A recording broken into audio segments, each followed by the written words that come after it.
Pain. A searing, agonizing pain. It felt as though a searing iron had been thrust violently into his chest, twisting and turning within.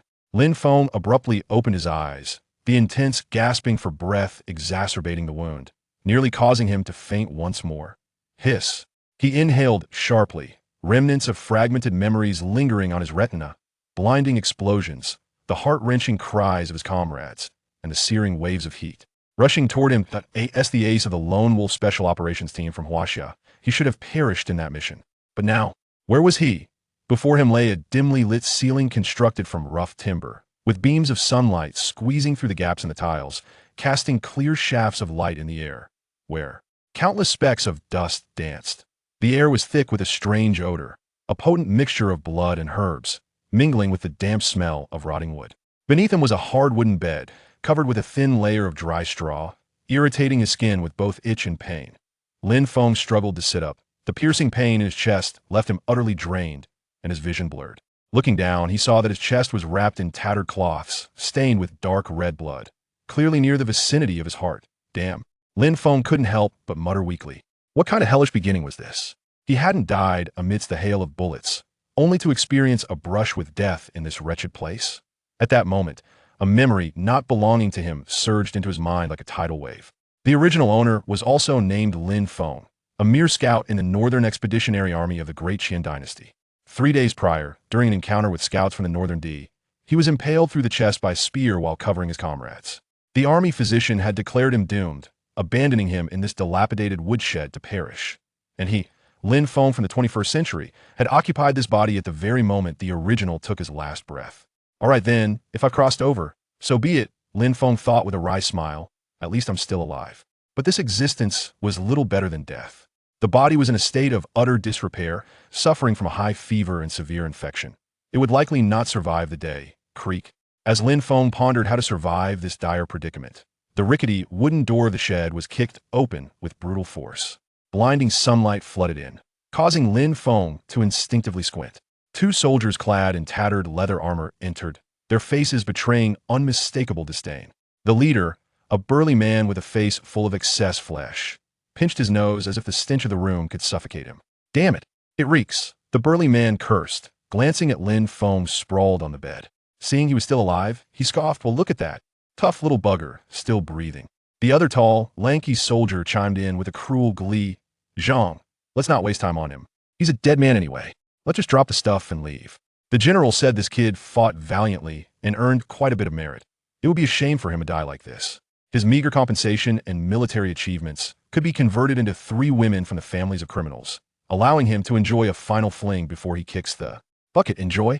With a loser like him?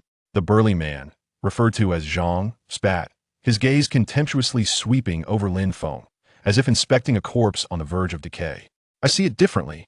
Those 3 women must have run out of luck to end up with such a short-lived husband. As he spoke, he impatiently shouted outside, "Get in here! What are you dilly-dallying for? Waiting for me to whip you?" With his roar, 3 frail figures stumbled in. Lin Feng's pupils constricted slightly. These were not mere things, but 3 living women. All wore coarse burlap garments, typically reserved for prisoners, their hair disheveled, faces smudged with dirt, yet their astonishing beauty could not be entirely concealed. The woman at the front was the tallest, her phoenix-like eyes ablaze with an indomitable spirit. Despite her dire circumstances, her back remained straight, though her clenched fists betrayed the fury within. The middle one was petite, her head bowed, long lashes seemingly glistening with tears, trembling like a frightened fawn, evoking a sense of pity. The last one appeared the most composed, with a gentle, oval face. Though pale, her eyes were clear and resolute. Upon entering, her gaze immediately fell upon Lin Feng's wound, her brow knitting in instinctive concern, revealing a hint of the compassion characteristic of a healer. This is my wife? Lin Feng's mind momentarily short-circuited. In his past life, he had died a bachelor, yet now, having just crossed over, he found himself with 3 wives? Yet this blessing felt steeped in melancholy. All right, the goods are delivered. The burly man, Zhang, clapped his hands, his greedy gaze roaming over the 3 women, lingering a few extra seconds on the tall one with a voluptuous figure, his throat bobbing. He smirked, stepping forward, extending his massive hand to grasp the tall woman's chin. Don't be afraid, little lady. Your soon-to-be-dead husband won't last more than a few hours. Once he's gone, get away. The tall woman sharply turned her head, icy hatred blazing in her eyes, her voice as clear as ice. Zhang's expression darkened instantly. How dare you, ungrateful wench? Do you think you're still a general's daughter? Now you're just a plaything. I'll give your dead husband a taste of you today. As he spoke, his filthy hand reached for her garment. Stop. A faint yet chilling voice emerged from the wooden bed.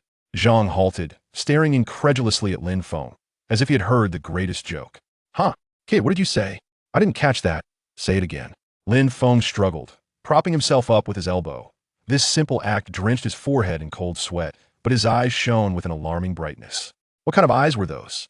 They lacked the murkiness and despair typical of the dying, instead radiating a chilling stillness, like a frozen lake untouched for eons. Within them resided a terrifying murderous intent, forged amidst mountains of corpses and seas of blood. I said, take your filthy hands off her. Lin Feng enunciated each word, his voice not loud, but imbued with an undeniable authority. Under such a gaze, Zhang involuntarily shivered, taking a half-step back. But he quickly regained his composure, enraged that he had been intimidated by a dying man. You little bastard, you're about to die, and still dare to challenge me? Believe it or not, I'll crush you right now. You may try, Lin Feng's lips curled into a cold smile, and see whether you kill me first or I twist your neck. His voice was soft, yet seemed to drop the temperature of the entire woodshed. The three women stared in astonishment at the man on the bed. They had assumed he was merely a pitiful dying soul, yet he emanated such a terrifying aura. Who the hell do you think you're scaring? Zhang was infuriated, striding toward the bed, raising his foot to stomp on Lin Feng's head. In that instant, an unexpected turn of events occurred. Lin Feng, who could barely sit up, suddenly rolled to the side at an incredible angle, narrowly dodging Zhang's foot. Simultaneously, he lightning fast seized a broken bowl from beside the bed, the jagged edge aimed at Zhang's throat. The entire sequence of actions flowed seamlessly, executed with breathtaking speed. Zhang San felt a sudden blur before his eyes, followed by a chilling sensation at his neck. He froze, glancing down to see a sharp shard of broken tile perilously close to his carotid artery. Less than half an inch away, he could distinctly sense the seemingly feeble hand of his assailant, steady as a rock. Should he dare to move, even slightly, the shard would undoubtedly slice through his throat without hesitation. The shadow of death loomed over him in an instant. Why you? Zhang San's forehead beaded with sweat, his voice trembling. He could not fathom how a gravely injured man, struggling to breathe, could unleash such terrifying speed and murderous intent. Now, take your dog and get out. Lin Feng's voice remained calm, yet the aura of menace intensified, suffocating him. Why yes. Zhang San's legs turned to jelly, and he dared not utter another word. The tall, thin companion beside him was equally paralyzed with fear, quickly stepping forward to support him as they scurried out of the woodshed, as if pursued by malevolent spirits. With a resounding bang, the door slammed shut, plunging the woodshed back into an oppressive silence. Lin Feng's tensed nerves relaxed, instantly giving way to a wave of weakness as the shard slipped from his grasp, clattering to the ground. Leaning against the wall, he gasped for air, feeling blood seep from his chest wound once more. That last act had drained him of all his strength. Yet, he knew he had made the right gamble. When confronting such a bully who preyed on the weak, the more vulnerable you appeared, the bolder they became. Only by being more ruthless and reckless could one intimidate them. In the silence, he lifted his gaze to the three women still in shock. The gentle one looked on with a hint of surprise and curiosity. The delicate one remained fearful, but her eyes now held a glimmer of dependence. The most fiery of the trio stared intently at him, her phoenix-like eyes brimming with complex emotions, shock, confusion, and a trace of barely perceptible approval. Lin Feng attempted to curve his lips into a friendly smile, but the movement tugged at his wound, transforming it into a grimace. His situation remained dire, gravely injured, penniless, and now burdened with 3 mouths to feed. However, gazing at these 3 women, each distinct yet undeniably exquisite, an absurd yet audacious thought bubbled up in Lin Feng's mind. It was worth it. At that moment, the gentle woman, who had been silent until now, suddenly took a step forward, slowly approaching him. She crouched down, picked up the shard of tile from the ground, tossed it into the corner, and then, raising her clear eyes to meet Lin Feng's, spoke earnestly, "Don't move. If you do, you will truly die. If you wish to live, heed my words." The woman's voice was soft yet imbued with an undeniable calmness. Lin Feng lifted his gaze to her. In the dim light, he discerned the multitude of tiny wounds and thin calluses adorning her hands, which were certainly not the hands of someone accustomed to a life of luxury. Her expression was focused, akin to that of a seasoned surgeon examining a patient's injuries, cool and professional. "Are you a doctor?" Lin Feng's voice emerged hoarse and dry, reminiscent of sandpaper. "My father was a royal physician. I am Su Qingxue," she replied with tranquility, already beginning to carefully unravel the blood-soaked rag from Lin Feng's chest. As the wound was fully exposed to the air, the other two women instinctively gasped. It was a spear wound that pierced through his left chest, the edges darkened, oozing pus, and emitting a faint odor of decay. The mere fact that he had survived this long was nothing short of miraculous. "There's no hope." The tall woman who had remained silent in the corner, Qin Mingyue, spoke coldly. Her voice was as frigid as her demeanor. "Sister Su, don't waste your efforts. His heart is already severed, and after 3 days, even a deity could do nothing to restore him. We should consider what to do once he passes." Her words were brutally honest, yet undeniably realistic. The petite woman, Lu Ruyan, flinched at the mention of death, shrinking back in fright behind Qin Mingyue, her eyes wide and glistening with tears as she dared to steal glances. Lin Feng disregarded Qin Mingyue's chilling remarks. He was the patient now, and Su Qingxue was his only physician. He forced a smile that he believed to be charming, saying, "Listen to her. I have a chance." Su Qingxue was taken aback by his carefree demeanor, but shook her head with a sigh, her tone growing more resolute. "The wound is festering. Malevolent winds have entered your body, and the fever persists. If we can cleanse it with strong liquor and apply medicinal ointment, supplemented with restorative herbal decoctions, there may still be a sliver of hope." She paused, then added, "But right now, we have nothing. I can only clean the wound with water. Whether you survive rests on fate." As she spoke, she softly addressed Lu Ruyan, "Sister Ruyan, could you fetch me a clean container and some water?" Lu Ruyan, as if finally finding a task to occupy herself with, nodded eagerly and began rummaging through the storage room. Qin Mingyue stood by with crossed arms, observing coldly, neither offering assistance nor hindrance. To her, this was merely a futile endeavor. Lin Feng observed the scene before him, his mind racing. Su Qingxue's medical skills were his only glimmer of hope, yet, as she stated, the prospects were dim. High fever and infections, issues easily resolved with antibiotics in the modern world, here felt like a death sentence. No, he could not place all his hopes on the ephemeral whims of fate. He needed to devise a solution, a means to ensure his survival. Time travel and a golden finger were standard, weren't they? Where was his golden finger? What were the activation conditions? Lin Feng forced himself to calm down, replaying all the details from before and after his journey across time in his mind. At the final moments of memory, the original owner, burdened with overwhelming resentment, drew in one last breath before their soul was infused. Military honors, pensions, 3 wives. Lin Feng's gaze swept over the 3 women before him, and a thought struck him like lightning, cleaving through the chaotic musings. Could the key lie within them? Once this notion took root, it could not be quelled. Though it sounded absurd, it had become his only lifeline. Yet, they were merely nominally bestowed upon him. What constituted a wife, without even a ceremony? Legally speaking, did such laws exist in this world? Regardless, he decided to grasp at any semblance of hope. Ahem. Lin Feng deliberately coughed twice to capture the attention of the 3 women. He regarded them with an expression of mild guilt and sincerity. "Ladies, I understand that you were compelled to come here.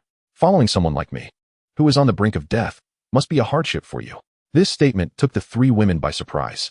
They had not anticipated that this seemingly fierce man would utter such words. Qin Mingyue scoffed lightly and turned her head away, choosing silence. Meanwhile, Su Qingxue softly replied, "You two are not in control of your fate." Lin Feng smiled faintly and continued, "I know there is no bond between us. Nevertheless, from this day forward, we shall be family.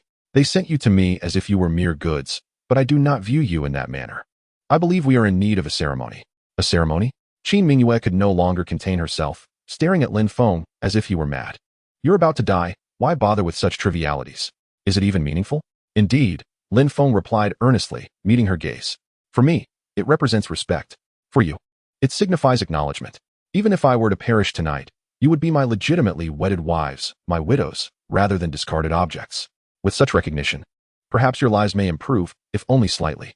His words were a blend of sincerity and pretense, yet the inherent respect for women that resided within him was genuine. Qin Mingyue felt somewhat uneasy under his gaze, retorting defiantly, "Who cares for your acknowledgement?" However, the previously silent Su Qingxue felt moved. Once daughters of physicians, generals, and scholars, they had been reduced to prisoners overnight, enduring disdain and humiliation, treated like mere commodities. Dignity had long become a luxury.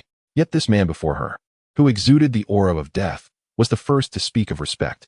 She gazed into Lin Feng's clear and earnest eyes, paused for a moment, then gently nodded. You are right. A ceremony is indeed necessary. We will follow your lead. Sister Su, Qin Minghua exclaimed in alarm.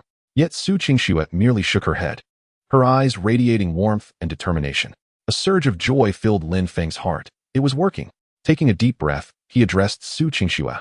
Then let us begin with you. We have no grand hall, no guests. Here, we shall pay homage to heaven and earth, and from this moment, you and I shall be husband and wife. He struggled to rise from the bed to perform the rites, but Su Qingxue pressed him down gently. You are gravely injured. There is no need for formalities. She spoke, genuinely bowing to the expanse of sky beyond the woodshed and to the land beneath her feet. Then, she turned towards Lin Feng, who lay on the bed, slightly inclined her body, and softly yet clearly declared, I, Su Qingxue, from this day forth, shall be your wife. The very moment her words fell, a thunderous resonance echoed within Lin Feng's mind. Ding! The host has established a marital bond with the lady. Conditions met. The Red One heavenly book has been activated. In that instant, an ancient and weighty golden tome began to unfurl within the depths of Lin Feng's consciousness. The book opened on its own, revealing the first page. Detecting the host's marriage contract with Su Qingxue. Evaluation in progress. Newlywed wife, Su Qingxue, identity, daughter of a condemned minister, bloodline, descendant of Shinnong, rare, talent, master of medicine, unawakened. Initial affection level, sympathy, 20100. Comprehensive evaluation, heaven grade. Lower tier. Lin Feng had yet to fully comprehend this overwhelming influx of information when even more resplendent golden characters emerged. Evaluation complete. Initial gift package awarded. Congratulations. Host, you have received Shinnong bloodline, beginner, body of 100 herbs. In the next moment, a cool, gentle, and life-imbued warmth materialized within Lin Feng's entire being. Where this warmth flowed, his feverish body, previously aflame with heat, began to cool rapidly. His organs, weakened by blood loss, desperately absorbed energy, and his painfully infected wounds were met with a tingling sensation of relief. Lin Feng could even see the ghastly wound upon his chest, where necrotic tissue was shedding, and new flesh was burgeoning at an astonishing pace. The vitality that had been on the brink of exhaustion was rejuvenated like a parched land receiving life-giving rain, restoring itself at an incredible speed, even becoming stronger. Su Qingxue was about to tend to Lin Feng's wounds when she was taken aback by the scene before her. She watched in disbelief as the horrifying wound on Lin Feng's chest ceased bleeding, the dark edges receding, and even healing. Good heavens! Lu Ruyan gasped, retreating behind Qin Minghua. Too frightened to look again. Even the usually composed Qin Minghua widened her eyes, her delicate face etched with disbelief. She rubbed her eyes, questioning if she was imagining things. This was beyond human capability. This was a miracle. In merely a few breaths, Lin Feng felt an incredible lightness envelop him. The agonizing pain and weakness that had tormented him for 3 days and nights vanished without a trace. He could even sense an unprecedented power surging within him. He abruptly sat up. This movement was decisive and fluid, devoid of any hint of a wounded man. He tore away the tattered cloth that had become loose over his chest and looked down to find that the deep wound now bore only a faint pink scar. Truly healed, Lin Feng clenched his fist, reveling in the explosive power within him, his heart swelling with elation. This golden opportunity was utterly remarkable. He lifted his head, his gaze fiercely fixed upon the astonished Qin Minghua and the trembling Lu Ruyan, a sinister smile playing at the corners of his lips. Addressing the proud and defiant woman whose face was etched with disbelief, he declared in an unmistakable tone, Now, it is your turn. Or are you afraid? Chapter 3. The Divine Healer's wife is unfathomably powerful, resurrecting from mortal wounds. Afraid? Qin Minghua reacted as though she had heard the most ludicrous joke in existence. Her striking phoenix eyes narrowing dangerously. Fear you? A dying man who resorts to trickery? She stepped forward, her seasoned aura of battlefield prowess pressing down upon Lin Feng without reservation. What sorcery have you employed? Do not imagine you can deceive me. Her fierce reaction, while intense, was precisely what Lin Feng had anticipated. A woman raised in a military camp, who swore allegiance to her weapons rather than the ethereal specters of the supernatural, could only perceive this incredible scene as a form of deceit. Instead of anger, Lin Feng regarded her with admiration. Her vigilance and skepticism were traits befitting a good soldier. Yet, he lacked the time to expound upon the scientific explanations for supernatural phenomena. What he required was to swiftly establish his foundational support. And these 3 women before him were his initial and sole allies. Disregarding Qin Mingyue's inquiries, he turned his attention to the still-shocked Su Qingxue. Your injuries. Su Qingxue's lips trembled slightly as she summoned her courage, extending her calloused hands to gently, tentatively touch the pristine pink scar on Lin Feng's chest. The sensation was warm, smooth, and elastic. The ghastly, bone-deep wound had truly vanished. How is this possible? She murmured, her extensive medical knowledge stirring tumultuous waves in her mind. Having practiced medicine for years, she had never witnessed nor even heard of such an astonishing occurrence. Healing required time, debridement, necrosis removal, tissue regeneration, and closure. Every step was indispensable. Yet this man, right before her eyes, had accomplished the entire process of resurrection from the brink of death. As Lin Feng observed the bewilderment reflected in her eyes, filled with questions of identity and reality, an ingenious idea surged within him. He seized Su Qingxue's hand, which was still lingering on his chest. She instinctively recoiled as if electrocuted, but Lin Feng held her firmly. His palm was large and warm, brimming with strength. A stark contrast to the near-dead man she had encountered moments ago. This is neither sorcery nor divine intervention. Lin Feng gazed into Su Qingxue's eyes, a radiant and almost reverent smile illuminating his face, his voice brimming with awe and gratitude. It is you. You have saved me. Su Qingxue was utterly bewildered. I did nothing. I merely offered a prayer, spoke a few words, and have yet to even fetch clean water. Indeed, it is you, Lin Feng asserted with resolute certainty, lifting their joined hands high as though presenting a rare treasure, addressing the other two women with a resounding voice. Do you see? This is what it means to be a master of healing.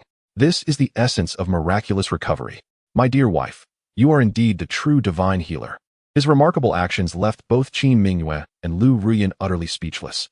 Lu Ruyan, lingering in the background, blinked her large eyes, gazing at Su Qingxue with a newfound sense of admiration and reverence.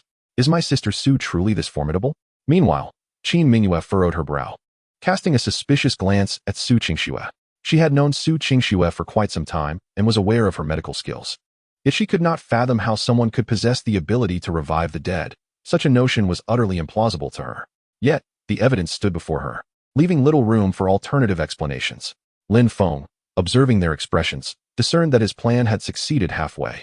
He could not reveal the existence of his miraculous ability, for it was his greatest secret. Therefore, attributing this extraordinary healing effect entirely to Su Qingxue seemed the wisest choice. Firstly, it would perfectly account for his miraculous revival. Secondly, it would instantly elevate Su Qingxue's status, making her an indispensable core figure within this small group, thus winning her favor and trust. Thirdly, it would serve to undermine Qin Mingyue's proud demeanor. Truly, a trifecta of success. No, Su Qingxue finally regained her voice, desperately shaking her head in an attempt to free herself from Lin Feng's grasp. I truly did nothing. Your injury healed on its own. Nonsense. Lin Feng interjected sternly. I know my own body best. The moment you performed the ceremony, a warm current flowed from you to me, and then my injury healed. Is that not your doing? As he spoke, he internally lamented, Forgive me, my wife, for temporarily borrowing your name. I shall repay you tenfold in the future. Su Qingxue was left speechless by his words, her mind a whirlpool of confusion. Could it be that our Su family's lineage truly harbors some form of extraordinary power? My father once mentioned that our ancestors were the divine farmers who tasted all herbs. Could the legend be true? The more she pondered, the more Lin Feng's words began to resonate with a kernel of truth. Seeing her begin to ponder her own potential, Lin Feng seized the moment. Releasing her hand and rising swiftly from the bed, not only did he stand, but he also stretched his limbs, producing a series of gratifying pops and cracks. As he moved, he reveled in the unprecedented vitality coursing through his body, feeling as if he could effortlessly fell a bull with a single punch. This body, transformed by the divine farmer's bloodline, had undergone a complete metamorphosis. You truly, Qin Mingyue gazed at Lin Feng, now moving with ease, and could no longer muster a single word of doubt. For the first time, an expression of astonishment graced her strikingly beautiful face. Actions indeed speak louder than words. No one could feign a mortal wound as if it were nothing. Could it be that Su Qingxue's medical prowess had reached such divine heights?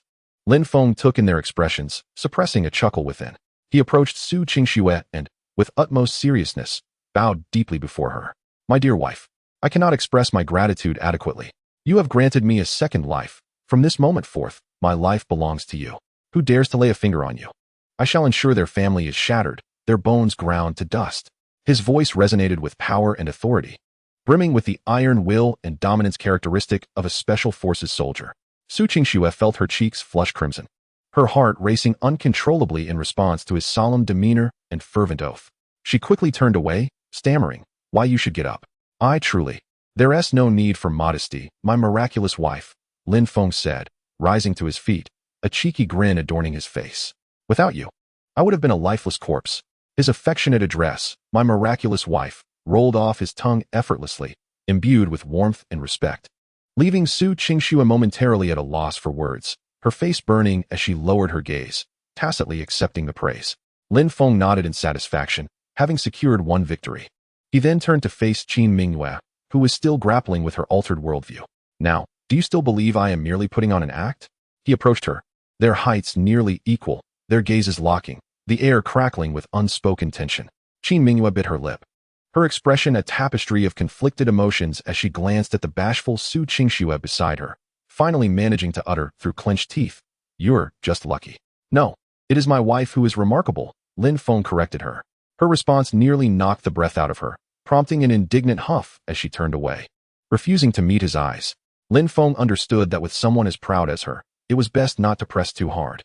The shock of the day was already considerable, ample for her to digest for a while. As he surveyed the dilapidated cabin, its bare walls and the absence of even a drop of water, his stomach betrayed him with a rumble. Having just recovered from a serious ailment, he was in dire need of sustenance, especially with 3 mouths to feed. "All right, let us turn the page on the past," he declared, clapping his hands, seamlessly transitioning from a jesting patient to the role of team leader. "Since my miraculous wife has rescued me from the brink of death, it is now my turn to address our most pressing issue." He paused, casting his gaze over the 3 women. A loud, unmistakable growl emanated from Lu Rian's stomach. Her face flushed a deep crimson, wishing for a crack in the ground to swallow her whole. Lin Feng laughed heartily, shattering the awkward silence. "Indeed, it is a matter of food." He turned to Su Qingxue, earnestly asking, "My dear wife, you have brought me back to life. Now, what would you like to eat?" Chapter 4. Has your body recovered? No, it has ascended 3 levels. Lin Feng's inquiry seemed perfectly natural, as though he were not a mere patient who had just clawed his way back from death, but rather a husband returning from a hunt, inquiring what his family wished for dinner. This sudden infusion of stability and domestic warmth left the 3 women, who had just undergone a profound upheaval in their lives, momentarily stunned. Su Qingxue was the first to regain her composure. Looking at Lin Feng's earnest face, her heart warmed, and she gently shook her head. "In our current predicament, having even a morsel to fill our bellies is a blessing. I dare not wish for more." Her words were refreshingly pragmatic. They are now destitute, trapped within the military camp. To speak of delicacies is a mere fantasy. Even a dry, unpalatable bun seems a luxury. It is easier said than done. Qin Mingyue leaned against the wall, her arms crossed, as a bucket of cold water was unceremoniously splashed down upon her. "What do you intend to feed us? The dirt in the corner? Or merely your boastful words?" She continued to harbor immense skepticism towards him. In her eyes, Lin Feng's recovery was exceedingly peculiar. And what capability could a mere foot soldier possess, even if his body was healed? Gulps of protest emanated once more from Lu Rian's stomach, her delicate face flushed crimson. Wishing she could vanish into the ground, Lin Feng did not engage in a war of words with Qin Mingyue. Indeed, reality always serves as the most effective rebuttal. He surveyed the desolate woodshed, devoid of anything but hay and dust, and his gaze ultimately settled upon a dusty water jar in the corner, marred by a significant crack. "Wait here, secure the door. Until I return, do not open it for anyone," Lin Feng instructed, striding confidently towards the exit. His steps were firm and assured, each footfall resonating with undeniable self-confidence. "Where are you going?" Su Qingxue queried urgently, concern lacing her tone. "Naturally, I am venturing out to procure food," Lin Feng replied, glancing back at her with a wink, his smile imbued with an air of mystery and reassurance. "Do not worry, I will return swiftly." With that, he swung open the rickety wooden door and stepped outside without hesitation. The door was closed once more, plunging the woodshed back into silence. Qin Mingyue approached the door, listening to the receding footsteps outside before turning to Su Qingxue. "Sister Su, do you truly believe in him? What can a seriously injured person like him accomplish? The military camp is heavily guarded. If he is captured as a deserter, we will inevitably suffer too." Su Qingxue gazed at the tightly shut wooden door, her expression somewhat dazed, softly responding, "I do not know, but I have an inexplicable feeling that he is different now." Stepping outside the woodshed, Lin Feng inhaled the air, tinged with dust and the scent of grass and trees, and exhaled a long sigh of relief. The sensation of freedom was exhilarating. Yet, he did not immediately seek food. His pressing concern was to thoroughly comprehend the changes in his body. As he reflected on the memories of the original owner, he engaged in a mental dialogue with the golden finger known as the Red One Heavenly Book. Heavenly Book, please report my bodily data, Lin Feng silently commanded. Host: Lin Feng. Physique: 100 Her body, elementary Shinon bloodline. Possesses a natural affinity for plants. Wound recovery speed increased by 300. And a certain resistance to toxins. Martial arts: none. Combat techniques: none. Current realm: 7th grade body refinement. Upon reading the final line, Lin Feng's pupils constricted sharply. 7th grade body refinement. He quickly searched the memories of the original owner.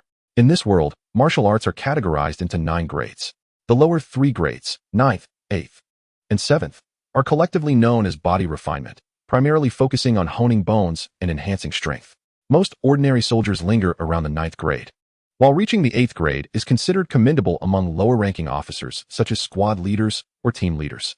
The original owner, after serving in the military for 3 years and diligently honing his skills, had only just begun to touch the threshold of the 9th rank of body refinement, existing at the lowest echelon of the barracks. Yet now, he had astonishingly leaped over both the 9th and 8th ranks, soaring straight to the 7th. This was no mere enhancement of physical prowess. It was akin to an accelerated ascent akin to riding a rocket. What a preposterous joke. Lin Feng could not help but mutter under his breath, yet his face betrayed an uncontrollable ecstasy. To marry a wife not only revived him instantaneously, but also elevated him 2 ranks in an instant. This so-called golden finger was truly extraordinary. Suppressing the excitement within, he made his way to an isolated corner. There, several large stone troughs were stationed for the horses to drink, alongside a massive ceramic urn used for fetching water. Lin Feng recalled that when filled, the urn weighed at least 200 to 300 jin, a burden that 2 ordinary soldiers would struggle to lift together. Taking a deep breath, he bent down and gripped the rim of the urn with both hands. Muscles taut, he exerted his strength. Lift. The anticipated heaviness did not materialize.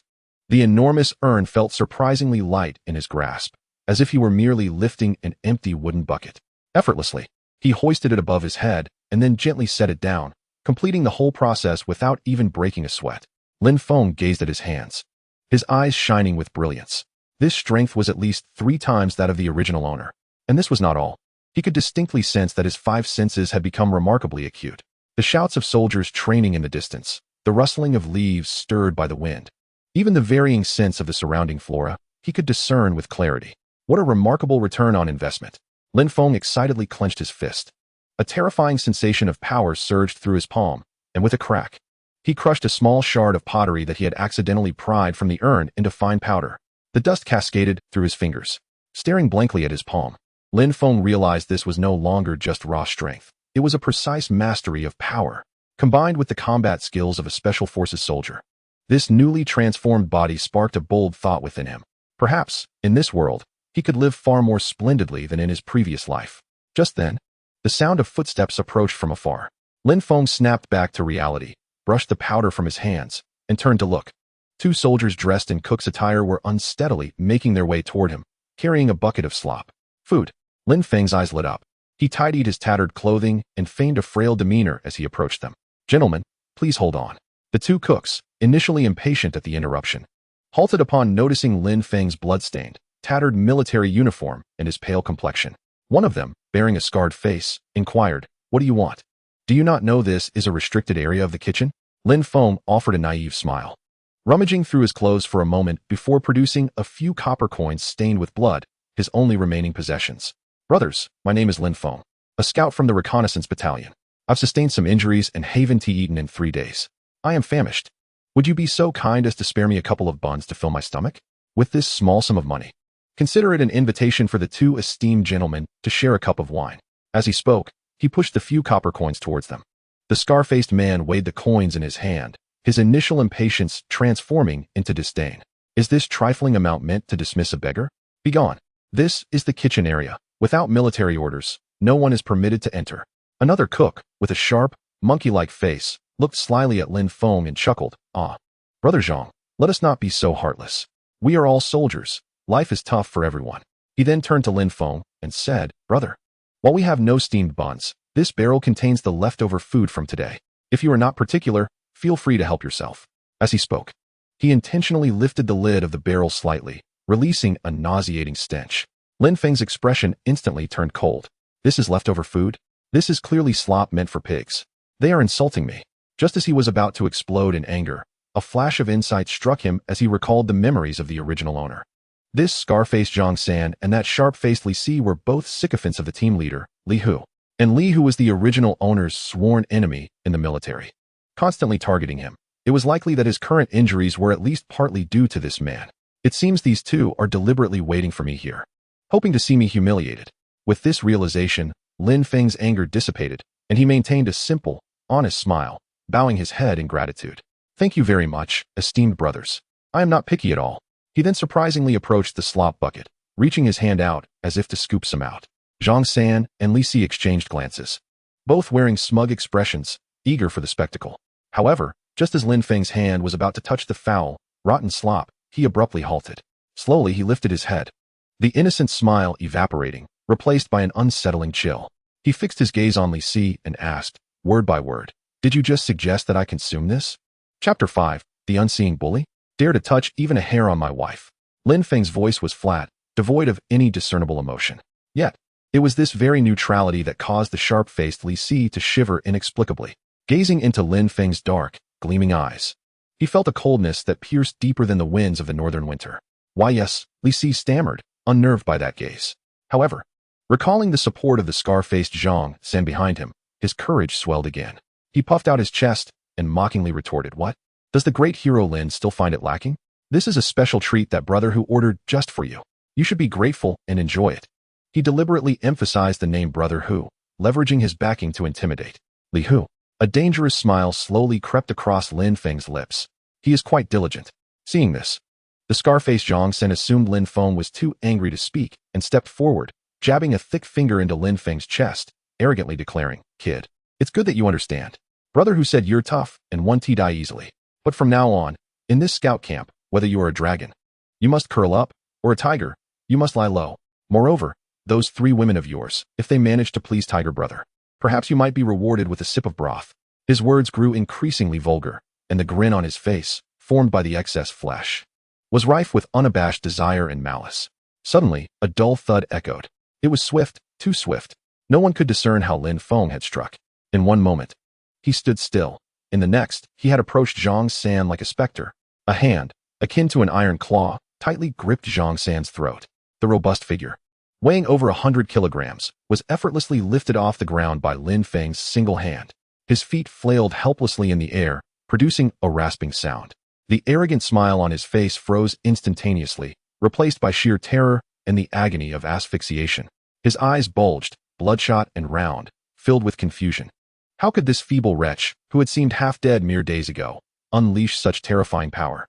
Li Si, nearby, was utterly dumbfounded. His mouth agape as if to swallow an egg, his mind a blank slate. "I, by nature, am not one to tolerate nonsense." Lin Feng's voice remained calm, yet each word was imbued with chilling resonance, as if they had emerged from the depths of the underworld. "I especially detest when others jest about my women." He fixed his gaze upon Zhang San, whose complexion had turned a shade akin to that of a liver, and tightened his grip further. "You mentioned wanting to harm them?" "I was wrong." Zhang San managed to force out a few words from his constricted throat, the icy grip of death rendering him cold all over. A dampness rapidly spreading in his trousers, releasing a foul odor. He truly sensed that Lin Feng was prepared to kill him. Waste. A flicker of disdain crossed Lin Feng's eyes, and he abruptly flung his arm. With a thud, Zhang San's hefty body was discarded like refuse into a nearby slop bucket. The repugnant waste splattered everywhere, and Zhang San struggled desperately within the bucket, choking on the foul liquid as he clumsily crawled out. His body smeared with rotten vegetable leaves and grease, emanating a nauseating stench. Coughing violently, he knelt, retching, a pitiful sight indeed. Meanwhile, the orchestrator of this chaos, Lin Feng, merely brushed his hands together, as if he had accomplished a trivial task. He turned to cast his icy gaze upon Li Si, who was trembling in fear. With a thud, Li Si fell to his knees, his forehead knocking against the ground repeatedly, his voice laced with a sob. "Grandfather Lin, spare my life. Grandfather Lin, please. It wasn't my doing. It was all Tiger Brother and Zhang San who coerced me." In his desperation to survive, he hastily betrayed his companions and backers. "Oh, so it was Li Hu instigated this." Lin Feng approached him, towering over him, his expression one of amusement. Then tell me, how should I deal with you? Grandfather. I can bring you food. Li Si, quick-witted in his panic, pointed towards the nearby kitchen, ingratiatingly asserting, the kitchen has just prepared fresh steamed buns. And there's still warm meat soup from this morning. I can bring some for you and the ladies. Lin Feng, observing his obsequious demeanor, felt a cold laugh rising within him. Indeed, he was a coward who preyed on the weak. Dealing with such individuals, resorting solely to violence would be a grave misstep.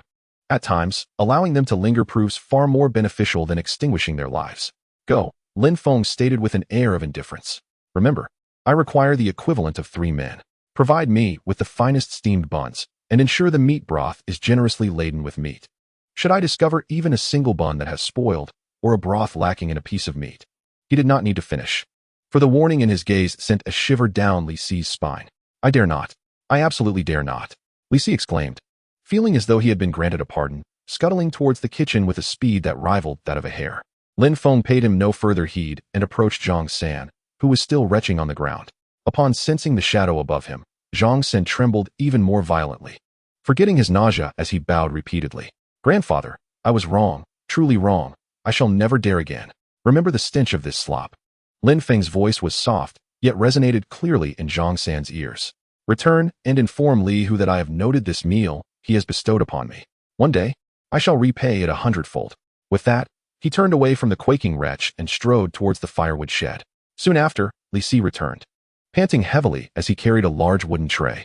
On it rested 6 steaming, large white buns, accompanied by 3 substantial bowls of broth. The surface shimmering with a thick layer of oil, laden with ample meat, the aroma intoxicating.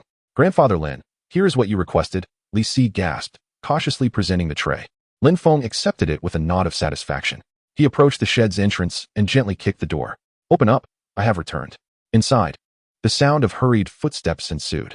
Moments later, the door creaked open just a crack, revealing Su Qingshua's worried yet beautiful face. Upon seeing Lin Feng standing unscathed at the threshold, a tray of steaming food in hand, her enchanting eyes filled with astonishment and disbelief. You really? I told you to wait for my return, Lin Feng replied, stepping inside and placing the tray steadily on the ground. The rich scent of meat instantly enveloping the entire shed. Qin Mingwei and Lu Ruyan gathered around, their eyes widening at the sight of the glaringly white buns and fragrant broth, unable to suppress their salivation. It had been ages since they had last encountered true flour and meat. Lin Feng handed a bun and a bowl of broth to Su Qingshuo, then to Lu Ruyan. Finally, he picked up the remaining portions and glanced at the still dumbfounded Qin Mingwei. What's wrong? Not hungry. Qin Mingwei gazed at him, her expression a tapestry of complexities. She parted her lips, intending to inquire how he had managed this, yet her pride held her tongue. Lin Feng, perceiving her thoughts, thrust the bun and broth into her arms, his tone brooking no argument. Eat. Only when you are full will you have the strength to arm wrestle with me. With that, he himself seized a bun and took a hearty bite. How delightful! With sustenance in hand, this wretched journey through time had finally commenced on a promising note. As he savored his meal, he began to contemplate his next course of action. The enmity between Li Hu and Lin Feng had been established, and it was imperative to resolve it swiftly. Lin Feng, possessing the prowess of a 7th-tier body refining realm, held a particular status within the military camp. Just then, an uproar of footsteps and boisterous shouts erupted from outside. Lin Feng, you wretched dog, get out here. A coarse and furious voice thundered, akin to a clap of thunder. Lin Feng raised an eyebrow. It was indeed Li Hu. He glanced at the half-eaten steamed bun in his hand, then at the 3 women beside him, whose faces had turned ghostly pale, their eyes filled with terror. A cold smile crept upon his lips. He leisurely finished the last bite of his bun, stood up, and addressed the visibly frightened women. Do not be afraid. Continue your meal. I shall confront this benevolent soul who has brought us dinner. Chapter 6. Do not underestimate the value of beans, the combat techniques of special forces. Lin Feng's words carried a soothing magic that calmed the women. Su Qingshuo and Lu Ruyan gazed at his broad and steady silhouette, their panic remarkably quelled. Only Qin Mingwei, after a brief moment of fear, felt a flicker of battle spirit ignite in her phoenix-like eyes. She quickly drank the meat broth from her bowl, grabbed a wooden stick from the corner, which served as firewood, and positioned herself behind Lin Feng, saying in a cold tone, I will accompany you. Lin Feng turned to glance at her, though she was proud. There lay within her a resolute spirit. He did not refuse, merely offering a gentle smile. Stand back, I wouldn't want blood to splatter upon you. With that, he forcefully flung open the door of the firewood room. Outside, the fading glow of the setting sun elongated the shadows. Leading a group of 7 or 8 rough-looking soldiers was a burly young man with a brutish face, Li Hu, the team leader of the scout camp. Beside him stood 2 individuals, Zhang San and Li Si, both recently bested by Lin Feng, their faces bruised and swollen. At this moment, they pointed accusatorily at Lin Feng, lamenting to Li Hu, "Brother Hu, it's him. This brat, employing some sorcery, not only recovered but also bested us." Li Hu's gaze, sharp as a serpent's, fixated on Lin Feng. When he saw Lin Feng standing there unscathed, his pupils involuntarily contracted, flickering with surprise and envy. He could not fathom how the waste he had schemed against, reduced to a mere breath, could stand before him so vibrantly alive. Yet, this surprise was swiftly overshadowed by a more profound fury and murderous intent. "Lin Feng, so you've grown some skills, have you?" Li Hu sneered, cracking his knuckles with a menacing sound. "Those who dare to touch me, I see you have a death wish." The henchman behind him echoed his threats. "Kill him. How dare a dying man be so arrogant?" "Brother Hu, stop wasting words. Break his legs." Lin Feng disregarded the raucous rabble, his gaze calmly fixed on Li Hu, as if observing a mere jester. "Li Hu, I recall not having offended you. Why do you so meticulously plot my demise?" "Offended?" Li Hu appeared to have heard an amusing jest, stepping forward with a gaze steeped in utter contempt as he scrutinized Lin Feng from head to toe, spitting disdainfully. "You, a mere pauper emerging from the hills, dare to offend me? Do I require justification to obliterate your existence? I find you irksome, if I desire your demise. What reason must I provide?" He paused, his greedy eyes drifting past Lin Feng to the 3 ethereal silhouettes lingering behind him, his grin morphing into something increasingly lascivious. "However, I have altered my intentions. Rather than extinguishing your life, I shall relish in your suffering. I have heard whispers of your fortuitous fortune in securing 3 exquisite beauties as wives. How fortuitous! Today, I shall indulge myself before your very eyes." His entourage erupted into raucous laughter, their words dripping with filth. Within the humble abode, Su Qingxue and Lu Ruoyan's faces turned ashen, while Qin Mingyue trembled with indignation, her grip on the wooden rod tightening to the point of whitening her knuckles. Yet, contrary to expectations, Lin Feng did not explode with rage. He remained silent, his expression betraying not a flicker of emotion. It was only after Li Hu had indulged in his laughter that Lin Feng slowly nodded, a grave acknowledgement. "I understand. Understanding is paramount." Li Hu, mistaking Lin Feng's demeanor for submission, gleefully patted his cheek. "Now, kneel and bow 3 times. Then obediently surrender those 3 lovely ladies to me." "Perhaps I shall." His words were abruptly cut short. A hand, unbeknownst to him, had seized his wrist, which was poised to strike Lin Feng. The grip appeared unassuming, yet was imbued with astonishing strength, akin to a vice, rendering him immobile. "What do you comprehend?" A jolt of alarm flashed through Li Hu, followed by a surge of rage as he attempted to withdraw his hand, only to find it utterly restrained. "I comprehend that reasoning with scum like you is futile." Lin Feng lifted his gaze, his obsidian eyes devoid of any semblance of humanity, replaced solely by frigid, unadulterated intent to kill.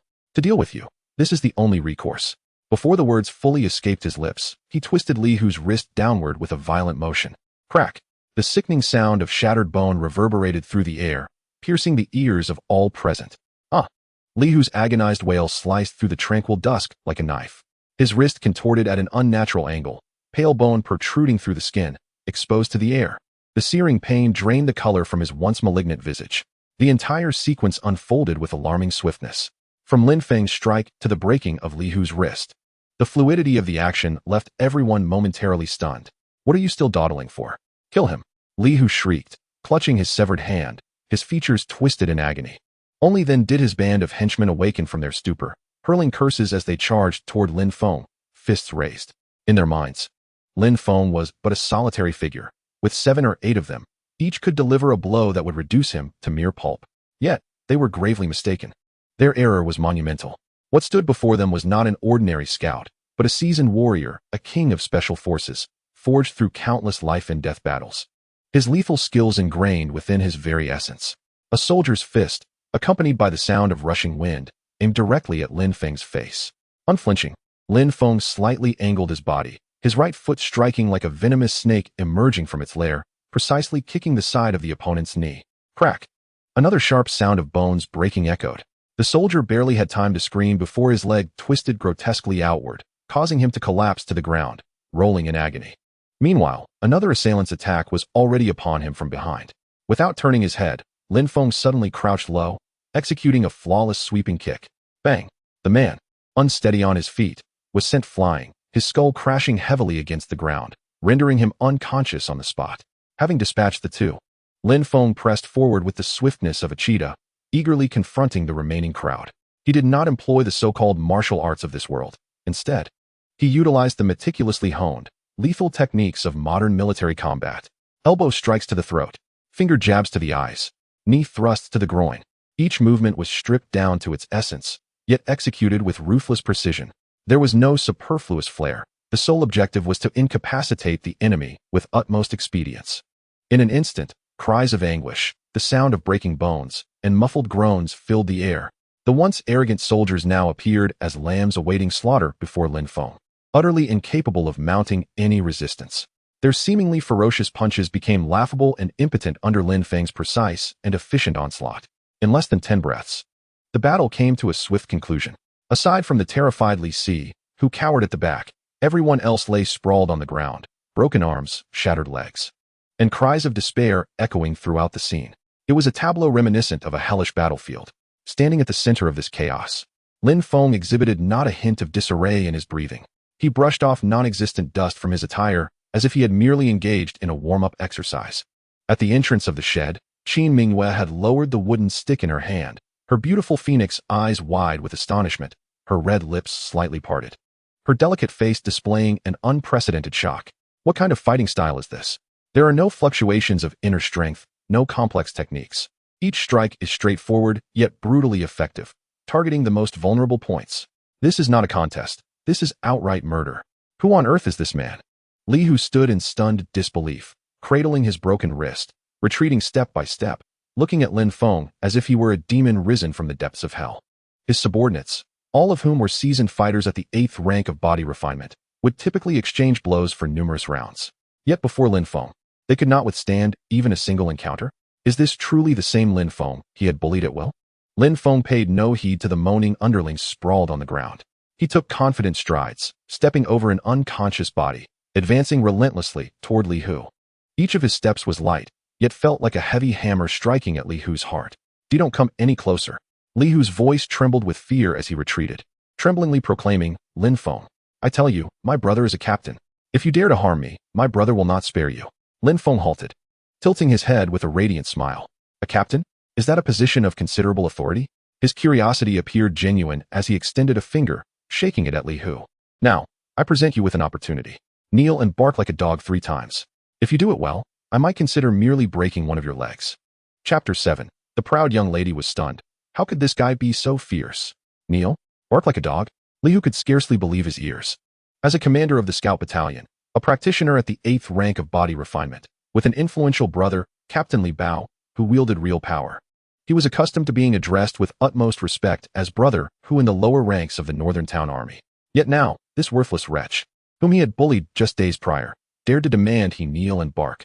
This was an affront, a blatant and unrelenting humiliation. After the paralyzing fear came an overwhelming rage. Lin Feng, you are courting death. Li Hu's face, twisted in pain, flushed crimson as he drew a gleaming dagger from his waist with his remaining left hand. The standard military dagger, forged from tempered steel, was exceptionally sharp.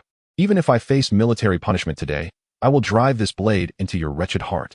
Li Hu was utterly consumed by madness, roaring like a wounded beast as he lunged the dagger fiercely toward Lin Feng's heart. He sought revenge. He wished to cleanse the disgrace he had just endured with the blood of this wretch. At the entrance of the shed, Su Qingxue and Lu Rian were startled by the blinding flash of steel, screaming in terror. Qin Mingyue's pupils narrowed to their utmost as she recognized that Li Hu's strike was swift and lethal. As an adept marksman herself, she understood that, even for someone of the same 8th rank, evading such a blow would be exceedingly difficult. Yet Lin Feng remained standing, unflinching and unmoving. Had he been rendered senseless by fear? Just as the tip of the dagger was about to pierce Lin Feng's chest, he moved. His actions were not hasty. They possessed an almost artistic grace. He merely sidestepped, his right hand gliding like a butterfly through flowers, deftly bypassing Li Hu's thrust, and then, with precision, seized Li Hu's wrist.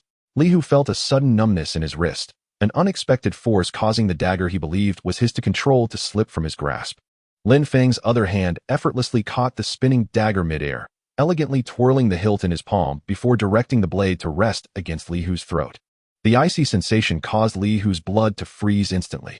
From the moment of the attack to the disarmament and counter, the entire sequence transpired with the speed of lightning, seamless and fluid. If Lin Feng's defeat of the rabble moments ago relied on ferocity and surprise, then this unarmed mastery over a blade showcased in absolutely overwhelming prowess. The madness and ferocity on Li Hu's face ebbed away like a receding tide, leaving behind only an abyss of fear and despair. He had been utterly defeated. Without a shred of doubt, I had offered you a chance. Lin Feng's voice was icy, devoid of any emotion. His grip on the dagger was as steadfast as a rock. Unfortunately, you are of no use. At the entrance of the shed, Qin Mingyue's hand trembled slightly as she clutched a wooden stick. It was not fear that stirred her, but exhilaration. Her gaze was fixed intently on Lin Feng. Her beautiful phoenix-like eyes brimming with disbelief and an unusual glimmer. How could this be? How could this man possess such strength? Qin Mingyue hailed from a military family. Her father was a renowned commander of the Northern Army. Having grown up in the military, she had developed a keen insight.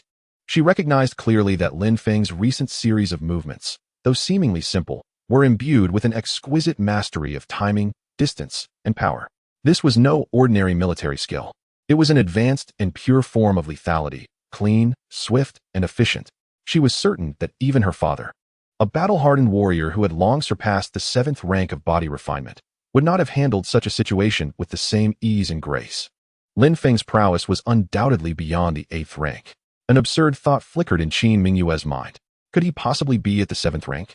No, that was impossible. Just 3 days ago, he was merely a novice at the 9th rank. To advance 2 levels in just 3 days?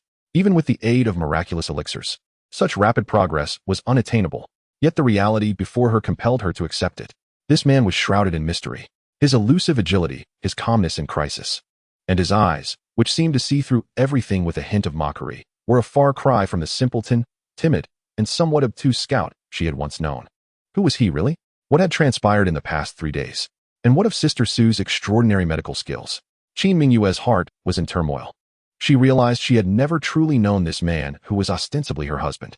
Meanwhile, with a dagger pressed against his throat, Li Hu finally broke down. He could feel the sharp tip piercing his skin. One more push, and his life would be extinguished. Please, don't kill me. His voice trembled like chaff in the wind.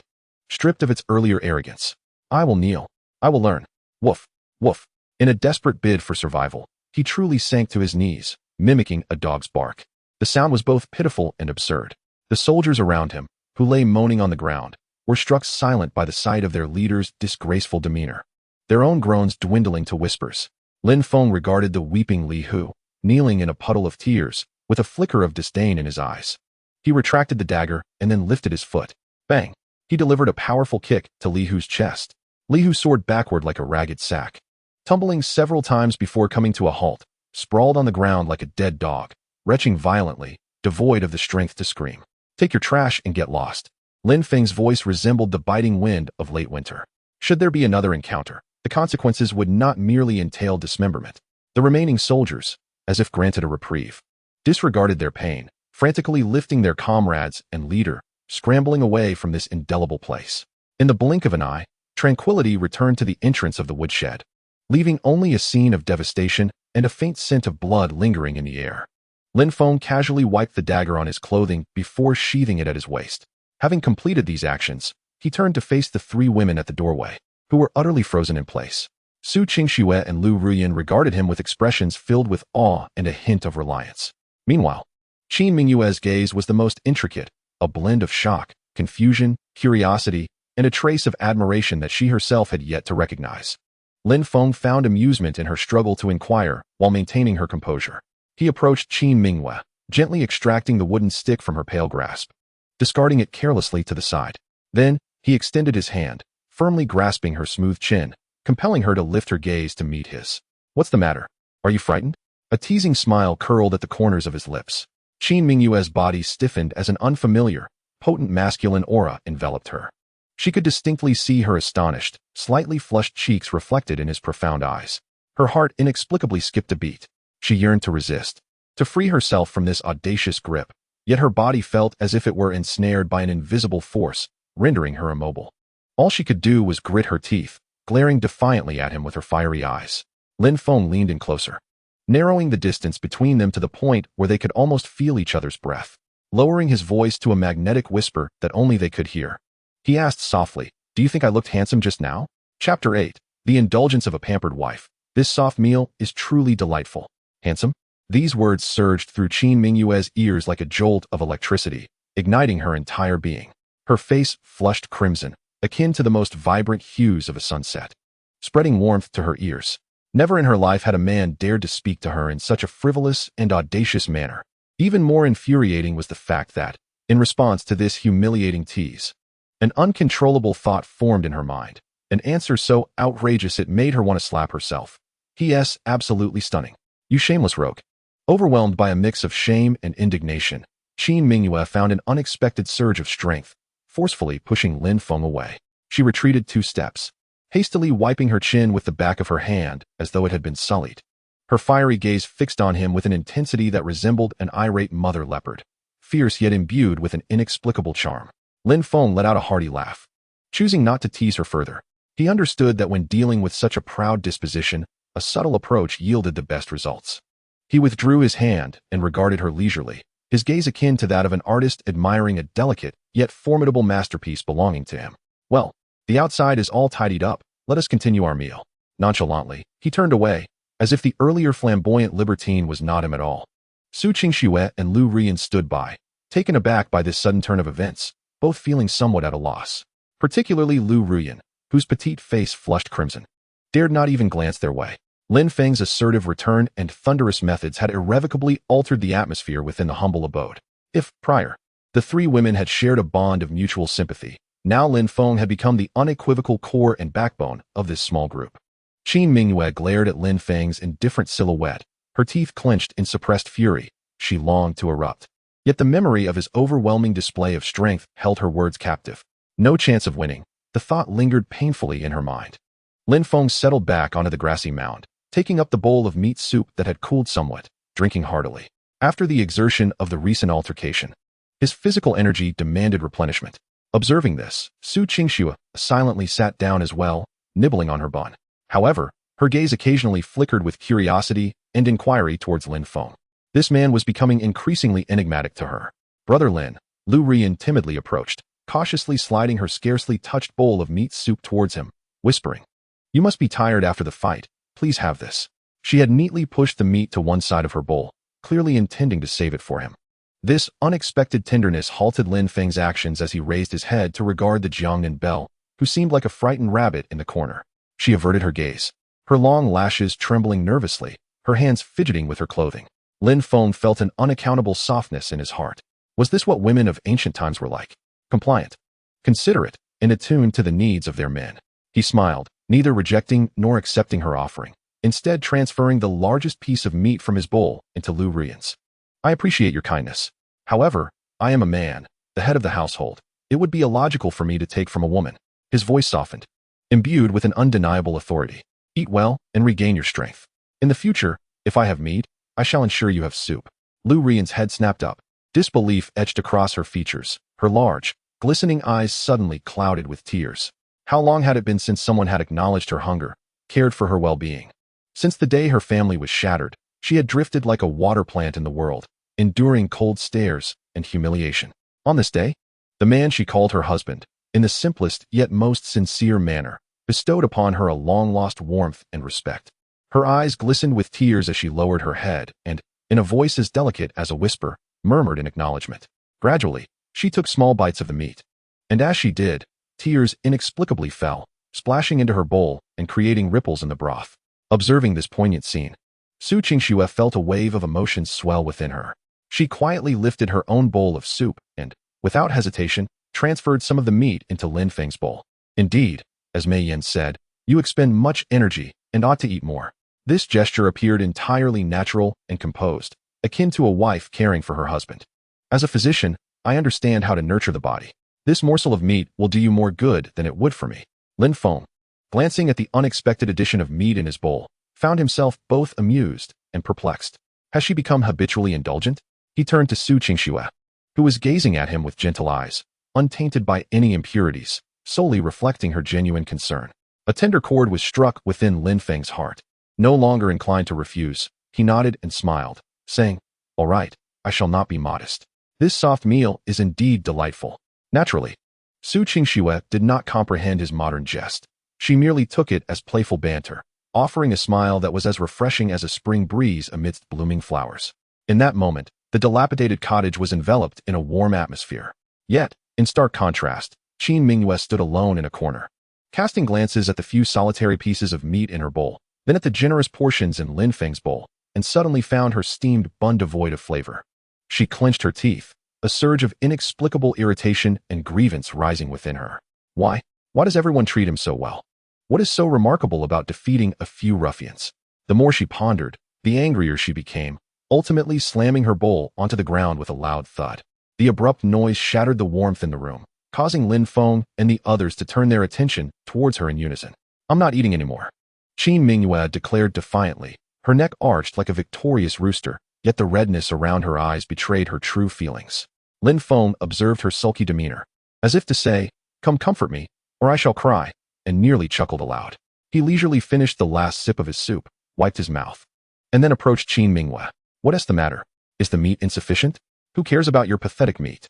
Qin Mingyue retorted, turning her head defiantly, exuding an air of superiority. "Oh, splendid."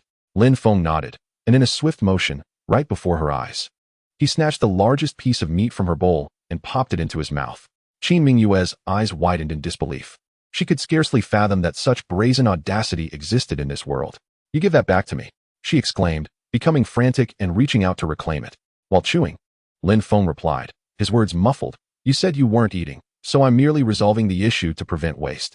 Qin Mingyue was so furious that she could hardly articulate her words. Her delicate face flushed a deep shade akin to that of a liver. Lin Feng, observing the fiery glint in her eyes, ceased his teasing. He reached into his pocket and produced a small parcel wrapped in oil paper, presenting it to her. Taken aback, Qin Mingyue instinctively accepted it. Upon unwrapping, she discovered a golden piece of osmanthus cake, exuding a sweet aroma. Lin Feng's voice returned to a calm tone, imbued with a subtle tenderness. "I noticed you seem to have a fondness for sweets, so consider this a dessert after your meal." Qin Mingyue was utterly stunned. She gazed at the exquisite osmanthus cake in her palm, and then lifted her gaze to Lin Feng, her heart seemingly struck by an unseen force. How could he possibly know I adore osmanthus cake? Did he go to the kitchen not just for food, but specifically to procure this for me? An indescribable blend of sweet and sour emotions surged within her, disrupting her heart, which had been as unyielding as iron.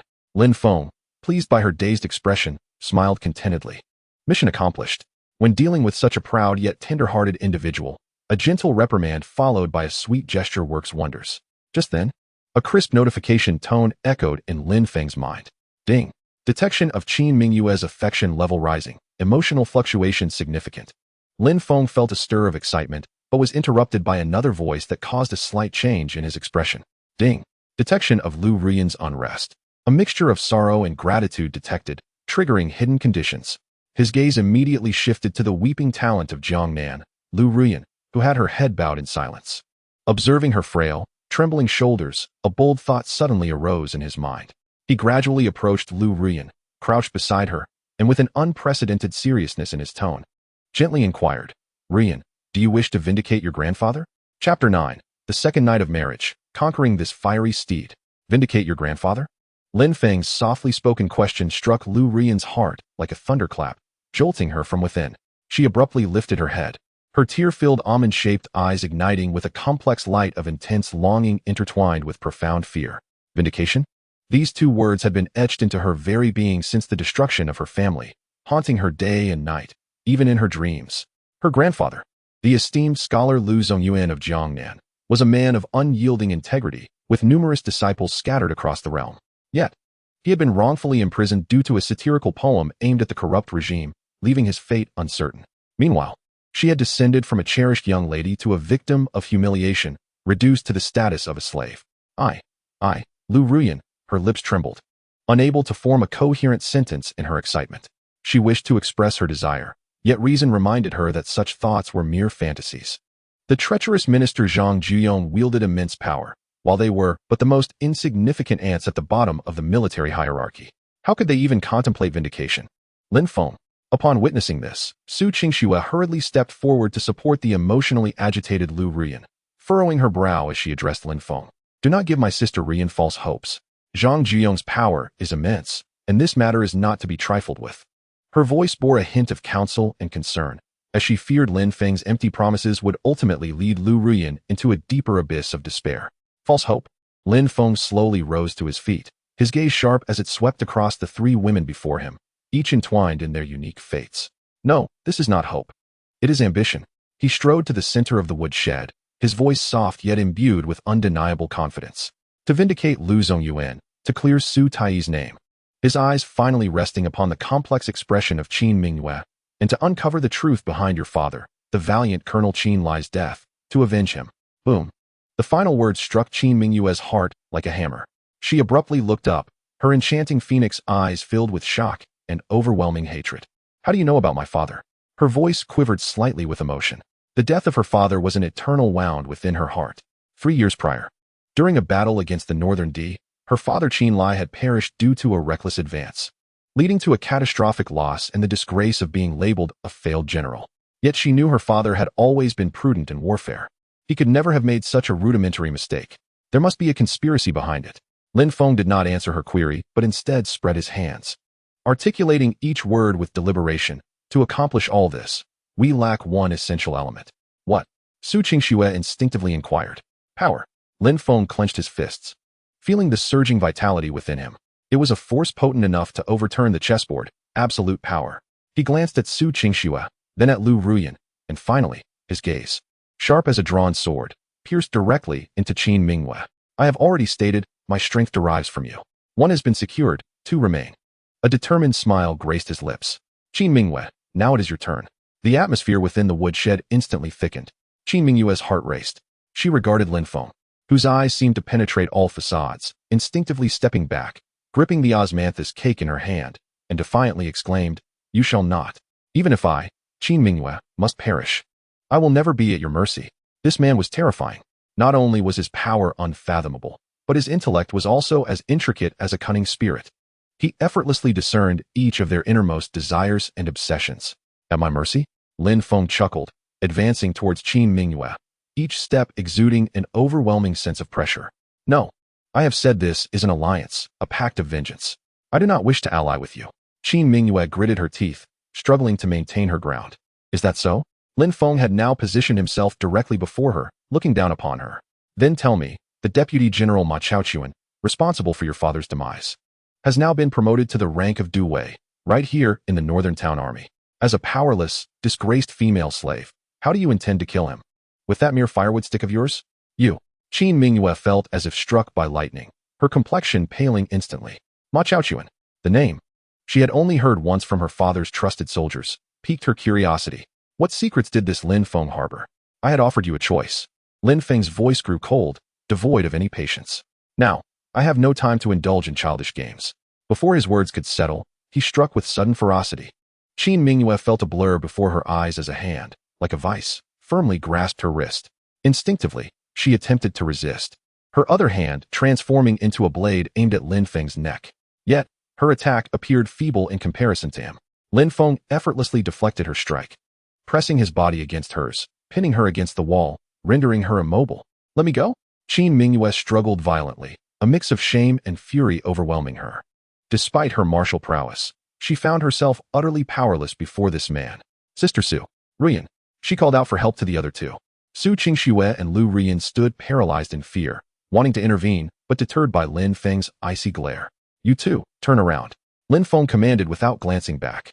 After a moment of hesitation, Su Qingxue and Lu Ruyan complied, obediently turning away. Lin Feng, you scoundrel, shameless wretch, with no hope for assistance. Qin Mingyue resorted to furious insults. Lin Feng remained unmoved. With one arm, he confined her tightly, while the other forcefully positioned her hands towards the heavens. I shall say this one last time. His voice, as frigid as ice, echoed in Qin Mingyue's ears. This is not submission, it is an oath. By heaven and earth, I shall aid you in exacting vengeance upon your enemies. Otherwise, you shall rot away in this military camp. Tears streamed down Qin Mingyue's face.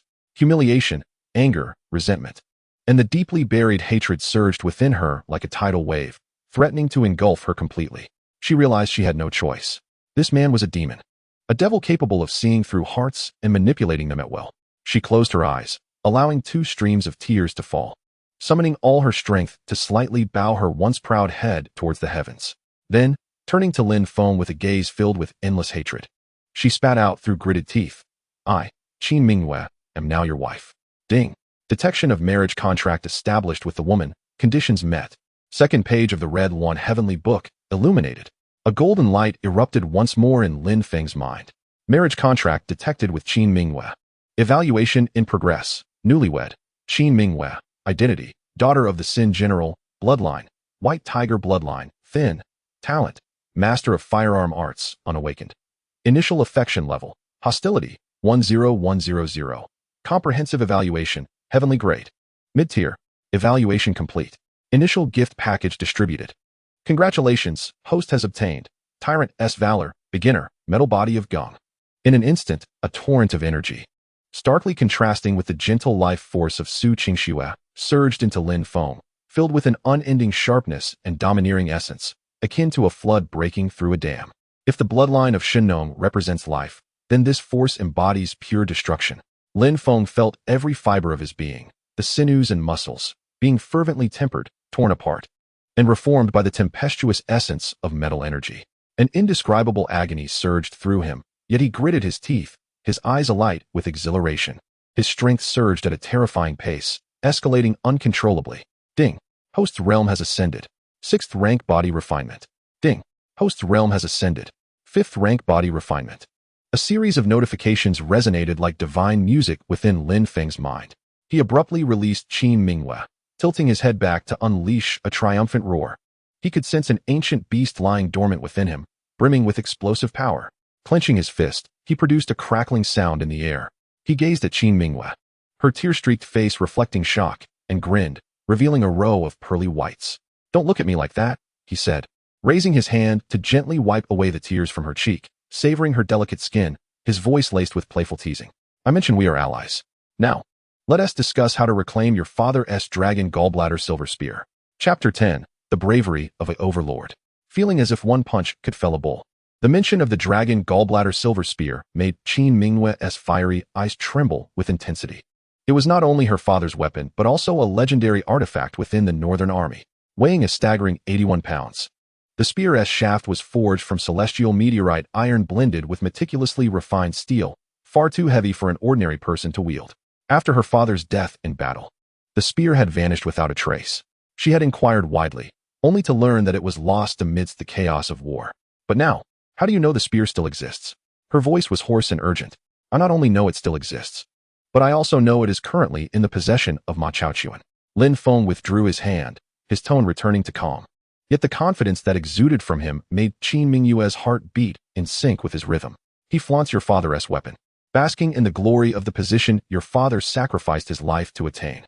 Isn't that ironic?" Each of Lin Feng's words struck Qin Mingyue's heart like steel needles. Ma Chaochuan. She nearly spat the name through clenched teeth, her beautiful eyes ablaze with a wrath potent enough to reduce everything to ashes. Clenching her fists tightly, her nails dug deeply into her palms, yet she felt no pain. "I will kill him." "Kill him?" Naturally, Lin Feng nodded, his gaze turning unervingly calm, like an experienced hunter surveying his prey. "But not now. He is a deputy commander, surrounded by elite guards, with the camp heavily fortified. For the two of us to charge in would be tantamount to suicide." He paused, adopting an enticing tone. "If you wish for vengeance, if you desire to reclaim your father's relic, you must become stronger than he is. And I can assist you." He regarded Qin Mingyue as one would a raw, uncut jade. The White Tiger bloodline and her mastery of spear techniques, such innate gifts were undoubtedly crafted for the battlefield, transforming her into a lethal instrument of war. Qin Mingyue fixed her gaze on Lin Feng, the hatred in her eyes gradually replaced by a complex emotion. She despised this man for coercing her in such a brutal manner. Yet she could not deny that every word he uttered struck at the very core of her deepest desires. "What gives you the right to make me believe you?" She exerted her last ounce of strength to maintain her precarious pride. "This." Lin Feng smiled. Without further ado, he approached the stout, pillar-like support beam at the center of the woodshed, which was as thick as an adult's thigh. Su Qingxue and Lu Rian looked on, apprehensive and unsure of his intentions. Qin Mingyue instinctively held her breath. Lin Feng inhaled deeply, and in an instant, the muscles in his right arm bulged, veins coiling like dragons upon his skin. A visible white stream of energy filled with an overpowering and sharp aura, swirled around his fist. The essence of the metal body. The bravery of a conqueror. Huh, he exclaimed, and without any flourish, he struck the wooden pillar with a mighty punch. Boom! A deafening roar erupted within the confines of the small wood shed. The sturdy wooden column swayed violently, as if struck by a battering ram. Following this, to the astonished eyes of the three women, fissures began to rapidly spiderweb outwards from Lin Feng's fist, radiating in all directions. The sound of splintering wood echoed incessantly. Lin Feng slowly withdrew his fist, revealing a deep, half-inch imprint at the point of impact, its edges smooth as glass. The load-bearing column supporting the entire roof of the woodshed was now marred by grotesque cracks, as if it could collapse at any moment. The entire structure groaned under the strain of that single punch. Silence. An eerie stillness enveloped the room. Su Qingxue and Lu Ruyan were completely dumbfounded. With mouths agape, they stared at the cracked pillar, then glanced at Lin Feng's unscathed fist, their minds blank. Was this truly the strength of a human? He resembled a beast in human form. Qin Mingyue's shock was beyond measure. Her pupils constricted to the size of pinpricks from sheer astonishment. While others might merely perceive the punch as powerful, only someone like her, a true martial artist, could comprehend the sheer terror behind it. This was not mere strength. An ordinary fighter, no matter how strong, would leave behind a jagged, irregular dent upon striking wood. Yet Lin Feng's punch left an imprint with edges as smooth as if it had been meticulously carved. This indicated that his power had been refined to an inconceivable degree. Every ounce of force was precisely channeled to the tip of his fist, with not a shred wasted. This extraordinary control over strength was something she had only witnessed in one person, her father, the valiant Colonel Qin Lai. No, he was even stronger than her father. If previously, Lin Feng had merely appeared to her as a mysterious figure with unusual skills and profound thoughts. Now, he stands as a towering, unfathomable mountain. The man, in that fleeting moment, unleashed a presence that subtly ignited within her an impulse to revere him. Do you believe it now? Lin Feng flicked his hand. As if merely accomplishing an inconsequential task, he observed Qin Mingyue's countenance, which bore the unmistakable marks of a worldview utterly shattered, and a sense of elation surged within him. The valor of a conqueror, indeed, is overwhelming. He felt as though he could vanquish a bull with a single punch. Qin Mingyue offered no response. She merely gazed at him, her proud eyes reflecting a kaleidoscope of stubbornness, doubt, and animosity, all obliterated beneath the weight of his might. In their place arose a reverence and conviction she could scarcely articulate.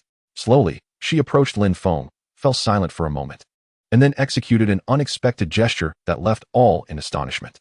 She knelt before him on one knee. This was a formal salute, a display of respect from subordinate to superior among soldiers. From this moment forth, my life, Qin Mingyue, belongs to you. Her voice held no trace of resistance, only a resolute assurance as if a great burden had been lifted. Whatever you command, I shall obey. All I seek is the chance to avenge my enemies. This act of kneeling signified that the proud steed had finally been tamed. Lin Feng nodded in satisfaction, extending his hand to assist Qin Mingyue to her feet. Very well. He surveyed the three women before him, Su Qingxue's medical prowess, Qin Mingyue's martial bravery, and Lu Ruyan's strategic acumen. A perfect initial team endowed with boundless potential had finally taken shape. His heart swelled with ambition, envisioning a luminous future ahead. Just then, his stomach audibly protested at the most inopportune moment. The surge of strength had resulted in a significant depletion of energy. The meal he had just consumed was entirely insufficient. Lin Feng awkwardly rubbed his belly. Su Qingxue, noticing, promptly exclaimed, I shall head to the kitchen to fetch you something to eat. She had developed an almost blind trust and reliance on him. No. Lin Feng shook his head, a glimmer of mischief flashing in his eyes. The food from the kitchen cannot compare to the satisfaction of preparing it oneself. He turned his gaze toward the humble quarters of the scout camp outside the woodshed, a sly smile creeping upon his lips.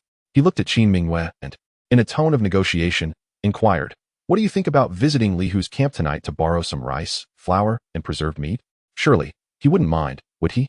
Chapter 11. The Old Hand in the Barracks? Today, I shall teach you how to navigate life.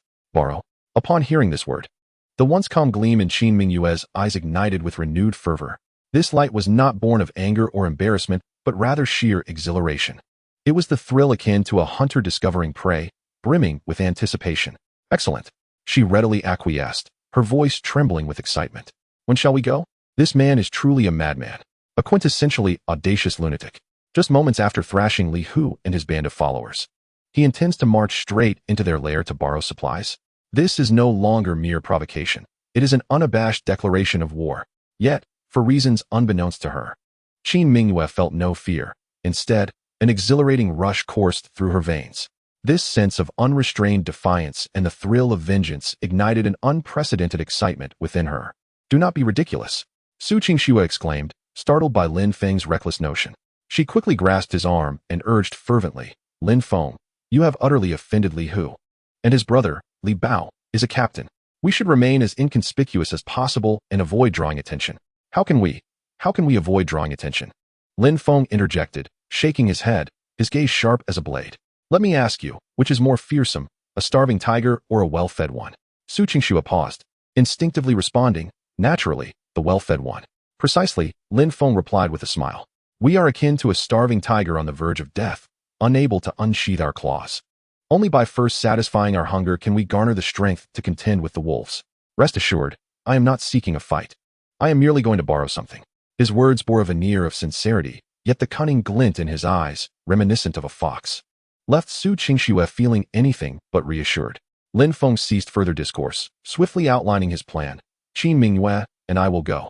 Qingxue, Yiyan, you two remain at home and lock the door from the inside. Remember, aside from Mingyue and me, do not open the door for anyone." He deliberately altered his terms of address, invoking Mingyue and home, which inexplicably sent a tremor through Qin Mingyue's heart, warming her cheeks, and she found herself nodding almost involuntarily. As night cloaked the landscape in darkness, most soldiers in the camp had succumbed to slumber, leaving only a few scattered patrols wielding torches, meandering in the distance. Lin Feng and Qin Mingyue moved like two phantoms, seamlessly blending into the night, traversing the shadows of the barracks with silent grace. Lin Feng led the way, his steps as light as those of a feline, landing with scarcely a sound, perfectly evading all watchful eyes. Behind him, Qin Mingyue felt an escalating sense of alarm. Such stealth was not a skill possessed by an ordinary scout. Even the military's elite night operatives would struggle to achieve such effortless finesse. What other secrets lay hidden within this man? Before long, they arrived at the innermost row of barracks designated for the likes of Li Hu and his trusted confidants. The lights still flickered within, accompanied by the muffled sounds of raucous revelry and profane exclamations. Lin Feng gestured for Qin Mingyue to remain in place, then inhaled deeply before approaching the door. He neither knocked nor pushed the door open. Instead, he raised his foot and, in a most contemptuous manner, delivered a forceful kick that sent the wooden door crashing open. Bang! The resounding noise reverberated throughout the entire barack. The previously boisterous clamor within fell abruptly silent. Every gaze turned in unison towards the entrance. There stood Lin Feng, arms crossed, leaning nonchalantly against the doorframe, a playful smile gracing his lips. Inside the barack, the air was thick with a noxious miasma, a pungent blend of sweat, foot odor, and cheap liquor swirling in the atmosphere. A group of 7 or 8 bare-chested men, adorned with tattoos, gathered around a rickety table engaged in gambling, while several empty wine jars lay scattered nearby. These individuals were the most trusted enforcers of Li Hu, notorious for their tyrannical behavior in the scouting battalion, where they bullied new recruits and committed various misdeeds. After a brief, unsettling silence, a burly man with a full beard suddenly slammed his hand on the table and stood up. With bleary eyes, he pointed an accusatory finger at Lin Feng and bellowed, "Who is this dog that dares to kick down Brother Hu's door?" "Brother Hu?" Lin Feng responded, as if he had stumbled upon an amusing jest.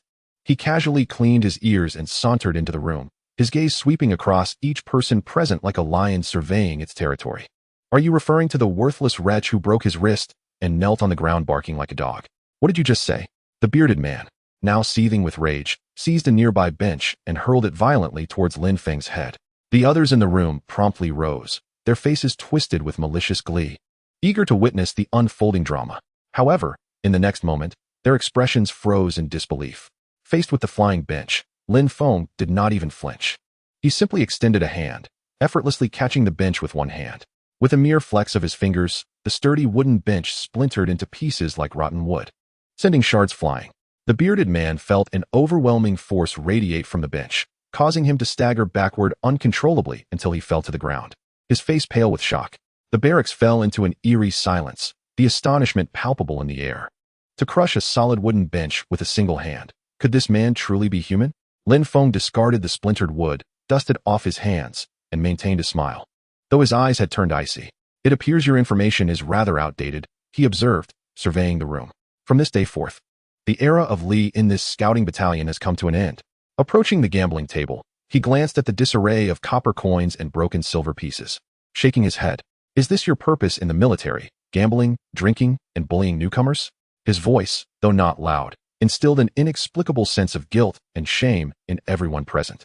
I do not care what your past misconduct entails, Lin Feng declared, placing his foot on the table with an undeniable authority. From now on, I, Lin Feng, shall be your new standard. He raised a finger. First, from this point onward, I have the final say in this squad. My word is law, and anyone who dares to defy it, he pointed at the still-dazed, bearded man on the ground, will be the first to face the consequences. He raised a second finger.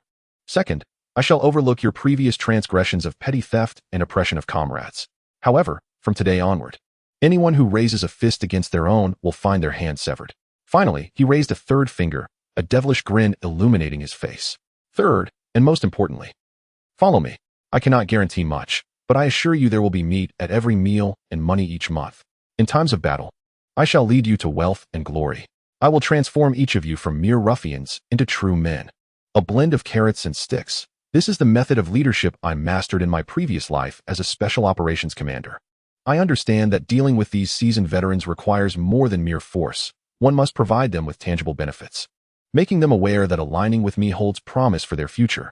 Indeed, after I spoke, the expressions of the soldiers before me shifted. There was fear, skepticism, but predominantly a long-suppressed yearning. Is not the purpose of serving in the military to secure sustenance, to rise in rank, to attain wealth, and to bring honor to one's family? Although Li Hu protected them, it only allowed them to bully others, while the genuine rewards eluded them. Yet, this man before them not only possessed formidable strength, but also painted a tantalizing vision for their future. What? Do you doubt? I discerned their thoughts and approached the corner where Li Hu had hoarded rice and cured meat.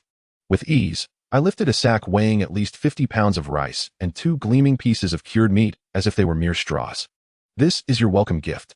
I cast the items onto the table with a thud. Tonight, everyone shall enjoy a feast, celebrating the establishment of our new team. Having completed this gesture, I hoisted the remaining sack of rice and several pieces of cured meat, turning toward the door. Not a single soul dared to impede my path. They merely gazed at me with expressions of profound complexity, as I, akin to a deity descending from the heavens, forcefully entered their world and established a new order through sheer audacity. Upon reaching the door, I paused and glanced back. I beckoned to the bearded man still seated on the ground, curling my finger. What is your name? The bearded man jolted, scrambling to his feet, stammering, I am called Wang Dachui, Master Lin. Wang Dachui. I nodded. Then, in a tone reminiscent of issuing commands, casually stated, from now on, you shall follow me. Now, go to the kitchen, find a large pot, and stew this meat for me. Remember, add plenty of water, so all the brothers can share a warm broth. Chapter 12, Unconvinced. I shall make you kneel and sing submission on the training field. Wang Dachui was taken aback. He stared at Lin Feng's face, which wore a hint of playful mockery, then glanced at the pile of tantalizing cured meat on the table, his mind struggling to comprehend. Follow Lin Feng, and he was to stew meat? This script was all wrong. According to past conventions, someone like Lin Feng, daring to challenge Brother Hu's authority, should have been mercilessly beaten by their group and discarded in a mass grave to feed the dogs. Why now? Had the narrative shifted so dramatically that he was to cook for his adversary? What?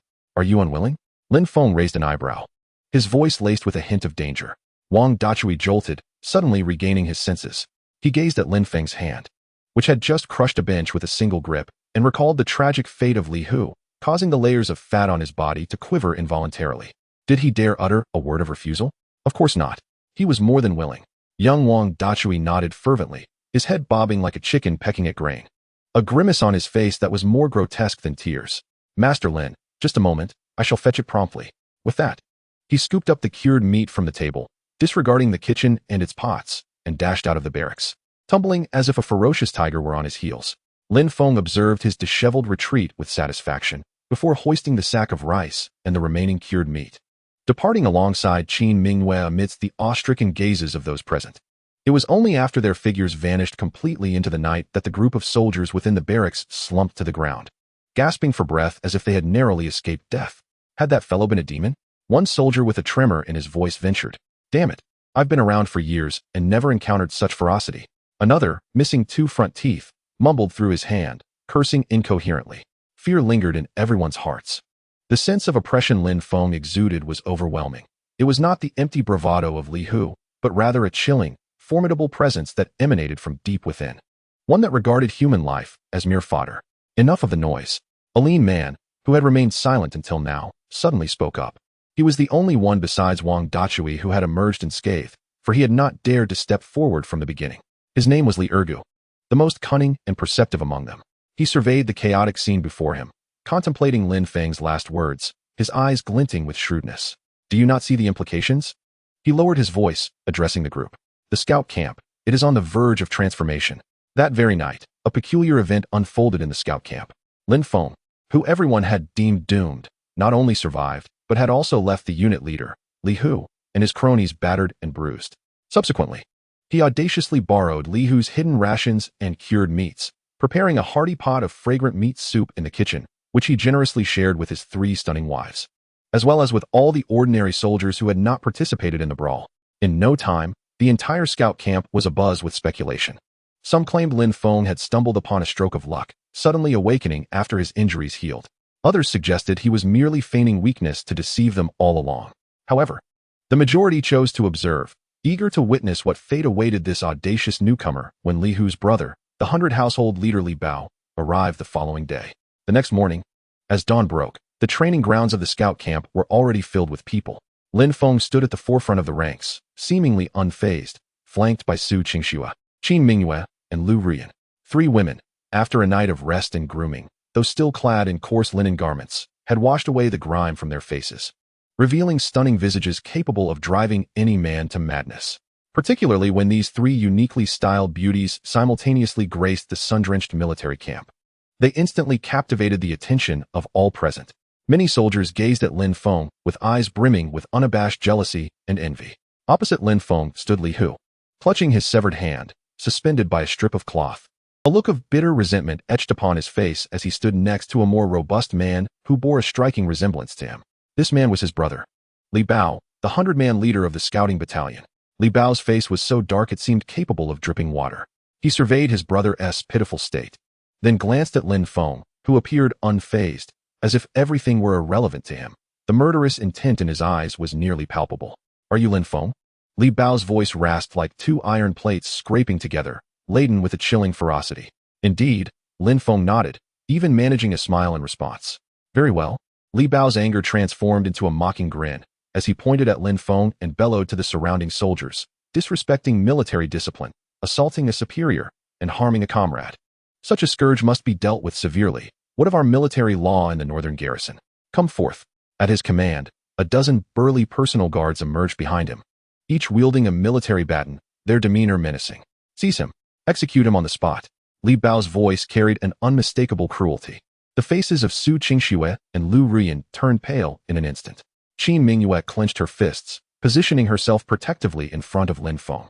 Hold on. Just as the guards were about to spring into action, Lin Feng spoke calmly. He pushed past the obstructing Qin Mingyue, facing Li Bao's fiery gaze, still wearing that serene smile. Captain Li, you just accused me of assaulting a superior and harming a comrade. Do you possess any evidence? Evidence? Li Bao sneered. My brother and these injured men are witnesses. What further proof is required? Oh, Lin Feng surveyed the area, casting his gaze upon those thuggish soldiers he had injured the previous day, now looking at him with trepidation. He called out, Who among you will recount what transpired last night? However, his inquiry was met with a profound silence. The soldiers exchanged glances, each lowering their heads, their eyes darting away. Not a single soul dared to step forward and testify against Lin Feng. What a farce. Though Li Bao was a 100-man leader, he could not monitor them constantly. Furthermore, Lin Feng's otherworldly prowess from the previous night had left an indelible psychological scar upon them. Offending Li Bao might result in merely a beating, but crossing this calamity could indeed lead to death. Seeing this, Li Hu grew frantic, berating his subordinates. You worthless fools. Have you lost your tongues? Quickly tell the captain it was this brat who struck first. Yet, still, no one responded. Li Bao's expression darkened further. Very well. It seems you are all colluding to rebel. He ceased his idle chatter, and an overwhelming aura erupted from his being. A formidable pressure, characteristic of the 6th rank of body refinement, bore down upon Lin Feng with ferocity. Given this, he resolved to personally intervene and rectify matters. Before his words had even faded, he launched himself forward like a cannonball, aiming a punch directly at Lin Feng's face. This strike, infused with immense force and accompanied by a howling gust of wind, surpassed anything his brother, Li Hu, could muster by several magnitudes. The surrounding soldiers instinctively retreated a few steps, fearful of being caught in the crossfire. Yet, in the face of this thunderous blow, Lin Feng's expression revealed a hint of disappointment. Is this all? He shook his head, and then, amidst the incredulous gazes of all present, he too, effortlessly, threw a punch. Two fists of markedly different sizes collided in midair. Bang! A sound as thunderous as a drum reverberated across the training ground. A visible shockwave emanated from the two combatants, radiating outward with great force. Everyone anticipated that Lin Feng's seemingly frail body would be sent flying by Li Bao's punch. However, the outcome left all onlookers agape. Lin Feng remained firmly planted in place, utterly unyielding. In stark contrast, the imposing captain, Li Bao, appeared as if he had been struck head-on by a raging bull, stumbling back 7 or 8 steps before barely regaining his balance.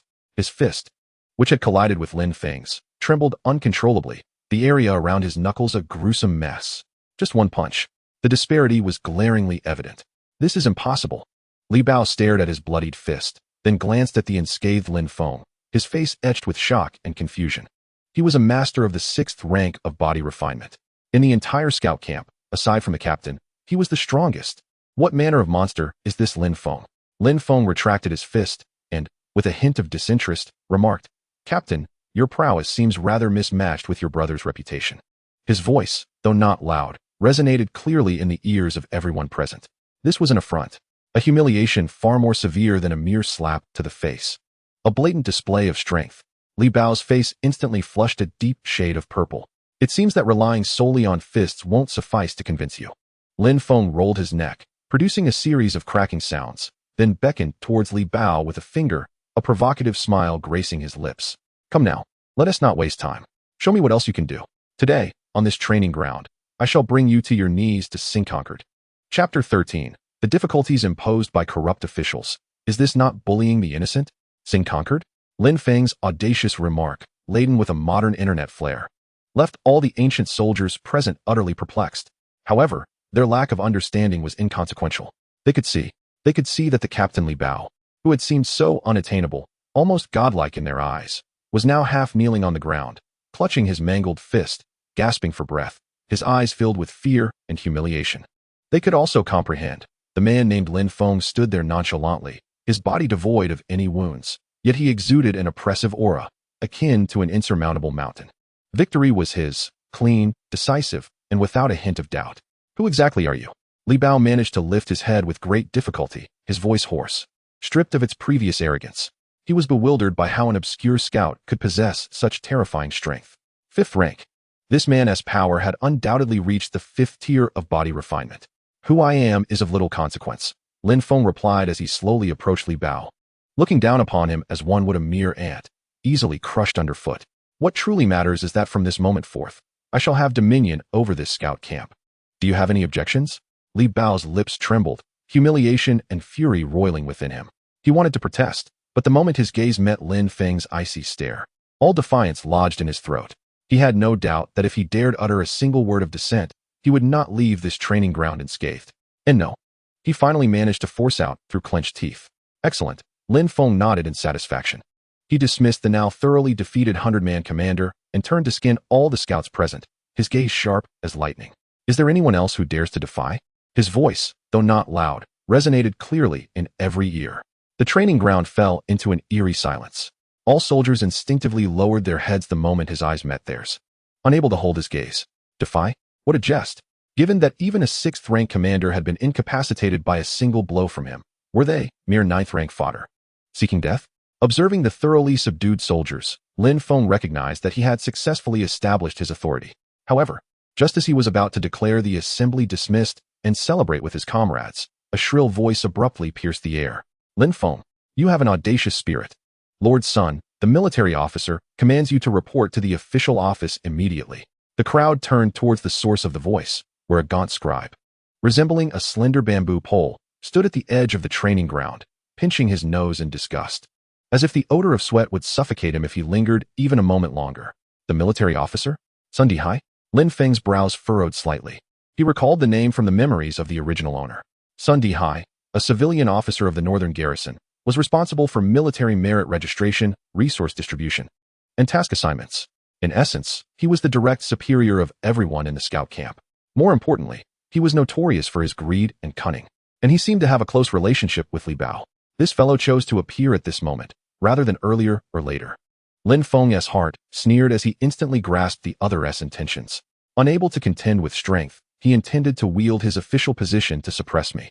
Lin Feng, why do you hesitate? Lord Sun awaits. Do you dare to disobey? The scribe shouted with increasing arrogance as Lin Feng remained unmoving. Understood, Lin Feng replied coolly. He turned to Qin Mingwei and Su Qingxue, instructing, you two take Rian back and secure the door. I shall return shortly. Be careful. Worry filled Su Qingxue's eyes. She understood that dealing with such civil officials was far more perilous than engaging in combat on the battlefield. Lin Feng offered her a reassuring glance before following the sharp-featured scribe toward the official's office. The office of the military secretary stood in stark contrast to the rudimentary barracks outside, resembling two entirely different worlds. Inside, a heated Kong warmed the room, and the air was suffused with the fragrance of rare incense. A middle-aged man, clad in a brocade robe and sporting a goatee, sat leisurely behind a large Zetonwood desk, savoring his tea. He appeared exceptionally well-groomed with fair skin and long fingers, resembling a pampered wealthy gentleman rather than a military officer. This man was Sun Dehan. You are Lin Feng. Sun Dihai set down his teacup, raising his gaze to scrutinize Lin Feng with an air of condescension. I have met Lord Sun, Lin Feng replied with a respectful nod, neither submissive nor arrogant. Humph. You know to address me as Lord. Sun Dihai sneered, slamming his teacup onto the table with a sharp crack. Lin Feng, what audacity you possess. Publicly assaulting a superior in the training grounds and inciting unrest. What do you take military law for? What do you take me for? He wasted no time in hurling accusations. Yet, Lin Feng remained unfazed, smiling as he responded, my lord jests. I merely engaged in a friendly spar with Lieutenant Li. The military values strength and honors the powerful. Surely this does not contravene military discipline? Spar? Sun Dihai's beard bristled with indignation. You call nearly beating someone to death a spar? That merely indicates that Lieutenant Li needs to practice more diligently, Lin Feng replied innocently, shrugging his shoulders. Moreover, when I was left to die in the woodshed, I did not see you come to discuss military discipline with me. Now that I have fortuitously survived, it seems someone is suddenly concerned about my adherence to the rules. He paused, allowing a significant smile to form on his face. Lord Sun, do you not agree that this is merely bullying the honest? You. Sun Dihai was momentarily at a loss for words. Realizing that this Lin Feng was not only unusually powerful, but also possessed a tongue as sharp as a blade. Taking a deep breath, he recognized that he could not gain the upper hand in a war of words. With a scowl, he retrieved a document from his drawer and tossed it onto the table. Very well. Since you are so capable, I shall grant you an opportunity to serve the country. He pointed to the document, coldly stating, the Northern D have recently intensified their activities around Haifengku, posing a grave threat to our military supply lines. I now command you to infiltrate Haifengku alone and ascertain the Northern D's troop deployment and the identity of their leader. You must return with a report within 3 days. Haifengku? Lin Feng's expression instantly hardened. That area was one of the most active regions for Northern D scouts, characterized by treacherous terrain that was easy to defend yet difficult to attack, often referred to as the graveyard for scouts, to say nothing of infiltrating alone. Even sending a 10-man squad might not guarantee a safe return. Sun Dihai, on the surface, is assigning him a task, but secretly, he intends to use the Northern D people's sword to eliminate him. What a clever scheme of using another's weapon. Are you afraid? Seeing Lin Feng's silence, Sun Dihai's face broke into a smug smile. If you kneel now, bow your head in apology, and offer your 3 women to me, I might consider giving you a lighter task. His eyes sparkled with unabashed greed and lust. However, Lin Feng's subsequent reaction froze all of Sun Dihai's pride on his face. Lin Feng not only exhibited no fear, but instead broke into a smile. He stepped forward, picked up the document, scrutinized it thoroughly, and then nodded. What an excellent task. Such a splendid opportunity to serve the country and achieve merit. Why would I be afraid? He looked at the astonished Sun Dihai, his smile becoming exceedingly radiant. However, my dear son, such critical military affairs cannot merely rely on verbal orders. That would hardly be proper, would it? What do you mean? A sense of foreboding rose within Sun Dihai. What I mean is, Lin Feng slammed the document onto the table, leaning slightly forward and enunciating deliberately. Please, my lord, issue me a military order. Chapter 14. A mission of death? I beg your pardon. This is a mission to earn military merit. A military order? Sun Dihai gazed at Lin Feng's face, which was filled with sincerity, and for a fleeting moment, he doubted whether he had misheard. Has this young man gone mad? Or is he simply foolish? Does he not realize that assigning him this task is tantamount to sending him to his doom? A rational person would be striving to evade it, bargaining for terms, yet here he was, not only accepting it, but also seemingly eager to secure a written document to formalize this perilous journey into death. Absurd. Sun Dihai snapped back to reality with a scoff, regarding Lin Feng as if he were a fool oblivious to his own mortality. Lin Feng, has your mind deteriorated? A mere reconnaissance mission does not necessitate a military order. Do you think you are a general leading troops into battle? Your words are misguided, my lord. Lin Feng's smile remained, but his tone turned grave. In the military, there are no idle words.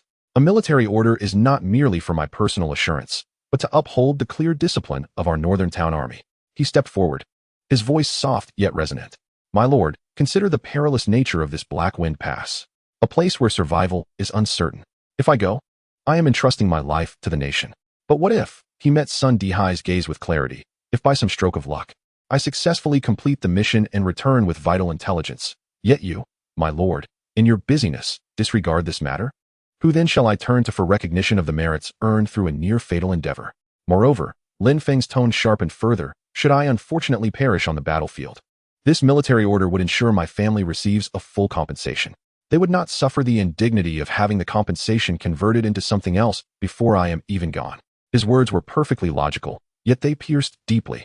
He laid bare Sun Dihai's previous clandestine dealings for all to see. The countenance of Sun Dihai darkened instantaneously, his small eyes gleaming with a cold, serpentine malice. This Lin Feng, indeed, was as sharp-tongued as Li Bao had described. He was not one to be trifled with. Preposterous. He slammed his hand upon the table, his voice thunderous. Are you questioning my integrity? Not at all. Lin Feng slightly inclined his body, adopting a humble demeanor. Yet his words remained resolute. It is merely the established customs of the military that must not be disregarded. In matters of life and death, a military decree must be established to clarify rewards and punishments, thus invigorating morale. This is a tradition passed down from our ancestors, is it not? You, esteemed sir, are well-versed in military texts and surely comprehend this better than a mere commoner like myself. With his repeated references to regulations and principles, Lin Feng effectively cornered Sun Dihai, leaving him speechless. Indeed, such an unwritten rule existed within the army, but it typically pertained to critical missions personally assigned by generals. The task at hand, assigned privately by a mere soldier, was evidently a sordid affair of personal vendetta. Who would genuinely establish a military decree under such circumstances? Yet, Lin Feng brazenly brought it forth. Should Sun Dihai refuse, it would cast doubt upon his own integrity, suggesting he intended to renege on his word. Very well, very well. Sun Dihai, infuriated to the point of laughter, fixed his gaze intently upon Lin Feng, his murderous intent intensifying.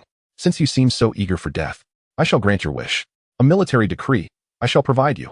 In his mind, Lin Feng's venture was a certain death. Even a 100-man detachment would struggle to survive in the treacherous Black Wind Pass. How could Lin Feng, no matter how skilled, hope to contend with a 1,000-strong battalion of the Northern D? Ultimately, he was merely a corpse. It mattered not whether a military decree was issued, or even if he were granted the title of general. Contemplating this, Sun Dihai's fury subsided significantly. He resumed his seat, a sly smile akin to that of a cat toying with a mouse gracing his lips. Speak, what rewards do you wish inscribed upon this decree? A surge of joy coursed through Lin Feng. He realized he had successfully baited the hook. Yet his expression remained one of feigned shock and trepidation as he rubbed his hands together, somewhat bashfully stating, Esteemed sir, I harbor no grand aspirations. I merely pondered, should fortune smile upon me and I succeed in my task, could I possibly speak quickly? Sun Dihai impatiently interjected. Yes, yes. Lin Feng nodded vigorously, then cautiously extended 3 fingers. I wish to request 3 items. First, his gaze sharpened. If I can ascertain the deployment of the Northern D forces at Black Wind Pass and return with precise intelligence regarding their commander, I demand a promotion to the rank of squad leader, commanding a unit of scouts. What? Sun Dihai's eyebrows shot up, a cold chuckle echoing within him. This fellow certainly had grand ambitions. A mere foot soldier aspired to be a squad leader? Yet, as he was destined for death, what title mattered? Granted. He waved his hand dismissively, feigning generosity. What else? Secondly, a glimmer of avarice lit Lin Feng's face. My family is impoverished, with 3 wives to support. Thus, I seek a reward of 100 taels of silver, along with a steed capable of traversing 800 li a day. 100 taels of silver? This is equivalent to a decade's worth of military pay for an ordinary soldier. Sun Dihai's eyelids twitched, silently cursing Lin Feng's insatiable greed. Yet, upon contemplating that these possessions were merely illusions conjured in a painting, he coldly nodded once more, granting permission. Proceed with the third. The expression on Lin Feng's face grew serious.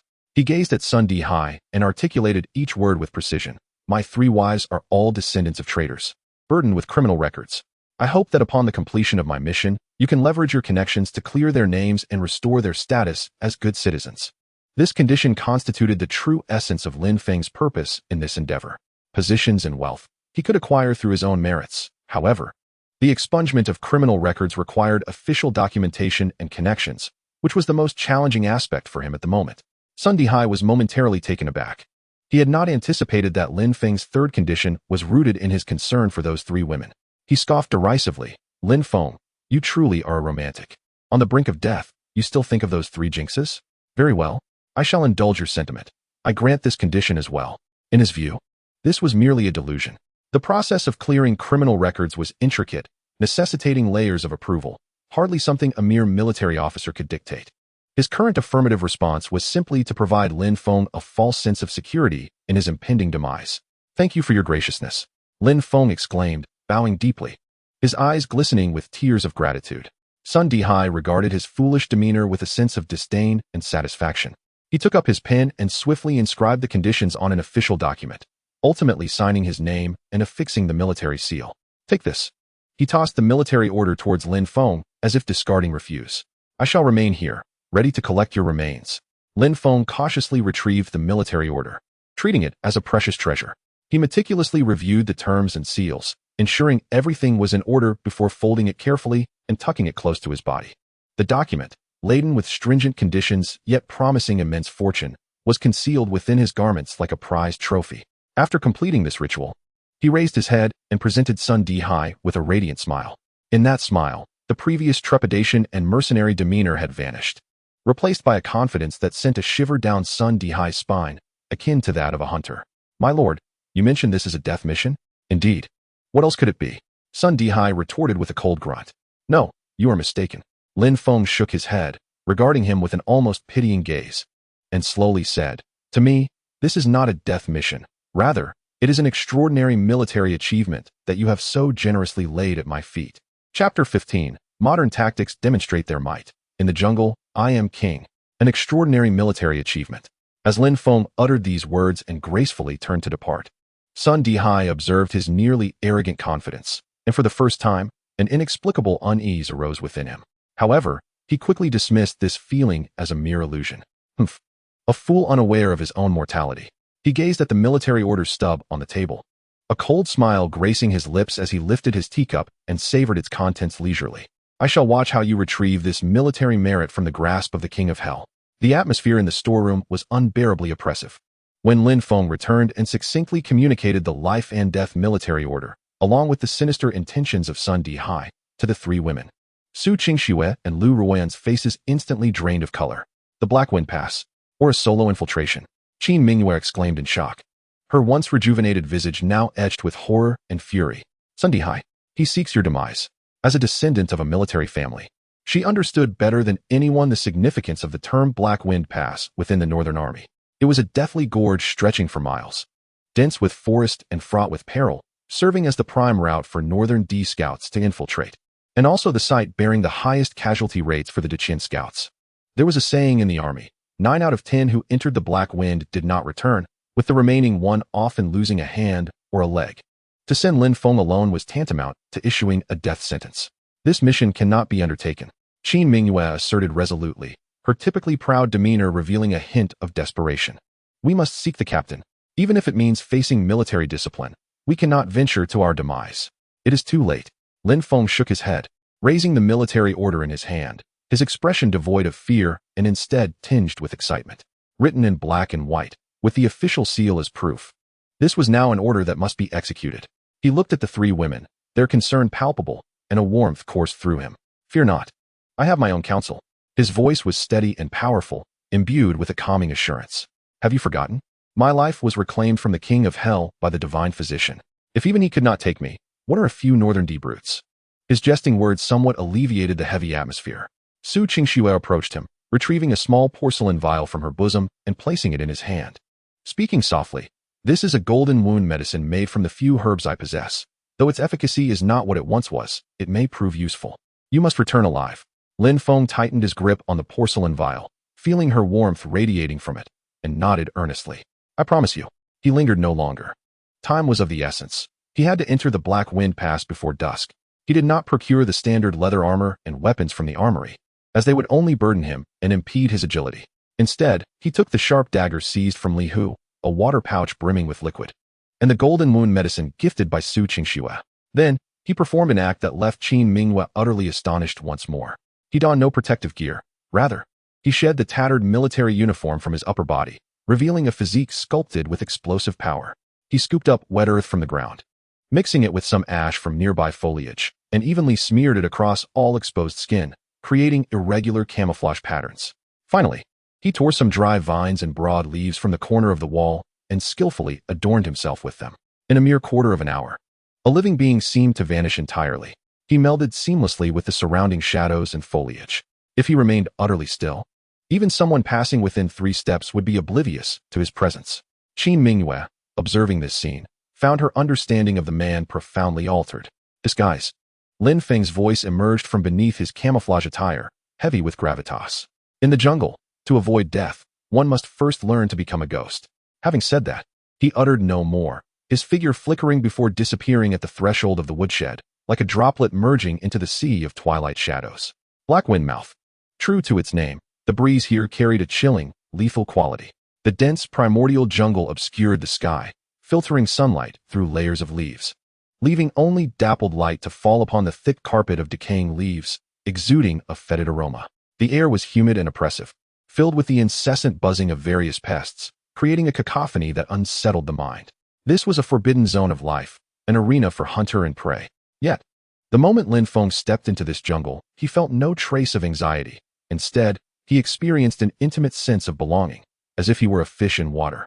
In his past life, as the ace of the Lone Wolf Special Forces, he had executed countless missions in the world's most primal and perilous tropical rainforests, engaging guerrillas, eradicating drug traffickers, surviving in the wild. The jungle was his domain. He did not advance cautiously like an ordinary scout, treading along the paths worn by others, for that would be the height of folly, akin to announcing his arrival to the enemy. Instead, he chose the most arduous routes, fraught with thorns and vines. Each step he took upon the thick layer of leaves was nearly soundless. His body moved like a phantom, gliding silently between various obstacles. His senses were heightened to their utmost potential. The rustle of the wind through the treetops, the frequency of insect wings, and even the distinct scents emanating from different plants coalesced in his mind, forming a three-dimensional, dynamic map of the jungle. The qualities of the body of 100 herbs manifested in ways he had never anticipated. His innate affinity with flora enabled him to discern which plant juices were toxic, which roots could stave off hunger, and even to infer whether someone had passed recently by the unnatural creases on a leaf. He was the sole sovereign of this jungle. After approximately an hour of traversing, Lin Feng suddenly halted. He crouched down, pinching a small handful of soil, bringing it to his nose for a delicate sniff. The scents of kerosene, horse manure, and the distinctive odor of the northern D people, reminiscent of mutton, wafted to him. A cold smirk graced his lips. At least 5 individuals had passed through here half an hour prior. He did not immediately pursue them. Recklessly chasing after unclear enemy movements was a blunder only a novice would commit. Like a patient hunter, he lingered at a measured pace, tracking them while discreetly setting out some small gifts along the way. A sharpened bamboo skewer, smeared with the venomous sap of a deadly plant, lay cleverly concealed beneath a layer of fallen leaves. A snare, woven from pliable vines, spanned the space between 2 trees, positioned with cunning precision. A rudimentary pitfall, disguised as ordinary ground, was lined with sharp branches below. These were the most fundamental yet effective jungle traps employed by special forces in a past life. Simple to construct, yet lethally effective. After tracking for half a mile, faint voices floated from ahead. Lin Feng's figure instantly melded into a dense thicket, his breathing rendered nearly imperceptible. He parted the leaves before him and gazed ahead. In a clearing, 5 scouts from the northern D, clad in leather coats and armed with curved sabers, gathered around a crackling campfire, laughing boisterously and tearing into roasted meat, appearing utterly relaxed and complacent. To them, this was undoubtedly their territory, a place of absolute safety. Lin Feng's gaze, sharp as a cold blade, swept across each of their faces. All 5 were at the 9th level of body refinement, posing little threat. His fingers slowly closed around the dagger at his waist. He did not act immediately. He was waiting for the opportune moment, awaiting the rise of the wind. At last, a gust of mountain breeze roared from the depths of the canyon, rustling the leaves. Now was the time. Lin Feng's form, like a specter, glided silently from the underbrush. His target was not the 5 reveling scouts, but the 5 warhorses tethered to the trees behind them. The warhorses were the second lifeblood of the cavalry. Without them, the warriors were like toothless tigers. Just as he was about to approach the horses, a scout relieving himself inadvertently turned his head, locking eyes with Lin Feng's cold gaze. The enemy barely had time to utter a sound. In the next instant, a glimmer of cold light shot from Lin Feng's hand. The sharp dagger traced a deadly arc through the air, as if guided by an unseen hand, and with a soft thud, it pierced precisely into the scout's throat. Blood gushed forth. Meanwhile, Lin Feng had already lunged at the startled warhorses. He did not slay the beasts. Instead, with lightning speed, he slashed each horse's rear with his dagger. The horses, in pain, emitted piercing whinnies, breaking their reins and bolting frantically into the depths of the forest. Only then did the remaining 4 Northern D scouts awaken from their stupor. They beheld their comrade's lifeless body and the fleeing horses, their eyes widening in horror. An enemy. Chase! They roared, drawing their sabers, and without a moment's hesitation, they sprinted after the direction in which the horses had fled. However, they failed to notice that behind them, in the seemingly secure clearing they had just vacated, a ghostly figure was slowly emerging from the shadows. Lin Feng wore a cruel smile upon his face, reminiscent of a cat toying with a mouse. He gazed at the 4 prey that had intruded upon his meticulously arranged hunting grounds, whispering in a tone only he could hear, "Welcome to my world." Chapter 16. Enemy Scouts? One I shall slay, a pair I shall vanquish. Agira. Upon witnessing his companion's throat severed in a single stroke, lifeless eyes wide open, the remaining 4 Northern scouts were filled with rage. They were wolves of the prairie, fierce and cunning. After a brief moment of shock and anger, the scarred leader quickly made the most prudent decision. There's an ambush. Scatter. Pair up. Do not let him escape. He bellowed, brandishing his curved blade, as he and another comrade flanked the dense jungle from opposite sides. The remaining 2 immediately understood, pursuing from another direction. They were seasoned and coordinated, employing the hunting tactics that prairie wolves excelled at. In their eyes, the ambusher, no matter how cunning, stood no chance against their encirclement. However, what they pursued was not a mere antelope caught in a trap, but a prehistoric tyrannosaurus clad in human skin. Lin Feng did not flee. He retrieved his dagger, wiped the blood from the lifeless Northern scout, and leisurely followed the 2 scouts advancing from the right flank. The mantis stalks the cicada, while the yellow bird awaits. In the dim light of the jungle, shadows danced among the trees as the 2 Northern scouts, while tracking the trail left by the warhorse, vigilantly scanned their surroundings for any sign of their adversary. They could never have imagined that the quarry they sought was silently trailing them, a mere 10 meters behind, like a ghost. Agira, any sightings? One of the stout scouts whispered. None, replied Agira, his eyes glinting with malice. This accursed southerner is as slippery as a monkey, but he will not escape. When Captain Badu and the others encircle him, there will be no place for him to hide. No sooner had he spoken than he felt a sudden constriction at his feet. A vine, concealed beneath the fallen leaves, snapped taut, ensnaring his ankle. Not good. Agira's complexion changed drastically. He lost his balance and was propelled forward uncontrollably. His companion reacted swiftly, rushing to assist him. Yet, it was too late. A shadow, like a specter, surged from the darkness of the tree trunk behind them. It struck with unbridled speed. The stout scout felt a chill at his neck, followed by a surge of scorching liquid gushing forth. He had no time to utter a single cry before clutching his throat, collapsing to the ground in violent convulsions. His eyes filled with boundless terror and confusion. As the ensnared Agira struggled to lift his head, what met his gaze was a face smeared with dirt, adorned with a sinister smile. With a swift thrust, a sharp dagger plunged downwards, piercing through his skull. Blood and brain matter splattered across the ground. Another instantaneous kill.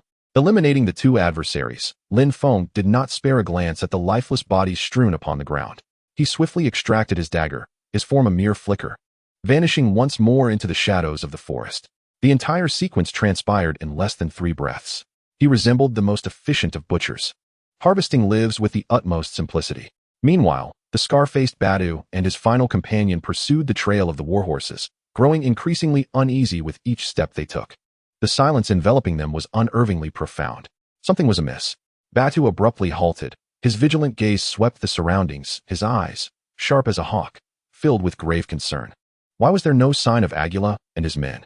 His companion gripped his curved blade tightly, his back drenched in cold sweat. Captain, do you think that barbarian has fled? Fled? Batu sneered, a cruel glint illuminating his eyes. Entering this storm is akin to stepping into the slaughterhouse of the Northern D. Where could he possibly escape to? As he spoke, a flicker of movement caught his peripheral vision in the nearby underbrush. Who goes there? Batu bellowed, without a moment's hesitation. He swung his curved blade towards the thicket, unleashing a deadly arc. Yet, nothing was there. The parted grass revealed only emptiness. Damn it, just a wild rabbit.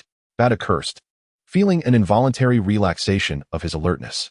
However, at the very moment he turned to continue his advance, a soft, chilling sound, like a sharp object piercing flesh, emanated from behind him. Batu's body stiffened abruptly. With great effort, he turned his head slowly. Before him stood his final companion, eyes wide with disbelief, staring down at his own chest. There, a sharpened bamboo stake, tainted with dark green venom, had pierced through his thick boot, embedding itself deeply into the instep of his foot, and Lin Feng's figure had, unbeknownst to him, manifested like a wraith behind him.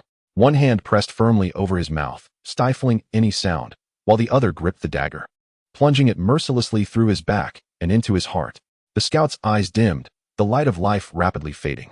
He reached out, as though seeking salvation, but ultimately, his hand fell limply to the ground. Only then did Lin Feng release his grip, allowing the still warm body to collapse softly onto the earth. He lifted his gaze towards the scar-faced Batu, who was now thoroughly consumed by terror. A cruel smile graced Lin Feng's lips as he extended his tongue, delicately tasting the warm blood upon his dagger, his eyes glimmering as if admiring a flawless masterpiece. Now, only you remain. His voice, though soft, struck Batu's heart like a heavy hammer. Batu crumbled. The pride he once held in his bravery, ferocity, and cunning was utterly shattered in the presence of this demonic man. He could not comprehend it. The adversary was clearly alone, devoid of cavalry, and lacking even a decent weapon. Yet here we stood, 5 men, 5 steeds, armed with 5 sharp curved blades, and within the span of less than a single incense stick's burning, we were ruthlessly slaughtered by him in a manner akin to mockery. This was no battle. It was a unilateral massacre. A devil. You are a devil. Batu let out a piercing scream, utterly bereft of all fighting spirit, and turned to flee into the jungle, driven by a frantic desire to escape this hell, to flee from this demon. However, just a couple of steps into his flight, the ground beneath him suddenly gave way. He screamed in anguish as he plummeted into a pit, perfectly camouflaged with leaves and loose soil. The pit was shallow yet sufficient to disrupt his balance, and the sharp branches at the bottom mercilessly pierced his calves. The excruciating pain nearly rendered him unconscious. He struggled to climb out of the pit, but a boot, worn and tattered, firmly pressed down upon his chest, pinning him at the bottom. Lin Feng crouched down, looking at him from a high vantage point, his smile radiant yet gentle. Do not be in such haste to depart, my friend. With the bloody dagger, he lightly tapped Batu's face, which was etched with despair. Our game has not yet concluded. I have a few questions to pose to you. For instance, how many of you came to Haifengku? And who is your leader? Should you answer honestly, I might consider granting you a swift end. Should you choose silence? Lin Feng's smile turned increasingly frigid. Then I shall have no choice but to disassemble you piece by piece. Chapter 17. Have you returned alive? The entire camp was left in astonishment. The night deepened. In the scout camp, the office of the military officer, the chief of scouts, remained brightly lit. Sun Dihai had not succumbed to sleep. He sat behind a grand mahogany desk, leisurely polishing a finely crafted hand crossbow, a subtle yet cold smile playing on his lips. Opposite him, Li Bao cradled his swollen fist, his countenance dark as he drank in silence. Brother, do you truly believe that lad will perish at Haifengku? Li Hu, seated nearby, had his broken wrist hastily bound by the camp medic, his face a canvas of anxiety and resentment. The events of the day had unfolded like a nightmare for him. He could not comprehend how the worthless fool he had so easily bullied could suddenly transform into something so formidable. Nonsense. Li Bao downed his drink in one gulp, slamming the cup onto the table with force. What kind of place is Haifengku? Even if I were to lead a team in personally, we would need to tread carefully. His reckless solo endeavor is akin to seeking death. Despite his words, the memory of being knocked back by Lin Feng earlier in the day still stirred feelings of humiliation and dread within him. Indeed, Sun Dihai set down the crossbow, lifted his teacup, and gently blew upon the floating tea leaves, his tone resolute. I have dispatched someone to investigate. And it turns out that Lin Feng is merely a destitute lad hailing from a hunting background. After 3 years of service in the military, he had remained largely inconspicuous. Yet, by some stroke of fortune, his strength has surged following his recovery. Nevertheless, at his core, he is but a common man, brimming with valor, yet lacking in cunning. He paused momentarily, a glint of malice flashing in his eyes. The truly fearsome force has never been mere brute strength, but rather the machinations of the human heart. He turned to Li Hu and admonished, "Remember this. If you wish to eliminate someone, you need not dirty your own hands. To wield another's dagger is the most prudent strategy." Li Hu nodded, somewhat bewildered. "Your wisdom is unparalleled, my lord." Li Bao quickly interjected with flattery. "Once that fellow meets his demise, those 3 captivating wives of his, humph." A glimmer of avarice flickered in Sun Dihai's eyes as he stroked his goatee and chuckled. "Do not worry, there shall be no shortage of rewards for you 2 brothers." The trio exchanged knowing smiles, as if they could already envision Lin Feng's tragic end in the wilderness, while they reveled in the company of beautiful women, celebrating their triumph. However, at that moment, the door of the official residence was suddenly pounded upon with great force. "Who is it? At this late hour, are we not allowed a moment's peace?" Sun Dihai's jovial mood was shattered as he snapped impatiently. From outside came the panicked voice of a guard, trembling with disbelief. "My lord, something terrible has happened." The guard's flustered demeanor was hardly fitting. Sun Dihai frowned. "What is it?" "Lin Feng. It is Lin Feng. He has returned." "What did you say?" The smile on Sun Dihai's face instantly froze. Li Bao and Li Hu, as if struck by lightning, leapt from their seats, their faces etched with shock and disbelief. "Impossible!" Li Bao exclaimed. "How long has it been? Not even half a day? How could he possibly return from the Black Wind Pass? You must be mistaken, and no mistake. I swear." The guard's voice quavered, almost in tears. "It is indeed him. He is even carrying something." "Carrying something?" The ominous premonition in the hearts of the 3 men intensified. "Let him in." Sun Dihai nearly spat the words through clenched teeth. The door swung open. Lin Feng entered. Still clad in the attire he had worn prior to his mission, his body smeared with dirt and ash, looking somewhat disheveled. Yet, the brightness in his eyes was striking. He strode into the room, seemingly oblivious to the expressions of shock on the faces of the 3 men, and walked straight to the table. Then, with a resounding thud, he dropped a heavy bundle wrapped in tattered cloth, still dripping with blood, onto the table. "I have fulfilled my duty," Lin Feng grinned, revealing a set of pristine white teeth, his smile radiant and blinding. "My lord Sun, I have brought back the intelligence you requested." As he spoke, he slowly began to unravel the blood-soaked package before the 3 men. At the moment the bundle was fully unveiled, ugh, Li Hu was the first to succumb, turning away to vomit. Li Bao's complexion turned ashen, his stomach churning violently. Even the notoriously ruthless Sun Dihai, upon beholding the contents of the table, felt his pupils constrict sharply, instinctively recoiling as he nearly toppled from his chair. Before them lay a parcel, within which were 5 severed heads, eerily lifeless. Each head bore the distinctive braids of the Northern D people, their faces contorted in expressions of terror and confusion from their final moments. Blood dripped slowly from the edge of the table, falling onto the exquisite carpet, producing a chilling sound with each drop. The entire office was enveloped in an oppressive silence, the air thick with a nauseating, metallic scent of blood. These 5 individuals were a squad leader and 4 subordinates from the Northern D Scouts. Lin Feng's voice resonated with unnerving clarity in the stillness, as he reported to his superior with all the diligence of a dedicated subordinate. "I have interrogated them.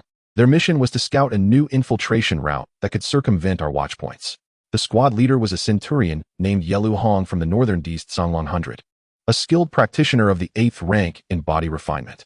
Their main force, comprising over 100 men, is stationed deep within the Black Wind Pass, poised to launch a surprise attack on our supply lines in 3 days via this new route." As he spoke, Lin Feng produced a bloodstained map crafted from animal hide, laying it beside the gruesome heads. This was the meticulously charted route and the precise location of their encampment. Having completed this task, he lifted his gaze to the now pallid-faced Sun Dihai, a pure and innocent smile gracing his features. "Do you believe I have fulfilled my mission, Lord Sun?" Sun Dihai's mind was a blank canvas. He stared at the 5 bloody heads on the table, and then at the appallingly detailed map. A chill coursing from his feet to the crown of his head. Not only had Lin Feng succeeded, but he had done so with astonishing perfection. In merely half a day, this solitary figure had infiltrated the scouts' graveyard at Black Wind Pass, returned unscathed, eliminated an enemy squad, extracted vital intelligence on troop deployments and plans, and even procured the enemy's attack route. Was this even a feat achievable by a mere mortal? Even the most elite scouts of the Northern Defense Army could scarcely accomplish such a remarkable task. A monster. This man was truly a monster. Sun Dihai stammered. pointing at Lin Feng, his lips trembling, unable to utter a complete sentence. Meanwhile, news of Lin Feng's return from Blackwind Pass, bearing the heads of 5 Northern D scouts, swept through the entire scout camp like wildfire. Initially, disbelief reigned among the soldiers who heard the news. However, when they summoned their courage to venture outside the official quarters, witnessing the terrified guards and inhaling the thick, inescapable stench of blood wafting through the door, their skepticism evaporated. The entire scout camp erupted in chaos. Is this for real? He single-handedly took down 5 Northern D scouts and brought back enemy intelligence? This is a monumental achievement. Damn it, I knew this fellow was no ordinary person. He is astonishing. The soldiers who previously lingered in doubt and envy now gazed towards the official's office. Their eyes filled solely with profound, genuine reverence. Within the office, Lin Feng disregarded the ghostly expressions of Sun Dihai and the other two. He leisurely retrieved the military order he treasured dearly from his bosom and gently placed it upon the table, pointing to the black and white stipulations inscribed upon it. A chillingly radiant smile graced his face. Lord Sun, shall we discuss the matter of the military merit rewards? Chapter 18. Sun Dihai, you old rascal. Dare you seize my military achievements? Upon hearing those 4 words, military merit rewards, Sun Dihai's pallid visage instantly turned a shade reminiscent of liver. He stared at the military order on the table, then glanced at Lin Feng's countenance, which bore an expression demanding the fulfillment of promises, and felt a surge of blood rise in his chest, nearly spewing forth a mouthful of old blood. Regret that twisted his insides. He could never have imagined that the document he had personally signed, which he thought was a death warrant, had now morphed into a noose around his own neck. Promotion by 3 ranks, a reward of 100 taels of silver, a fine steed, the expunging of criminal records. Any one of these conditions would have been enough to cause him considerable anguish for a day, yet now he was being asked to fulfill them all at once. This was more tormenting than death itself. Lin Feng watched as Sun Dihai struggled to swallow, his eyes darting rapidly, his mind racing to devise a strategy. Feigning ignorance? Impossible. The military order was indisputable, inscribed in black and white with the official seal as proof. He could not evade it. Dragging his feet? That too was unfeasible. This young man now possessed unfathomable strength and was a reckless force of nature. Who could predict what he might do if pushed to the brink? The only solution was a sinister thought that arose within him. Lin Feng, Sun Dihai suddenly forced a smile that was more grotesque than tears, a facade of amiability. He stood up and affectionately patted Lin Feng on the shoulder, his demeanor undergoing a complete 180-degree transformation. You have indeed rendered an unparalleled service to our northern garrison. He gestured towards the heads and maps on the table, exuding admiration. Such crucial military intelligence, such astounding achievements. I am truly exhilarated. While speaking, he discreetly gathered the animal skin map along with the military order into his sleeve. Rest assured, he patted his chest, fervently assuring him, with such a significant contribution, I will personally report to the captain and advocate for your merits. When the time comes, do not be surprised if not just the position of a mere team leader, but even that of a 100 household leader becomes a possibility. His words were imbued with heartfelt sincerity, as if he genuinely cared for Lin Feng's interests. Meanwhile, the brothers Li Bao and Li Hu stood by, utterly bewildered by this display. They could not fathom what scheme Sun Dihai was concocting. Lin Feng observed his masterful performance with a cold smile in his heart. The old fox was finally revealing his true colors, wasn't he? His face was still adorned with an expression of profound gratitude as he excitedly exclaimed, "Thank you, my lord, for your cultivation. Thank you, my lord, for your cultivation." The young man's eagerness was quite evident. Sun Dihai feigned displeasure and waved his hand dismissively, stating, "Such monumental achievements cannot be attributed solely to a mere military officer like myself. Naturally, I must report to the esteemed captain, who will personally bestow the rewards. Rest assured, you shall not be deprived of your due benefits." He paused for a moment, then shifted his tone to one of earnest gravity. "However, Lin Feng, you must understand that a tree that stands out in the forest will be beset by the wind. Your recent performance has been extraordinarily remarkable, which may inevitably incite the envy of others. To safeguard you, as well as to protect this accomplishment from the covetous eyes of the unscrupulous." He leaned closer to Lin Feng's ear and whispered in a voice meant only for the two of them, "Let us keep this achievement under wraps for now. Externally, we shall claim it as a joint effort between us. What do you say?" Lin Feng nearly burst into laughter at the absurdity of it all. What nonsense about a joint effort? What absurdity about protecting me? This old scoundrel clearly sought to usurp the credit for himself. He intended to divide this monumental achievement, which could elevate Lin Feng to great heights, taking half or even more. "My lord, is this not inappropriate?" Lin Feng's face displayed a mix of confusion and trepidation. What is inappropriate about it? Sun Dihai's expression darkened in an instant, and a hint of menace crept into his voice. Lin Feng, you must understand. Without my recommendation, do you think your accomplishments would be reported smoothly? Without my intervention, do you believe you could comfortably enjoy the fruits of this fortune? He snorted, revealing his true intentions. Young man, do not be overly greedy. Sometimes, indulging alone can lead to one's downfall. This achievement shall be divided with me taking 70% and you 30. You gain the benefits, while I gain the reputation. This is a win-win situation. Do you understand? So it was not merely a half share, but a direct claim of 70%. In his heart, Lin Feng had already condemned this avaricious old man to a metaphorical death. Yet on his face, he maintained an expression of indecision, as if caught in an internal struggle. Sun Dihai, observing Lin Feng's naivete, felt an increasing disdain, believing he had successfully swayed him. Very well, it is settled. He sought to deny Lin Feng further contemplation and decisively concluded, you may return and rest, awaiting my good news. With that, he gestured dismissively to send him away. However, Lin Feng did not budge. Slowly, he raised his head, and the expression of fear, hesitation, and greed faded like the retreating tide. In its place was an unfamiliar, cold, and mocking smile that bewildered Sun Dihai. Lord Sun, Lin Feng's voice was chillingly calm. Your previous remarks were quite persuasive. I nearly believed you. A sense of foreboding surged within Sun Dihai as he felt a jolt of anxiety. What do you mean? Lin Feng's smile blossomed even brighter. You were correct. A tree that stands out in the forest will be beset by the wind. Such a significant achievement is indeed too great for me to bear alone. Upon hearing this, Sun Dihai exhaled a sigh of relief, his face once again adorned with a smug smile. As long as you can comprehend, Lin Feng interrupted him, took a deep breath, and suddenly summoned the energy from his dantian. In the next moment, his voice, akin to a thunderclap, reverberated throughout the entire government office, penetrating the walls and resonating clearly across the training grounds, which were already teeming with soldiers. Sun Dihai, you greedy old fool. Do you dare to seize the military merits I earned through perilous trials? This thunderous declaration struck like a bolt from the blue. Inside the office, the smile on Sun Dihai's face froze instantly. His small eyes widened in disbelief, staring at Lin Feng as if he had encountered a ghost. Li Bao and Li Hu were utterly stunned. They could never have imagined that Lin Feng would audaciously expose the matter in front of all the soldiers in the camp. Had he lost his mind?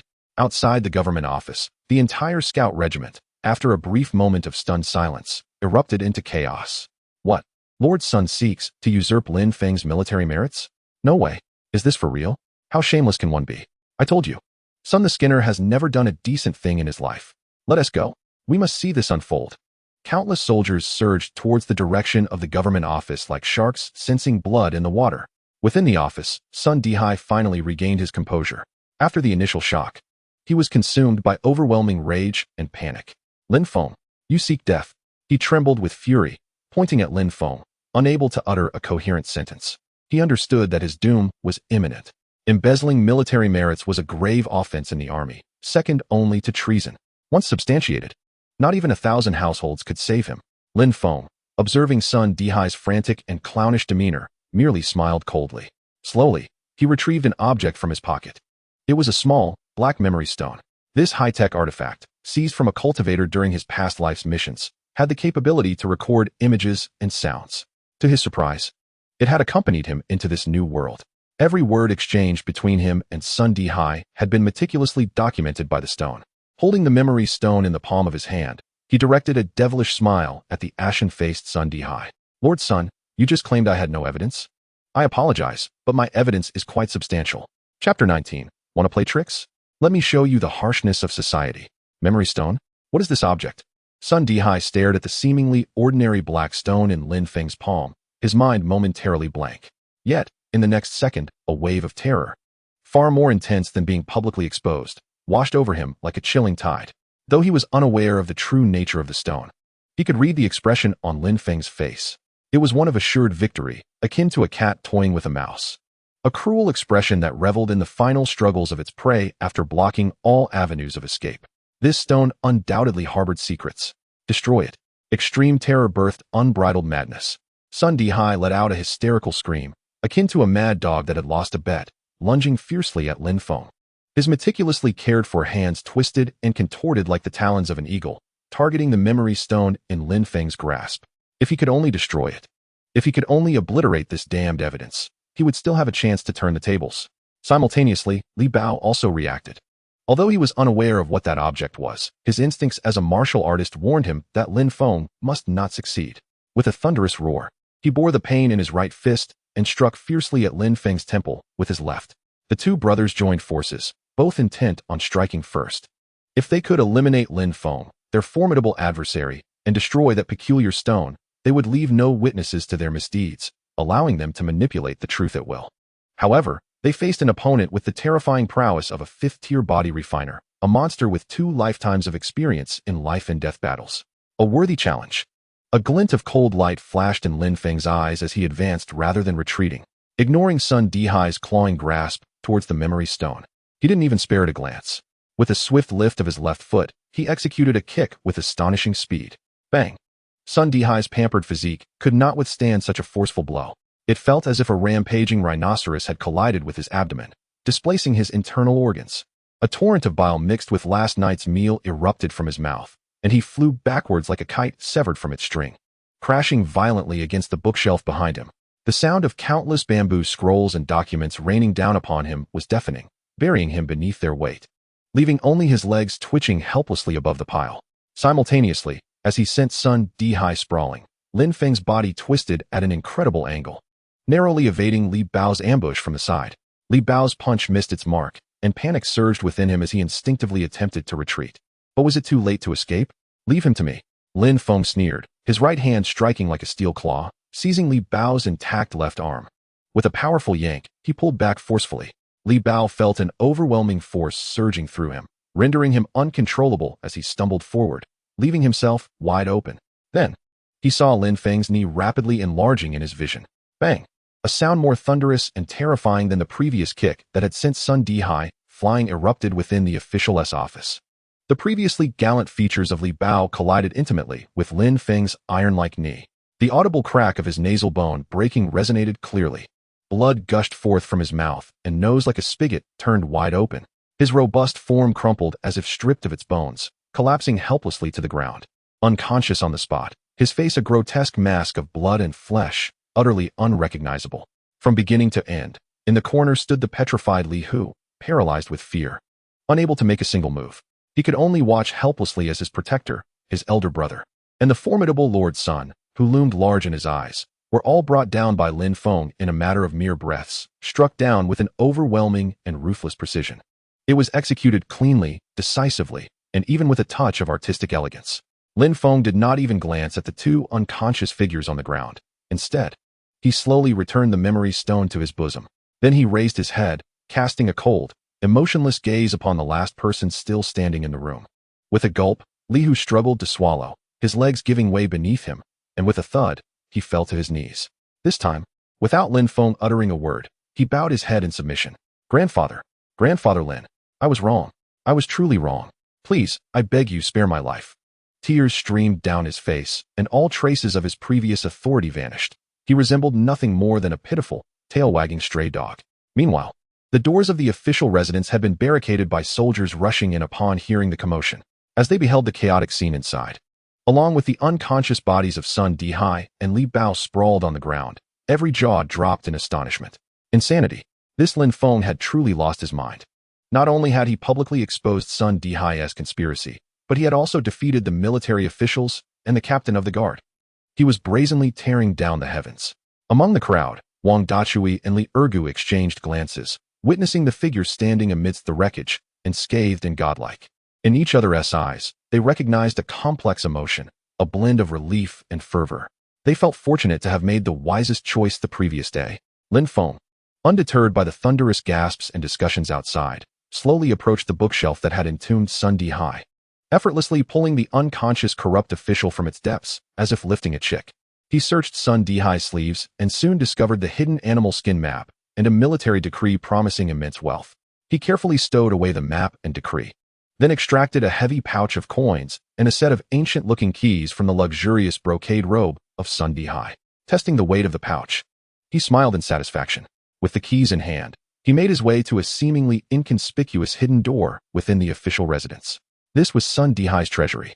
Under the watchful gaze of all present, Lin Feng unlocked the treasury's grand entrance. As the door swung open, a collective gasp echoed among the gathered crowd, including the soldiers outside. Inside the modest treasury lay a staggering hoard of gold, silver, jewels, silks, exquisite weapons, and medicinal herbs, piled high. The dazzling brilliance of the treasure nearly blinded all who gazed upon it. This was the ill-gotten wealth amassed by Sun Dihai through years of embezzling military funds, exploiting military achievements, and unscrupulous plundering. Brothers. Lin Feng turned around, facing the astonished and greedy faces outside the door. He raised his hand high, holding the money pouch and keys aloft. A provocative smile played upon his lips. Sun Dihai, who had embezzled military achievements and harmed his comrades, was a heinous criminal. Now, he was caught red-handed. He pointed towards the mountain of wealth stacked in the storeroom, his voice resonating like a mighty bell, echoing throughout the entire parade ground. Now I, Lin Feng, act on behalf of justice. This ill-gotten wealth I have decided to distribute among all the brothers of the Scout Battalion who have had their military pay unjustly withheld by him, as compensation. What do you say? After a brief silence, a roar erupted from outside, a thunderous cheer that could topple roofs. Bravo! Long live Lord Lin. In that moment, Lin Feng's reputation within the Scout Battalion soared to unprecedented heights. Gazing at the soldiers whose emotions he had ignited, his smile deepened with an understanding that from this day forward, the Scout Battalion would truly bear his mark. He slowly cast his gaze deeper into the camp, toward the command tent of General Xiao Yuanshan, the leader of 1,000 households. Looking in that direction, he whispered in a tone only he could hear, "The small fish. Sun Dihai has been caught. Next, it is time to meet the real big fish." Chapter 20. The tender embrace of the third wife, the Southern Belle. The night was as deep as water. Inside the firewood room, a dim oil lamp cast 3 flickering, slender shadows upon the wall. The air was thick with a suffocating tension. Su Qingxue and Lu Ruyan paced anxiously at the door, occasionally straining to listen to the commotion outside. Meanwhile, Qin Mingyue stood guard at the entrance, clutching the dagger seized from Li Hu, resembling a protective lioness, her phoenix eyes filled with vigilance and lethal intent. They could hear the tumultuous cheers outside, echoing like a tidal wave. Though they did not know the specifics of what had transpired, they could guess that Lin Feng had once again stirred up monumental trouble. He can't be in danger, can he? Lu Ruyan's voice trembled with a hint of tears, her already pale face now resembling a sheet of paper. Don't frighten yourself, Qin Mingyue whispered, uncertain whether she was comforting Lu Ruyan or bolstering her own courage. That guy is remarkably resilient. Despite her words, her tightly gripped dagger, the knuckles turning white, betrayed her inner turmoil. Just then, steady footsteps approached from a distance. The hearts of the 3 women leaped into their throats. Qin Mingyue swiftly positioned the dagger across her chest, adopting a defensive stance. "It's me." A voice they knew all too well drifted from outside. The 3 women exhaled in relief, and Su Qingxue hurriedly unlatched the door. Lin Feng stood at the entrance, unharmed. He was still dressed in his mission attire, smeared with dirt and blood, yet his eyes sparkled brighter than the stars above. "Are you all right?" Su Qingxue stepped forward, grasping his arm and scrutinizing him from head to toe, fearful that he bore new injuries. "What could possibly be wrong with me?" Lin Feng chuckled lightly, sidestepping into the room before placing a heavy package on the floor. "I have brought you all a little gift." He unwrapped the parcel, revealing several exquisite, pristine garments for women, along with some delicate pastries and a pouch brimming with silver and copper coins. "This was borrowed from Sun Dihai's storeroom," Lin Feng remarked nonchalantly, as if he had merely visited a neighbor. "From now on, we need not reside in this decrepit shack, nor wear these prison garbs." Observing the astonished expressions of the 3 women, he felt an unparalleled sense of fulfillment swell within him. To provide his loved ones with fine food, elegant attire, and a good life, such is perhaps the most fundamental and genuine aspiration of a man. You have taken care of Sun Dihai." Qin Mingyue's voice was somewhat hoarse. "Rest assured, I did not kill him." Lin Feng, aware of her concerns, approached the table and poured himself a glass of water, draining it in one swift motion. "However, my own life is effectively over. The evidence of embezzling military achievements is irrefutable. Even if the 1,000 household leader wishes to protect me, he must weigh the wrath of the entire battalion." He recounted the events briefly to the 3 women. When they learned that Lin Feng had recorded all conversations with a mere stone and used it to publicly expose Sun Dihai's scheme, even the typically composed Su Qingxue could not suppress her astonishment, covering her mouth with her hand, her beautiful eyes filled with disbelief. Meanwhile, Qin Mingyue's gaze towards Lin Feng had undergone a complete transformation. If she had previously been awed by his formidable martial prowess, she was now utterly astonished by this man's unfathomable, almost demonic cunning.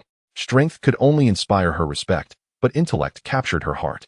Only Lu Ruyan, after absorbing everything, found her glistening almond-shaped eyes clouded not with joy but with a deeper shadow of despair. She lowered her head, her frail shoulders trembling slightly. Lin Feng noticed her distress and knelt before her, meeting her gaze. "What troubles you?" His voice was gentle, soothing as water. "Everything has been resolved. We are safe." "Safe?" Lu Ruyan lifted her head, tears cascading down her pale cheeks like beads from a broken string. Her voice quivered with a sorrowful desperation. "Are we truly safe? We have offended Li Hu, and now we have overthrown Sun Dihai. You have antagonized the entire scout camp. They will not spare us, even if we somehow survive. What of my grandfather's injustice? The treacherous minister Zhang Jiyong wields immense power, obscuring all truth. What do we possess to contend against him?" The more she spoke, the more agitated and despondent she became, ultimately collapsing onto the table, weeping uncontrollably. She was not ungrateful for Lin Feng's efforts on her behalf. Rather, the enemy was too formidable, overpowering to the point that it eclipsed any glimmer of hope. As she trembled in despair, Lin Feng felt a sharp pang in his heart. He refrained from imparting any grand philosophies. Instead, he simply reached out and gently enveloped her in his embrace. Lu Ruyan's body stiffened momentarily. She yearned to resist, but was held tightly against a warm, powerful chest. "I know you are afraid," Lin Feng's voice, deep and resonant, echoed like an incantation in her ear. "I also understand that you perceive hope as fleeting. However, Ruyan, look at me." He cupped her tear-streaked face, compelling her to meet his gaze. "I admit that I am still quite weak at this moment. I cannot assure you that I will vindicate your grandfather by tomorrow. But," his eyes turned grave and sincere, "I vow to you, as long as you are willing to believe in me, as long as you agree to become my true strength, I, Lin Feng, swear by the heavens that in this lifetime, I shall bring the treacherous minister Zhang Jiyong to justice and cleanse the Lu family of its grievances." His oath rang out with unwavering conviction, resonating with authority. Lu Ruyan was utterly taken aback. She gazed into the depths of his oceanic eyes, reflecting her own visage, marred by tears and despair. Yet within those depths, she discerned something else, a formidable, undeniable confidence capable of altering the very fabric of reality. She could not fathom the origin of this confidence, yet she found herself inexplicably moved by it. Perhaps, just perhaps, this man could indeed work miracles? "What should I do?" she asked, her voice trembling with emotion. Lin Feng smiled, recognizing that the most astute heart, enveloped by despair, had finally cracked open a small fissure to him. "Very simple," he replied softly, releasing her and extending his hand toward her. "Forge a pact with me, as they have. Entrust your wisdom, your talents, your everything to me, and I shall become the sharpest blade of vengeance in your grasp." Lu Ruyan looked at his outstretched hand, the very hand that had just dismantled the power structure of the 100 households. She then glanced at Su Qingxue, who was watching her anxiously, and Qin Mingwei, whose expression was complex, yet who ultimately nodded in affirmation. She understood. This was her singular, final opportunity. Drawing a deep breath, she wiped away her tears. In her clear apricot eyes, for the first time, a flame of determination ignited. She rose slowly, no longer hesitating. Before the heavens, and before the man who had offered her a glimmer of hope, she bowed deeply. "I, Lu Ruyan, am willing." Ding. Detected the host's marriage contract with the woman. Conditions met. The third page of the red wand celestial book illuminated. A more resplendent and magnificent golden light erupted in Lin Feng's mind than ever before. Detection of the host's marriage contract with Lu Ruyan. Assessment in progress. Newlywed wife, Lu Ruyan. Identity, grandson of a great scholar. Bloodline, faint bloodline of the sage. Talent, extraordinary potential unawakened. Initial affection level, grateful, 5100. Comprehensive assessment, heavenly grade. Superior, assessment complete. Initial gift package granted. Congratulations to the host for obtaining photographic memory, keen perception. In an instant, a stream of energy, cool as water and utterly distinct from previous experiences, surged into Lin Feng's mind. He felt as if his brain had been optimally upgraded by a supercomputer, delving into the deepest recesses of his intellect. Countless pieces of knowledge, images, and information that had once been vague suddenly became strikingly clear. His cognitive speed had increased manifold, transforming his perception of the world around him. Subconsciously, he glanced at the map of the Northern D's attack route, seized from Sun Dihai. Just a single glance. Merely a fleeting moment. A previously overlooked detail, insignificant in nature, was instantly captured in his mind. His expression shifted slightly. "What is it?" Su Qingxue noticed his unusual demeanor. Lin Feng remained silent, fixated on the map, his brow furrowing deeply. Slowly, He lifted his gaze, an unprecedented seriousness flashing in his eyes. This map is a forgery. Chapter 21. Photographic memory? Is this not a living library? Forged? The words Lin Feng uttered were like a stone cast into a tranquil lake, sending ripples of shock through the room. Within the cabin, the expressions of the three women were a tapestry of emotions. Su Qingshue's eyes reflected pure concern and confusion. Lu Rian's gaze held shock intertwined with a glimmer of pride. However, Qin Mingyue's reaction was the most intense. What did you say? She stepped forward, snatching the animal skin map from Lin Feng's hands, her beautiful eyes fixed on the seemingly detailed routes and markers, her tone laden with skepticism. How could this possibly be fake? The markings are clear, the routes explicit, even the positions of the hidden sentries around the narrow passage are meticulously drawn. On what grounds do you declare it counterfeit? She was unconvinced. Or rather, she dared not believe it. If this map were indeed false, the monumental credit Lin Feng had brought back would devolve into a colossal farce. They would transition from honored benefactors to notorious deceivers in an instant. I merely glanced at it briefly from Sun Di High. Qin Mingyue's voice, tinged with urgency, grew sharper. But based on my years of experience, I can assert that this map is at least 90% authentic. The issue lies within that remaining 10%. Lin Feng's demeanor was unsettlingly calm. He regarded Qin Mingyue as a teacher would a student yet to awaken to their potential. Mingyue, I ask you, to the west of Haifengku, 3 miles away, the stream marked as Dry Water Gully, what lies upstream? Qin Mingyue hesitated, instinctively responding. The map depicts a rocky expanse. Incorrect. Lin Feng shook his head, his tone resolute. There lay a marshland, modest in size, yet capable of engulfing a 100-man battalion. Furthermore, he pointed to another location on the map, marked as Eagle's Woe Cliff, a site of treacherous terrain, easily defensible but challenging to assault. However, they overlooked a secret path known only to local hunters, which meandered behind the cliff. How could you possibly know all this? Qin Mingyue was utterly bewildered. She gazed at Lin Feng, her eyes filled with incredulity and disbelief. You are merely a new recruit of 3 years. Even the most seasoned scouts in the army might not possess such comprehensive knowledge. In the past, I truly did not know. Lin Feng chuckled lightly, gesturing to his head. But now, I am enlightened. He offered no further explanation, slowly closing his eyes. In that instant, his mind transformed into a supercomputer, having recently undergone dual upgrades in both CPU and memory. The gifts of photographic memory and mental agility seamlessly merged at that moment.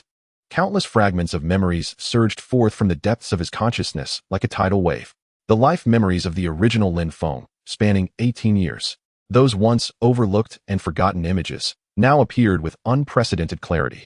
He recalled his childhood, when his old hunter father led him through the forest at Blackwind Pass, chasing hares and identifying herbs. The old hunter pointed to an inconspicuous depression in the distance, warning him, "Child, remember, that place is called Ghost's Abyss. It may seem flat, but step in and you shall perish." That was the area marked on the map as the Stony Beach. He also remembered, in his youth, climbing the perilous Eagle's Woe Cliff to gather a rare dragon's blood herb. Behind the cliff, he discovered a winding path concealed by vines and shrubs, wide enough for a single person to traverse.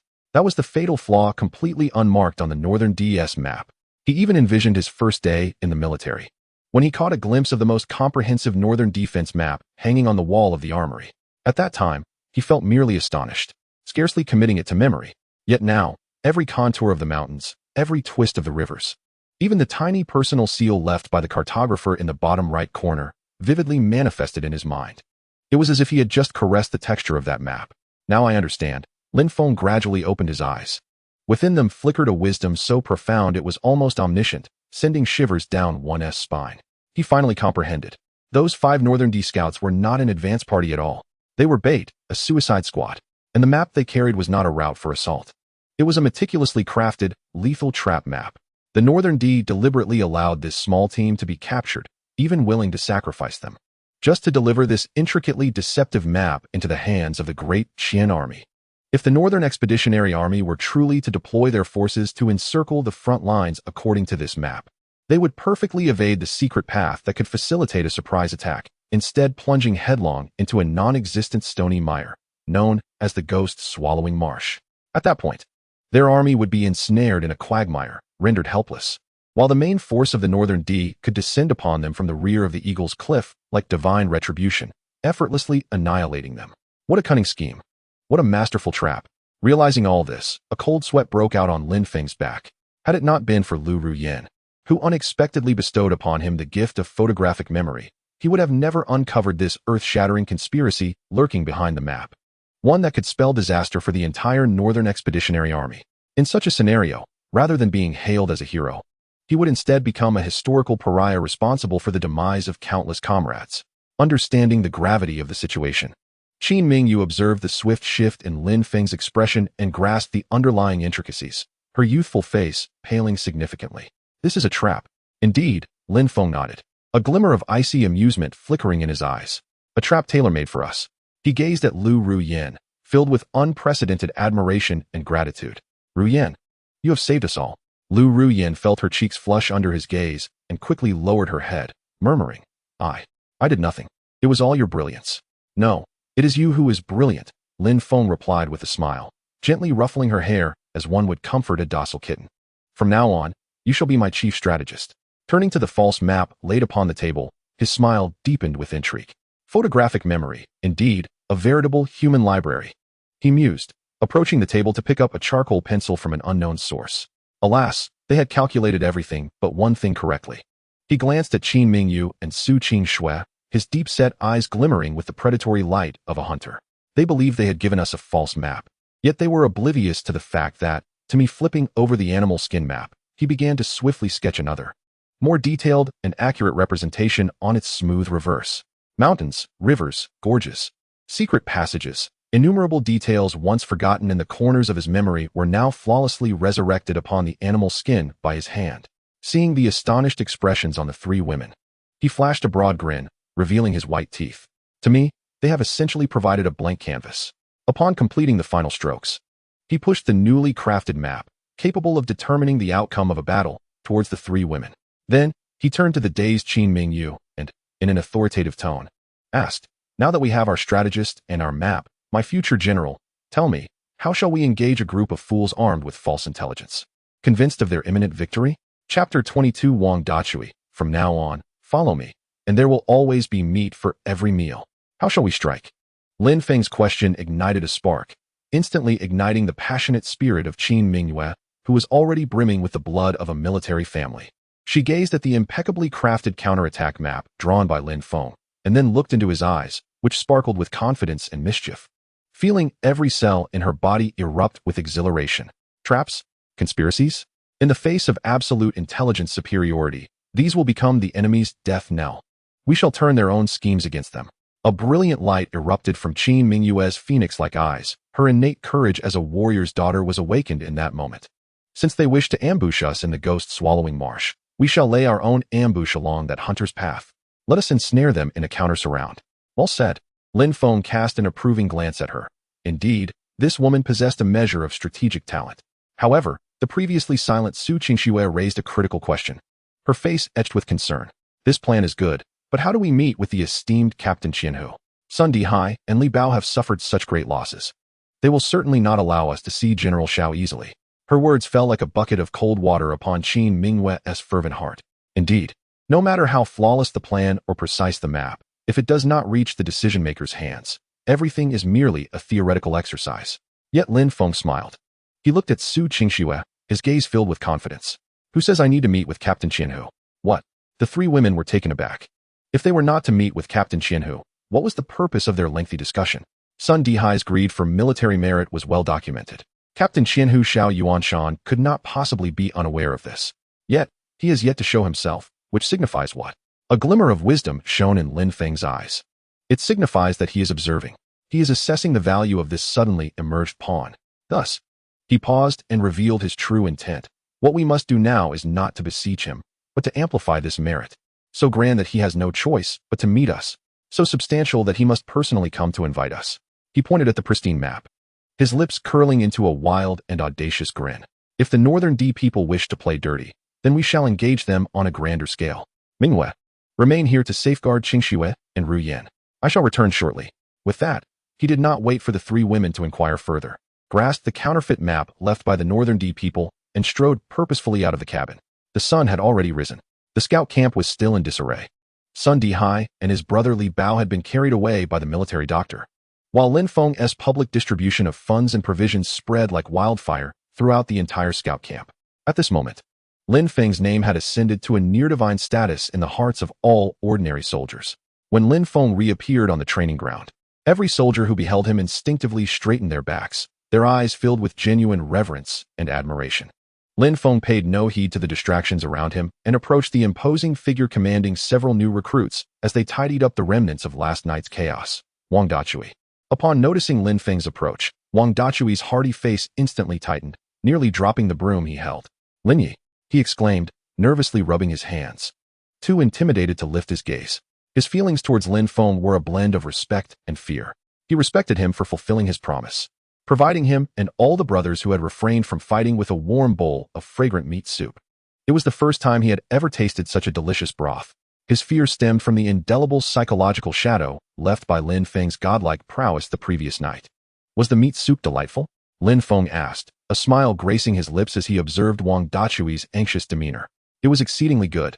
Wang Dachui instinctively licked his lips, responding with earnestness. "Would you like to drink it every day?" "Absolutely." Wang Dachui's eyes gleamed momentarily, but then dimmed as he scratched his head, muttering, "But I know I'm just a simpleton with no real skills." "No, you possess abilities," Lin Feng interrupted, his gaze turning serious. "Tell me, what is your greatest strength?" Wang Dachui was momentarily taken aback, pondering for a while before shyly admitting, I have great strength. No one in our village can match my might." "How great?" "I can single-handedly carry a 300-pound wild boar for 10 miles without losing my breath." "Remarkable." Lin Feng's eyes sparkled with admiration. "You are practically a human crane. A natural heavy infantryman, an excellent candidate for the cavalry." "Excellent." Lin Feng nodded in satisfaction. He then presented the fake map left by the Beatty people to Wang Dachui. "Now, I am entrusting you with a task." His voice resonated with undeniable authority. "Take this map to the kitchen and find an old soldier named Chen Bo. Inform him that I sent you. Remember, you must deliver it directly to him, and if anyone inquires, claim ignorance. Can you manage that?" Though Wang Dachui was unaware of the map's contents, he dared not disobey Lin Feng's command. He solemnly tucked the animal skin map close to his body and, like a steadfast bull, thumped his chest, boldly declaring, "Rest assured, Lin Yi, even if it costs me my life, I will deliver it." "Excellent." Lin Feng praised him, patting his arm, which was thicker than Lin Feng's own thigh, feeling the iron-like muscle beneath. His satisfaction grew. "Wang Dachui," he said, looking at the honest and straightforward man with a sincere smile, "do you wish to follow me?" Wang Dachui's breath quickened instantly. His large, bell-like eyes widened in disbelief as he stared at Lin Feng. Happiness had arrived so unexpectedly. "Yes, I want to," he nearly shouted. "Then remember my words today." Lin Feng fixed his gaze upon him, speaking deliberately, his voice imbued with an enchanting allure. "From now on, you shall stand by my side. I cannot guarantee anything else, but I assure you, there will always be meat to eat." The kitchen, the backyard. An elderly veteran, his hair and beard completely white, with a stooped figure that appeared unremarkable, was leisurely chopping firewood. This was Chen Bo, the most inconspicuous presence in the kitchen, typically taciturn and solely focused on his tasks. Wang Dachui, panting and breathless, hurried to him and respectfully handed over a piece of animal hide that served as a map. "This is from Lord Lin. He instructed me to deliver it to you personally." Chen Bo's chopping momentarily paused. His murky old eyes slowly lifted to glance at Wang Dachui, then at the map in his hands, remaining silent. He accepted the map and gradually unfolded it. With just a single glance, his previously clouded gaze transformed into one as sharp as that of a hawk. A fierce aura, starkly contrasting with his hunched form, flickered and vanished in an instant. Wang Dachui felt a chill surge from the soles of his feet to the crown of his head, instinctively retreating 2 steps, astonished by the old man before him, who seemed to have undergone a sudden transformation. "This map." Chen Bo's voice turned raspy and deep as he focused on a location marked as the Dry Water Gorge, a complex glimmer flashing in his murky old eyes. "Is it he who sent you?" "Why, yes," Wang Dachui stammered in response. Chen Bo fell silent, slowly rolling the map up and holding it tightly in his gnarled hands, the knuckles turning pale from the pressure. He raised his gaze towards the depths of the scout camp, where the tent symbolizing supreme authority stood. A hint of reminiscence and struggle flickering in his murky eyes, ultimately culminating in a barely audible sigh. "Enough, enough," he murmured to himself, then waved dismissively at Wang Dachui. "You may return. Tell that young man I know what to do." He paused, adding softly, almost dreamily, "Tell him he resembles the former Captain Qin." Chapter 23. The Sweeper Monk in the Kitchen. "Chen Bo, how will you hide?" When Wang Dachui, still bewildered, relayed Chen Bo's exact words, Qin Mingyue's reaction in the firewood room was even more astonishing. "Captain Qin," she exclaimed, her beautiful phoenix eyes widening in shock as she stared intently at Lin Feng. "Does Qin Bo know my father?" A subtle smile appeared on Lin Feng's face, as if to affirm his earlier hunch. It seemed he had indeed placed his bets wisely. From the outset, he had sensed that Qin Bo was no ordinary figure. In the original owner's memories, this humble cook, who spent his days amidst pots and pans, was exceedingly low-key, to the point of being virtually invisible. Yet, during Lin Feng's critical condition, when he was discarded like refuse in the firewood room, it was only Qin Bo who occasionally brought him a bowl of hot water or a cold bun. The original owner had merely regarded this as an act of kindness from an old man. However, now, with the talent of quick-witted, Lin Feng reflected on those details and discerned a profoundly different essence. How could an ordinary cook freely enter and exit the heavily guarded barracks, especially to the place where condemned individuals were kept? How could an ordinary old cook possess such a gaze, fleeting yet sharp, akin to that of a seasoned wolf? Quietly perceptive? The crux of the matter lies in the scant memories of the original owner, wherein Qin Bo had, on multiple occasions, seemingly casually mentioned a certain figure, eagle-soaring commander. Qin Lai. In his prime, Qin Bo was the most capable scout captain under my father's command.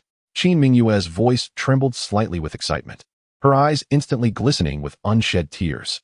3 years ago, my father fell in battle, and his loyal soldiers either perished or scattered. Qin Bo had also suffered grave injuries in that conflict, losing a leg. Since then, he had become disheartened, retreating to the kitchen. I had always believed he had faded into obscurity. Little did I expect that this man, whom I thought had dulled all edges and merely wished to live out his twilight years in the kitchen, was still alive. Moreover, he had been quietly safeguarding the last remnants of my father's legacy. He was not disillusioned. Lin Feng's gaze deepened. He was lying in wait, biding his time for an opportunity for revenge against Qin Lai, an opportunity to seek justice for that devastating defeat. His earlier words resonated in Su Qingshue's eyes, which sparkled with a glimmer of understanding. He bore a striking resemblance to the former Commander Qin. Lin Feng slowly reiterated this thought, a confident smile gracing his lips. This statement was not meant for me. It was directed towards another, thousand household leader, Xiao Yuanshan, in the command tent of the Northern Town Army's Scout Battalion. The atmosphere was stark yet imbued with an air of ironclad resolve. A vast sand table dominated the center, dotted with a multitude of small flags in varying colors. A middle-aged general, clad in black iron armor with a resolute countenance, stood with his hands clasped behind his back, his brow furrowed in contemplation. He was none other than the highest commander of the Scout Battalion, Thousand Household Leader Xiao Yuanshan. "General," a loyal soldier entered the tent, kneeling on one knee, presenting a map rolled in animal hide, elevated above his head. "This is from Qin Bo." Xiao Yuanshan's body jolted. He spun around, his keen eyes, sharp as a hawk's, igniting with astonishment. Snatching the map, he unfurled it with haste. Upon seeing the dried water gorge circled in red cinnabar with the word trap inscribed, an expression of shock, previously absent from his stoic demeanor, emerged for the first time. "The Ghost Eater Pass. It is indeed the Ghost Eater Pass," he murmured in disbelief, beads of cold sweat instantly forming on his forehead. As the highest commander of the Scout Battalion, he was well aware of the existence of the Ghost Eater Pass. It was a death marsh in the Black Wind Pass, a place where even birds dared not alight. If he were to heed the merits presented by Sun Di Hai and dispatch a large force to encircle the narrow sky, his army would plunge headlong into this death marsh. The consequences would be unimaginable. What a brilliant scheme to incite murder by proxy. What a clever trap laid for the unsuspecting. Xiao Yuanshan's eyes gleamed with murderous intent.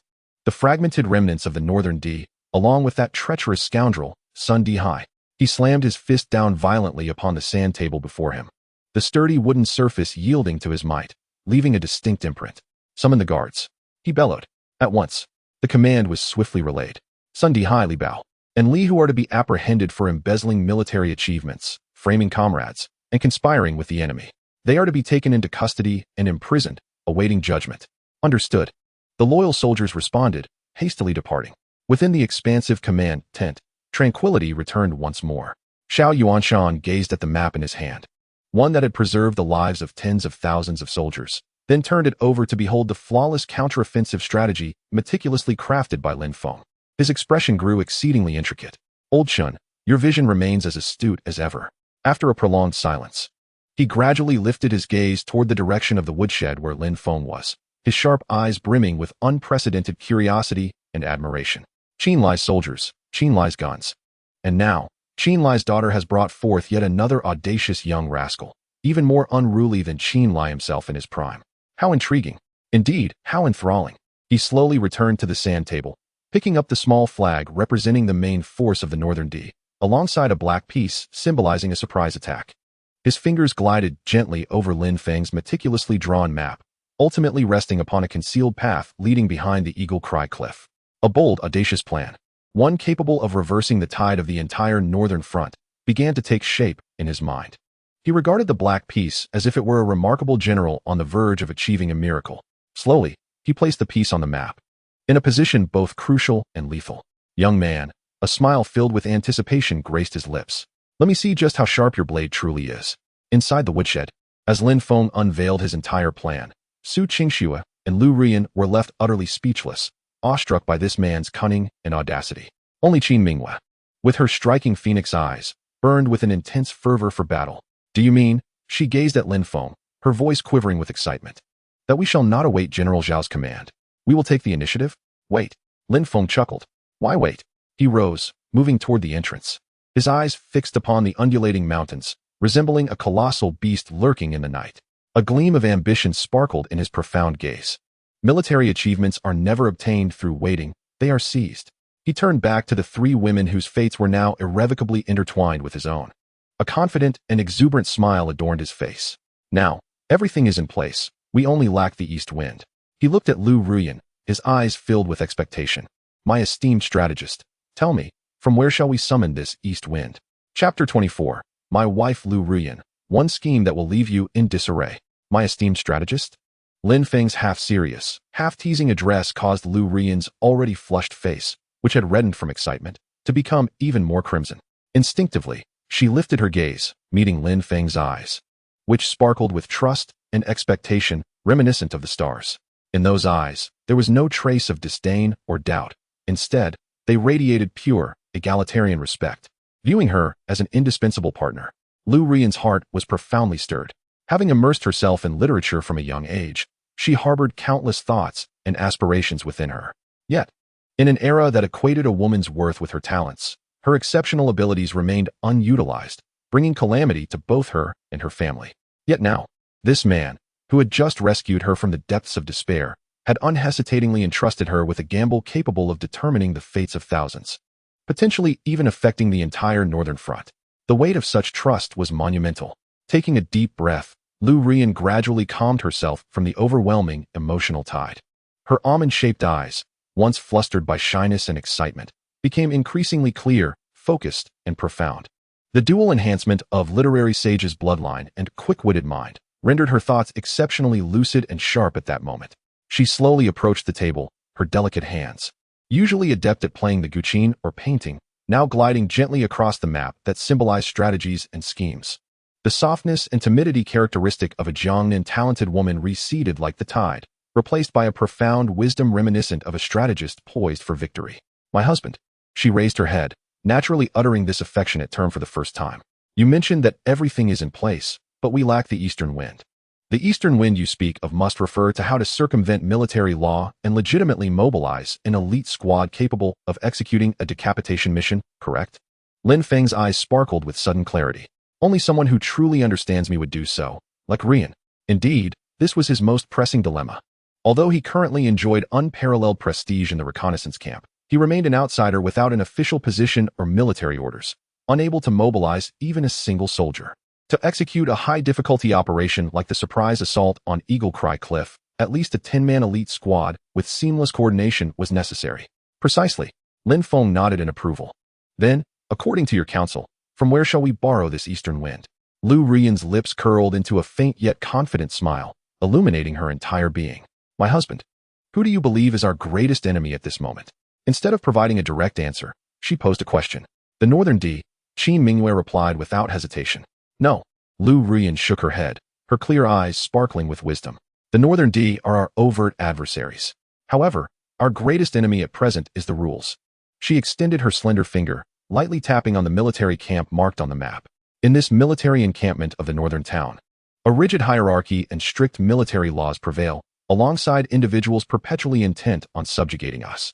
Although Sun Dihai has fallen, the Scout Battalion remains rife with factions and intricate human sentiments. We currently resemble a solitary leaf adrift in an expansive ocean, seemingly magnificent, yet fraught with peril. A moment's carelessness could lead to being engulfed by these treacherous depths, leaving no trace behind.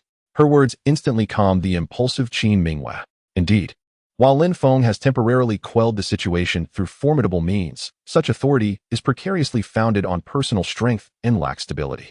Should they encounter genuine oppression from the upper echelons, they would remain utterly defenseless. What then shall we do? Qin Minghua inquired urgently. Lu Ruoyan's gaze returned to the map, her finger lightly tracing the location marked as the Northern D's false encampment. My husband just mentioned acting according to the scheme. However, in my humble opinion, this scheme is insufficient. A glimmer of cunning, starkly contrasting her delicate appearance, flashed in her eyes. What we must implement is not merely to follow the scheme, but to devise a scheme within a scheme. She slowly raised her head, fixing her gaze upon Lin Feng, articulating her entire plan with deliberate clarity. Tomorrow at dawn, my husband should boldly petition General Shao for a mission. What mission? To venture alone and reconnoiter the false encampment. What? The moment those words left her lips, even Lin Feng appeared momentarily stunned. Qin Minghua, taken aback, leapt from her chair. Ruoyan, have you lost your mind? That false encampment is a trap. Sending him alone would be tantamount to walking into a snare. No, Lu Ruoyan shook her head, her expression calm and self-assured. Precisely because everyone recognizes it as a trap. That is why we must go. She turned to Lin Feng, gradually unfolding her strategy.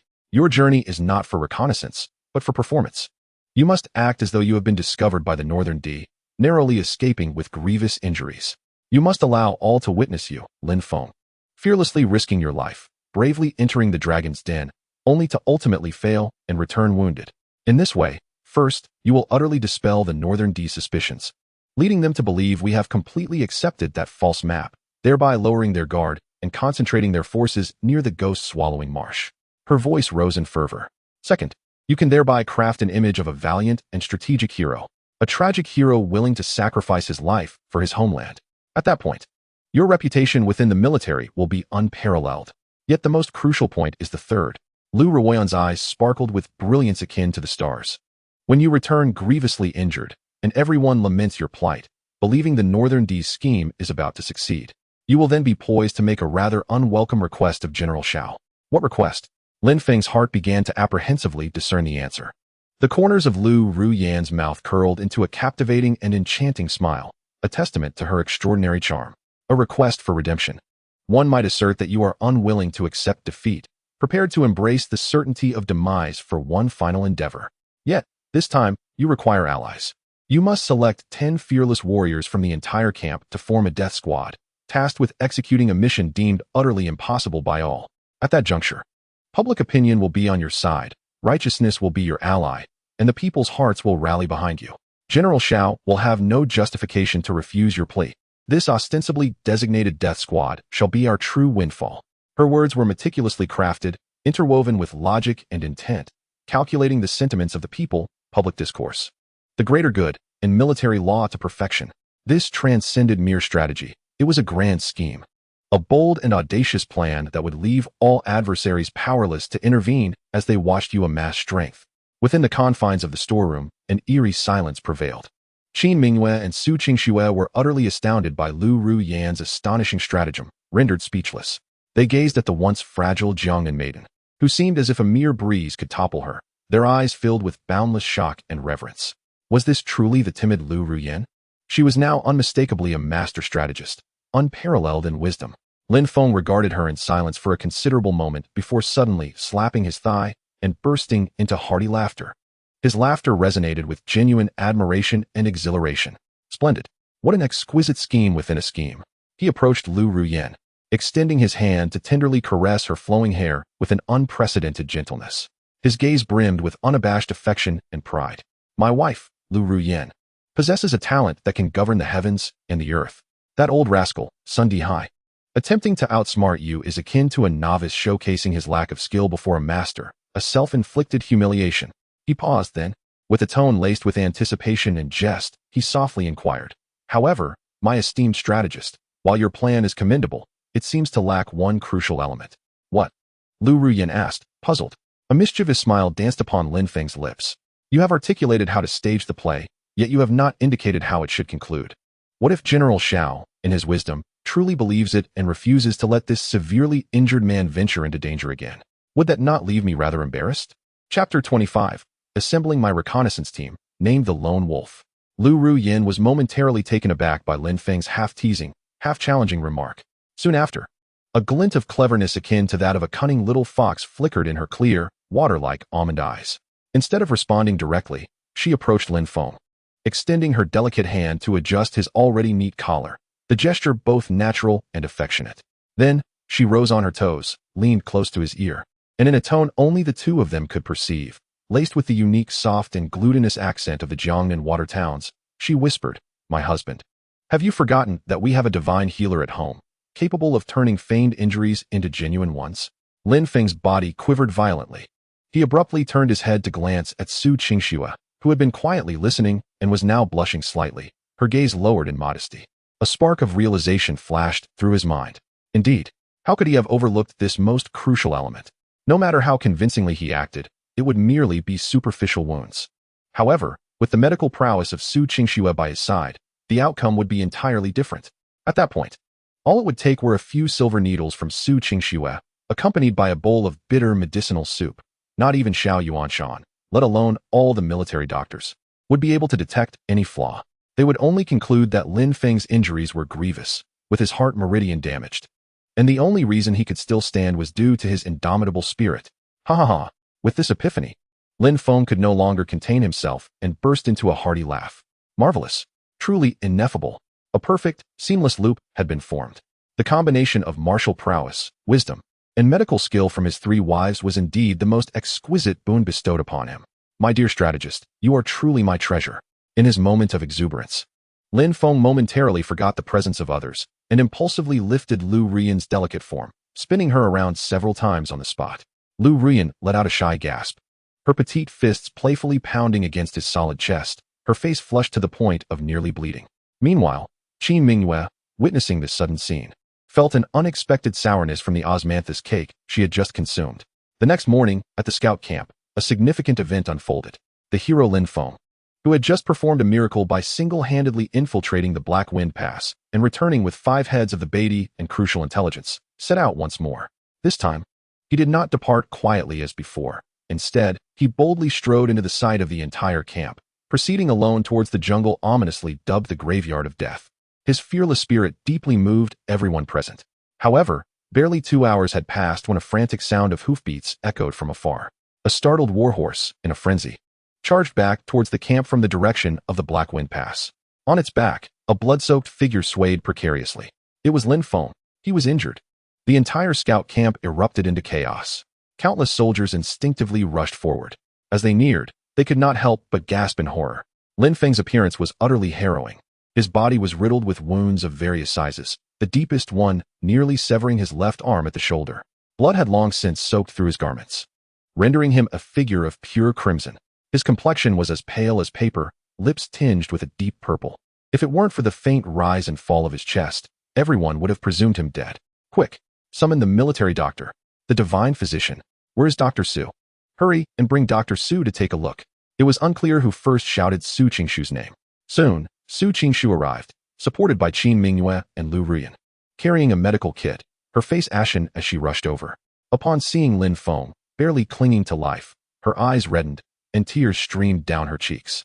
Her expression was one of profound grief, as if the heavens themselves were collapsing, stirring the hearts of all the soldiers present. Everyone, stand back. Su Qingshu's voice, tinged with sorrow, was nevertheless imbued with undeniable professionalism and composure. His injuries are grave. He cannot be moved. Quickly, bring me my silver needles. A harrowing rescue unfolded beneath the bright daylight. The commotion soon caught the attention of Xiao Yuanshan in his command tent. When he arrived with his personal guards and witnessed Lin Feng's dire condition, along with the blood-soaked map retrieved from Lin Feng's grasp, even this stoic iron-blooded general could not help but show a flicker of emotion and shock in his sharp eyes. What a valiant and loyal man, he exclaimed, gazing at the unconscious Lin Feng on the stretcher with heartfelt admiration. Though he understood that there was likely an element of theatrics involved, the courage to wager one's life for a potential future was enough to command his respect. That afternoon, news of Lin Feng's gradual awakening spread throughout the camp. Despite his grievous injuries, he struggled to his feet, supported by Qin Mingyue, and approached the command tent of the chief with faltering steps. Under the reverent and fervent gazes of the soldiers, he knelt on one knee, his voice hoarse yet resonant. General, I, your subordinate, have failed. I was unable to ascertain the enemy's main forces. Please grant me another chance. I am willing to sign a military pledge, with the resolve to risk my life. I shall dare to venture into the jaws of danger. I do not seek to survive. I only wish to carve a path for my fellow soldiers of the Northern Town Army. His impassioned words were delivered with tears and fervor, instantly igniting the blood of all soldiers present. Well said, Lord Lin. We will accompany you. General, let us go. We fear not death. The crowd was electrified with excitement. Xiao Yuanshan observed the scene before him, taking in the sight of the young man kneeling on the ground, swaying yet with eyes ablaze, and felt not a shred of hesitation. He stepped forward, personally helping Lin Feng to his feet, his gaze filled with unreserved admiration. Very well. I shall permit you to redeem yourself through merit. His voice boomed like a bell, resonating across the training grounds. I authorize you to select 10 valiant warriors from the entire camp to form a special reconnaissance team, which you shall command entirely. All necessary supplies, provisions, and mounts will be granted without reservation. I ask only that you return to me with a miracle. In Lin Feng's heart, a surge of ecstatic joy welled up. Yet, his countenance remained adorned with a mask of gratitude and the fervent expression of one who would lay down his life for a kindred spirit. General Xie. He refrained from further elaboration, turning to face the training ground, where eager and expectant faces awaited. His gaze, sharp as a blade, swept slowly over the crowd, ultimately fixing upon several individuals. Wang Dachui, present. Wang Dachui's chest surged with pride, his face flushed with excitement. Li Ergu, present. Among the throng, a lean man hesitated for a moment, but after a steely resolve, he stepped forward. Lin Feng continued to call out 10 names. They represented a diverse array of personalities. Some were honest and straightforward, others cunning and shrewd, some taciturn, while a few were bloodthirsty and belligerent. These 10 were meticulously chosen by him over the past few days, through the memories of the original owner and his own observations, as the most promising and audacious individuals in the scout battalion. The 10 named individuals stood tall and proud, stepping out of the ranks to stand before Lin Feng. Their eyes sparkled with excitement, enthusiasm, and a hint of trepidation. Looking upon this motley crew, which he had personally assembled, Lin Feng wore a confident smile. He understood that these individuals were akin to unrefined iron, and he was determined to forge them into an indomitable blade through the harshest and most effective means. Clearing his throat, he faced these comrades who would share life and death with him, as well as the soldiers of the entire battalion, and proclaimed with a voice filled with power and pride, "From this day forth, our little team shall bear but one name. It shall be called Lone Wolf." Chapter 26. The devilish training of the 3 points in a line, transforming novices into elite soldiers. Lone Wolf. As Lin Feng uttered this name, it seemed as if the glorious years of his past life transcended time and space, intertwining with his current existence. It was a legacy of honor and faith woven into his very blood. For Wang Dachui, Li Ergu, and the other 10 fresh recruits, though the name may have seemed peculiar, it exuded an undeniable aura of dominance. They stood tall, their eyes brimming with dreams and aspirations for the future. However, they soon realized their joy had come too soon. That very afternoon, the command from Xiao Yuanshan spread rapidly throughout the camp. Lin Feng had been promoted to the new captain of the scout battalion, entrusted with the full responsibility of forming and training the Lone Wolf Special Reconnaissance Team. Furthermore, under Lin Feng's seemingly reasonable request, Xiao Yuanshan signed off on the allocation of a neglected training ground behind the scout battalion, along with a row of empty barracks nearby, to be designated as the exclusive training base and camp for the Lone Wolf team under the guise of rehabilitation. With this, Lin Feng not only gained personnel and a title, but also secured a territory. As he moved into the new camp with his 3 beautiful wives and the 10 seemingly mismatched, yet fiercely spirited team members, he felt a sense of triumph. Everyone believed that they were about to embrace a delightful time filled with hot pot feasts and melodious singing, a period of recuperation in anticipation of their forthcoming expedition. Even Qin Mingyue shared this sentiment. "Are we going to reside here from now on?" She gazed upon the barracks before her, modest yet infinitely superior to the dilapidated wooden hut, and a glimmer of hope, a spark of stability, shone in her beautiful phoenix-like eyes. Indeed, Lin Feng nodded affirmatively. He then clapped his hands, capturing the attention of all present. "Brothers," his voice resonated powerfully, "welcome to the Lone Wolf. I am aware that you have joined me with aspirations of promotion and wealth, seeking a life of luxury and indulgence. His words were strikingly candid, causing several seasoned veterans like Li Ergu to chuckle sheepishly. However, Lin Feng's tone shifted abruptly, becoming gravely serious. If you desire to feast and prosper, you must possess the requisite skills. On the battlefield, swords and blades show no mercy. Should your abilities falter, death is inevitable. His gaze, sharp as a blade, swept across every individual present, including Qin Mingyue. From this moment, until we embark on our mission, each of you shall undergo my specialized training. Here, there are no ranks, no generals or recruits. There exists solely one identity, the preparatory members of the Lone Wolf. And I, he gestured to himself, a devilish smile curling upon his lips, am your instructor. The following day, before dawn, a sharp and jarring sound of a gong reverberated throughout the Lone Wolf camp. Rise, get up, everyone. Get your lazy selves out of bed.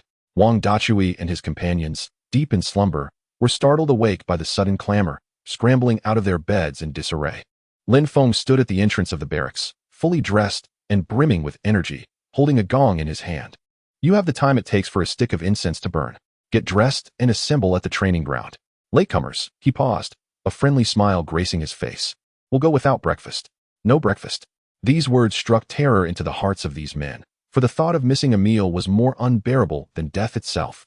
Instantly, the barracks erupted into chaos. When 11 figures finally assembled, somewhat disheveled, at the training ground, the incense had just extinguished its last ember.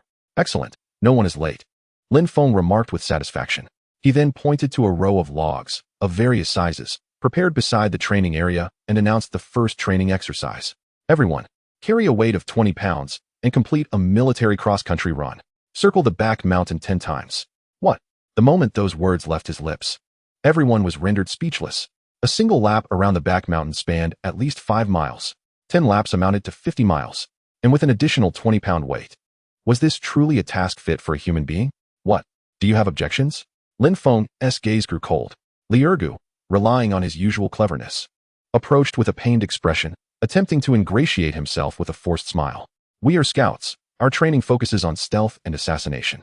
Isn't running counterproductive for scouts? Lin Feng gazed at him and retorted, I ask you, when your whereabouts are exposed and dozens of northern cavalry are pursuing you, what will enable you to survive? Your eloquent tongue? Li Ergu was rendered speechless. Physical strength. It is the foundation of all combat. Lin Feng's voice grew stern. Without a robust physique, even the greatest talents cannot be manifested.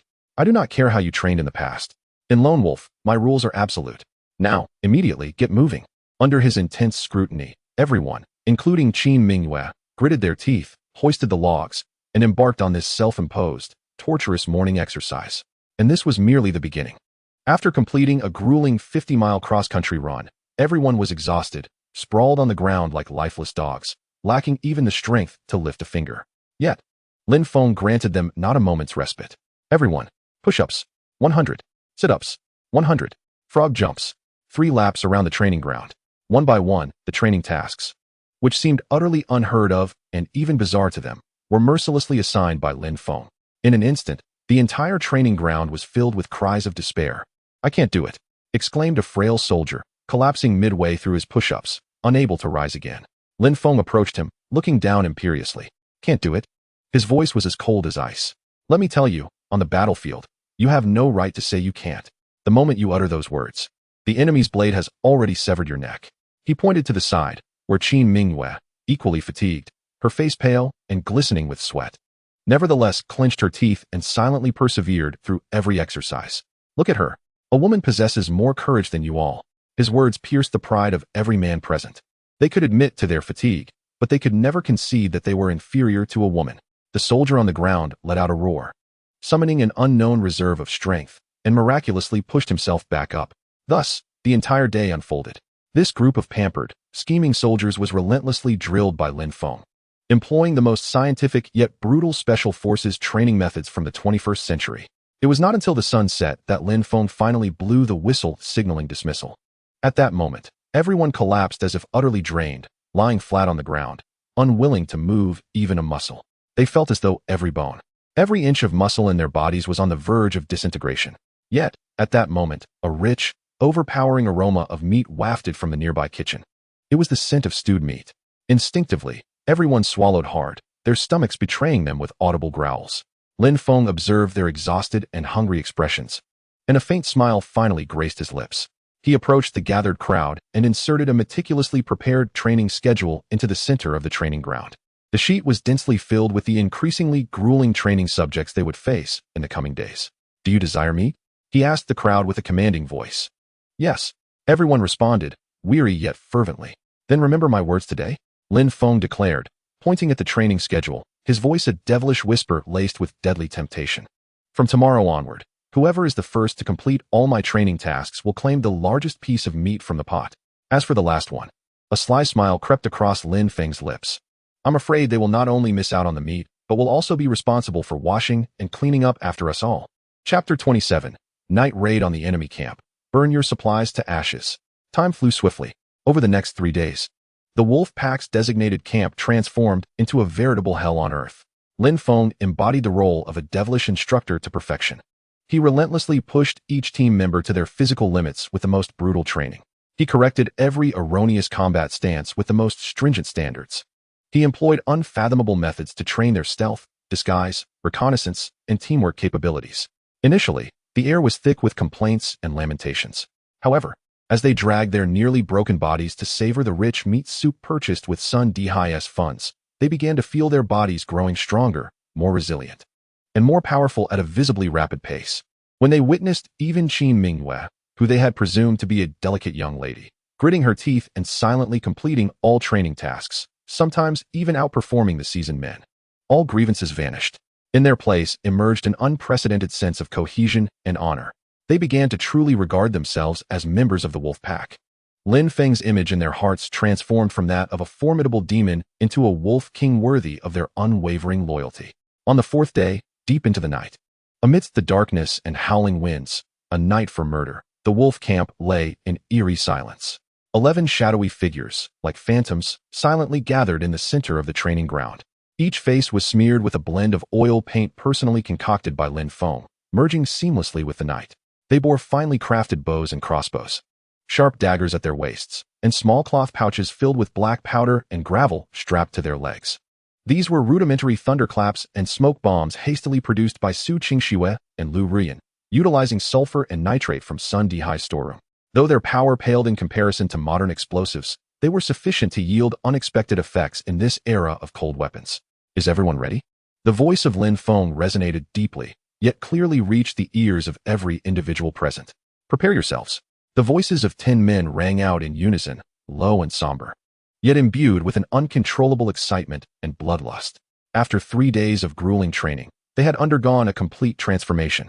In that moment, they resembled a pack of wolves, starved for 3 days, eager to test their claws and fangs with the blood of their enemies. "Very well." Lin Feng nodded in satisfaction. He unfurled a meticulously crafted map, illuminated by the faint starlight, to finalize his tactical deployment. "Our objective is not to lie in ambush at Eagle's Cry Cliff, nor to march to our demise at the narrow sky." His finger pressed firmly on the map, indicating an inconspicuous valley on the outskirts of Black Wind Pass. "Instead, we aim for the Black Mountain Valley, the true forward base and supply depot of the Northern D people." This intelligence was extracted from the captured Northern D Sergeant Badu. It is also the strongest card he held when daring to make that miraculous military vow to Xiao Yuanshan. "We have but one mission." A cold, fiery glimmer sparkled in Lin Feng's eyes. "Incinerate all their provisions. Render their 100-man unit, poised to ambush our supply line, into a stranded force cut off from sustenance. Do you understand?" "Understood." Black Mountain Valley, true to its name, is flanked by mountains on 3 sides, with only a narrow passage for ingress and egress, making it easy to defend, yet hard to assault. At this moment, within the valley, flickering campfires illuminated a sprawling encampment. Over 100 elite Northern D soldiers were stationed there. Most had succumbed to slumber, leaving only a few small teams to patrol the perimeter, listlessly surveying the area. To them, this was a forbidden zone for the great Qian army, impenetrable and secure. They believed no one would dare venture here to meet their demise. Unbeknownst to them, a cadre of phantoms from the depths of hell had silently arrived at their doorstep. Outside the valley, on a concealed hillside, Lin Feng meticulously observed every detail within the valley through a monocular telescope, an acquisition from that unfortunate cultivator. The enemy's troop deployment, patrol routes, hidden sentry positions, and the precise locations of their supply tents were all vividly laid before his eyes. Ergo, Duchue, Take 3 men and go to the cliff on the west. Use ropes to descend and eliminate those 2 sentries. The rest, follow me. Remember, we have only the time it takes for a stick of incense to burn." With his command, 11 figures split like shadows, swiftly dividing into 2 teams, seamlessly merging into the inky darkness of the night. A quarter of an hour later, on an unremarkable cliff face on the west side of Black Mountain Valley, Lier Go and his 3 soldiers clutched a thick rope tightly. At the other end, the robust figure of Wang Dechue, like an agile monkey, silently descended along the cliff. Beneath the moonlight, his earnest visage bore a striking contrast of focus and composure that belied his outward appearance. Below the cliff, upon a narrow platform, 2 watchful North D sentinels leaned against the rocky wall, drowsily succumbing to slumber. They could never have imagined that death would silently descend from above. Wang Dachui glided over their heads and signaled. Then, he released the rope. His formidable frame, akin to a small mountain, plummeted with an unmatched force, crashing down. Thud, thud. 2 muffled sounds of shattering bones echoed almost simultaneously. The 2 North D sentinels did not even have time to utter a scream before their necks were brutally shattered, resulting in instant demise. Wang Dachui rose, dusted off his hands, and, with a thumbs-up learned from Lin Feng, signaled success toward the cliff above. Simultaneously, Lin Feng had stealthily infiltrated the heart of the North D camp with Qin Mingyue and others, like wraiths in the night. Their target was the heavily fortified granary tent. Attack! Upon Lin Feng's command, Qin Mingyue darted forward like a bolt of lightning in the darkness. The dagger in her hand traced cold arcs of silver under the moonlight. Swoosh! Swoosh! The 4 North D soldiers guarding the entrance of the granary tent barely registered the presence of an enemy before clutching their throats and silently collapsing into a pool of blood. After 3 days of grueling training and Lin Feng's personal instruction, her already remarkable assassination skills had reached a terrifying new height. Having dispatched the guards, Lin Feng showed not a hint of hesitation as he kicked open the tent's entrance. A rich, dry scent of fodder and grain rushed forth. Inside the vast tent, mountains of supplies piled high nearly reached the top of the canopy. These were the very resources upon which the North D relied for their ambush. Burn it! Lin Feng's voice was cold and resolute. The prepared torches were ignited in an instant. Oil-soaked arrows were launched toward the dry provisions. Boom! Flames erupted like a reborn dragon, soaring skyward. In mere moments, the fierce blaze engulfed the entire granary tent. The flames illuminated half the night sky. Enemy attack! We're flooding! The piercing alarm and cries reverberated throughout the Black Mountain Valley. Countless North D soldiers, still in the throes of sleep, stumbled out of their tents in disarray, their eyes widening in shock at the inferno consuming the granary tent as if it were hell itself. Yet Lin Feng, gazing upon the sea of flames he had conjured, displayed no trace of joy. His gaze pierced through the roaring fire, looking deep into the valley. There, before the grandest and most splendid tent, a towering North D commander, exuding a fierce aura, glared in furious disbelief toward him. It is precisely their target this time. Centurion Yeluhong. Lin Feng gazed at him, the corners of his mouth curling into a cold, provocative smile. Slowly, he raised the longbow in his hand. Then, before the eyes of all the Northern D warriors, he aimed a flaming arrow at the astonished Northern D general. In a voice only he could hear, he softly uttered, "Grandson, your grandfather has delivered a grand gift for you. Do you like it?" Chapter 28. A great achievement, promotion in rank, team leader Lin Feng. Do you like it? As Lin Feng spoke those words in an almost teasing tone, the distant Northern D centurion Yeluhong nearly spat out a mouthful of blood. Like it? I'd like to see your grandmother's leg. Southern barbarian scum. How dare you? Yeluhong let out an earth-shattering roar. His curved blade at his waist was unsheathed with a clang, and his eyes, resembling those of a wild beast, were instantly filled with boundless rage and murderous intent. The provisions. Those were the lifeblood of his 100-man squad for the next fortnight. Now, before his very eyes, they had been reduced to ashes by a single fire. This humiliation was worse than receiving 100 slaps across his face. Kill them, he bellowed, pointing towards Lin Feng and his companions, his voice frenzied with fury. Capture them. I want their bodies torn to pieces. The startled Northern D soldiers, after a brief moment of confusion, finally reacted. With bloodshot eyes, they surged toward the scene of the fire like a tidal wave. Yet, Lin Feng did not even cast a glance in their direction. He released the bowstring. Whoosh! The flaming arrow traced a splendid arc through the air, imbued with the essence of death, traversing hundreds of meters before, with a thud. It precisely struck the ground before Yeluhong. The fletching of the arrow buzzed ominously. The flickering flames illuminated Yeluhong's face, twisted in anger, casting alternating shadows. This was a provocation, a brazen and unabashed affront. Yalu Hong trembled with rage, just as he was about to command his archers to shoot. He realized that Lin Feng and his 10 ghostly companions had already used the smoke and chaos as cover to silently retreat into the darkness. They came without a trace and left without a sound. All that remained was a towering inferno and a profound humiliation that Yalu Hong would never be able to erase from his life. Retreat. Lin Feng's voice was low and calm, resonating in the ears of every lone wolf member. De Chue, ergo cover our rear. Use smoke grenades to obstruct their pursuit. The rest will withdraw from the western cliff as planned. Yes, the 11 figures executed their roles with precision and seamless cooperation, displaying not an ounce of panic. Like a finely tuned killing machine, having completed their task, they swiftly disengaged from the battlefield without a moment's hesitation. As Yalu Hong, accompanied by his frantic subordinates, rushed towards the supply tent, they were met only by a smoldering expanse of ashes and a few suddenly exploding magical traps that emitted acrid smoke. Cough, cough. What in the world is this? My eyes. I cannot open my eyes. The dense smoke instantly overwhelmed the pursuing soldiers of the Northern D, causing chaos and disarray in their ranks. When they finally managed to escape the haze, Lin Feng and his companions had long vanished without a trace, leaving only the soaring flames and the Northern D's impotent fury in their wake. The following day, as the first rays of dawn illuminated the camp of the Northern Frontier Army, a piece of news, potent enough to send shockwaves through the entire scouting unit, swept through every corner with the speed of a storm. The Lone Wolf Squad had launched a night raid on Black Mountain Valley. A single blaze had consumed the supplies of the Northern D's Wolf Brigade, and miraculously, all members returned unscathed. When this news was confirmed by soldiers who had witnessed Lin Feng and his companions return to the camp, their figures cloaked in the smoke of battle and triumph.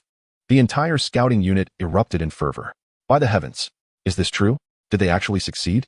11 against 100, and they burned their granaries? Is this even possible for mere mortals? Divine. It's as if a war god has descended upon us. Countless soldiers gazed upon the isolated camp of the Lone Wolf Squad with eyes filled with a near-religious reverence, brimming with envy, jealousy, and fervor. Within the command tent of the 1,000-man leader, however, the atmosphere was notably tense. Xiao Yuanshan observed Lin Feng, who appeared travel-worn yet spirited, and then glanced at the items he had presented, trophies seized from the Northern D officers, irrefutable evidence of their identities. For the first time, an unmistakable shock flickered across his resolute visage.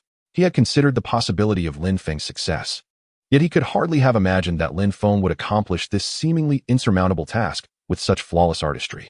Well done, my boy, Xiao Yuanshan exclaimed, slamming his hand on the table with excitement. His gaze towards Lin Feng resembled that of an admirer beholding a rare gem, filled with unabashed appreciation. You are not only a talented general, but also a remarkable leader. He picked up the meticulously drawn map crafted by Lin Feng's own hand and recalled the previous night's extraordinary decapitation operation, and in his heart, all doubt dissipated. This young man's worth exceeded his wildest expectations. Speak. Xiao Yuanshan's voice rang out, resonant as a bell. What reward do you seek? As long as it is within my power, I shall not hesitate. He was preemptively fulfilling his promise. Hearing this, Lin Feng felt a surge of joy within. Yet his countenance remained composed and unassuming. He bowed deeply to Xiao Yuanshan and declared, General, I seek no reward. Xiao Yuanshan raised an eyebrow. I only wish for you to fulfill your prior promise. Lin Feng slowly lifted his head, his gaze clear and resolute. First, I implore you, General, to formally bestow upon me and the Lone Wolf Squad legitimate military ranks and designations. Second, I beseech you, General, to absolve the 3 innocent family members of their transgressions and restore their status as law-abiding citizens. Third, I request, General, that the dragon's gallant silver spear, which rightfully belongs to the Qin family, be returned to its rightful owner. Each of his requests was reasoned and just, devoid of greed, yet piercingly direct. Xiao Yuanshan regarded him in silence for a prolonged moment.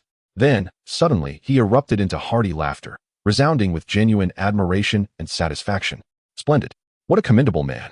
Untainted by avarice, valuing loyalty and righteousness above all. I grant your requests. With a flourish of his pen, he signed 3 military orders on the spot. Convey my commands. His voice resonated with an undeniable authority. Scout Lin Feng, possessed of both wisdom and courage, unmatched in valor, has executed a remarkable night raid on the enemy camp. Henceforth, he shall be officially promoted to the rank of Scout Battalion Leader. His rank is elevated by 1 level. A reward of 100 taels of silver and a fine steed shall be bestowed upon him. Each of the 10 members of the Lone Wolf Squad, having rendered distinguished service, shall be awarded a commendation for their contributions, each receiving 10 taels of silver. The women Sue, Chin, and Lu, previously marked as criminals, shall henceforth have their records expunged and their status as law-abiding citizens reinstated. They shall enter the ranks of my northern garrison and receive the protection of the military. The heirloom of the late eagle-soaring Lieutenant Chin Lai, the dragon's gallant silver spear, shall be retrieved from the armory and returned to his daughter, Qin Mingwei. Orders flowed swiftly from the command tent. The entire scout battalion was once again astir. When the appointment document for battalion leader Lin Feng and the substantial reward of 100 taels of silver were presented to him, and when Su Qingxue, Qin Mingwei, and Lu Rian received the newly issued household registration that could alter the course of their lives, and when Qin Mingwei, after 3 long years, once more touched the cold yet familiar dragon's gallant silver spear belonging to her father, this once indomitable daughter of a military family could no longer contain her tears. Meanwhile, Lin Feng, gazing at the hard-won fruits of victory before him, felt a surge of emotions. He understood that from this day forth, he had truly established his footing in this world. He slowly approached Qin Mingwei, gently placing a hand on her shoulder. His gaze transcended her, looking towards the northern sky, where a greater storm was brewing. He observed the fervent and vengeful glint in Qin Mingwei's eyes and spoke with calm, yet formidable conviction. The spear has returned. It is now time to seek retribution against our foes. Chapter 29. Jealousy makes one ugly. Li Hu schemes behind the scenes. Lin Feng was incensed, infuriated to the core. If his previous public exposure of Sun Dihai and the beating of Li Bao had merely garnered him renown within the scout battalion, then the audacious night raid on Heishan Valley, setting ablaze the supplies of the Northern D, had propelled the name of Lone Wolf Lin Feng to unprecedented heights. Spreading like wildfire throughout the entire northern garrison, an obscure little scout had ascended to prominence in mere days, like a comet blazing across the sky. His capabilities were unfathomable, his cunning nearly supernatural, bold to the point of audacity, yet unwaveringly loyal and righteous.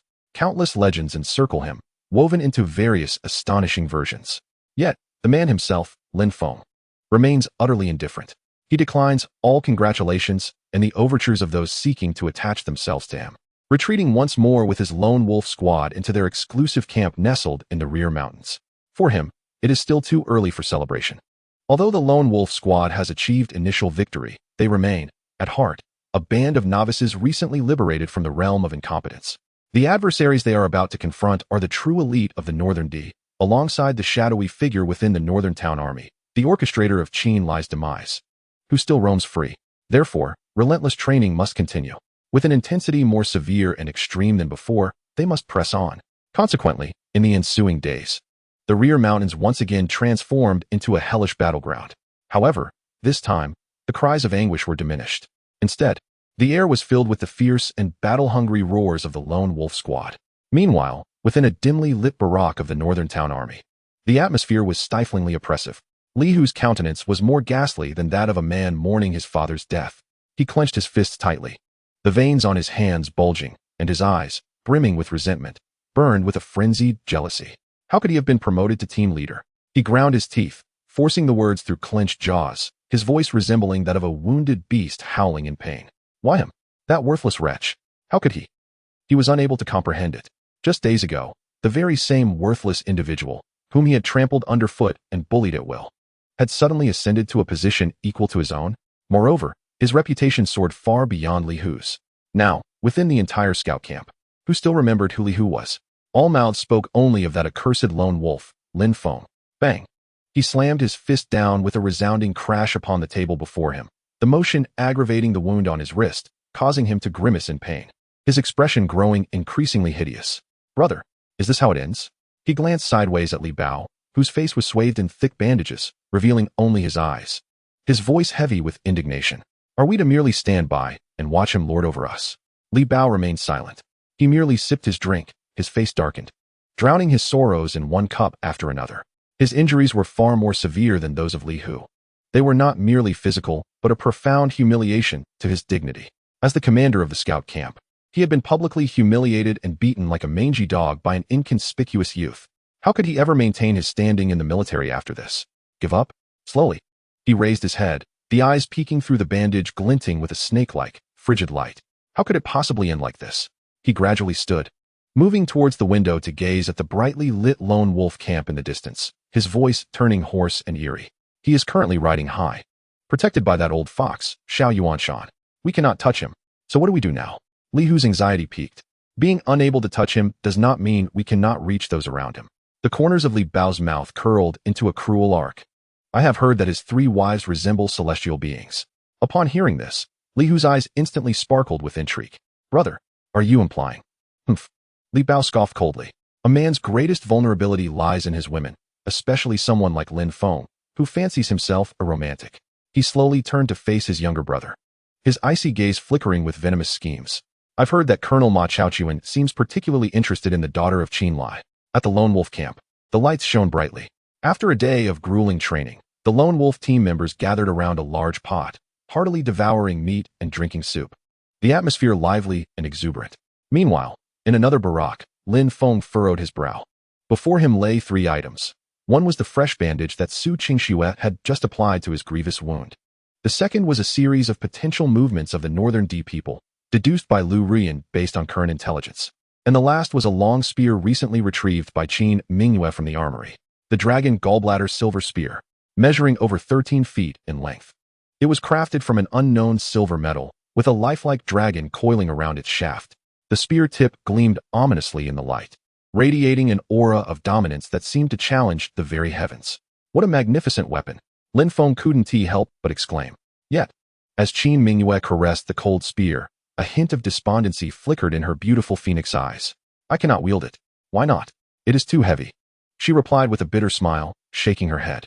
My father once said that this spear possesses a spirit. Only one born with divine strength and unwavering resolve can master it. Though I have trained in martial arts since childhood, I am ultimately a woman, lacking the requisite strength. To wield it forcefully would not only fail to unleash its true power, but would instead burden me. Intrigued, Lin Feng stepped forward, reaching out to grasp the spear. As he held it, he felt its incredible weight. An astonishing heft surged through his arm, startling him. The spear's weight surpassed any heavy weapon he had used in his previous life.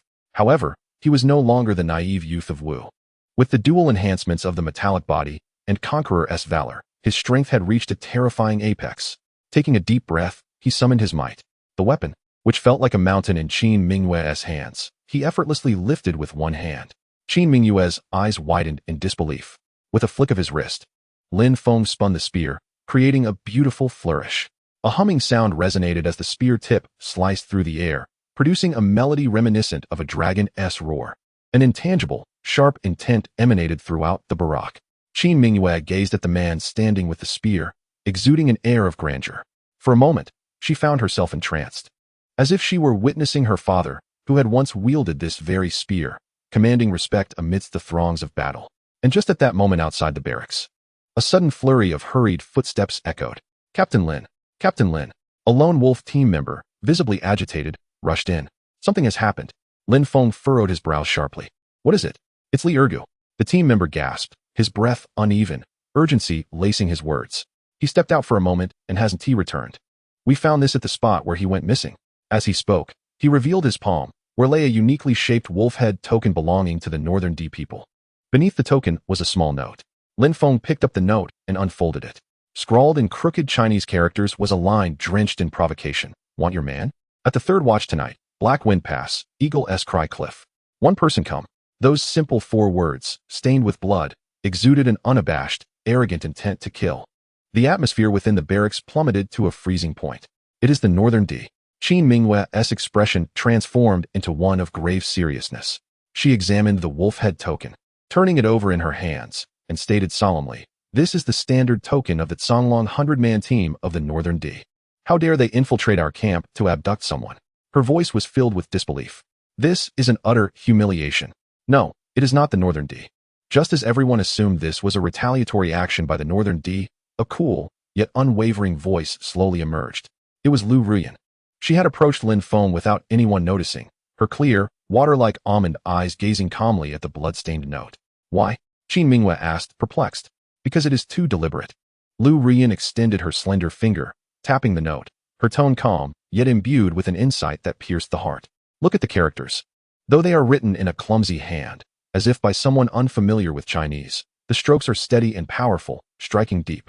This indicates that the rider is not a barbarian, but rather a Han person and likely a skilled practitioner. Moreover, she pointed at the wolf head token. The Northern D are known for their brutality and directness. If they intended to retaliate, they would employ a more straightforward and bloody method, such as sending assassins. They would never resort to kidnapping, leaving behind tokens and challenge notes, as if in some underhanded game.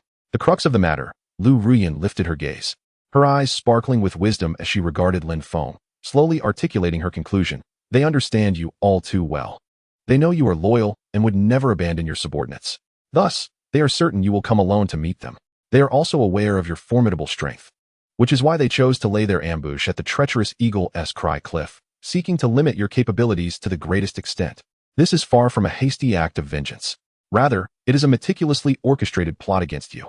The words spoken are incisive and coherent, bringing clarity to the chaos that had enveloped Qin Mingyue in anger and shock, instantly restoring her composure. Indeed, through her analysis, the whole affair reveals an eerie and deliberate strangeness. Who else but the Northern D could be responsible? Gritting her teeth, a name suddenly sprang to her mind. Li Hu. That scoundrel. No, Li Hu lacks the intellect for such scheming. Lin Feng slowly began to speak. Throughout the discussion, he had remained silent, merely listening intently.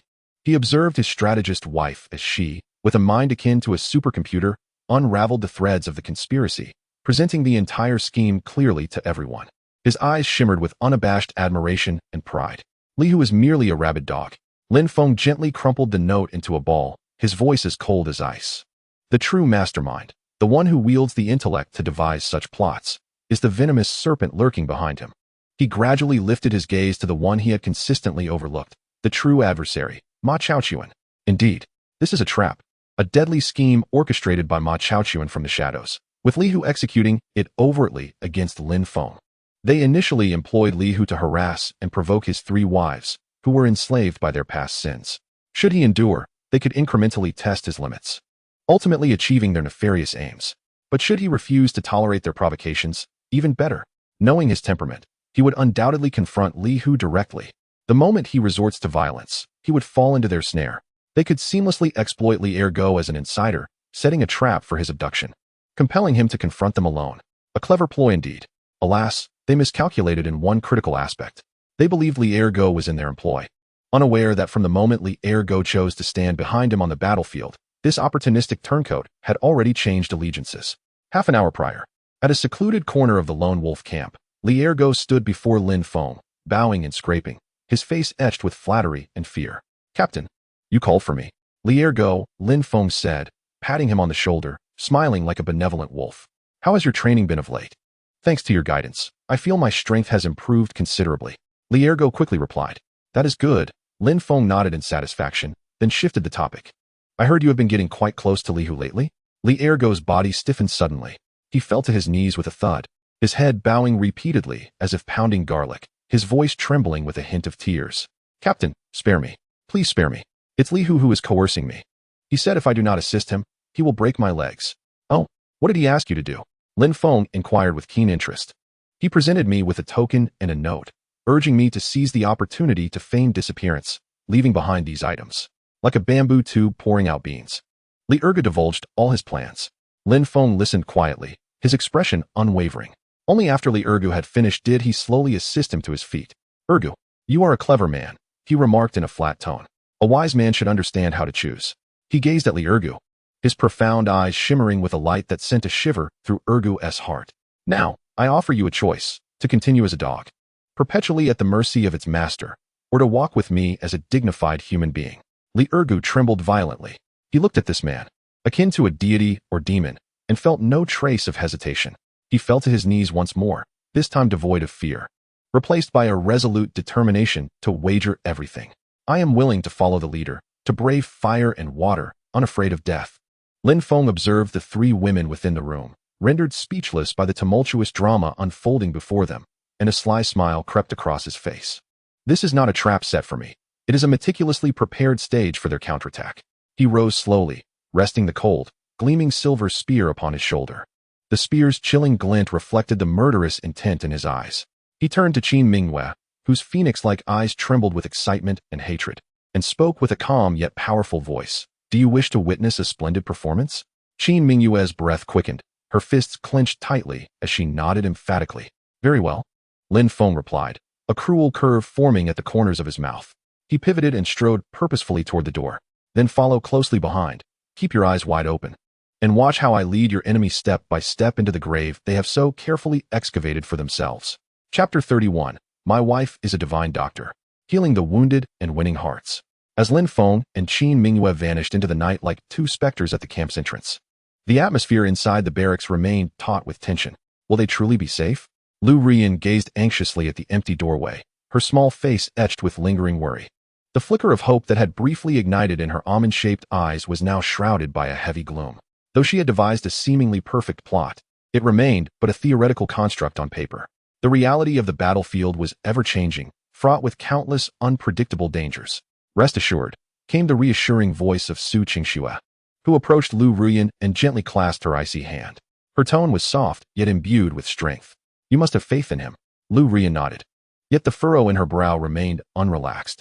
Su Qingxue gazed at her friend's anxious expression and then glanced at the nearby members of the Lone Wolf team, who appeared equally disoriented by Lin Feng's departure.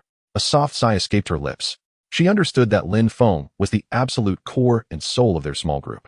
Once he was gone, the entire team would feel as though they had lost their anchor, and their morale would inevitably waver. This cannot continue. An idea blossomed in her heart. She rose slowly, and in her gentle, watery eyes, a glimmer of unwavering resolve flashed, starkly contrasting with her delicate exterior. My husband is out there, fighting for us. She spoke softly, yet her voice resonated clearly in the ears of everyone present. We cannot simply wait idly here. She turned to face those Lone Wolf team members, each bearing wounds and exhaustion from a day of grueling training. Wang Dachui's arm was swollen like a carrot from overexertion, and several others bore various scrapes and strains.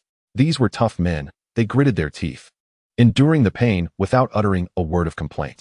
However, Su Qingxue felt a pang of compassion. Come here and sit down, she said gently, her voice softening as she looked at these brave men who had risked everything to follow her husband. Wang Dachui and the others, puzzled yet obedient, gathered around her. Su Qingxue slowly opened a special medicine box, authorized by Xiao Yuanshan, filled with precious medicinal herbs. A rich, soothing fragrance instantly permeated the barracks. You are all my husband's most valued brothers, Su Qingxue continued, expertly organizing the various herbs. Your well-being is his greatest asset. Although I cannot accompany him into battle like Sister Mingyue, at the very least, she raised her head, her beautiful eyes shimmering with the compassionate light of a healer. I can ensure that you have no worries on your minds. She approached Wang Dachui, observing his swollen arm. Extend your hand. Do not fear. It may sting a little. Wang Dachui, entranced by the ethereal beauty before him, felt his face flush, unsure of where to place his hands in his nervousness. Don't be absurd. Su Qingxue's tone suddenly turned stern. In the military, the greatest taboo is to conceal injuries and shun treatment.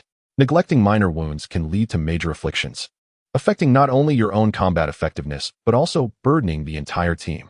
Do you wish to be a liability to my husband? Her words were both forceful and urgent. Wang Dachui, taken aback by her reprimand, lowered his head, daring not to utter another word. He obediently extended his arm. Su Qingxue nodded in satisfaction. With her delicate fingers, she gently pressed against his swollen muscle, her touch soft yet imbued with a unique strength. Hiss! Wang Dachui gasped in pain, yet gritted his teeth, resolutely refraining from any movement. The ensuing scene left all present wide-eyed in astonishment. There, Su Qingxue produced several slender silver needles, as fine as cow hair. And with the precision of a lightning bolt, she expertly targeted the acupoints and swiftly pierced them. Subsequently, she retrieved a specially concocted medicinal wine, poured it into her palm, and began to massage Wang Dachui. Her technique was remarkably professional, alternating between vigorous and gentle strokes. Initially, Wang Dachui grimaced, drenched in sweat from the pain. However, he soon felt a warm, soothing current emanating from Su Qingxue's palms, continuously flowing into his arm. The once searing, excruciating pain began to dissipate at an astonishing pace, replaced by a sense of profound relief and comfort throughout his body, within the span of a mere incense stick's burning time. When Su Qingxue withdrew the silver needles and retracted her hands, Wang Dachui was elated to discover that his arm, which had previously been unbearable to move, was now free and agile. While still experiencing some soreness, the most agonizing pain had vanished without a trace. This was miraculous. He stared in disbelief, moving his arm as if he had witnessed a deity descending from the heavens. The other team members stood in stunned silence. They had only heard tales of Mrs. Lin's extraordinary medical skills, reputed to revive the dead, but that had merely been legend. Now, witnessing the reality before them, they truly understood the essence of miraculous healing. Next, Su Qingxue paid no heed to the astonishment surrounding her. Although a hint of fatigue from exertion graced her features, her gaze remained steadfastly focused. With the success of Wang Dachui as a testament, the others hesitated no longer. They lined up, presenting their injuries to this woman, who had transformed in their eyes into a living embodiment of the legendary healer Hua Tuo. Broken bones were deftly rejoined by her skilled hands. Stagnant blood was effortlessly resolved with her miraculous silver needles. Hidden internal injuries were gradually treated with her ancestral herbal concoctions. An hour later, as Su Qingxue attended to the final team member, beads of sweat adorned her forehead, and her complexion had grown somewhat pale. Yet, her heart brimmed with an unprecedented sense of fulfillment and tranquility. The 9 Lone Wolf team members now regarded her with transformed expressions, eyes filled with sincere respect and affection, akin to that reserved for one's own family. They were a rugged bunch, unaccustomed to eloquent speech, but they recognized who genuinely cared for them. Wang Dachui, the towering figure, gazed at Su Qingxue's pallid face, and suddenly, with a thud, he knelt on one knee. In a tone of utmost seriousness, he addressed her, Madam Su. Your great kindness speaks for itself. From this day forth, my life, Wang Dachui, belongs not only to Lord Lin, but also to you. Whoever dares to lay a finger on you shall face my wrath. I shall be the first to snap his neck. Indeed, I feel the same. The other members of the team followed suit, each kneeling on one knee, their eyes fervent and resolute. In this moment, Su Qingxue, with her healing hands, subtly and effectively brought this unruly band of soldiers completely under her command. Meanwhile, Lu Ruyan, who had been standing by and observing everything, felt a peculiar gleam in her clear almond-shaped eyes. She gazed at the gentle woman, weary yet unwavering, and a thought unexpectedly blossomed in her heart, one that surprised even herself.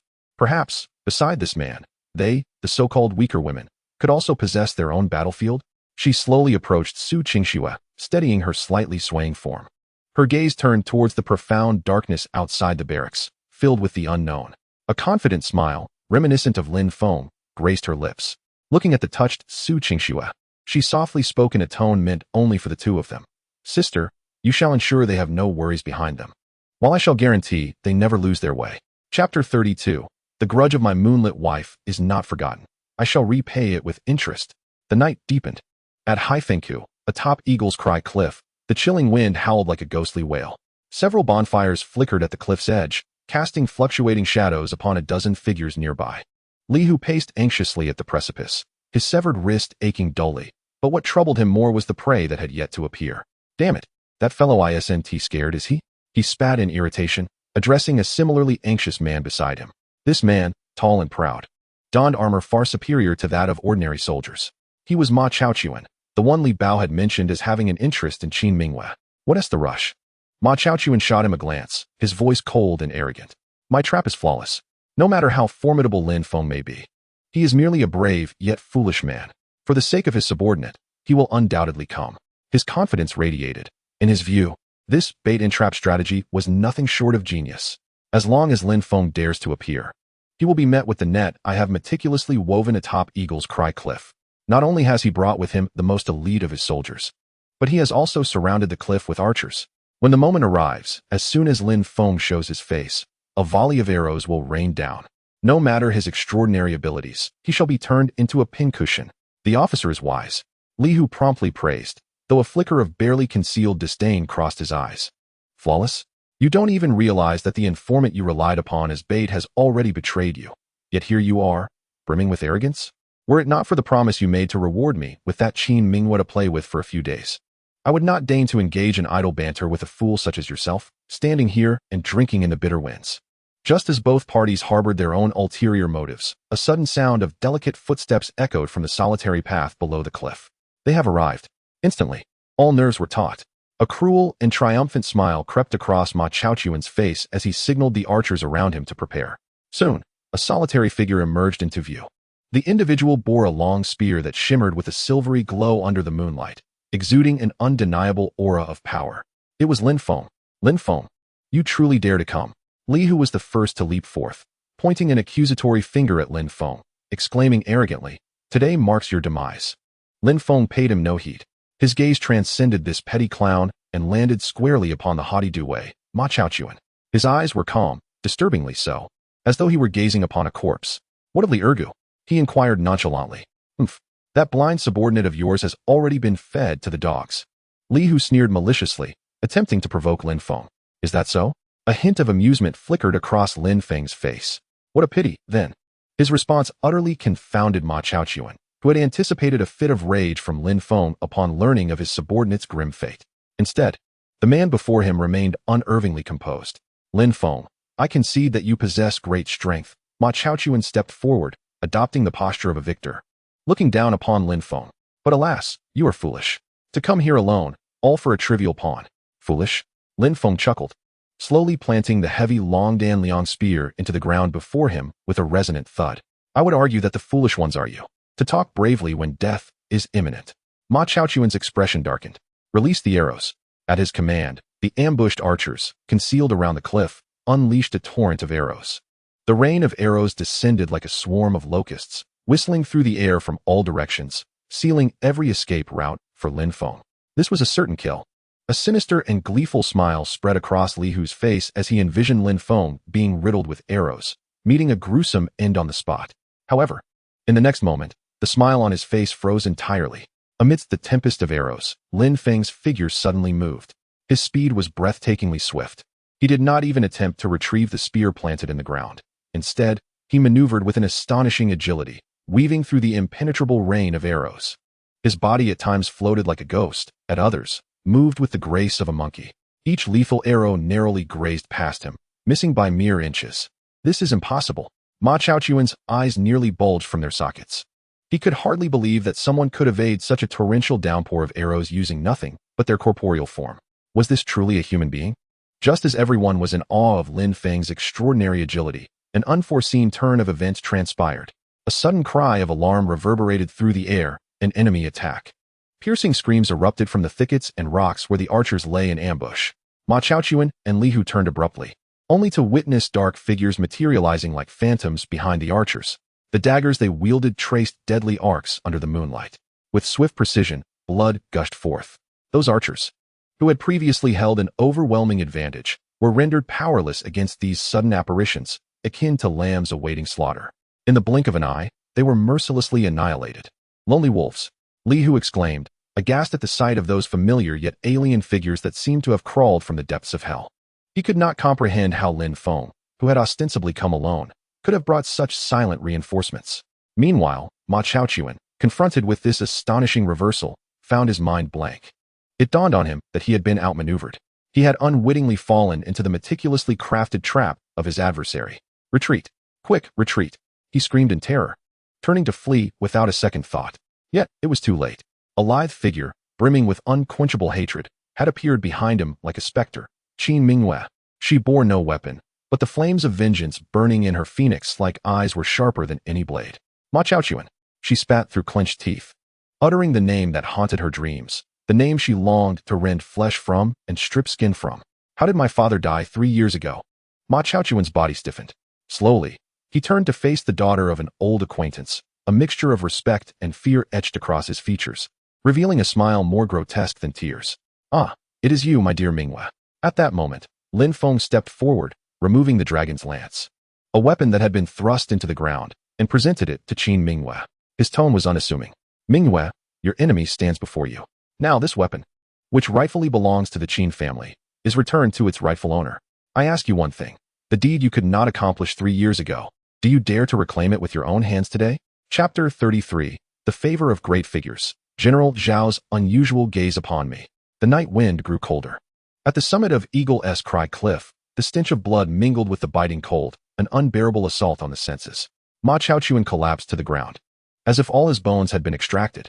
He gazed at the woman before him, who approached like a vengeful specter, wielding a weapon that rightfully belonged to the deceased. Her presence instilled in him an overwhelming sense of dread. He yearned to flee, yet his legs felt as if they were encased in lead, rendering him immobile. Qin Mingyue's voice was hoarse and frigid, each word seemingly extracted from the depths of her being. How did my father die? Ma Chaochuan's lips trembled, his gaze instinctively darting towards the nearby figure of Li Hu, who lay subdued by the lone wolf team, equally pale with fear. Lin Feng noted this detail as he stepped forward, retrieving the heavy Longdan silver spear from Qin Mingyue's grasp. Mingyue, he spoke with an air of tranquility. To slay a dying man would tarnish your father's weapon. He gently patted her shoulder, his tone brooking no dissent. Rest assured, his life is yours. But not at this moment. Bind him and that worthless fool securely, he commanded Wang Dachui and the others. We shall return with a grand offering for the general. As dawn's first light tore through the darkness, casting a golden hue over the entire northern town army camp, a rather disheveled team emerged slowly from the direction of Blackwind Pass. It was the Lone Wolf. When the sentries at the camp gate recognized the returning figures, they instinctively rubbed their eyes, questioning their own wakefulness and whether they were witnessing an illusion. Is that team leader Lin? They wondered. Who were they dragging behind them? The entire reconnaissance battalion soon erupted in fervor. Countless soldiers surged from their barracks, encircling the Lone Wolf team in a throng. As they discerned the two figures being dragged along the ground like defeated hounds by Wang Dachui, every jaw dropped in astonishment. Good heavens! Is that not team leader Li Hu? Exclaimed one. And the other, clad in the armor of a captain, is Ma Chaochuan? They gasped in disbelief. What on earth is happening? Did team leader Lin not go to rescue someone? Why have they brought back Captain Ma bound? Their minds faltered, struggling to comprehend this extraordinary turn of events. Amidst the uproar of astonished discussions and exclamations, Lin Feng remained unfazed. He simply led his team back to their designated, independent encampment. Awaiting their return were three figures, weary from a night without sleep, their faces alight with anticipation. You're back? Su Qingxue was the first to approach. Her eyes bloodshot, yet brimming with relief and joy. Yes, we have returned, Lin Feng nodded, casting a glance at Ma Chaochuan, who lay unconscious on the ground, discarded by Wang Dachui. I have brought your enemy back to you. How you choose to deal with him is entirely your decision.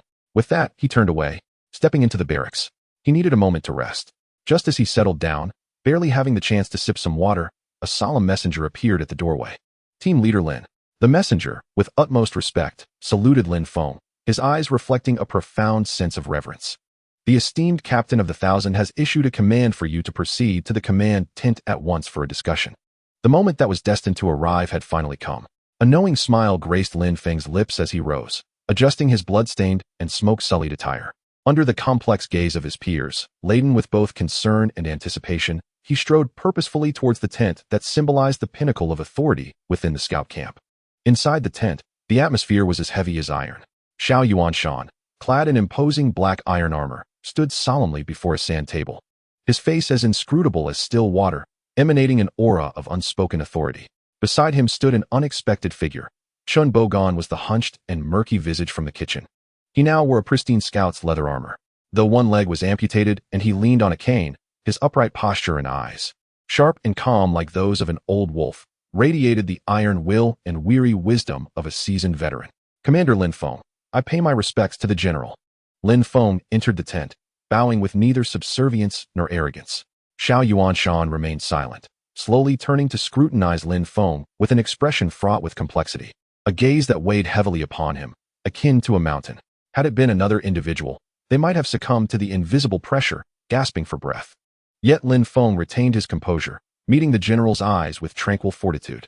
After a prolonged silence, Xiao Yuanshan finally spoke, his voice deep and resonant. Are you aware of your transgressions? Lin Feng smirked internally. Indeed, no amount of merit could outweigh the weight of regulations.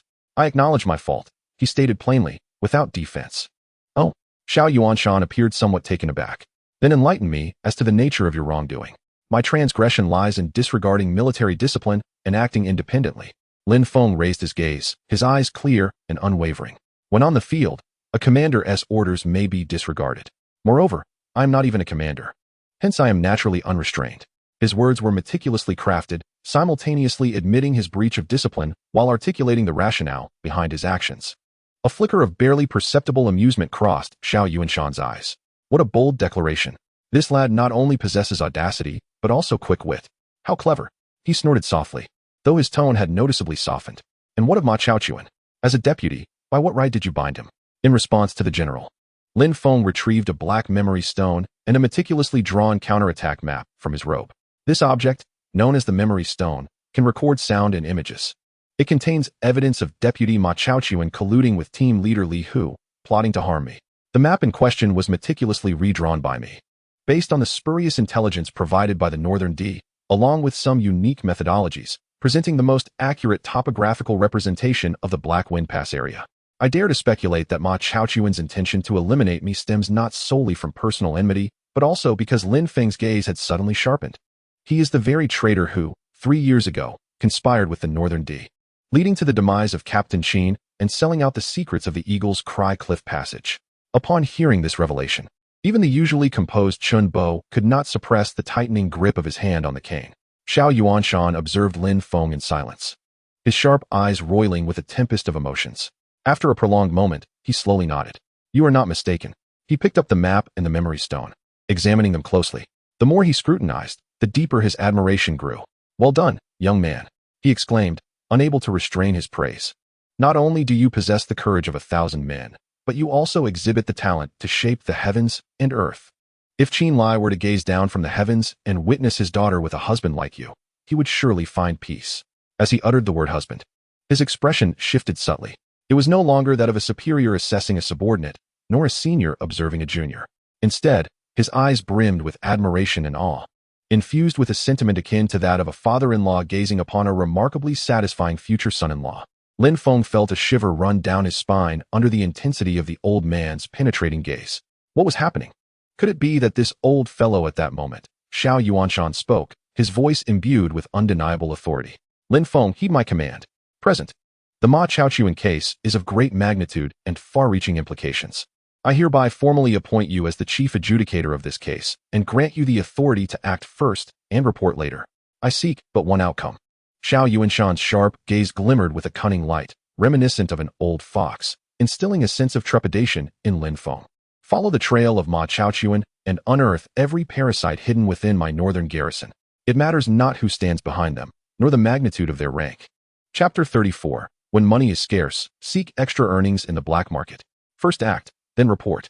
As Lin Feng exited the command tent, bearing the golden token of supreme authority, he felt a sense of elation. This old fox, Xiao Yuanshan, not only refrained from holding him accountable for any transgressions, but had instead bestowed upon him a sword of power that would allow him to navigate the northern garrison with impunity. Such trust was rather unexpected, wasn't it? Why did the old fellow's gaze resemble that of a father-in-law regarding his son-in-law? As Lin Feng walked, he pondered, stroking his chin in bewilderment. Did he perhaps have a daughter? A ludicrous thought flitted through his mind, only to be swiftly dismissed with a shake of his head. Never mind. If it eludes understanding, then let it be. Now, possessing power, fame, and the hope for vengeance, everything seemed to be progressing in the most favorable direction. However, upon returning to the lone wolf camp and witnessing his 3 enchanting wives huddled around a small fire, quietly deliberating over how to divide a meager piece of dried food, Lin Feng felt a sharp pang in his heart. It suddenly dawned on him that he faced a most pressing and severe issue: poverty, exceedingly impoverished. Although Xiao Yuanshan had bestowed upon him a title and authority, the 100 taels of silver he had received as a reward had already been lavishly spent on improving the rations for the brothers of the Lone Wolf Squad, purchasing meat and wine, leaving him with barely enough to sustain himself, his 3 wives, and 11 hungry men. It was simply a drop in the bucket. No, he had to find a way to make money. As Lin Feng gazed at his 3 wives, who appeared somewhat pale and emaciated due to malnutrition, a profound sense of responsibility surged within him as a man. He could endure hardship, but his women must not share in his suffering. But how to acquire wealth? Relying on military pay? That paltry some wooden tea even suffice for a meal. Resorting to robbery? No. He had only just established a positive reputation and could not afford to destroy it. After much contemplation, an idea suddenly struck Lin Feng: the black market at the border town. In the memories of the original owner, it was a chaotic place teeming with all manner of individuals, a hub for all illicit transactions, fencing of stolen goods, and information exchanges within the Northern Army's camp. Eureka! Lin Feng slapped his thigh, as a brilliant plan rapidly took shape in his mind, which was akin to a supercomputer. That afternoon, Lin Feng donned a seemingly unremarkable gray robe borrowed from Sun Dihai's storeroom, obscuring half his face with a wide-brimmed hat. Accompanied by the similarly disguised Qin Mingyue and Li Ergu, he stealthily departed the military camp and arrived at a bustling marketplace located at the intersection of the Northern Army camp and the border town. This was the so-called black market. The air was thick with an odd amalgamation of cheap alcohol, the stench of sweat, and various spices. The streets were lined with an array of stalls selling all sorts of dubious goods. Some peddled weapons of questionable origin, others displayed blood-stained armor scavenged from the battlefield. and there were mysterious individuals hawking various dubious information and elixirs. Qin Mingyue surveyed the murky scene before her, her striking brows instinctively furrowing. "What are we doing here?" she asked in a hushed tone. "Making money," Lin Feng replied succinctly. "With us?" Qin Mingyue questioned, skepticism evident in her voice. "We are penniless. What can we do?" "Who says we are penniless?" Lin Feng chuckled, then produced an item from his bosom. It was an intricately designed jade pendant that he had retrieved from the slain Northern D captain, Batu. The jade pendant's texture appeared unremarkable, with remnants of long-dried blood clinging to its surface. "Is this all?" Qin Mingyue's confusion deepened. How could this broken piece of jade be worth anything? Its value was not for it to determine. A mysterious smile played at the corners of Lin Feng's mouth. "Rather, it is I who will decide." As he spoke, he strode purposefully to the entrance of the most imposing pawnshop in sight. The sign above the shop, adorned with ornate calligraphy, proclaimed Treasure Appraisal Pavilion. "What do you gentlemen wish to pawn?" asked a shopkeeper with a goatee, lazily lifting his head from behind the counter. His gaze was sharp, akin to that of a hawk, quickly assessing the trio's identities as soldiers from the barracks looking to dispose of stolen goods. Lin Feng remained silent, gently placing the jade pendant on the counter. Upon a mere glance, the goateed shopkeeper displayed a look of disdain. "Ah, just a common piece of Hetian jade. Given its quality, it's worth at most 10 taels of silver. Would you care to examine it more closely?" Lin Feng's voice was calm and unhurried. "What is there to inspect?" The shopkeeper's impatience grew. "Don't think I don't recognize your type. This trinket was surely filched from some unfortunate soul, right? 10 taels. Take it or leave it." Lin Feng smiled, extending his hand to reclaim the jade pendant. Then, before the shopkeeper's eyes, he delicately traced a concealed engraving of a Ye character on the back of the pendant. With a soft click, the seemingly ordinary jade split in half, revealing a small, wax-sealed recess within. Nestled inside was a neatly folded, gossamer-thin parchment made from sheepskin. The disdain on the shopkeeper's face instantly froze. His astute eyes widened in shock. Fixating on the parchment, his breath quickening. Having spent a lifetime in trade, his discerning eye recognized it immediately. This was clearly a fire signal secret letter used among the nobility of the Northern D to convey the highest-level confidential information. Crafted from a special type of sheepskin, this letter was impervious to water and fire. Only a particular solution could reveal its contents. The value of such a document was beyond measure. "Esteemed guest," the shopkeeper's voice trembled, his countenance suddenly alight with sycophantic smiles. I am but a fool who failed to recognize greatness.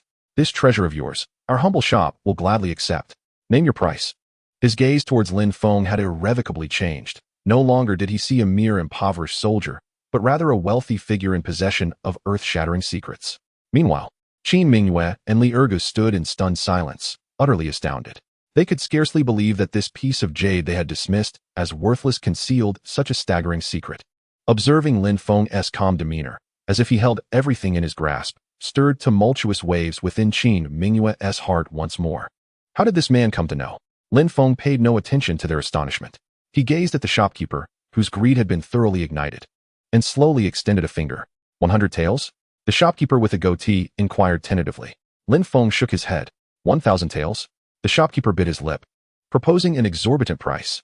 In his eyes, acquiring this confidential letter was worth every bit of that sum. However, Lin Feng continued to shake his head.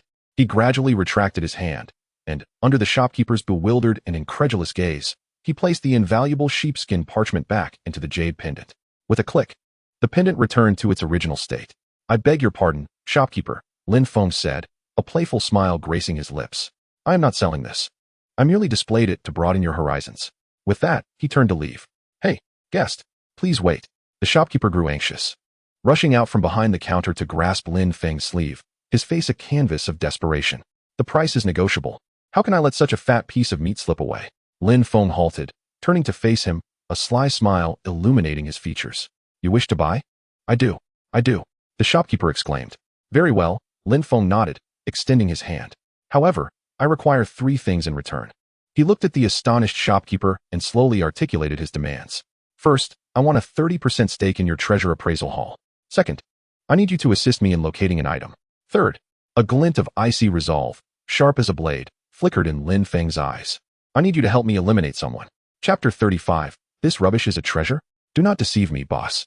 As Lin Feng spoke his 3 tyrannical conditions in a tone that bordered on condescension, the shopkeeper with the goatee was utterly flabbergasted. His shrewd little eyes widened in disbelief.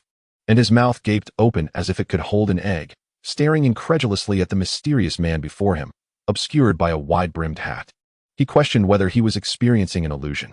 A 30% stake? You want me to help you find something? And even assist in a murder? Why not just rob me instead?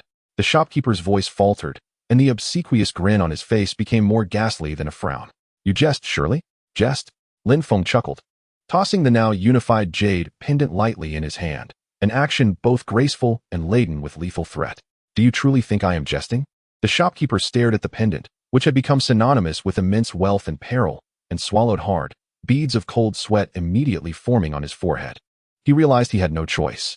From the moment he laid eyes on that fiery secret letter, he had been irrevocably bound to the other party's chariot. If he were to decline, he had no doubt that, this very evening, he would vanish unnoticed amidst the chaos of this border town. While that jade pendant would find its way to the counter of another pawn shop, he opened his mouth, intending to haggle, but upon meeting Lin Feng's cold, emotionless gaze from beneath his hat, all words choked in his throat. Very well, he finally managed to squeeze out through gritted teeth, feeling as though all his strength had been drained, aging him by a decade in an instant. I agree. Excellent. Lin Feng nodded in satisfaction, placing the jade pendant back on the counter. From this moment on, we shall be partners. He paused, then slowly articulated his second condition. What I need you to find is quite simple. A stone the size of a fist, black in color, and weighing at least 3 times more than an ordinary stone. Once found, deliver it to the Lone Wolf camp and hand it to me. At that moment, a mysterious smile curled at the corners of Lin Feng's lips. The secret of this jade pendant will then belong to you. With that, he ceased further conversation and, accompanied by the astonished Qin Mingyue and Li Ergu, gracefully exited the appraisal pavilion, leaving behind the bewildered shopkeeper, who stood in a daze, contemplating the pendant on the counter that served as both a harbinger of doom and a ladder to ascendancy, his expression fluctuating between joy and despair. Stepping out of the pawn shop, Qin Mingyue finally regained her voice. She gazed at Lin Feng, her beautiful phoenix eyes brimming with astonishment and confusion. How could you be so certain he would agree? Because of greed, Lin Feng replied, his answer straightforward and unembellished. For a merchant, nothing holds more value than exclusive information. Are you not afraid that he might renege once he obtains the item? He wouldn't dare, Lin Feng chuckled, his smile infused with confidence. For he remains unaware of the contents of that parchment. Perhaps it contains the layout of the Northern D royal defenses, or evidence of collusion involving a significant figure. The unknown is the most terrifying aspect. The more he speculates, the less inclined he will be to act rashly. He will simply follow my instructions. Qin Mingyue fell into a profound silence, realizing that she was increasingly unable to decipher this man. His schemes ran as deep as the ocean. And what of that black stone? An object that can enhance the speed of your firearm. Lin Feng responded enigmatically, merely teasing the details. What he sought was the celestial iron he had fortuitously acquired during a mission in his previous life. This iron not only possessed an immense density, but also harbored a peculiar energy capable of conducting and amplifying a cultivator's internal power. If it could be integrated into the dragon gallbladder silver spear, what terrifying transformation might this already divine weapon undergo? Lin Feng's heart brimmed with anticipation. However, just as he was about to lead the two back home, his steps unexpectedly halted before an inconspicuous stall selling scrap. On the street stall, there lay a collection of rusted weapons, seemingly salvaged from the heaps of the deceased, alongside some unremarkable stones. The stall owner, a gaunt man resembling a monkey, was lethargically stifling yawns, appearing on the verge of slumber. What is the matter? Inquired Qin Mingyue, perplexed. Lin Feng, however, remained silent. His gaze was fixated on a dusty, blackened object in the corner of the stall that resembled a firewood stick. This item, approximately 3 feet in length, was of an unknown material, neither metal nor wood. Yet, upon his first glance, Lin Feng's innate, metal body stirred uncontrollably, igniting a flicker of excitement within him. Treasure. The thought flashed through Lin Feng's mind instantaneously. He suppressed his exhilaration, feigning nonchalance as he approached the stall, crouching down to casually pick up a rusted knife that was nearly broken. How much for this knife? My good sir. The thin stall owner lazily lifted his eyelids and replied, 10 copper coins, take it or leave it. So expensive? Lin Feng pretended to be astonished, exclaiming, this broken thing is so dull that I wouldn't even use it for chopping firewood. As he spoke, he grabbed the blackened stick with a look of disdain, weighing it in his hand. And what is this worthless junk? It's so light, it has no weight at all. I propose you sell me these 2 pieces of rubbish together for 10 copper coins. I could use one for chopping wood and the other as a firewood stick. Perfectly suitable. The stall owner, growing impatient, waved his hand dismissively. All right, take it away. Don't waste my time here." To him, that black stick was merely something he had casually picked up by the river a few days prior, worth little to nothing. If he could exchange it for 5 copper coins, it would be considered a profit. Very well. Lin Feng felt an overwhelming joy within, though his expression remained one of feigned dissatisfaction. He retrieved 10 copper coins from his pocket, tossed them onto the stall, and turned to leave with the knife and the stick in hand, fearing the owner might reconsider. Meanwhile, Qin Mingyue and Li Ergu watched in disbelief at his extravagant purchase. Spending 10 copper coins on 2 items even a beggar would refuse? Clearly, this gentleman's thought process was extraordinary. However, they did not notice that as Lin Feng turned the street corner, he casually tossed the knife into a nearby garbage heap. Then, he carefully wiped the dust off the stick with his sleeve. Once the thick layer of dust was removed, a pitch-black object emerged, subtly emanating an obsidian-like sheen in the sunlight, presenting itself before the trio. Its surface was adorned with ancient, mysterious patterns reminiscent of dragon scales. A formless, sharp sword intent, seemingly capable of piercing the heavens, radiated from that firewood stick. Qin Mingyue felt her dagger at her waist emit a faint, involuntary lament, akin to a subject encountering their sovereign. Her phoenix-like eyes widened in astonishment, reflecting an unprecedented shock upon her delicate face. In contrast, Lin Feng gazed at the exquisite divine weapon in his possession, capable of inciting fervor throughout the entire martial realm. His expression blooming with a radiant smile reminiscent of a cunning fox that has pilfered a hen. He slowly raised his gaze towards the direction of the northern garrison's encampment, where the sky churned ominously. Gradually, he lifted the firewood stick in his hand and pointed toward that direction. His voice, though soft, resonated with boundless authority. "Ma Chaochuan, your demise is imminent." Chapter 36. A cornered dog leaps at the wall to assassinate? Is this the extent of your meager skills? Nightfall descended once more. Yet the atmosphere within the lone wolf camp diverged sharply from the usual somberness and tranquility. An oppressive tension hung in the air, reminiscent of an impending storm. Lin Feng refrained from immediately reporting the sensational case involving Ma Chaochuan to Xiao Yuanshan. He was waiting for the opportune moment when all evidence would surface. This moment was akin to forcing a dog to leap out of a corner. The northern garrison's prison was the darkest, most damp, and despair-laden place in the entire encampment. Ma Chaochuan, like a stray dog, curled up in a corner.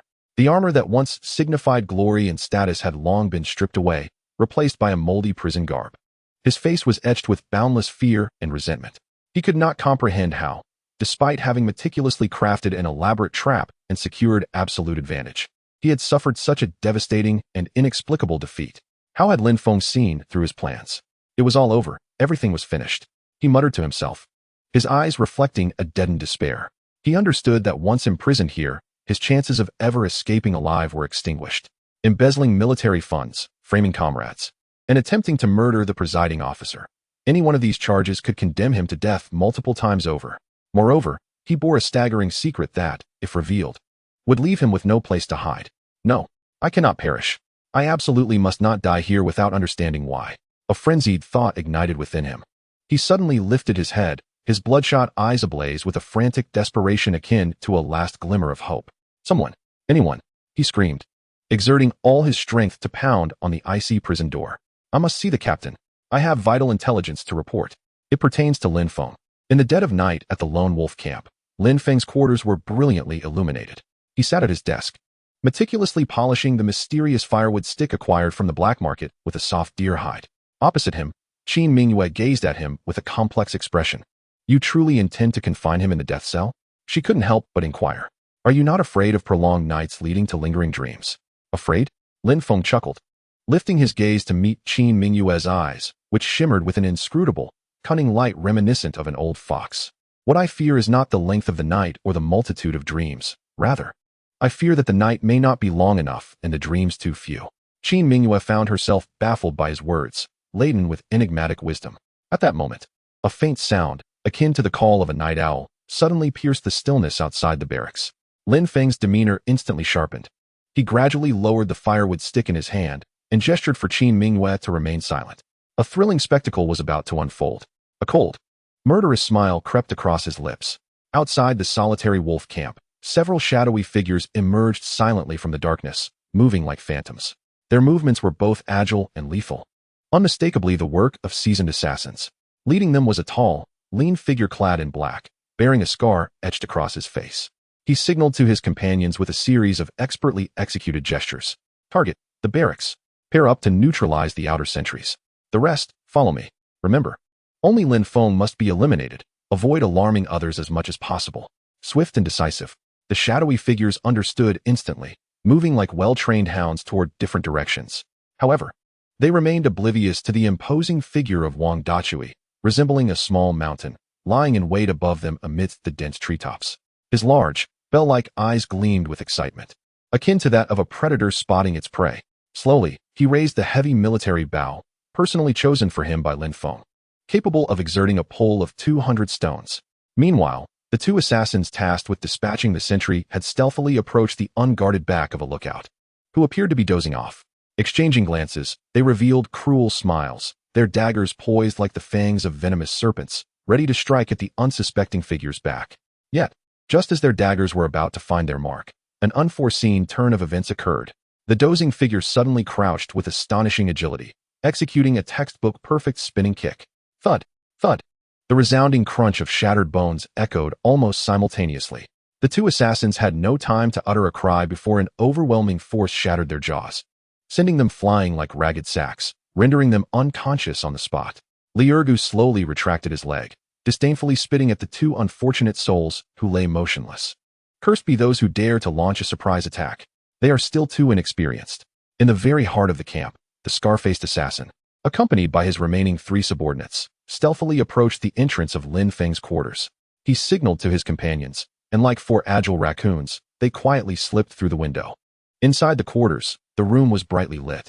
A figure sat with his back to them at the table, seemingly polishing an object. It was none other than Lin Feng. An opportunity presented itself.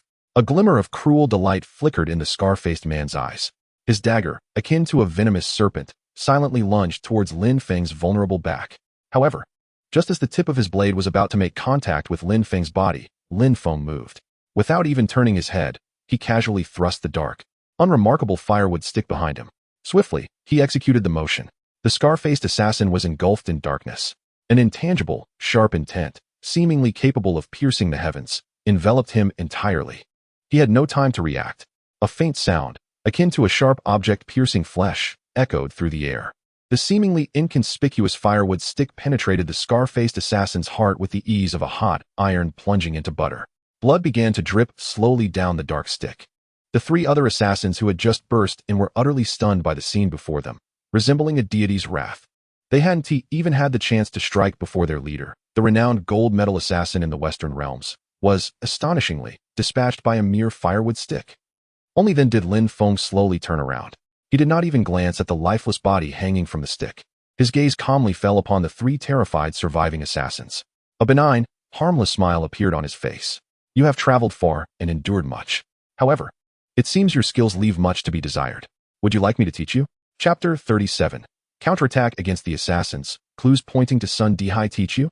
When Lin Feng spoke this line in a tone as casual as discussing mundane matters, a chill surged from the soles of the remaining three black-clad assassins straight to the crown of their heads. They looked at their lifeless leader dangling from the firewood stick and then at Lin Feng's innocuous smile, their minds blank. Run. This was the sole thought racing through their minds. Exchanging glances, the three turned without hesitation to flee through the window, retracing their steps. Yet, it was too late. Do you wish to escape? Lin Feng's voice, like a phantom, echoed ominously in their ears. He had not even moved. He simply hurled the firewood stick, still embedded with a corpse, towards the window with a fierce flick. The burning stick, along with the lifeless body weighing at least 150 pounds, soared through the air like a bolt of black lightning, accompanied by a sharp, piercing sound as it struck mercilessly toward the three assassins who had already climbed onto the windowsill. No, the trio emitted desperate, anguished cries. They attempted to evade, but the speed of the burning stick was astonishingly swift, leaving them no time to react. Bang, bang, bang. The three dull thuds of shattering bones resonated almost simultaneously. The unfortunate assassins were hurled from the windowsill by an overwhelming force, crashing to the ground outside like three tattered sacks, landing heavily. Each one foamed at the mouth. Their bones shattered and sinews torn. Though they survived, they were utterly incapacitated. The murderous burning stick, after dispatching the three, continued its momentum, crashing into the already dilapidated wall and creating a gaping hole. After all was said and done, Lin Feng slowly rose to his feet. He approached the window and glanced at the assassins sprawled on the ground like dead dogs, wailing in agony, before turning his gaze to the corpse of the scar-faced leader, who lay lifeless and paralyzed with fear. He shook his head slowly, revealing a hint of disappointment on his face. TSK, I had expected a longer game with you. To think such pitiful skills dared to emerge as assassins? It is truly an affront to this perilous profession. A short while later, at the center of the lone wolf camp, 5 assassins, bound tightly like Zhongzi, including the 2 unfortunate souls who were the first to be incapacitated by Liurgu, knelt in a straight line on the ground, trembling as if they were sifting through grain. Before them sat Lin Feng, casually toying with a uniquely shaped golden token he had extracted from the scar-faced leader. The front of the token was inscribed with a golden character, while the back bore a series of mysterious symbols representing the Western Rung script. The Money Gang? Lin Feng's eyes gleamed with understanding as he regarded the token. The foremost assassin organization in the Western Rome, the Money Gang, claimed that for the right price, they would dare to slay even deities. Speak, he said, tossing the token onto the ground with a flat tone. Who hired you? The assassins, heads bowed and teeth clenched, remained silent. Oh, quite the resilient lot, Lin Feng chuckled. He turned to the side, addressing Su Qingxue, who stood nearby. It seems I must trouble you a bit. Su Qingxue nodded, stepping forward to confront the most defiant assassin, retrieving a silver needle as fine as a hair from her medicine box. Then, in full view of everyone, she slowly inserted the needle into a discreet acupoint on his arm. At first, the assassin showed no reaction. However, it was not long before his expression changed dramatically. He felt an indescribable sensation of numbness, itchiness, and pain, as if millions of ants were voraciously gnawing at the marrow of his bones. He tried to scream but realized his throat was constricted, as if grasped by an invisible hand, rendering him incapable of uttering a sound. He yearned to struggle, yet discovered that his body was utterly unresponsive. He could only watch helplessly as an agony, 1,000 times more terrifying than death, gradually eroded his willpower. His eyes bulged, crimson veins coursing through them. His body convulsed violently, white foam spilling from his mouth. In an instant, his trousers were drenched. Meanwhile, Su Qingxue maintained a gentle, compassionate smile characteristic of a healer. This is a secret acupuncture technique of the Su family, the heart-devouring ants. Her voice flowed softly, akin to a melodic chant. It will not kill. Rather, it shall allow one to experience a fate worse than death. Her words, like the whispers of a devil, shattered the resolve of the remaining 4 assassins. I'll speak. I'll reveal everything. Spare me, O Bodhisattva, spare me. They hurriedly divulged all they knew, spilling their secrets like beans from a bamboo tube. Ma Chaochuan? When Lin Feng heard this name escape the lips of the assassins, he was not taken aback. Instead, he chuckled. This fool truly is one who won't weep until he sees the coffin. No, wait. Lu Rian shook her head beside him, her clear apricot eyes glimmering with wisdom. My dear husband, do you not find this matter a touch too simplistic? Oh, with Ma Chaochuan's intellect, he could not possibly conceive of such a 2-birds-with-1-stone scheme. Lu Rian slowly elaborated. He not only seeks to kill you, but also aims to frame the Shirong people. Thus, even if the assassination fails, he can cleanse his own name. The cunning and manipulation reflected in Lu Rian's eyes held a chilling glimmer. This was not the caliber of a mere brute like Ma Chaochuan. There must be someone behind him. Upon hearing this, Lin Feng fell into contemplation. He recognized that Lu Rian was indeed correct. Ma Chaochuan was merely a pawn thrust into the limelight. The true orchestrator, the one who wished for his demise, lurked in the shadows, pulling the strings. Who could this person be? A name flashed through his mind like a bolt of lightning. The military officer, Sun Dihai, who had been publicly exposed and cast into a death prison, yet had not faced the righteous punishment from Xiao Yuanshan. I understand now. Lin Feng slowly rose to his feet, a murderous glint igniting in his eyes. It seemed some believed the comforts of the death prison were too enticing. He turned to the 9 indignant members of the Lone Wolf team behind him and issued, for the first time since the team's inception, a fiercely charged command. Wang Dachui, Li Ergu, here, you two, take these useless fools and come with me. To where? Lin Feng's lips curled into a cruel arc as he slowly uttered 3 words. Death prison. He gazed towards the distant, ominous expanse that symbolized death and despair, his voice as frigid as an age-old glacier. Sun Dihai, tonight shall be your demise. Chapter 38. Gathering evidence. Today you shall be ruined. Death prison. As Lin Feng descended upon this realm, accompanied by Wang Dachui and Li Ergu, with the half-dead assassins in tow like harbingers of doom, the guards assigned to oversee the death row dared not utter a sound. Trembling with trepidation, they opened one heavy iron door after another, respectfully ushering this living embodiment of terror, renowned throughout the scout camp, into the depths of despair. In the innermost recesses of the prison, Sun Dihai lay curled amidst a pile of moldy straw, his gaze vacant as he stared at the minuscule skylight above, through which not a single ray of light penetrated. He had languished in this desolate confinement for several days. Initially, he clung to the hope that Xiao Yuanshan, out of past camaraderie, would merely keep him here for a few days until the storm passed, after which he would be released. However, as time wore on, his hope gradually succumbed to an all-consuming dread. He realized that his fate might truly be sealed. Just as he was on the brink of being engulfed by the endless darkness and despair, the heavy prison door creaked open. A blinding light poured in from the outside. Instinctively, Sun Dihai raised his arm to shield his eyes. When he finally adjusted to the brightness and discerned the figure before him, his already pallid face turned ashen, akin to parchment. Lin Feng. He let out a scream as if he had encountered a specter. He could not fathom how this harbinger of misfortune, whom he least wished to see, had come to this place. Lord Sun, Lin Feng greeted with a benign, disarming smile. He slowly stepped into the cell, crouching before him like an old acquaintance. You seem to have lost quite a bit of weight in these few days. What do you want? Sun Dihai's body involuntarily recoiled, his voice trembling like a leaf in the wind. I warn you, this is a death row, a crucial military stronghold. Do not act recklessly. Recklessly? Lin Feng chuckled softly, patting the distorted face of Sun Dihai, whose features were twisted in fear, his voice barely a whisper. Rest assured, I am a man of principle. I am here today not for any ulterior motive, but simply to have a chat with you. As he spoke, he exchanged a knowing glance with Wang Dachui. Understanding the cue, Wang Dachui grinned wickedly as he dragged in an assassin. Already tormented beyond recognition by Su Qingshue's heart-piercing ants technique, and unceremoniously tossed him at Sun Dihai's feet. Lord Sun, Lin Feng indicated the convulsing figure on the ground, frothing at the mouth, his expression turning laden with significance. Do you recognize this individual? Sun Dihai gazed at the pitiful sight of the renowned assassin, whom he had procured at a great cost from the Western Rhone Golden Money Guild, and a chill coursed through him. Ascending from his soles to the crown of his head, he certainly recognized him. But would he dare to admit it? I don't know him. I don't know what you're talking about. He fervently denied, shaking his head in frantic denial. Oh, you don't know him? Lin Feng nodded, a flicker of disappointment crossing his face. What a pity indeed. He turned his head and said to Li Ergu, Ergu, recite our evidence for Lord Sunday. Yes. Li Ergu cleared his throat and then, from his bosom, produced a meticulously prepared confession, reciting it aloud with clarity and cadence. In accordance with the orders of the esteemed Sun Dihai, the sinner led 4 subordinates last night, masquerading as scouts from the Northern D, with the intent to assassinate Captain Lin Feng.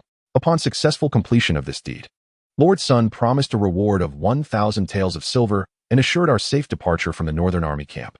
His enunciation was precise, with a harmonious rhythm. The confession was flawlessly constructed, leaving no room for doubt. The time, place, characters, motives, and even the details of the transaction were all unambiguously laid out. As Sun Dihai listened to this confession, which could unequivocally condemn him to infamy, he was rendered utterly speechless. He realized that he was finished, completely and irrevocably finished. This confession, coupled with the half-dead witness on the ground, rendered any defense impossible. No, it's not me. It's him. He is framing me. He shrieked, pointing at Lin Feng in a fit of desperation. General, I want to see the general. I want to expose him. It was too late.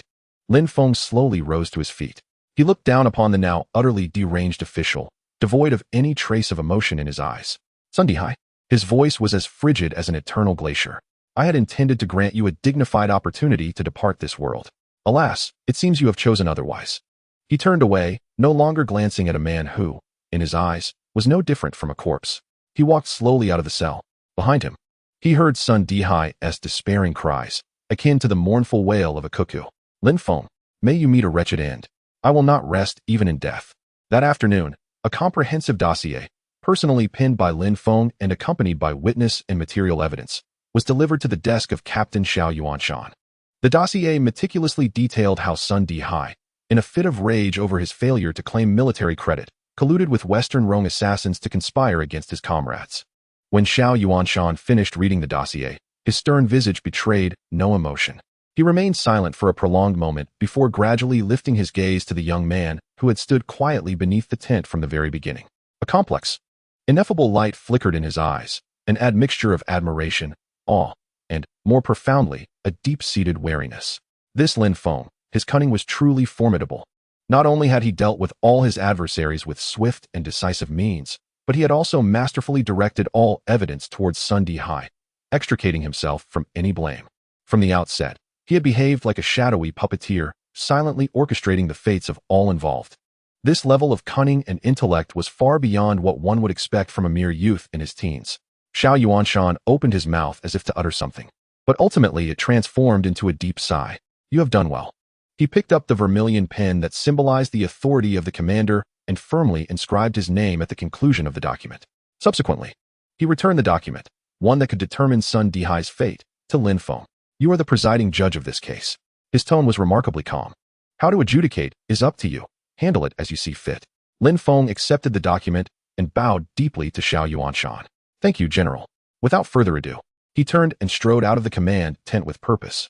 When he returned to the territory of the Lone Wolves, he was greeted by 10 pairs of eyes brimming with fervor and admiration. Wang Dachui, Li Ergu, and all the members of the Lone Wolf team had been eagerly awaiting his arrival. In their hands, they no longer held training sticks, but instead grasped gleaming standard military knives freshly retrieved from the armory. Lin Feng gazed at their faces, filled with bloodlust and combat spirit, and a satisfied smile graced his lips. He slowly raised the judgment document, now stamped with the commander's seal. His voice was soft yet distinctly resonated in every team member's ears. Brothers, Sun Dihai, guilty of embezzlement and treachery against his comrades, is heinously culpable. The general has commanded. I, the Lone Wolf, shall execute divine retribution. He looked upon this group of ravenous wolves, ignited by his fervor for battle, and slowly drew his dagger. Its blade pointed toward the direction of the prison. A fierce glint ignited in his eyes. Now I command. All of you follow me. Today, let the entire Northern Town Army witness how we, the Lone Wolves, cleanse our ranks. Chapter 39. The Northern D are back? Excellent, my military achievement. As Lin Feng, accompanied by his team of Lone Wolves, akin to unsheathed blades, marched resolutely toward the prison, the entire scout camp trembled with anticipation. Countless soldiers surged forth from their quarters, following closely behind, their faces illuminated with excitement and delight. Sun Dihai, the tyrant who habitually oppressed them and withheld their pay, was finally to face retribution. When Lin Feng publicly proclaimed the 10 charges against Sun Dihai for his corruption and betrayal at the prison gate, unveiling the decree of divine execution stamped with the commander's seal, the crowd erupted into a frenzy. Kill him. Slay this corrupt official. Long live Lin. Deliverance for the people. A thunderous roar reverberated throughout the camp. Within the prison, the already terrified Sun Dihai, upon hearing the death knell-like uproar outside, rolled his eyes and fainted from fright. Lin Feng did not grant him any opportunity to speak. He waved his hand, and Wang Dachui, grinning menacingly, stepped forward, his large hand seizing Sun Dihai's neck. Crack! The sharp sound of bone fracturing echoed ominously. The once formidable military officer of the scout camp, who had wielded power with impunity, met a pitiful end to his nefarious existence. As Lin Feng observed the fervent scene before him, his heart remained unperturbed. He understood that the assassination of Sun Dihai was merely the inception of his endeavors. It was but the first token of allegiance he had established amidst the chaos of this tumultuous era. In the ensuing days, the Lone Wolf camp returned to a state of tranquility. No, it would be more accurate to say it was an unprecedented fervor.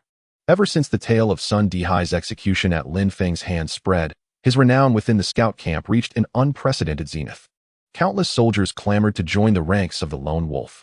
Even soldiers from other camps flocked to him, eager to align themselves with this now celebrated young hero of the northern garrison. Lin Feng welcomed all who came, yet the standards he set for selection were exceedingly rigorous, bordering on the obsessive. Physical fitness, willpower, and loyalty were all indispensable. Ultimately, after a thorough vetting process, 20 of the most elite soldiers from the scout camp successfully joined the ranks of the Lone Wolf. Thus, the total number of the Lone Wolf squad reached 31. Although this still corresponded to the size of a single platoon, their combat prowess was comparable to that of a 100-man unit. Lin Feng began to impart the advanced special operations concepts from his previous life: team coordination, infiltration reconnaissance, and decapitation strikes, without reservation to these budding elite soldiers in his eyes. In an instant, the Lone Wolf camp was ablaze with activity. Every face radiated an unprecedented sense of confidence and pride. However, tranquil days are often fleeting. One day, as Lin Feng was instructing his team in combat training on the training grounds, a messenger, visibly agitated, galloped in on horseback. Captain Lin, Captain Lin. The messenger dismounted and scrambled to Lin Feng, his voice trembling with urgency. It's bad news. The Northern D people are attacking. What? At this proclamation, the training ground fell into a profound silence. The carefree smiles on everyone's faces froze in an instant. Clarify. Lin Feng's brow furrowed deeply. Where are these Northern D? How many are there? From the Black Wind Pass. The messenger gasped, speaking hurriedly. The front line sent an urgent report. A contingent of undetermined Northern D elite cavalry has suddenly surged forth from the direction of the Black Wind Pass. They have already breached 3 of our defensive lines and are advancing towards our main camp. What? This time, even Lin Feng's expression shifted slightly. He could hardly fathom that the Northern D would dare to initiate an offensive, especially from the Black Wind Pass, which should have been their trap. An unsettling thought began to take shape in his mind. Where's our main force? He inquired in a grave tone. The main force, under the command of General Shao, had already circumvented to the rear of Eagle's Cry Cliff 3 days prior, following the ambush map you had previously provided, preparing to launch a surprise attack on the stronghold of the Northern D people. Alas, Lin Feng's heart sank heavily. He realized that he had miscalculated. He had foreseen everything. Yet he had completely overlooked the Northern D's reckless audacity. These prairie wolves had abandoned a trap that could have led to their utter annihilation, instead opting to use themselves as bait. They intended to stage a clever ploy against Xiao Yuanshan, akin to encircling Wei to rescue Zhao. Presently, the main force of the Northern Army was at Eagle's Cry Cliff, gearing up for a splendid ambush, while their stronghold lay vulnerable, like an unguarded beauty. Should the elite cavalry of the Northern D breach their defenses, the consequences would be dire. Order the signalman. Lin Feng commanded decisively, his voice booming. At once, notify all the captains. Instruct them to mobilize personnel and construct a defensive line at the camp entrance. Under no circumstances are we to allow this Northern D cavalry to breach our gates. Yes, the signalman acknowledged the command, mounting his horse and galloping away in haste. Lin Feng then turned to face the 30 lone wolf soldiers behind him, their faces pale, yet resolutely maintaining their composure. Instead of fear, a fierce fire ignited within him. He knew he had placed the right bet. The old fox, Xiao Yuanshan, had indeed embraced his strategy. Now was the opportune moment to fulfill his miraculous promise. He slowly raised his cold dragon gallbladder silver spear, its tip directed towards the direction of the Black Wind Gap. A wild yet confident smile spread across his face. Brothers. His voice thundered across the entire training ground. Are you afraid? Not afraid. The 30 lone wolf soldiers roared in unison, their eyes ablaze with fervent determination. Excellent. Lin Feng nodded in satisfaction. He gazed at this band of brothers, whom he had forged into hungry wolves, his heart swelling with pride. He slowly uttered words that would ignite everyone's blood. I was once troubled by insufficient military merit to secure better equipment for my brothers or to win more beautiful wives. Now, the opportunity has arrived. He abruptly swung his spear, its tip glinting with a bloodthirsty gleam in the sunlight. In his eyes sparkled a gluttonous light, akin to a hunter spotting his prey. The Northern D are coming again? Good. These are not enemies. They are merely gifts of military merit delivered to us lone wolves. Chapter 40. Welcome to my trap paradise. We kill, not bury. Boom. The earth trembled, dust swirling.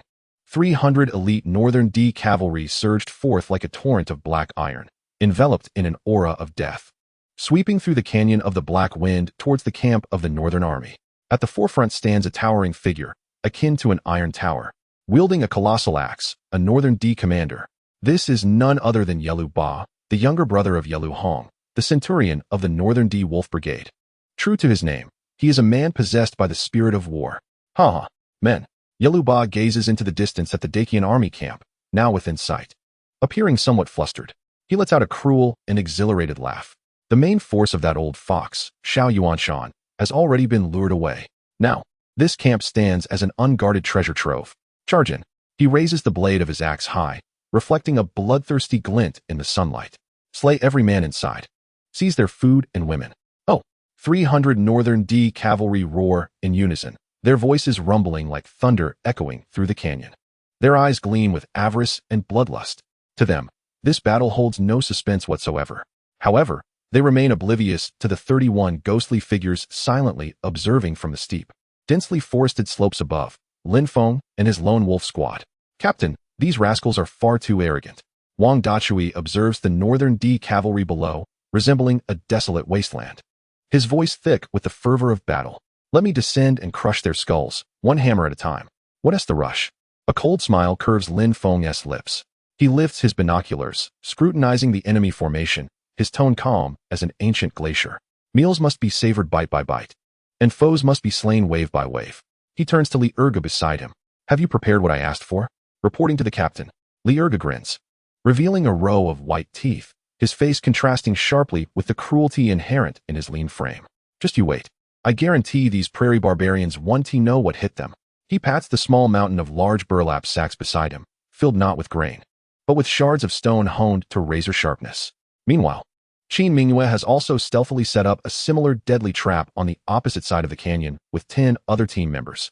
Lin Feng slowly raises his right hand. He waits. He waits for all 300 Northern D cavalry to enter his meticulously crafted snare. 100 meters, 50 meters, 10 meters. Now, fire. Lin Feng's right hand suddenly swings down.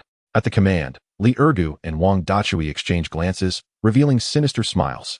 They grasp their military knives and viciously slice open the tightly bound burlap sacks. With a thunderous crash, a torrential downpour of sharp stones descends from above, accompanied by a piercing rush of air, cascading down upon the 300 Northern D cavalry still exuberantly charging forward. Ah, what is this? My eyes. A chilling scream resonated throughout the canyon in an instant.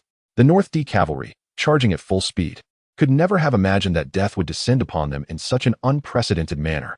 Their proud leather armor proved as fragile as paper against the sharp stones. Cascading down from the heights of the mountains like blades, countless riders were thrown from their horses, bloodied and battered. Their steeds, equally terrified, neighed in despair, desperately attempting to escape the deluge of death from above. Within mere moments, the cavalry formation descended into utter chaos. And this was merely an appetizer. The voice of Lin Feng rang out once more. The prepared members of the Lone Wolf team pushed large, sharpened logs down the hillside with great force. Thunderous roars echoed as dozens of massive logs, weighing hundreds of pounds, charged into the already disordered enemy ranks like rampaging rhinos. The dull thuds of bones shattering filled the air. Countless North D cavalrymen didn't even have time to scream before being crushed into a bloody pulp along with their horses by these monstrous projectiles from the sky. Blood stained the entire canyon. Steady, everyone, hold your ground. Yeluba gazed at the hellish scene before him, his eyes nearly bursting with rage. He swung his massive axe, frantically cleaving a log that rolled toward him, unleashing a desperate roar. It's an ambush by the southern barbarians. Charge through. If you charge through, you'll be fine. Under his command, the surviving North D cavalry, quelling their fear, urged their steeds forward, striving to escape the shroud of death enveloping the area. Little did they know, ahead of them, on what seemed to be flat terrain, lay a far more despairing abyss. The third wave, Lin Feng's voice, icy as if pronouncing a death sentence, commanded, ignite. The fuses, soaked in oil and crafted under the guidance of Lu Ruyan, were instantly set ablaze. The fire spread rapidly along the ground, ultimately igniting the massive pit that Lin Feng had perfectly camouflaged with soil and leaves, along with the several dozen thunderous explosives, filled with sulfur, nitrate, and countless shards of iron. Boom!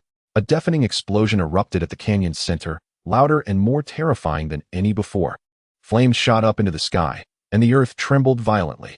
The North D cavalry, who had just reached the edge of the pit, were instantaneously lifted into the air, horses and men alike, by an overwhelming, terrifying shockwave. Countless red-hot iron shards flew in all directions like scythes of death. Ah! The chilling screams echoed continuously. One by one, the cavalry of the Northern D fell like sheaves of wheat, collapsing in droves. In the brief span of a single incense stick's burning time, 300 fierce elite cavalrymen of the Northern D suffered casualties exceeding half, ensnared in the meticulously crafted trap of Lin Feng and his pack of lone wolves. The remaining warriors, utterly terrified by this unprecedented and otherworldly assault, were left paralyzed with fear. They gazed at the silhouettes on the hillside, spectral and elusive, their eyes filled with boundless dread. Devils. These individuals were not mere soldiers. They were demons risen from the depths of hell. At that moment, Lin Feng slowly rose from the hillside, wielding the icy dragon gallbladder silver spear in his hand.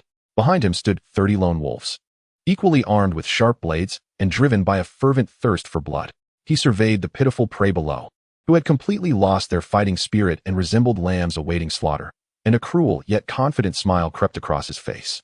He gradually raised his spear, its tip directed at the already dazed Northern D commander, Yeluba.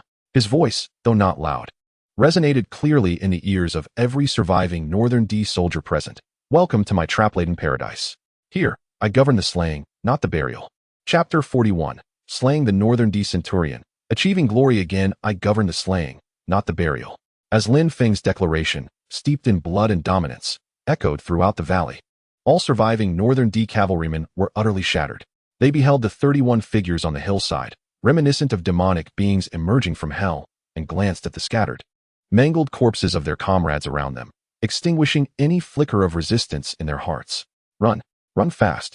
Someone, in a fit of despair, cried out first.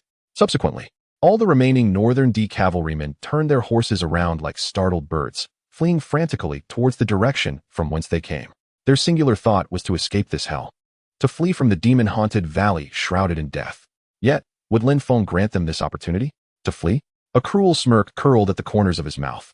He slowly lifted the dragon gallbladder silver spear once more, its tip glimmering with a bloodthirsty sheen under the sunlight. Then, he issued for the first time since the establishment of his squad, a command for pursuit to the 30 famished wolves behind him. Lone wolves. His voice thundered across the entire hillside. Charge! Roar! The 30 lone wolf team members bellowed in unison, their voices imbued with a long-suppressed, frenzied battle spirit. They descended the steep slope like tigers unleashed, pouncing upon the disintegrating prey below. Thus commenced a one-sided, merciless slaughter. Wang Dazhu, leading the charge, his imposing figure, akin to a small mountain, thunderously descended from the steep slope, plummeting downwards. With a deafening crash, he mercilessly crushed the unfortunate soul, the slowest of the lot, along with his horse, into a gruesome pulp. Extracting his twin hammers from the mangled remains, his honest visage was etched with a cruel and exhilarating delight, starkly contrasting with his appearance. My dear little ones, your grandfather has arrived, he bellowed, charging into the fray like a human meat grinder. The two hammers, each weighing 100 pounds, whirled through the air with a ferocious might. A single touch meant death, a mere brush signified demise. No North D cavalryman could survive even a single round under his onslaught. Meanwhile, on the other side, Qin Mingyue emerged like a bolt of lightning in the night, silently joining the battle. Eschewing direct confrontation, she danced across the chaotic battlefield like a masterful performer, her form elusive and fluid. The dagger in her hand struck with the precision of a viper's fangs, each thrust expertly slicing through the throats of North D cavalrymen. With every rise and fall of her blade, she executed her killings as if crafting a flawless masterpiece. The other members of the Lone Wolf team were equally bloodthirsty, pairing up in 2s and 3s, magnificently applying the cooperative tactics Lin Feng had imparted over the past few days. No longer were they a disjointed band of mercenaries. They had transformed into a cohesive unit, strategically advancing and retreating. They harvested their enemies' lives in the simplest and most effective manner. In an instant, the entire gorge morphed into a bloody purgatory. The sounds of shrieks and wails reverberated throughout. Those once arrogant and domineering elite North D warriors now appeared as fragile as lambs awaiting slaughter before the ravenous pack of lone wolves, their primal instincts fully awakened. Yet Lin Feng, the Wolf King, did not immediately partake in this massacre. He stood quietly upon the slope, his gaze as sharp as that of a hawk, fixated on the sole North D general who had not fled, Yaluba. To seize the thief, one must first capture the king. At that moment, Yaluba had shed his previous arrogance and bravado. He gazed at his elite troops, falling in droves as if mown down by a scythe, then looked up at the man on the slope, brandishing a spear like a deity descended from the heavens, his eyes filled with boundless fear and resentment. He could not comprehend how his 300 elite cavalry could suffer such a devastating defeat, so easily vanquished. Southern vermin, overwhelmed by his bitterness, he succumbed to a final frenzy. With a beastly roar, he turned his horse and charged toward Lin Feng's position on the slope without a second thought. He sought to perish alongside the man who had shattered his world. However, what he faced was a towering mountain he would never surmount in his lifetime. Come forth. Lin Feng's eyes ignited with the fervor of battle. He gazed at the relentless Yaluba, charging forward like a frenzied bull, unyielding and advancing. His feet struck the slope with tremendous force. Boom. The ground beneath him instantly fissured. In an explosive surge, he propelled himself skyward like a cannonball. He traced an arc through the air, embodying both strength and beauty, before plummeting to the earth like a meteor.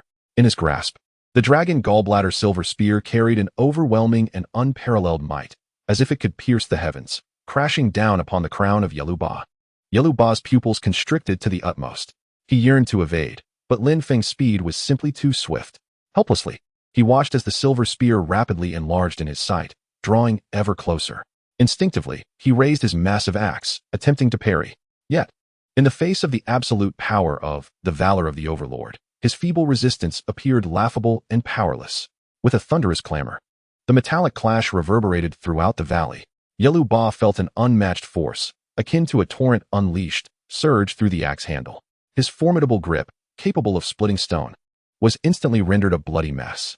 The axe slipped from his grasp, soaring into the sky. Meanwhile, the silver spear, undeterred, pierced through his proud armor with effortless might. Plunging from the crown of his head straight through him, it anchored him, along with his horse, firmly to the ground.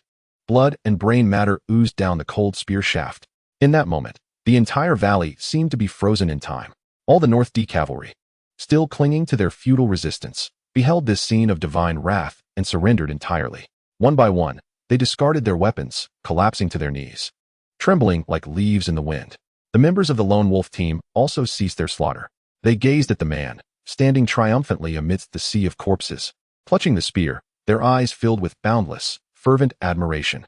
Lin Feng slowly withdrew his spear from the lifeless body, angling its tip towards the heavens, the blood slowly dripping from its shaft. His gaze swept over the kneeling soldiers, and his voice, though soft, resonated clearly in every ear. Return and inform your chieftain. I am Lin Feng of the Great Qin Scout Team. Here I await him. For every North D barbarian that comes, I shall slay one. For every pair, I shall slay a pair. Chapter 42. 3 women sharing the same bed. A blessing for all, the pinnacle of life. The night was eerily silent. Within the Lone Wolf camp, the clamor and drills of the day had long faded.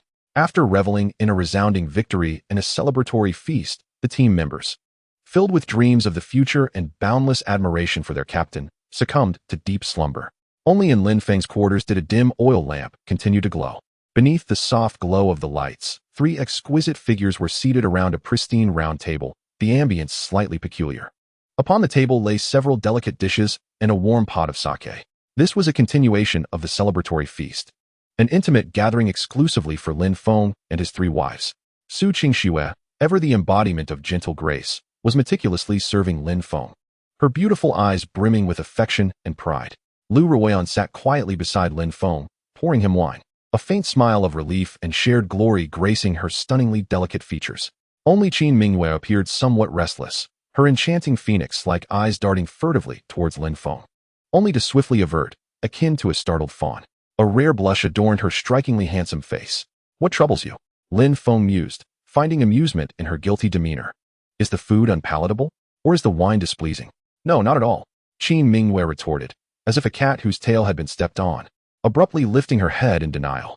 Yet, the evasive glimmer in her eyes betrayed her inner turmoil completely. Lin Feng chuckled softly, choosing not to tease her further. He lifted his glass, gazing at the 3 women whose fates were interwoven with his own, a wave of sentiment washing over him. Today marks the first true victory for our lone wolf. His voice, light yet resonant with strength, declared, this achievement is not solely mine, nor is it solely that of the 30 brothers who bravely fought on the battlefield. His sincere gaze swept across the faces of the 3 women, filled with heartfelt gratitude. It belongs to all of you. Without you, Qingxue, tirelessly tending to the wounds of our brothers and stabilizing our rear, we could not have such high morale. Without you, Ruoyan, strategizing with precision, we could not have seized such a perfect opportunity in battle. And of course, without you, Mingyue, he said, turning his attention to the fierce woman whose thoughts had momentarily drifted due to his words, a brilliant smile illuminating her face. Without you personally beheading that nefarious foe, our aspirations would remain unfulfilled. Thus, he slowly rose, lifting his cup of sake high. This toast is for you. To my 3 remarkable wives, each possessing beauty and wisdom, strength and intellect. With that, he tilted his head back and downed the contents of his glass in one swift motion. His heartfelt declaration struck a chord deep within the hearts of the 3 women. In an instant, it touched the softest parts of their souls. Su Qingxue's eyes glistened with unshed tears. Lu Ruoyan's gaze softened. And Qin Mingyue, whose heart had already been tender from avenging a great wrong, found herself utterly melted by this sudden, fervent acknowledgement. Beloved, Su Qingxue and Lu Ruoyan rose, mimicking his action, draining their cups in unison. Yet Qin Mingyue remained seated, momentarily entranced by the man who, under the lights, appeared both extraordinarily tall and exceptionally gentle. The man possessed not only unparalleled martial prowess, but also an extraordinary intellect. Astonishingly, he recognized and respected the value of women. In the deeply entrenched patriarchal society of the Great Qin dynasty, This was utterly unimaginable. What? Have my words lost their power? Lin Feng gazed at her, deliberately adopting a stern expression. Qin Mingyue came to her senses, her delicate face flushed, and she quickly stood up, downing her drink in one go. Yet, the fiery liquor, upon reaching her throat, transformed into a scalding warmth that coursed through her limbs, thawing the heart that had been frozen for 3 long years. The family banquet unfolded in a warm, yet subtly intimate atmosphere. As the wine flowed and the dishes varied, even the 3 women, known for their capacity to drink, displayed a charming blush upon their stunning faces. Particularly Qin Mingyue, who, burdened with her own thoughts and drinking the most fervently, now had her beautiful phoenix eyes glistening with unshed tears, hazy like smoke. Her usual spirited demeanor softened into a unique feminine allure. The hour grew late. Su Qingxue glanced outside at the night sky, a faint blush gracing her cheeks. Her voice delicate as a whisper. It's time to rest. At her words, the once warm atmosphere shifted to one of tension. Qin Mingyue and Lu Rian instinctively tensed their bodies. It had come. The unavoidable confrontation had arrived. Lin Feng looked at the 3 enchanting beauties before him. Akin to ripe peaches, their allure intoxicating. A thirst overwhelmed him, and a surge of desire ignited from his core to the very top of his head. He, too, was a normal man, and a vigorous young one at that. Living under the same roof as these 3 captivating women, yet unable to indulge, was nothing short of a cruel, inhumane torment. Clearing his throat, Lin Feng attempted to shatter the awkward silence. He stood and slowly approached the 3 women. His gaze burned with unabashed, aggressive desire. Ladies. His voice took on a husky timbre. Tonight, shall we sleep together? Boom. His words fell like a heavy bomb on the still surface of a lake, instantly shaking the 3 women to their core. Despite their mental preparations, they had not anticipated his bluntness, nor his direct approach to the matter. You shameless rogue. Qin Mingyue was the first to react, her already flushed face deepening to a crimson hue, as if it might bleed. Without a second thought, she turned to flee. However, it was too late. Lin Feng had already anticipated her response. With an outstretched arm, he effortlessly pulled her back, and amid her startled cries, he swept her into a classic princess carry. Let me go? You scoundrel. Let go of me. Qin Mingyue struggled fiercely, her delicate fists falling upon Lin Feng's chest like a downpour of raindrops. Yet, the force was feeble, rather than a display of resistance. It resembled a playful act of affection. Meanwhile, Su Qingxue and Lu Ruoyan, witnessing this scene reminiscent of a reluctant embrace, felt their cheeks flush with embarrassment, their hearts racing as if they might leap from their throats.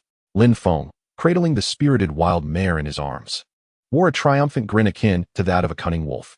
He gradually approached the edge of the bed, and in the midst of Qin Mingyue's desperate and indignant gaze, he gently laid her upon the freshly prepared bedding, spacious enough to accommodate 4 or 5 individuals. After completing this act, he turned his attention towards the 2 exquisite figures, who seemed eager to find a crevice in the ground to hide themselves. His eyes blazed with fervent intensity, his voice raspy, yet brimming with deadly allure.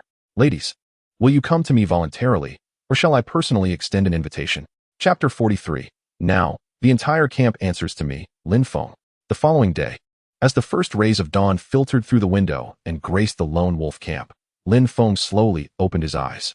He felt as though he had just emerged from an extended and enchanting dream, a dream filled with the gentleness of the Jiangnan water towns, the poetic charm of apricot blossoms in the rain, the exhilarating spirit of galloping steeds, and the breathtaking beauty of melting icebergs. Instinctively, he shifted his body, only to be met with a warm, jade-like softness against his arms. Peering down, he beheld 2 flawless figures, akin to exquisite sheep-fat jade, peacefully resting on either side of him. To his left lay Su Qingxue, curled up against him like a docile kitten, sleeping soundly and contentedly. The delicate face, usually clouded by a hint of sorrow, now bore a tranquil smile of relief. To his right was Lu Ruoyan, resembling a flower nourished by rain, snuggled against his shoulder. Her almond-shaped eyes, often tinged with timidity, were now gently closed, yet the slight curve of her lips revealed an inner peace and satisfaction. On his legs, it seemed something else was resting. Lin Feng struggled to lift his eyelids, only to find Qin Mingyue, typically as fierce as a lioness, entwined around his legs like an octopus, sleeping so soundly that drool was nearly spilling from her mouth. The once defiant and proud countenance now reflected a unique, lazy charm typical of a young girl. Gazing upon this scene, a vision that would drive any man to madness, Lin Feng felt an unprecedented sense of fulfillment and accomplishment swell within him. Such was the blessing of a harmonious life, the pinnacle of existence. Perhaps this is what they truly meant? The host has made groundbreaking progress with his 3 wives. The Phoenix and Dragon Harmony system has been activated. Congratulations to the host. You have unlocked the exclusive bond halo. Su Qingxue, Saint of Medicine, unlocks the halo of immunity, beginner, significantly enhancing resistance to toxins and diseases. Qin Mingyue, Master of Firearms, unlocks the halo of battlefield conquest, beginner, greatly boosting the host's morale and combat effectiveness during military operations. Lu Rian, Strategist, unlocks the halo of ingenious strategy, beginner, substantially increasing the host's success rate and insight when formulating strategies. A series of system notifications resonated in Lin Feng's mind like celestial music, overwhelming him with an unprecedented sense of elevation in both body and spirit. He felt that he was no longer merely a physical powerhouse, but had also become a titan of the mind. This sensation was utterly exhilarating. Lin Feng silently roared within, astonished that marrying these women could yield such extraordinary benefits.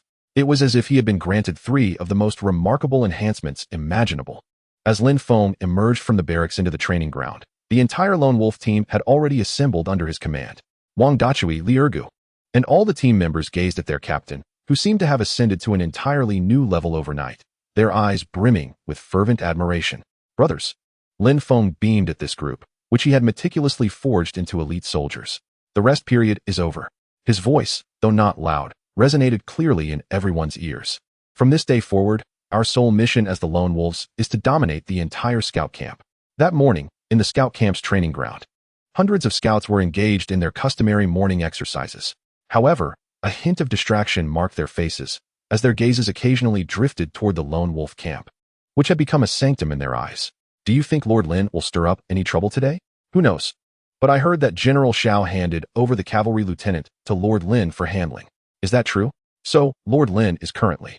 Just then, a synchronized and thunderous sound of footsteps echoed from afar, causing everyone to instinctively halt their actions and look in the direction of the sound.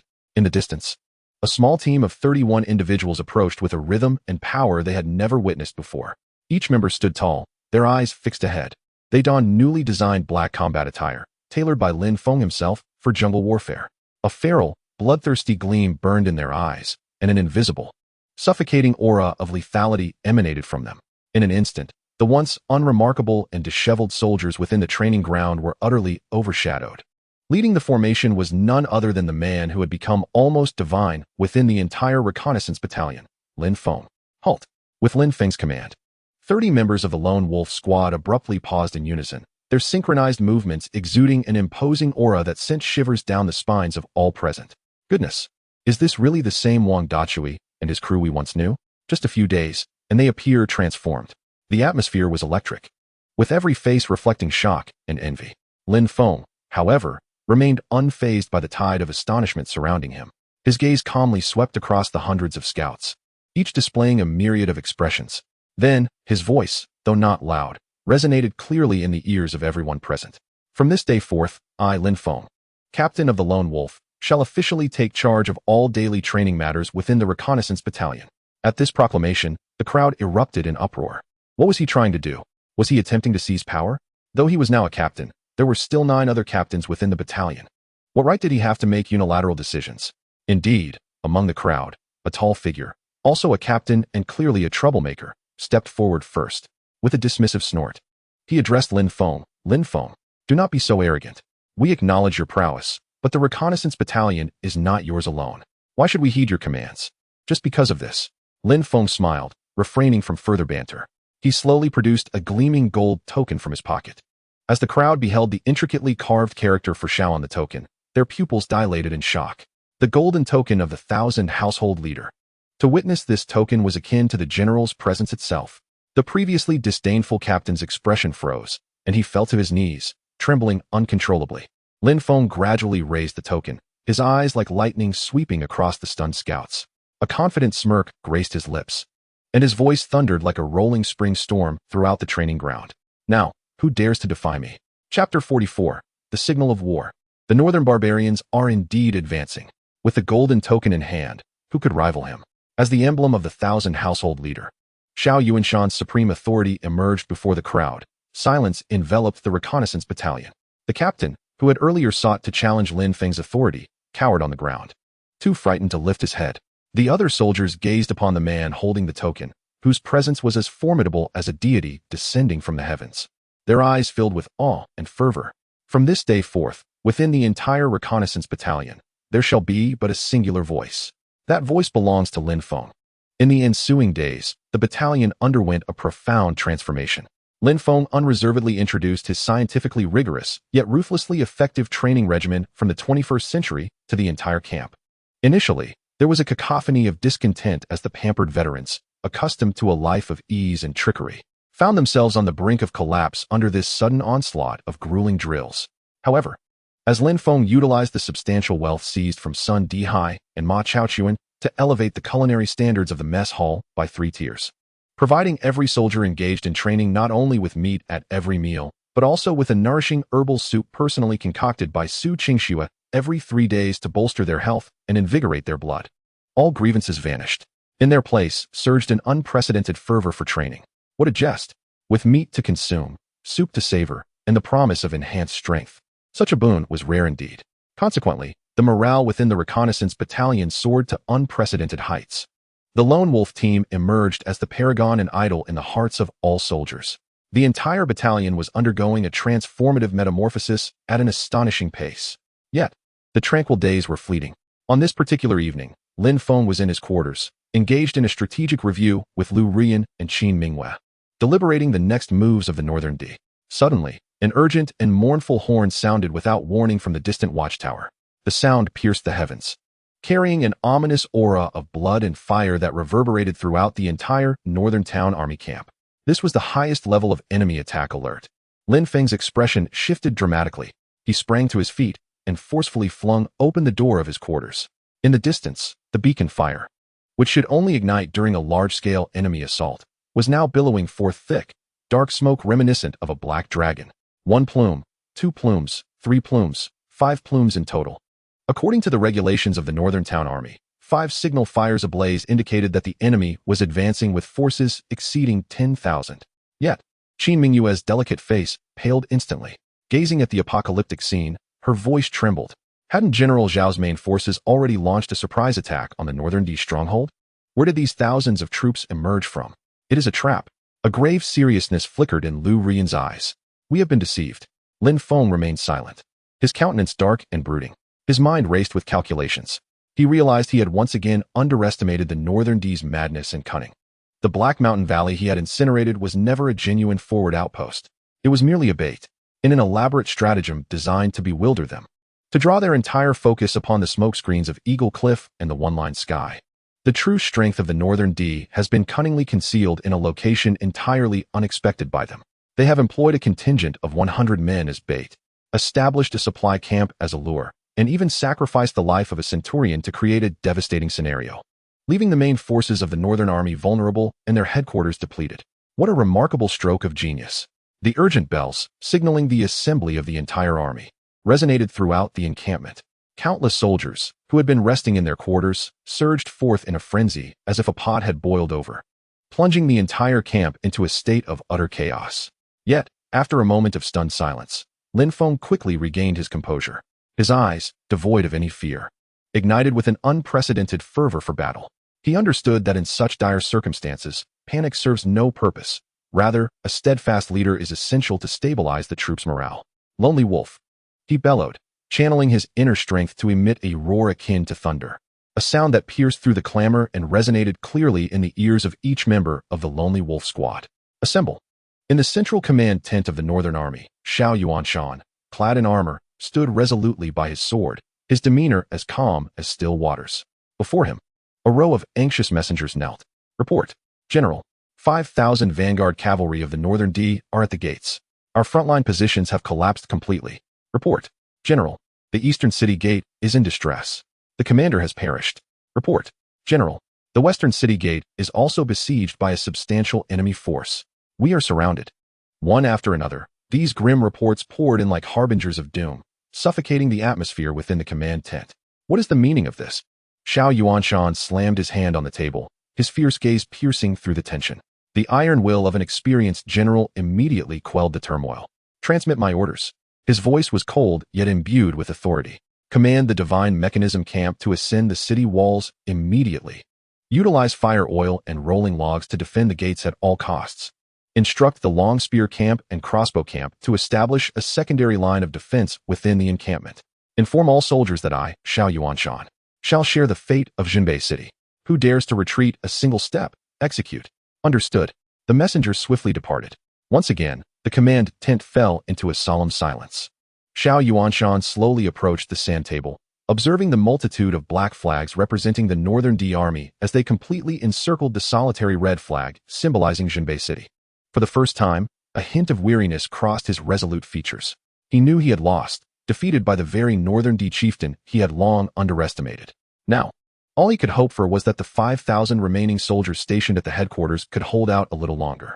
As he awaited the main force dispatched to Eagle's Cry Cliff for reinforcement, the city faced imminent collapse and the loss of its people. At that moment, a steady and powerful voice suddenly resonated from outside the tent. General, Xiao Yuanshan turned abruptly. Entering the tent was Lin Feng, clad in black armor, wielding a silver spear, striding in with the poise of a dragon. Behind him followed 30 fully armed members of the Lone Wolf team, their eyes glinting like those of hungry wolves, both bloodthirsty and composed. Xiao Yuanshan regarded him with surprise. General, Lin Feng knelt on one knee before him, his voice resonant and commanding. I, Lin Feng, seek to engage in battle. The enemy outside the city is formidable, while our forces are depleted and morale wavering. To hold our ground means certain death. We must take the initiative, striking to defend ourselves and seize a sliver of hope. He slowly raised his head, and within his profound gaze burned a fervent and unquenchable fire of battle. I am willing to lead the lone wolves as the vanguard for our army. Amidst the throngs of enemies, I will slay their general and capture their flag. Chapter 45. The most dangerous pass? No. This is the place where Lin Feng shall make his name. Slay the general. Capture the flag. As Lin Feng bellowed these 4 words, capable of igniting fervor in any fiery-hearted man, the vast command tent fell into an eerie silence. Xiao Yuanshan observed this young man, kneeling yet exuding a fiery intensity that ignited a long-dormant passion in his veteran's heart. A madman. This lad was undoubtedly a complete lunatic. Outside the city lay 5,000 elite warriors of the North D, and within the city were 5,000 demoralized and depleted soldiers. In such dire circumstances, merely holding the fort was a perilous endeavor. Yet, he dared to volunteer, leading a mere 30 men into the fray to perform a foolhardy act of trying to behead an enemy general. This was beyond bravery. It was a path to self-destruction. Nonsense. Xiao Yuanshan slammed his hand on the table, his eyes wide with fury. Lin Feng, do you think this is a game? The enemy outside consists of 5,000 elite troops from the North D.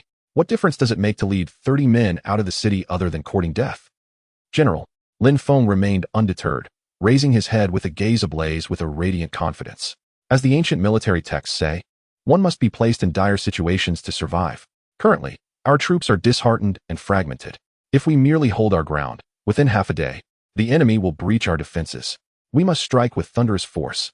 By slaying their commanding general amidst the chaos, we can diminish their morale and uplift our own. Only then do we stand a chance of survival.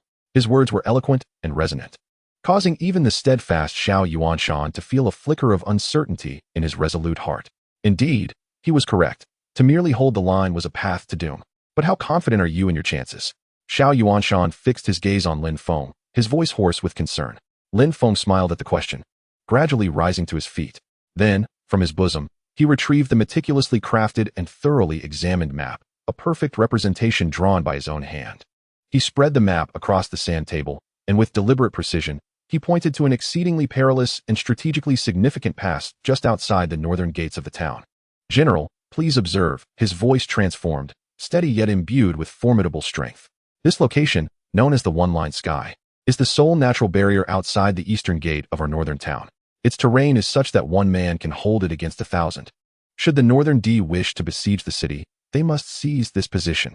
Currently, the assault on this area is entrusted to 3,000 elite troops from the 5,000 vanguards of the Northern D.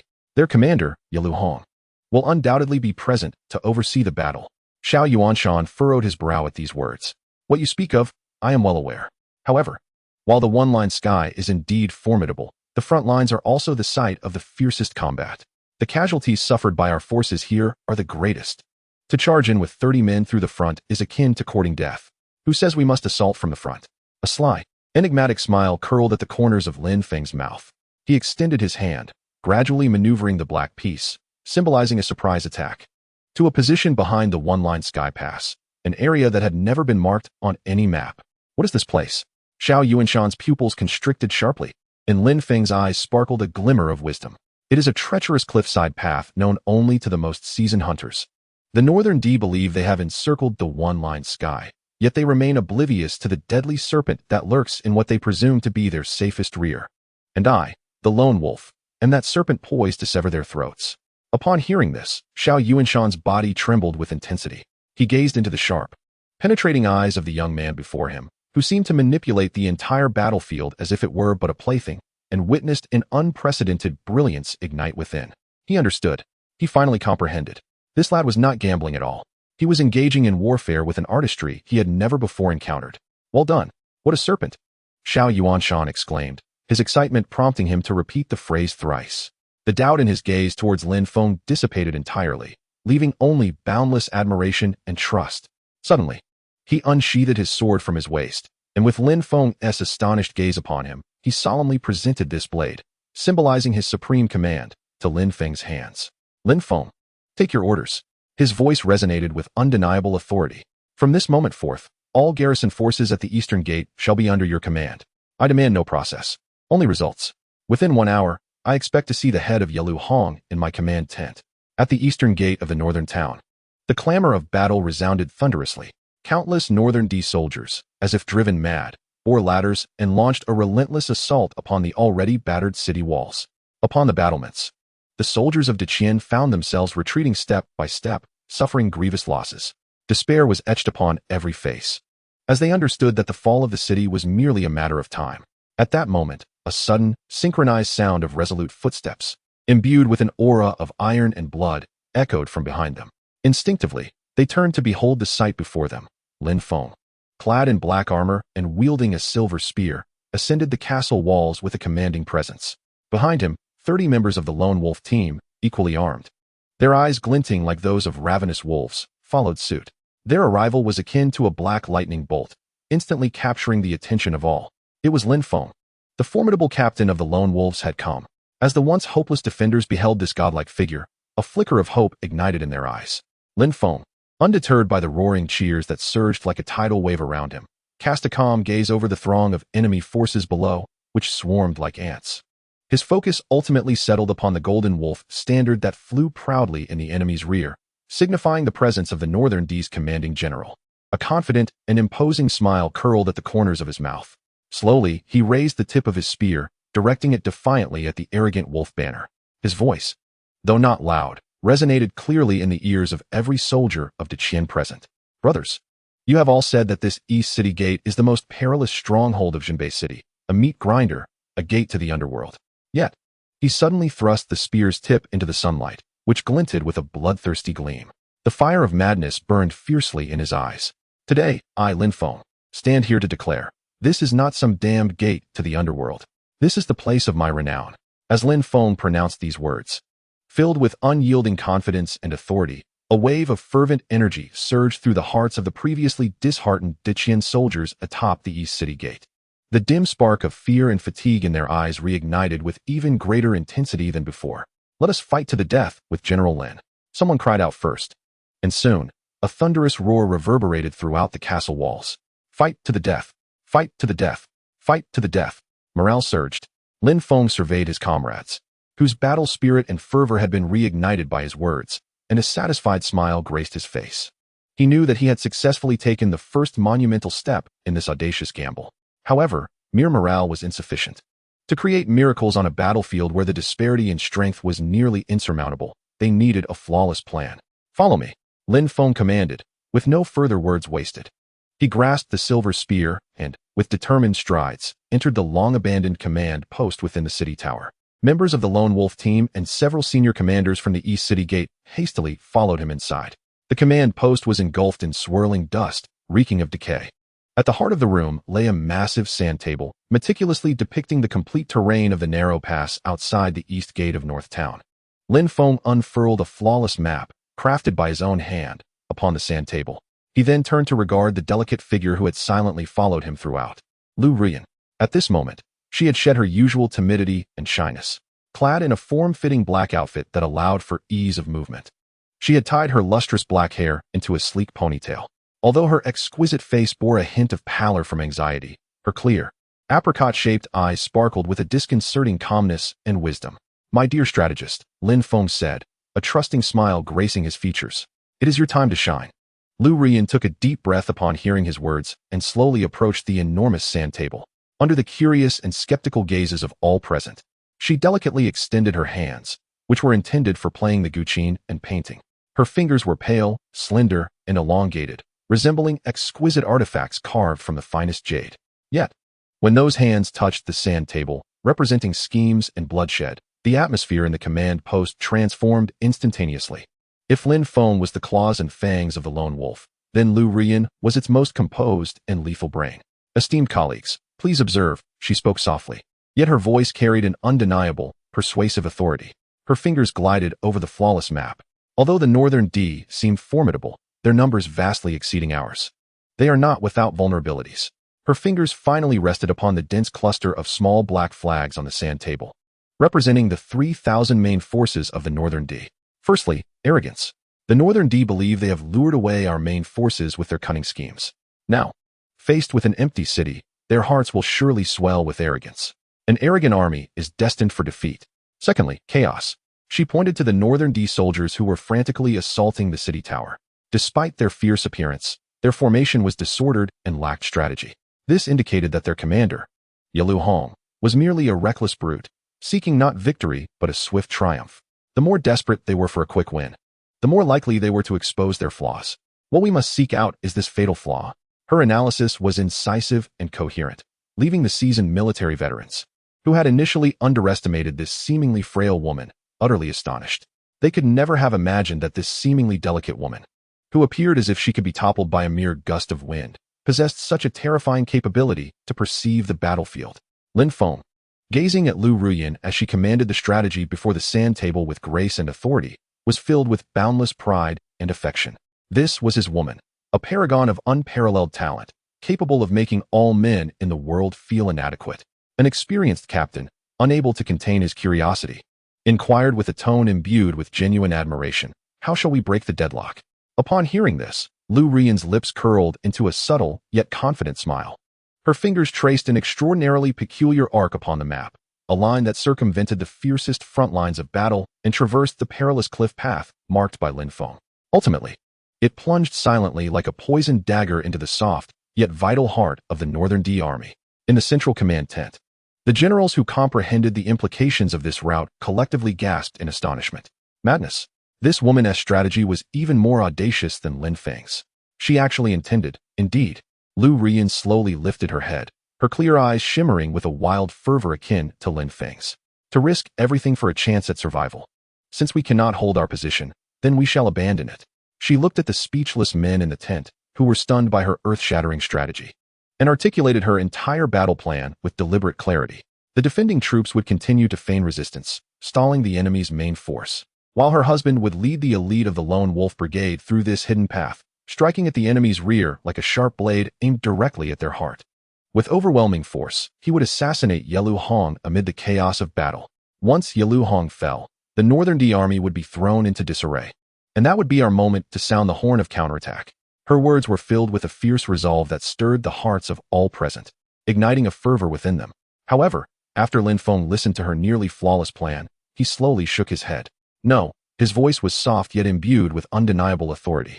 This plan is commendable, but it is still insufficient. He approached the bewildered Lu Ruyan and, in front of everyone, lifted the black piece symbolizing a surprise attack from the perilous cliff path and placed it in an utterly unexpected position, outside the gates of Jinbei City. What? This time, even Lu Ruyan lost her composure. She looked into Lin Feng's clear apricot eyes, filled with endless confusion and disbelief. "Husband, what do you mean? A frontal breakout?" Lin Feng met her gaze with a smile that radiated both madness and confidence. He slowly extended his hand, pressing heavily on the flawless map he had meticulously crafted. His voice, though soft, resonated clearly in the ears of everyone present. "My esteemed military advisor, it seems you have overlooked a crucial detail. The most fatal weakness on this map has never been that so-called cliffside path, but rather, this location, As he emphatically pointed to the area representing the battlefield beyond the city gates, the entire command center fell into a state of bewilderment, including Lu Ruyan, who stared at Lin Feng as if he were an utter madman. "My lord, you cannot be serious?" Lu Ruyan's voice wavered with uncertainty. "You mean to break through from the front?" "Indeed," Lin Feng affirmed. The oldest of the 100 leaders beside him grew anxious, hastily interjecting. "But outside are a full 3,000 elite cavalry from Beatty. We are but 30. Charging out would be akin to courting death. Who said we are to charge?" A cryptic smile curled at the corners of Lin Feng's lips. Observing the perplexed faces around him, he uttered a statement that left them all dumbfounded. "We are not going to assault. We are going fishing." "Fishing?" The crowd exchanged bewildered glances, utterly perplexed. "What time is it? The fire is already at our brows. And yet you speak of fishing? What fish could we possibly catch?" Ignoring their confusion, Lin Feng's gaze fell upon Qin Mingyue, who had remained silent, watching him intently with her striking phoenix eyes that shimmered with an unusual brilliance. "Mingyue," he spoke softly, yet with undeniable authority, "have you brought your spear?"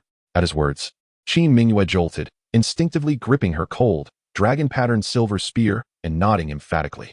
"Excellent." Lin Feng's smile radiated confidence and a hint of madness. He turned to face the commanders within the tent, who had been thoroughly bewildered by his enigmatic declarations, and issued a command that would send the entire northern town army into a frenzy. "Relay my orders. In 1 instant stick's time, open the city gates." At the east gate of Jinbei City, the clamor of battle raged on, shaking the very heavens. Yet, unbeknownst to the defenders of the great Qian, who had been engulfed in despair, a subtle shift in the atmosphere was occurring. Though they continued to retreat, their eyes no longer reflected the previous fear and confusion. Instead, a fervent anticipation began to take root. They awaited the return of that divine figure to work yet another miracle. Meanwhile, at the forefront, the Beatty commander, Yelv Hong, remained oblivious to this change. He surveyed the crumbling city walls and the vanguard troops who had already ascended the battlements, a cruel and triumphant smile spreading across his face. "Ha! Xiao Yuanshan, did you ever imagine this?" He proudly stroked his steel-like beard, his voice brimming with the triumph of a victor. "Today, I shall flatten your northern town. You and your band of miscreants will become mere souls beneath the blades of my valiant warriors." To him, the outcome of this battle was devoid of any suspense. However, at that moment, an excruciatingly shrill sound of metal grinding suddenly erupted from the heavy city gate that should have been securely shut. The smile on Yi Lihong's face instantly froze. In disbelief, he rubbed his eyes and gazed towards the gate. To his astonishment, the sturdy gate, which he and his 3,000 elite troops had besieged for a full hour, began to slowly creak open. What was happening? Had they surrendered? As all the soldiers of the Northern D were engulfed in confusion and bewilderment by this unexpected turn of events, 2 figures, one black and one red, burst forth like arrows released from a bow through the slowly parting gap of the gate. The first was a man clad in black armor, wielding a silver spear. His face was stern, his gaze as unyielding as ancient ice. Following closely behind him was a woman adorned in fiery red armor, also brandishing a silver lance. She moved with the grace of a dragon and possessed a beauty akin to that of a celestial being. In her enchanting phoenix eyes burned an overwhelming wrath capable of incinerating the very heavens. It was none other than Lin Feng and Qin Mingyue. Yi Lihong, gazing at the pair who resembled immortal lovers suddenly appearing on the battlefield, experienced a momentary lapse in cognition. And in that fleeting instant, Lin Feng made his move. He propelled himself off the ground with a mighty stomp, soaring into the air like a cannonball. The dragon's spear in his hand radiated an unmatched, domineering intent, as if it could pierce the very firmament, crashing down upon the head of a Northern D centurion who had just ascended the city wall. The centurion felt a darkness envelop him. An overpowering force, akin to a deluge, surged down upon him from above. He had no time to even let out a scream before Lin Feng's earth-shattering strike obliterated him, armor and all, into a puddle of flesh. Utilizing the recoil from this devastating blow, Lin Feng elegantly arced through the air, landing deftly atop the city wall. Standing tall with his silver spear, he single-handedly forced the tide of advancing Northern D soldiers back by 3 paces. Meanwhile, beneath the walls, Qin Mingyue also sprang into action. Though the dragon's spear in her hand lacked the sheer dominance of Lin Feng's, it possessed a unique grace and ferocity inherent to her femininity. With a fierce cry, her spear danced like a dragon emerging from the sea, instantly unleashing 7 or 8 lethal blossoms of spear thrusts. PFF, PFF, PFF. The first 7 or 8 cavalrymen of the Northern D, barely perceiving her movements, clutched at their throats in disbelief before tumbling from their horses. Each bore a small yet exceedingly lethal wound upon their necks. A single strike, a swift demise. She appeared as a deathly rose blooming amidst a mountain of corpses and a sea of blood, beautiful yet deadly. At that moment, the entire battlefield seemed to be suspended in time. Both the valiant defenders atop the city walls and the soldiers below were utterly captivated by the two figures, akin to deities, standing amidst the carnage. From his elevated position, Lin Feng gazed down at the Northern D commander, Yalu Hong, who had been rendered speechless by terror. A smirk of disdain graced his lips as he slowly raised the tip of his spear, pointing it directly at Yalu Hong's brow. His voice, though soft, resonated clearly in the ears of all present. Yalu Hong, your opponent is I? He paused, then added with a tone brimming with pride, and my wife. Chapter 48. The battlefield rose. Su Qingxue, with her presence, ensures that my brothers shall not perish. My wife. As Lin Feng proclaimed these three words, infused with boundless pride, an eerie silence enveloped the battlefield at the East City Gate, captivating both friend and foe alike. All gazes instinctively converged upon the two figures, akin to divine beings. Standing resolutely amidst the sea of death, one clad in black, the other in red, one fierce, the other gentle, one domineering, the other agile, conjuring a scene of striking contradiction, yet harmonious enough to evoke a shiver. The fervent soldiers of the great Qian, already aflame with passion, erupted into a cacophony of cheers upon hearing Lin Feng's declaration, rich with a sense of grandeur. By heavens, General Lin is formidable. The general's wife is awe-inspiring. Damn it, I am utterly stuffed with this dog food today. Meanwhile, below the city walls, Yalu Hong's already dark complexion flushed to a deep shade of liver upon experiencing a moment of shock. He felt humiliated. A couple he perceived as mere ants had subjected him to a form of degradation he had never before encountered. Preposterous. He bellowed, his voice thunderous. Charge. Crush them beneath our feet. Kill. The Northern D soldiers, momentarily subdued by the formidable aura of Lin Feng and his wife, soon regained their senses. With fiery eyes, they surged towards the seemingly slender figures, frenzied in their assault. Thus commenced a brutally intense struggle of attack and defense. Lin Feng, wielding his silver spear, stood proudly atop the city walls. He resembled an insurmountable, majestic mountain, a tireless engine of slaughter. His spear, the dragon's blazing silver, had transformed into a tempest of silver death. With each thrust, it surged forth like a dragon, sweeping away thousands. No soldier from the Northern D, surging to the castle's heights, could withstand a single round under his command. The corpses piled higher beneath his feet, while blood flowed like a stream. Alone, he steadfastly defended the entire front line. Meanwhile, beneath the city walls, Qin Mingyue had already been consumed by the frenzy of battle. She resembled a crimson rose blooming amidst blood and flames, beautiful yet deadly. Although her spear lacked the grandiose ferocity of Lin Feng, it possessed a unique grace and ruthlessness inherent to womanhood. Each of her strikes was akin to a dance of death. The spear's tip would invariably pierce through the enemy's armor at the most cunning angles, striking their most vulnerable throats. The couple, one defending and the other attacking, managed to staunch the relentless tide of the Northern D's assault. However, war is ultimately not a solitary performance. The sheer number of Northern D soldiers was overwhelming. Even an ant can take down an elephant. As time marched on, an ever-increasing number of Northern D warriors ascended the castle, though the defenders of Deqian, inspired by Lin Feng's godlike valor, exhibited unprecedented bravery. Casualties continued to rise inexorably. A young soldier was struck in the shoulder by a Northern D brute, the blade cutting deep to the bone. He screamed in agony, collapsing into a pool of blood. My leg is broken. Another soldier writhed in pain, his leg grotesquely twisted after being struck by a rolling log. Cries of despair echoed in the air, and the morale that Lin Feng had painstakingly revived began to waver once more. At that moment, a gentle yet powerful voice suddenly resonated from behind them. Do not fear. I am here. The crowd instinctively turned to look. They beheld Su Qingxue, who had, unbeknownst to them, arrived with Lu Ruyan and several brave cooks, establishing a makeshift battlefield medical station in the safest area behind the battlements. Clad in white garments, though stained with blood, her serene and beautiful face radiated a calmness and compassion that was utterly at odds with the brutal battlefield. She was like a sacred lily quietly blooming amidst the smoke of war, instantly soothing the restless hearts of all the wounded. Quick, bring him over. She directed the cooks to lift the soldier with the shoulder wound onto a stretcher. Upon glancing at the grievous injury, her brow furrowed slightly. Yet her hands remained steady as a rock. Cleaning, disinfecting, and applying medicine. Each of her movements flowed with a convincing professionalism. Finally, she retrieved needle and thread, and to the astonished gazes of the onlookers, she directly stitched the torn flesh together. The soldier groaned in pain, nearly losing consciousness.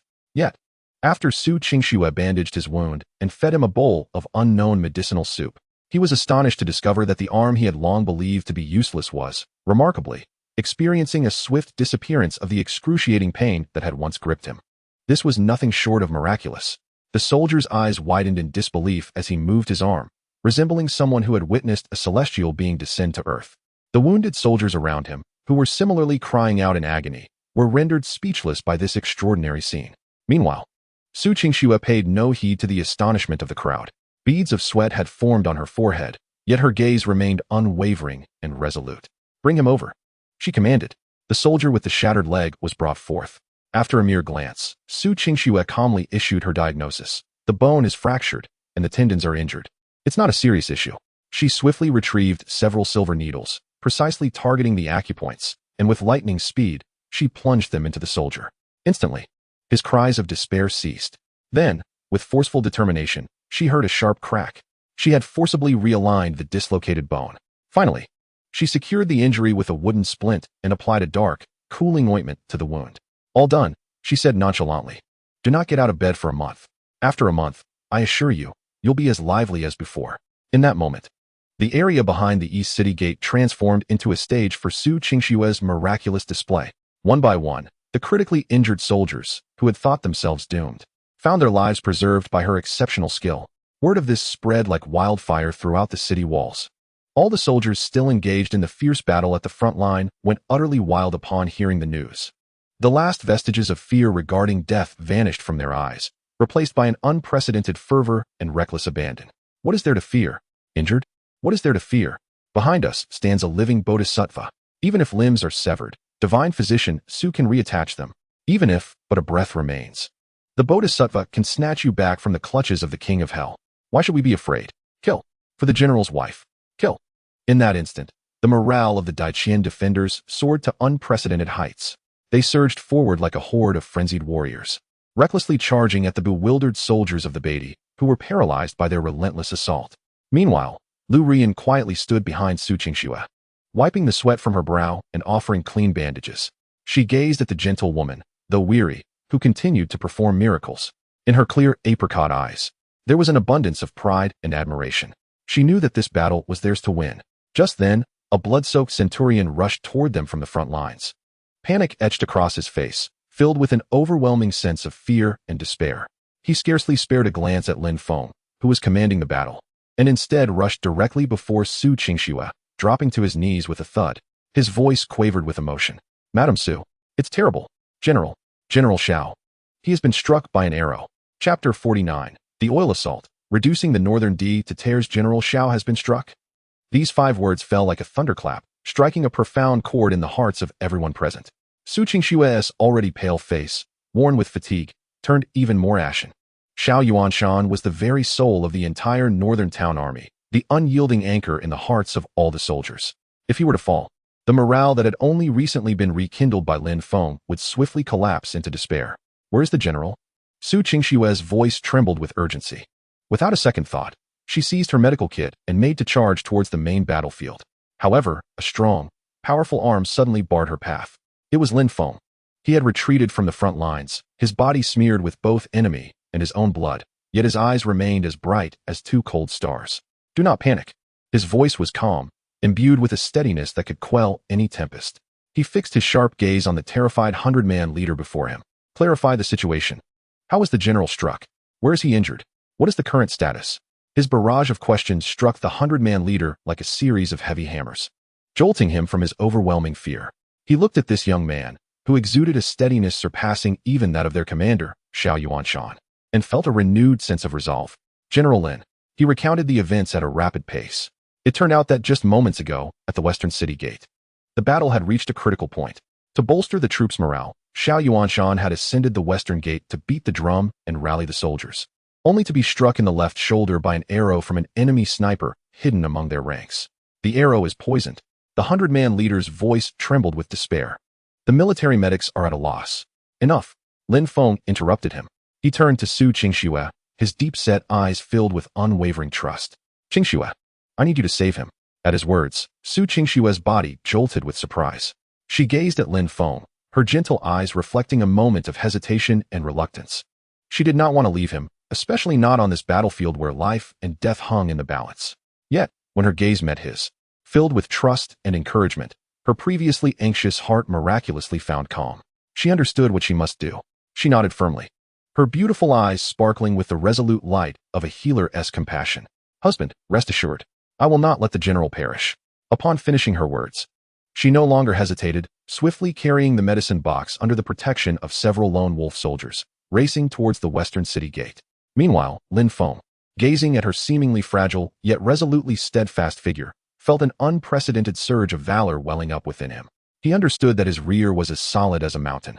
Thus, it was now time for him, the vanguard, to inject a potent dose of courage into this battle, which had long been mired in turmoil. He slowly turned around, facing the relentless tide of the Northern D army that continued to surge madly below the city. A cold, murderous smile curved upon his lips.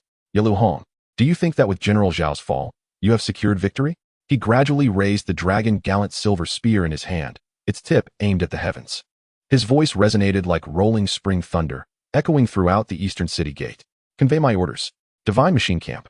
Bring forth all my resources. Today, I shall treat this band of barbarous nomads to a feast of roasted lamb.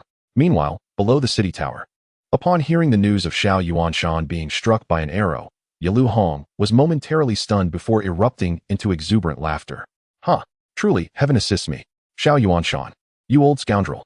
Did you ever imagine this day would come for you? He triumphantly brandished his curved blade, his voice filled with the pride of a victor. Lads, Xiao Yuanshan is dead. The north town is leaderless. Charge. The first to scale the city wall shall be rewarded with 100 head of cattle and sheep, and 10 beautiful women. Kill. Upon hearing this news, all the Northern D soldiers roared with fervor, as if invigorated by a potent elixir. Their offensive grew even more frenzied and fierce than before. However, at that moment, a terrifying spectacle appeared above them on the city tower, one they would never forget. The city wall was inexplicably lined with hundreds of dark ceramic jars, filled with a pungent oil. Behind these jars stood rows of expressionless, yet bloodthirsty and calm, great Qin crossbowmen, each holding a lit fire arrow in hand. Yalu Hong watched this sudden turn of events, his smile freezing on his face as an ominous premonition surged within him. This is not good. Quickly, he intended to issue a retreat order, but it was already too late. The figure atop the city tower, resembling a deity or demon, slowly raised the long spear in hand and then swung it down with force. Release. With this command, a cacophony erupted as hundreds of jars filled with oil were hurled down by the defenders using catapults, akin to a rain of black death. Countless Northern D soldiers were struck, their heads bloodied and bodies thrown into disarray as the acrid oil splattered all over them. They had yet to comprehend the gravity of the situation when the second wave of deadly rain descended upon them. Whoosh, whoosh, whoosh. A multitude of rockets cascaded from the sky like a meteor shower. In an instant, they ignited the oil that had long since saturated the battlefield. Boom. A towering wall of fire, reminiscent of a slumbering dragon awakened, surged upward. It swiftly engulfed the hundreds of northern cavalrymen charging at the forefront. Fire. It is fire. Help. Help me. The piercing screams, unlike any human sound, echoed throughout the battlefield. Countless northern soldiers, along with their steeds, transformed into blazing torches. They writhed and struggled in the inferno, howling in despair. The air was thick with the acrid stench of charred flesh. Within mere breaths, the entire eastern city gate battlefield was transformed into a hellish realm. Above the chaos, the soldiers of the great Qian stood in stunned silence, witnessing this miraculous scene unfold before their eyes. They gazed in awe at the man, wielding a silver spear, who stood defiantly amidst the flames, his eyes radiating boundless fervent admiration. A deity. This man was no mere mortal. He was a god of war. Lin Feng surveyed the inferno he had conjured, his gaze fixed upon the northern general, Yelv Hong, who lay paralyzed with fear on the ground. A cold, disdainful smirk curled at the corners of his mouth. His voice, though soft, resonated clearly in Yelv Hong's ears. Grandson, how does this exquisite dish, prepared by your grandfather, taste? Chapter 50. The Might of One Man. Unyielding to thousands, how does it taste? As Lin Feng's taunting words pierced through the roaring flames, they reached Yelv Hong's ears. causing his already distorted visage to flush a deep shade of purple. Unable to contain himself any longer, he erupted with a mouthful of fresh blood. Humiliation. This was a disgrace 1,000 times worse than death. He, the esteemed captain of the Northern D's Wolf Brigade, renowned across the plains, was being toyed with by an obscure southern brat in such a mockingly trivial manner. Lin Feng. He let out a roar, akin to a wounded beast. Devoid of human semblance. I, Yelv Hong, will not rest until you are dead. Overwhelming rage eclipsed his intense fear. The previously listless gaze in his eyes reignited with a frenzied, beastly bloodlust.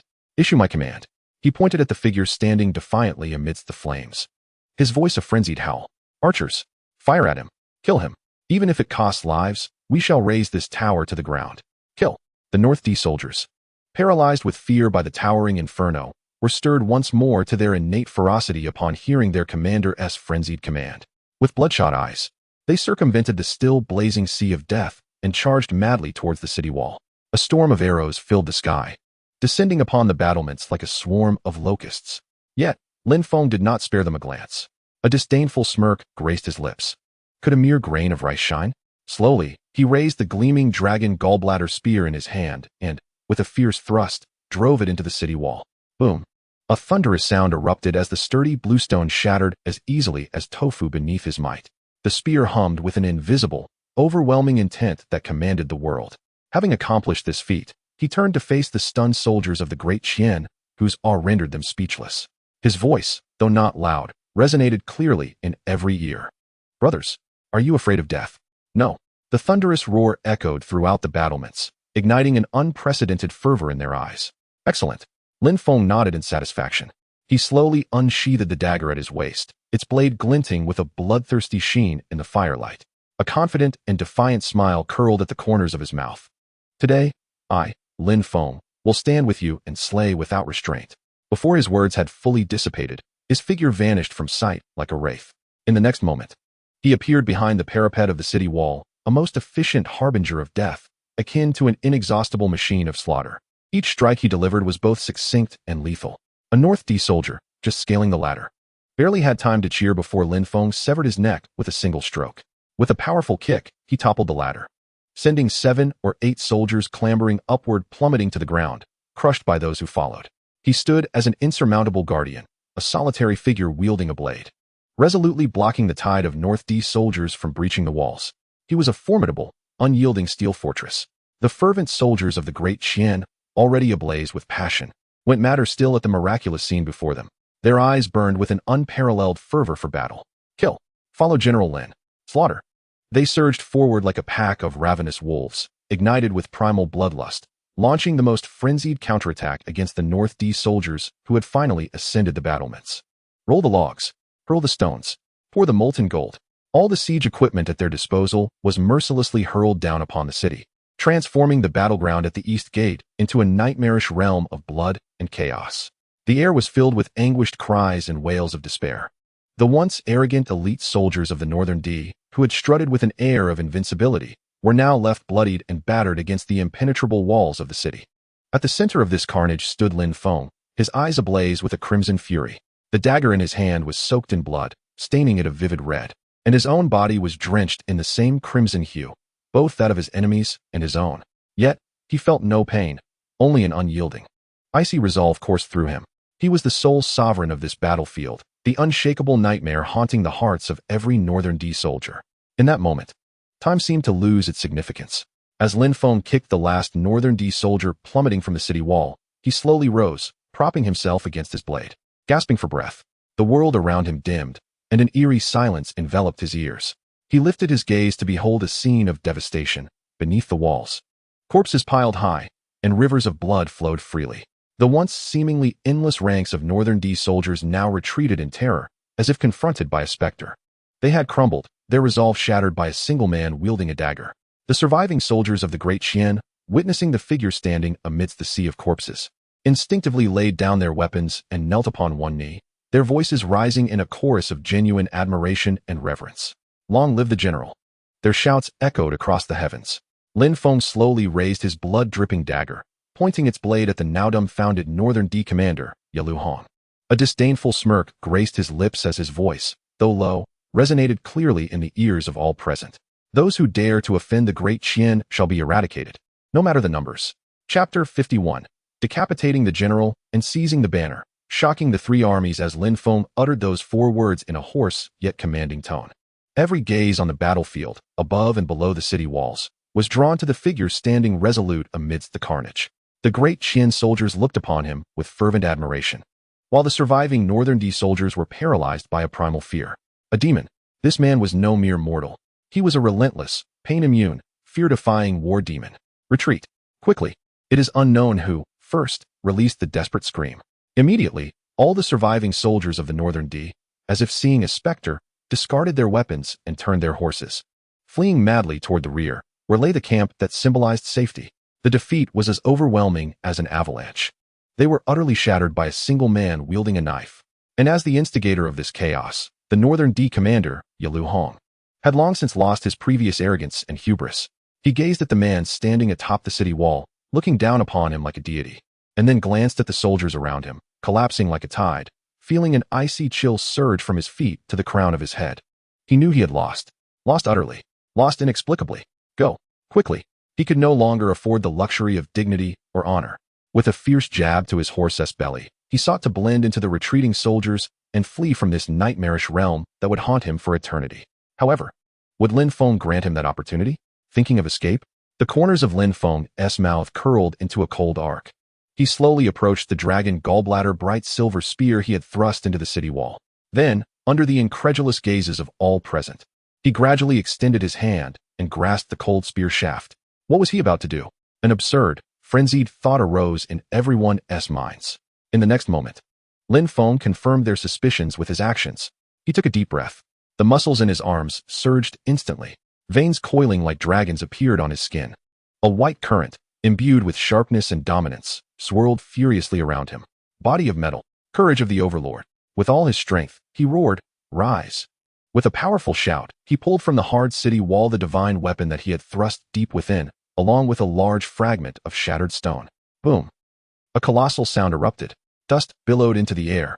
Lin Feng, holding the weapon that seemed heavier than himself, stood proudly at the edge of the city wall like a divine being descended to earth. His gaze, sharp as that of a hawk, fixated on the figure amidst the retreating soldiers, fleeing in panic. Yalu Hong. His voice resonated like thunder, echoing throughout the heavens and earth. Your life is mine. Before his words faded, he moved. In the eyes of all, filled with horror, he embraced the spear, weighing over 100 pounds, and leaped from the towering city wall. Several dozen meters high, boom! An explosion more thunderous and terrifying than any before reverberated beneath the city wall. The earth trembled violently.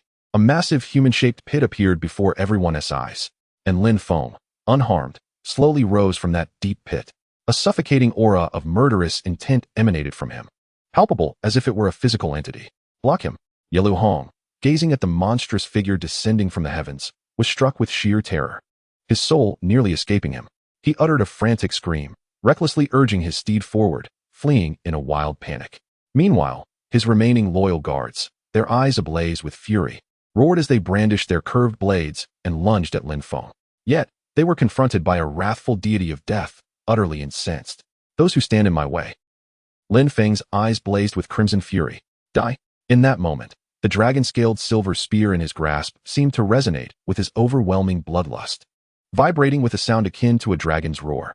In the next instant, Lin Feng charged forth, akin to a primordial tyrant plunging into a flock of sheep. The spear transformed into an unstoppable silver tempest of death, sweeping, piercing, and cleaving through all in its path. His every movement was simple yet brutally effective, imbued with an unparalleled aesthetic of violence.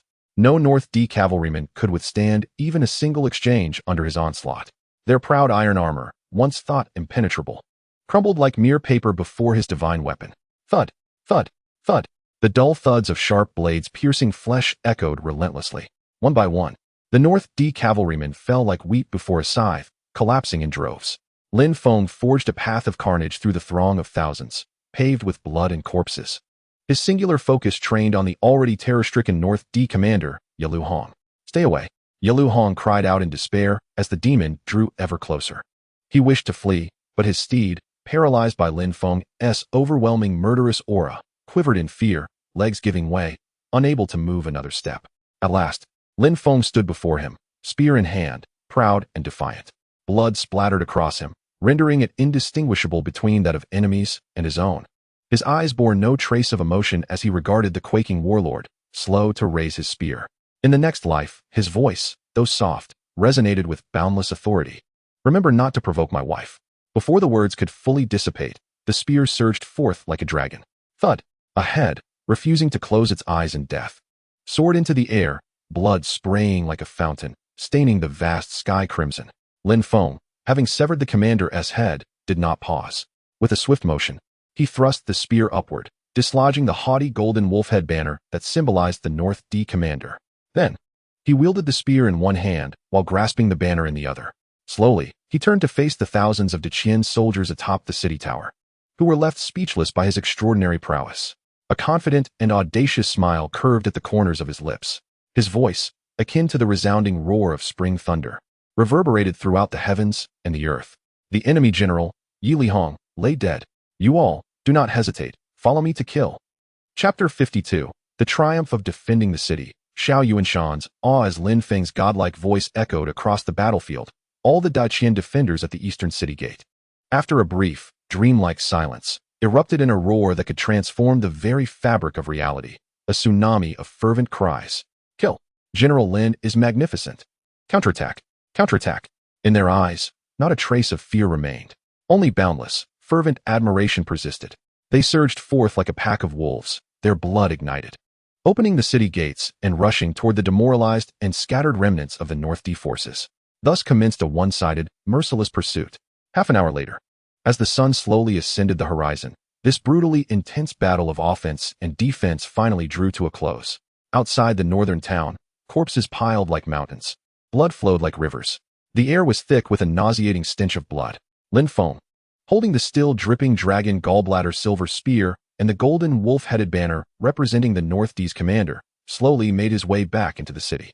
Behind him followed countless Deqian soldiers, their gazes filled with fervor and adoration. They looked upon him as if he were a living legend.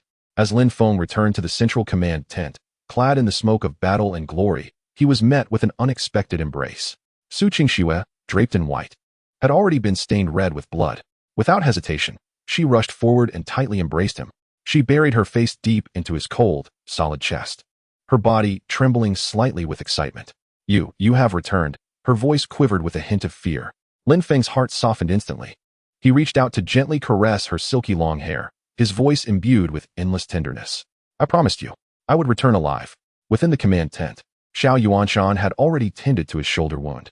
He gazed at Lin Feng, who, though still pale, appeared significantly revitalized.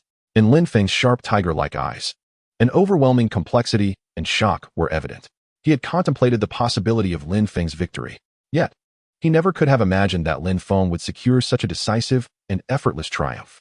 A victory so exhilarating, so astonishing. With merely 31 men as the spearhead and 5,000 remnants as support. With sheer determination, he decisively vanquished 5,000 fierce and relentless elite warriors of the Northern D.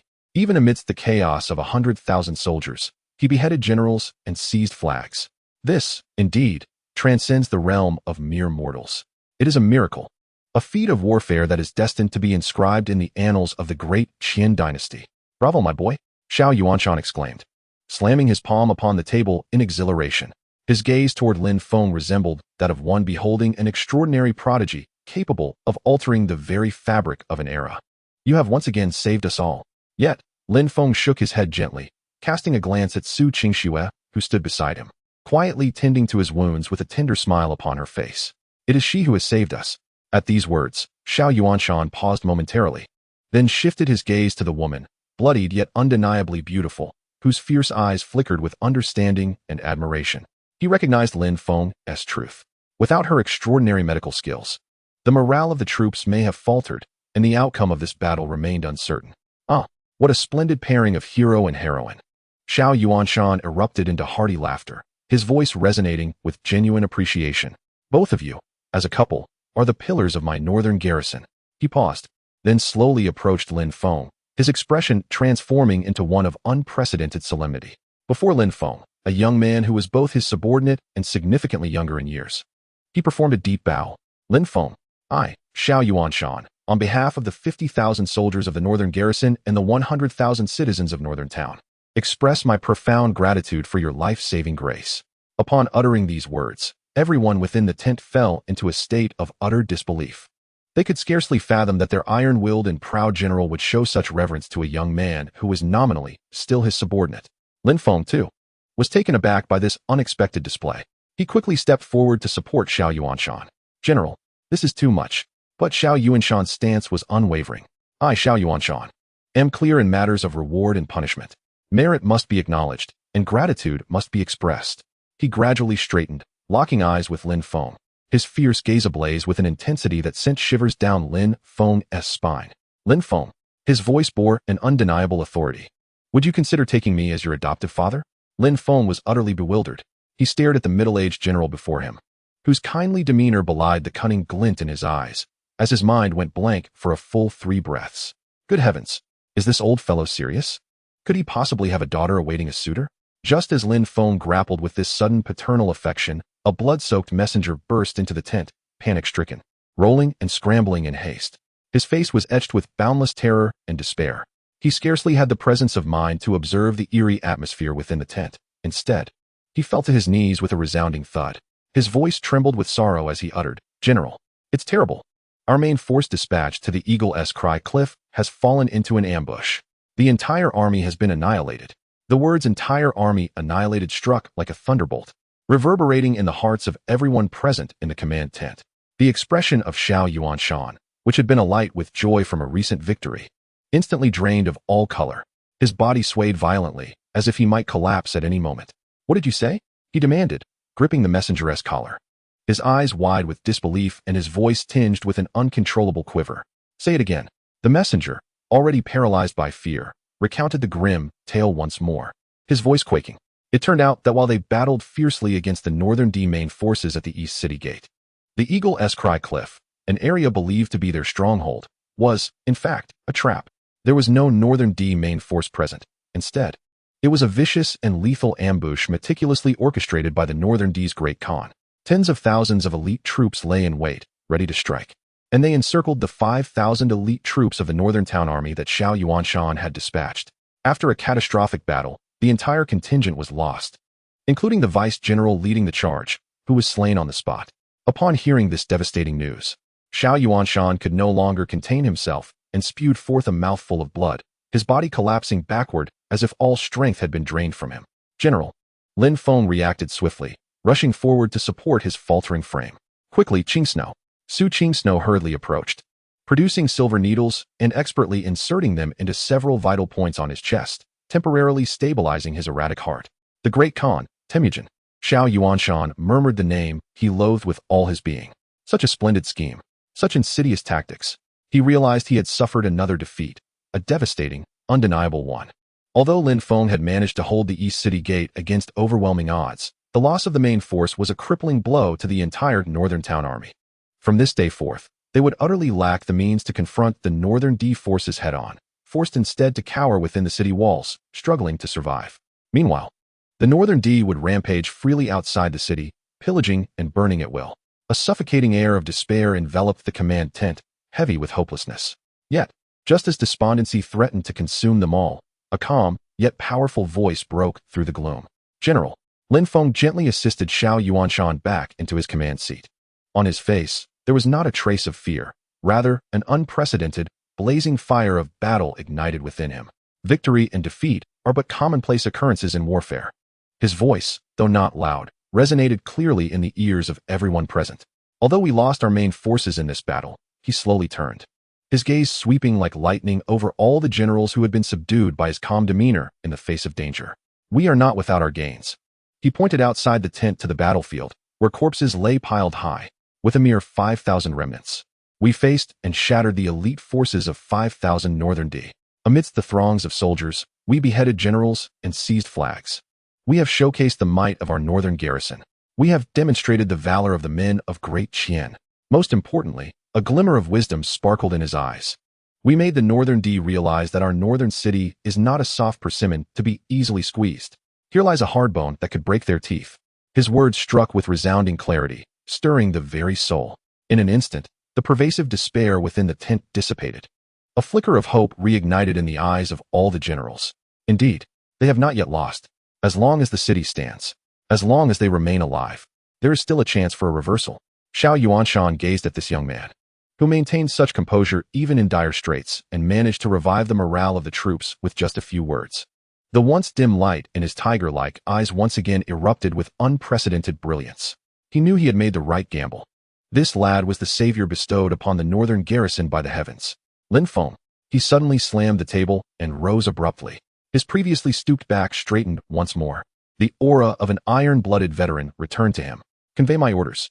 His voice brimmed with undeniable authority. Though our main forces suffered setbacks in this battle, the great victory at the East City Gate remains commendable. Merit must be rewarded. The reconnaissance team, led by Lin Feng, who accepted the call in a moment of crisis and single-handedly turned the tide against the enemy, has achieved an unparalleled feat. In the name of the Northern Garrison's 1,000 household captain, I shall report to the court. I hereby promote him to the rank of Eagle-Soaring Lieutenant in the Northern Garrison, with an exceptional elevation of 3 ranks. Additionally, a reward of 1,000 taels of gold, 10 fine horses, and a prestigious mansion. Boom. Upon the utterance of these words, the entire war tent erupted in a frenzy. All the generals looked at Lin Feng with expressions of sheer astonishment and envy, as though they had seen a ghost. A lieutenant. That is a senior officer, second only to a general. Among the tens of thousands of soldiers in the northern garrison, there are scarcely a dozen lieutenants. Yet Lin Feng, who not long ago was merely an obscure white-clad scout, has ascended to such heights. This is nothing short of a miraculous achievement, unprecedented in history. And Lin Feng, upon hearing this commendation, was momentarily taken aback. Suddenly, an unprecedented surge of ecstasy surged within him. A captain. At long last, he possessed the means to secure his existence amidst this chaotic world. No longer would he need to bow to the whims of others. Finally, he could unleash his full potential and embark on a grand endeavor. Suppressing his exhilaration, he knelt before Xiao Yuanshan, his voice resonating with strength and conviction. I am Lin Feng, ready to serve. Xiao Yuanshan regarded him with satisfaction, nodding approvingly. Then, a smile reminiscent of a benevolent elder, one that sent shivers down Lin Feng's spine, graced his face. He stepped forward, personally assisting Lin Feng to his feet. Leaning in, he spoke in a tone imbued with warmth, meant for only their ears. Young man, my somewhat unaccomplished daughter has just turned 28. Though she may not rival your 3 esteemed companions in beauty, she is still quite presentable. When might you find the time to visit my residence? Chapter 54. A new residence. Finally a home. As Lin Feng emerged from the haze of Xiao Yuanshan's suggestive remarks, he felt, for the first time, a chill running down his spine as the formidable captain, known for his resolute decisiveness on the battlefield, confronted a cunningly laid sweet trap. His mind was a blank canvas, contemplating rejection. Yet, under the watchful gaze of Xiao Yuanshan, who seemed to declare that dissent would result in immediate expulsion, his words were caught in his throat.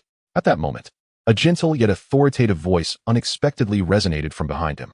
Your kindness is greatly appreciated, General. He turned to see Su Qingsnow, having approached unnoticed. She gracefully bowed to Xiao Yuanshan, her beautiful and gentle face adorned with a polite and appropriate smile. However, my husband has just endured a fierce battle and bears wounds. A military cannot be without its commander for even a day. The safety of the northern town rests solely upon him.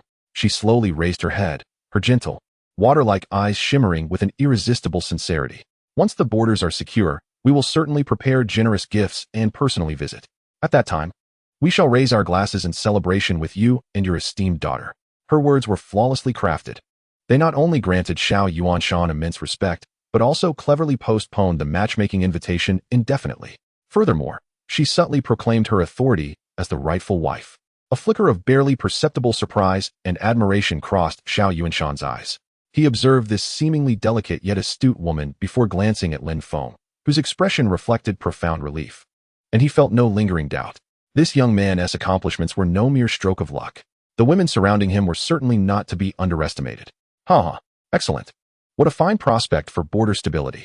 Xiao Yuanshan burst into hearty laughter, his mirth resonating with genuine admiration. Madam Lin, well said. He no longer pressed the matter but cast a glance at Lin Feng, imbued with profound significance. Young man, your fortune is indeed remarkable. That very afternoon, news of Lin Feng's promotion to the rank of colonel and the bestowal of a splendid estate spread throughout the entire town of Beijing. True to his word, Xiao Yuanshan had indeed made good on his promise. He directly allocated a grand residence, second only to his own general's mansion, formerly belonging to the previous vice-general, to Lin Feng. When Lin Feng arrived at the magnificent new estate with his 3 lovely wives and companions Wang Dachui and Li Ergu, the members of the Lone Wolf team, who were utterly astounded by this unexpected windfall, stood agape. Before them lay an extraordinary deep courtyard, characterized by a striking vermilion gate, elevated thresholds, and 2 imposing stone lions guarding the entrance. Above the door hung a newly inscribed plaque, penned by Xiao Yuanshan himself, boldly declaring Colonel's mansion in 4 vigorous characters. Is this truly where we will reside from now on? Lu Rulun gazed at the grandeur before her, her clear almond eyes brimming with disbelief and wonder. Indeed, Lin Feng nodded, his heart filled with myriad emotions. Once, he had been a mere scout, struggling to find enough to eat and living in a dilapidated hut. Now, he not only wielded power and commanded troops, but also possessed a home in the truest sense. Let us venture inside and explore. With a grand gesture, he pushed open the heavy vermilion door. Behind it lay an expansive courtyard, replete with artificial hills, flowing water, pavilions, and towers, everything one could desire. Crossing through the front courtyard, they arrived at the training ground and the guest quarters designated for the Lone Wolf team. Further in, they discovered the main hall, study, and the private courtyard where Lin Feng and the 3 women would dwell together. This latter space was a veritable paradise, featuring a garden teeming with exotic flowers and, astonishingly, a steaming natural hot spring. Wow! As the 3 women beheld the ethereal hot spring, encircled by artificial hills and lush bamboo, they could not suppress their delighted gasps. They were all fastidious maidens, and during their time in the military camp with Lin Feng, they had struggled even to wash their faces discreetly, let alone indulge in a bath. Now, suddenly possessing such a luxurious private bathing facility was a happiness that felt almost surreal. Do you like it? Lin Feng observed their childlike exuberance, a tender smile gracing his lips. Yes, yes. The 3 women nodded in unison, their adorable gestures akin to chicks pecking at grains, igniting a playful spark in Lin Feng's heart. Since they were so enamored, a mischievous smile crept onto his lips. Then tonight, let us celebrate splendidly here. As night deepened, the moonlight cascades like water upon the steaming hot springs, reflecting a shimmering dance of light. The air is infused with an intoxicating aroma of fine wine, mingling with the alluring fragrance unique to young women. Lin Feng, leaning against the rocks by the pool, feels as though he has succumbed to the tender embrace of this enchanting realm. Beside him are 3 exquisite forms, as flawless as lotus blossoms emerging from the water. Su Qingxue gently massages his shoulders, while Lu Ruyan, her cheeks flushed, presents him with chilled fine wine. Qin Mingyue lounges like a languid wildcat on his lap, allowing his roving hands to explore the silky smoothness of her back. The 3 women have donned fresh silk bathrobes, their delicate garments clinging to their alluring curves after being drenched in the warm spring water, subtly outlining their breathtaking silhouettes, inviting the imagination. Su Qingxue gazes at his slightly dazed expression, a blush rising to her cheeks as she asks in a voice as soft as a whisper, "What are you thinking?" "I was contemplating," Lin Feng chuckled, extending his arms to embrace all 3 women. His voice, raspy yet imbued with an undeniable authority, declared, "Once the battles are concluded, I shall immerse myself here with you every day." He paused, then, in a tone laced with anticipation and playful mockery, softly inquired, "What do you say? Is that agreeable?" Chapter 55, A Feast for Guests, Provocations at the Celebration with a New Residence and a Promotion to Lieutenant, Double Joy has arrived. According to the customs of the Dacian dynasty, it is customary to host a grand banquet to celebrate. Lin Feng, of course, is no exception. However, the guests he invites are rather unusual. There are no comrades from the Northern Town Army, nor esteemed figures from the border towns. He summons only 2 groups, one comprised of his supportive adoptive father, the Thousand Household Chief, Xiao Yuanshan, and the other consisting of the remaining 9 captains from the scout camp, each with their own distinct thoughts, excluding the lone wolf. As night falls, the lieutenant's residence is ablaze with light and bustling with activity. The martial arts arena in the front courtyard is already adorned with a lavish banquet. Wang Dachui, Li Ergo, and other members of the Lone Wolf team take pride in their roles as hosts and guardians, watching the captains, who typically exert their authority over them, now enter their home with expressions of trepidation and unease, fills their hearts with an unprecedented sense of pride. When one ascends, their chickens and dogs soar too. Perhaps this is what is meant by that saying. Lin Feng, dressed in casual attire alongside his 3 beautiful wives, stands at the entrance, greeting them with a beaming smile. The gentle grace of Su Qingxue, the ethereal beauty of Lu Ruyan, and the spirited charm of Qin Mingyue three uniquely stunning women, yet equally breathtaking, appear simultaneously, instantly mesmerizing the captains attending the feast. Their eyes brim with unabashed jealousy and greed. Why should it be so? How is it that this individual, who not long ago was merely a white-skinned scout subjected to their bullying, has not only ascended to their heights, but also enjoys such fortune? Particularly when they witnessed the once dreaded Qin Mingyue, the fierce daughter of the general, now nestled beside Lin Feng like a docile kitten. The flames of jealousy within them burned more fiercely than ever. As the evening progressed with wine flowing and dishes served, Xiao Yuanshan had already taken his leave due to military duties. The remaining 9 captains, spurred by the effects of alcohol, began to stir with a sense of imbalance. Lieutenant Lin, a tall man with a burly appearance and an evident temper, rose unsteadily, clutching his glass. His name was Zhao Long, the most formidable and least compliant of the 9 captains. I, old Zhao, am a simple man, devoid of eloquence. He belched, his bull-like eyes fixed menacingly on Lin Feng, his voice dripping with provocation. I simply wish to ask why. At these words, the previously lively banquet fell into an abrupt silence, with all eyes converging on Zhao Long and Lin Feng. They understood that the night's climax had arrived. Lin Feng, observing Zhao Long's defiant expression, maintained his serene smile. He gradually set down his glass, his tone unperturbed. Why? Do you wish to know? Very well. Slowly, he stood and, before everyone, unfastened his upper garments, revealing a physique that, while not ostentatious, exuded explosive power, a flawless form reminiscent of ancient Greek sculpture, adorned with a tapestry of scars. Each scar, whether from blade, arrow, or burn, told a tale of survival, each a testament to a fierce battle fought against death itself. Just on this account, Lin Feng declared, gesturing to his striking scars, his gaze like lightning sweeping across the captains, who were already subdued by his formidable presence. His voice, though not loud, resonated clearly in the ears of all present. I am Lin Feng, having served for 3 years. I have endured over 30 bloody battles, slaying 107 enemies, including 2 captains of the Northern D. With this record of valor, he approached Zhao Long, who, now sobered by Lin Feng's palpable aura, stood before him. From a position of authority, Lin Feng inquired, enunciating each word deliberately, do you yield? Silence. A deathly stillness enveloped the room. Zhao Long's complexion shifted between shades of green and white. He yearned to assert his defiance, yet when he met Lin Feng's cold, lifeless gaze, as if staring at a corpse, he faltered. All words were forcefully lodged in his throat. He harbored no doubt that if he dared to utter a single negative word today, he would undoubtedly not be able to exit the garrison unscathed. He opened his mouth, seeking a means of retreat. Just then, a voice, tinged with mockery, suddenly rang out from the side. Brother Zhao, you truly are something. Lieutenant Lin has become the hero of our reconnaissance battalion, a favored figure before General Xiao. To compare your merits with his? Isn't that inviting humiliation? The speaker was a lanky figure with shifty eyes, known as Qian Hao, notorious among the group for his treachery, adept at stabbing others in the back. He first feigned concern, assisting Zhao Long back to his seat, then approached Lin Feng with a beaming smile, a cup of wine in hand. Lieutenant Lin, please do not take offense. Brother Zhao is merely a rough man, intoxicated and speaking nonsense. I apologize on his behalf. As he spoke, he was about to down the entire cup of wine. However, Lin Feng slowly raised his hand to stop him. Oh, Lin Feng regarded him with a bemused smile. Are you implying that my current standing is not due to military achievements, but rather the general's favor? Not at all. Qian Hao's face broke into a cold sweat. He had not anticipated Lin Feng's keen perception. I did not mean that, he stammered. Then what do you mean? Lin Feng's gaze sharpened, turning piercing. Or do you believe that I, Lin Feng, am merely a petty person, skilled only in backstabbing and deceit? Qian Hao's body trembled uncontrollably, feeling as though he were being scrutinized by a ferocious beast awakened from its slumber. The suffocating aura of menace pressed down on him, nearly robbing him of breath. Lin Feng, however, dismissed him and cast his gaze over the assembly of varied-minded captains.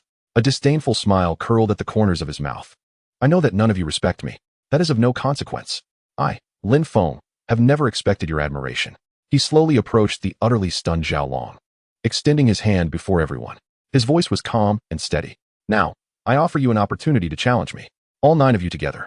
Whoever can withstand 10 moves from me shall inherit my position as lieutenant. Chapter 56. Discontent? Then let it be fought until you submit. 9 individuals, together? Whoever can endure 10 moves shall claim the lieutenancy.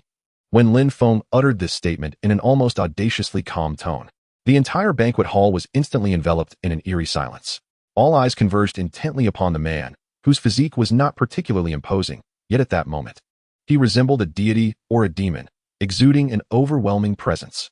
Their gazes were filled with boundless astonishment and absurdity. Madness. This Lin Feng must be intoxicated, utterly deranged. Who does he think he is? Is he the esteemed Captain Xiao Yuanshan? It is crucial to remember that the 9 leaders present here are not merely a bunch of ineffectual sycophants under Li Hu's command. Each of them has emerged from the depths of carnage, hardened and ruthless. Every individual possesses at least the strength of the 8th tier in body refinement. Particularly, the mightiest among them, Zhao Long, has already half-stepped into the threshold of the 7th tier. Together, these 9 would be formidable even against a true 7th tier master. Yet Lin Feng dares to boast of taking on 9 opponents. He even claims they can endure merely 10 exchanges. This is no longer confidence. This is a flagrant and unmasked humiliation. Lin Feng, indeed, Zhao Long, who harbored resentment towards Lin Feng, was the first to erupt. He slammed his palm on the table and sprang to his feet. His cow-like eyes, inflamed with fury, turned a deep crimson. How dare you dismiss us so lightly? Exactly. A soldier may be slain, but never insulted. Lin, do not think that with General Xiao backing you, you can act with impunity. The other leaders were equally incensed by Lin Feng's audacious demeanor. One by one, they rose, their glares menacing as they fixed their eyes upon Lin Feng, ready to pounce at the slightest provocation. Only Qian Hao, the most adept at subtle treachery, refrained from rage, instead feigning a conciliatory stance. Hey, brothers, let us calm down. Lieutenant Lin must surely be intoxicated and jesting.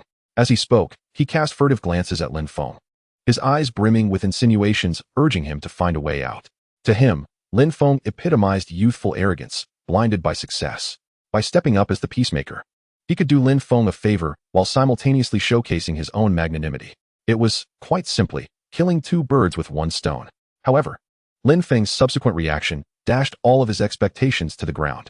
Lin Feng, without even sparing him a glance, slowly extended a finger towards the vociferous Zhao Long, lightly beckoning him. Enough with the idle chatter. His tone was remarkably calm. If you wish to fight, then let us proceed swiftly. My wife awaits my return to rest. Boom. His words fell like a bucket of scalding oil upon a powder keg that had already been ignited. Damn it. Zhao Long had completely lost his mind. He let out a beastly roar, his hulking figure exuding an unparalleled ferocity as he lunged toward Lin Feng with reckless abandon. The great smash. He bellowed, his palm, as large as a fan, slicing through the air with a howling wind aimed directly at Lin Feng's face. This technique was his signature move, the very skill that had earned him his reputation. Countless northern barbarians had met their demise under the crushing force of his palm, capable of splitting stone and shattering rock. As Zhao Long initiated the attack, the other squad leaders, no longer hesitating, exchanged glances and uttered a single word through gritted teeth. Forward. With a collective roar, the entire banquet hall reverberated with the sound of fists cutting through the air. The atmosphere charged with lethal intent. 8 figures, imbued with a murderous aura, converged from various directions, surrounding Lin Feng in a pincer formation. Despite their disdain for Lin Feng, they were seasoned veterans of the battlefield. Their strikes were the most ruthless, their teamwork impeccably synchronized. They aimed to crush this arrogant youth, oblivious to the vastness of the world, with the most thunderous of assaults. Yet, they were up against a monster whose capabilities far surpassed their imagination. Faced with the torrent of deadly strikes approaching from all sides, Lin Feng displayed not a hint of tension, but rather a flicker of disappointment. Too slow. He slowly shook his head. Then, under the incredulous gazes of all present, he moved. His figure danced like a specter within the impenetrable web of attacks. Each dodge executed with impeccable timing, and every sidestep executed with exquisite precision. The 8 so-called masters, whom he perceived as riddled with flaws, could not even graze the hem of his garment. He resembled a masterful hunter, patiently awaiting the moment his prey would reveal the most fatal of vulnerabilities. At last, Zhao Long, leading the charge, found himself exhausted and vulnerable, a fleeting opening appearing before him. Now was the moment. A glint of cold light flashed in Lin Feng's eyes. He no longer evaded. Instead, he advanced. With no embellishment, he thrust his fist directly into Zhao Long's formidable great smash, striking with tremendous force. Bang!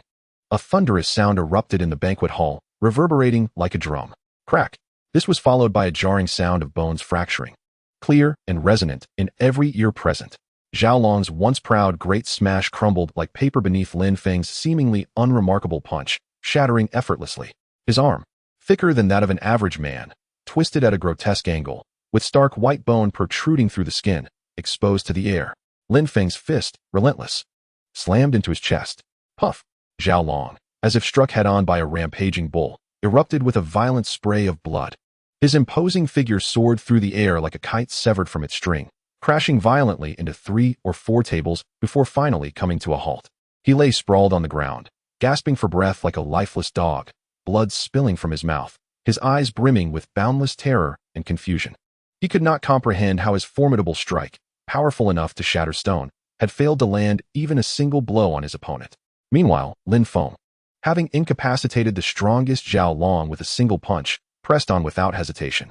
His silhouette surged into the remaining 7, who were already rendered senseless by his otherworldly prowess. The scene that unfolded next devolved into a one-sided, merciless slaughter. The dull thuds of impact, the sickening cracks of bones, and the anguished cries echoed through the hall. Lin Feng, even too indifferent to employ any sophisticated fighting techniques, relied solely on the simplest, most brutal, and direct application of his fists. 1 punch per adversary, none could withstand even a single exchange with him. In less than 10 breaths, the battle concluded. The banquet hall lay in utter disarray. The 8 formidable leaders who had moments ago wielded their power with arrogance now sprawled on the ground like defeated dogs, groaning and writhing in agony. Broken limbs and shattered bodies left none unscathed. Lin Feng, however, slowly retracted his fists, his form untouched by even a speck of dust. He approached Qian Hao, who had remained paralyzed in fear, his face devoid of color, trembling like a leaf in the wind. A benign, harmless smile graced Lin Feng's lips as he inquired, "Do you still think I am jesting?" Qian Hao's lips quivered, attempting to articulate a response, but found his throat constricted as if gripped by an invisible hand, rendering him voiceless. A warm, yellow stream trickled down his trousers, and he realized he had been so thoroughly frightened that he had lost control. Observing Qian Hao's pitiful state, Lin Feng's smile gradually faded into a frigid expression. He slowly lifted his foot and brought it down forcefully upon Qian Hao's knee. A sharp crack resonated in the air as Qian Hao let out a cry of agony, his legs buckling beneath him as he collapsed to the ground. Lin Feng loomed over him, surveying the defeated, terror-stricken individuals present, their spirits utterly shattered by his formidable display. A sneer curled at the corners of his mouth, and though his voice was not loud, it resonated clearly in the ears of all present. "Have I given you face? Now, kneel before me." Chapter 57, Complete Control. Becoming a power in the border city, kneel before me. As Lin Feng uttered these 4 words in a tone devoid of emotion, the entire banquet hall seemed to be enveloped by an invisible, suffocating aura of terror. The 8 squad leaders, who were previously writhing on the ground in agony, suddenly ceased their moans. They each endured the excruciating pain coursing through their bodies, struggling to rise from the ground. Then, under the incredulous gazes of all present, they collapsed to their knees as if all their bones had been extracted. Their heads were deeply bowed, their bodies trembling violently from fear and humiliation.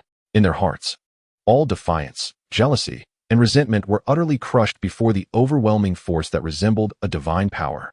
They finally comprehended that this young officer before them was no mere fortunate soul who had ascended through luck and the favor of generals. He was a ferocious beast clad in human skin, an entity that neither they nor the entire reconnaissance battalion could ever dare to challenge. Meanwhile, the lone wolf team members responsible for guarding the area stood tall, their eyes filled with boundless, fervent admiration as they witnessed this scene, akin to all nations paying homage.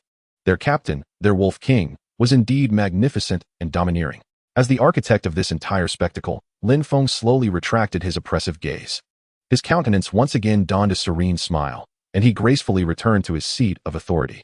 He lifted the cup of cold clear wine and took a gentle sip, his movements slow and elegant, reminiscent of a sovereign surveying his dominion. The banquet hall fell into an eerie silence, so profound that one could hear a pin drop, with only the heavy, fearful breaths of the 9 squad leaders breaking the stillness. After a considerable pause, Lin Feng finally set down his wine cup. His voice was calm, yet resonated clearly in the ears of every individual present. "I am aware of your thoughts. You believe that I, Lin Feng, am merely a fortunate upstart, questioning how I dared to rise above you. You ponder how to dislodge me from this position once the storm has passed." Each of his words struck like an invisible hammer upon the hearts of the 9 squad leaders, rendering their faces ashen.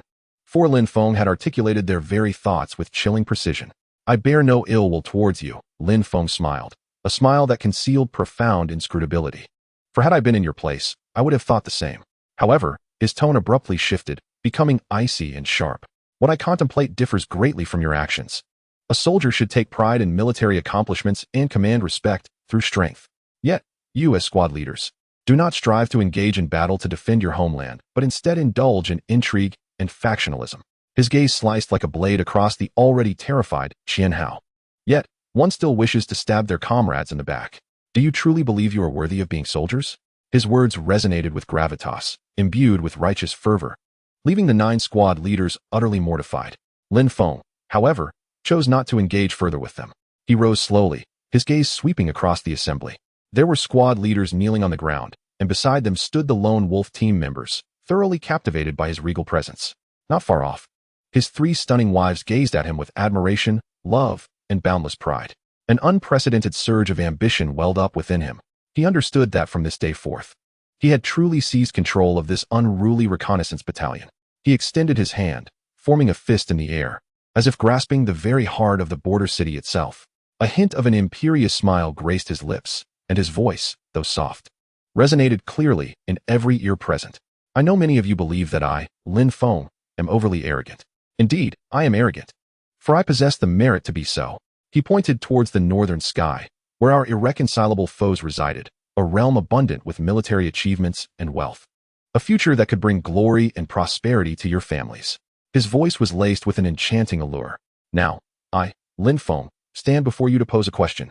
Would you prefer to persist in following this group of inept individuals, mired in internal strife, decaying within this meager reconnaissance battalion? Or would you rather join me in pursuing a grand endeavor that shall etch our names in history? After a brief silence, Wang Dachui was the first to roar with fervor. We swear to follow Captain Lin to the death. The thunderous cheers reverberated throughout the entire captain's residence. Those who had been kneeling, witnessing the fervent scene before them, gazed at the man revered like a deity and ultimately relinquished their resistance. They understood that the tides had turned. Led by Zhao Long, the 8 men, despite their grievous injuries, bowed deeply before Lin Feng, their proud heads lowered in submission. We are willing to serve you, Captain. Only Qian Hao, paralyzed with fear, remained frozen in place, uncertain of what to do. Lin Feng approached him slowly, a benevolent smile adorning his face. And you? I shall ask you one last time. A glint of icy menace flashed in Lin Feng's eyes. I previously inquired, who is in favor? Who is against? The entire garrison was enveloped in an eerie silence.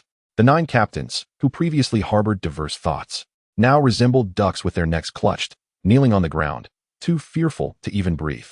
Oppose? With what could they oppose? With their already shattered limbs? Or with their self-esteem, thoroughly crushed by Lin Feng? We submit willingly. The mightiest among them, Zhao Long, bore the excruciating pain of his severed arm and was the first to lower his proud head. We are willing to serve the esteemed captain to our last breath. The resounding voices echoed throughout the banquet hall. In that moment, Lin Feng realized that the most elite and defiant reconnaissance unit of the great Qian dynasty had indelibly marked him with their allegiance. The following half-month in Jinbei City ushered in an unprecedented period of tranquility. The Northern D people seemed utterly intimidated by Lin Feng's decisive victory. They retreated into the grasslands, no longer daring to cross the line. Meanwhile, the Jinbei army, under the personal command of Xiao Yuanshan and Lin Feng's devilish training methods, embarked on an ardent reconstruction. The entire reconnaissance unit was completely dismantled and reorganized under Lin Feng's 21st century special operations concepts.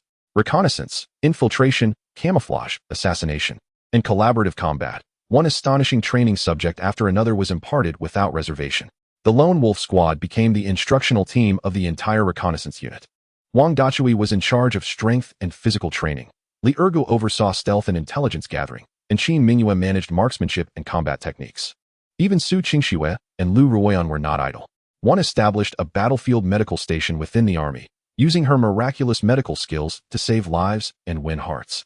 While the other became Lin Feng's shadow strategist, analyzing military situations and meticulously managing the reconnaissance unit. In no time, the entire reconnaissance unit exhibited an unprecedented flourishing vitality. Every soldier's face radiated a genuine confidence and pride. They understood they were following a man capable of miracles. However, as the trees yearn for stillness, the winds do not relent. One morning, Lin Feng was in the training grounds, bare-chested, relishing Qin Mingyue's affectionate training. Suddenly, the rapid sound of galloping hooves approached swiftly. A messenger, clad in resplendent armor distinct from that of the Jinbei army, burst into the camp, brandishing a yellow dragon flag like a whirlwind. The imperial decree has arrived. That sharp, haughty voice instantly shattered the tranquility of the military camp. An imperial decree. Someone from the capital. Lin Feng and Qin Mingyue halted abruptly, exchanging a glance that conveyed a sense of gravity. They knew that what was destined to come had finally arrived. The command tent of the Jinbei army. The atmosphere was oppressive, almost terrifying. Xiao Yuanshan, clad in military attire, wore a countenance as somber as the depths of water. Above him, seated with an imposing demeanor, was a middle-aged eunuch, pale-faced and adorned in resplendent silk robes. The eunuch, holding a feather duster, had his eyelids half closed, seemingly indifferent to the formidable general of the border who wielded command over tens of thousands of troops. Behind him stood 2 rows of elite guards in flying fish attire, each equipped with embroidered spring knives, exuding an aura that was both chilling and lethal. As Lin Xiaowei strode into the tent with a commanding presence, the eunuch's eyes, which had been only slightly ajar, widened a fraction. His voice was sharp and thin, akin to nails scraping against glass. I am Chao Zhengchun, supervisor of the Eastern Depot. Hereby the Emperor's decree to convey a message. The name of the Eastern Depot sent a shiver down Lin Feng's spine. Though his knowledge of the court of the great Qian dynasty was scant, he understood the immense power wielded by the Eastern Depot, an insidious blade in the Emperor's hand.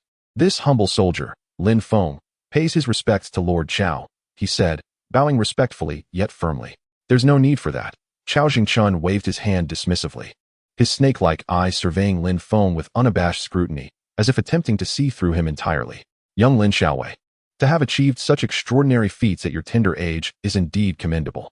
His words sounded like praise, yet the tone dripped with condescension and lofty disdain. Lin Feng remained silent, merely observing him intently. Let us dispense with trifles. Chao Jingchun seemed to lose patience for further theatrics. He rose slowly, retrieving a scroll of bright yellow imperial edict from his robe. With his distinctive, piercing voice, he began to read aloud. By the divine mandate of heaven, the Emperor proclaims, Lin Feng, Eagle Yang Xiaowei of the Northern Garrison, is unmatched in loyalty and courage, possessing unparalleled wisdom.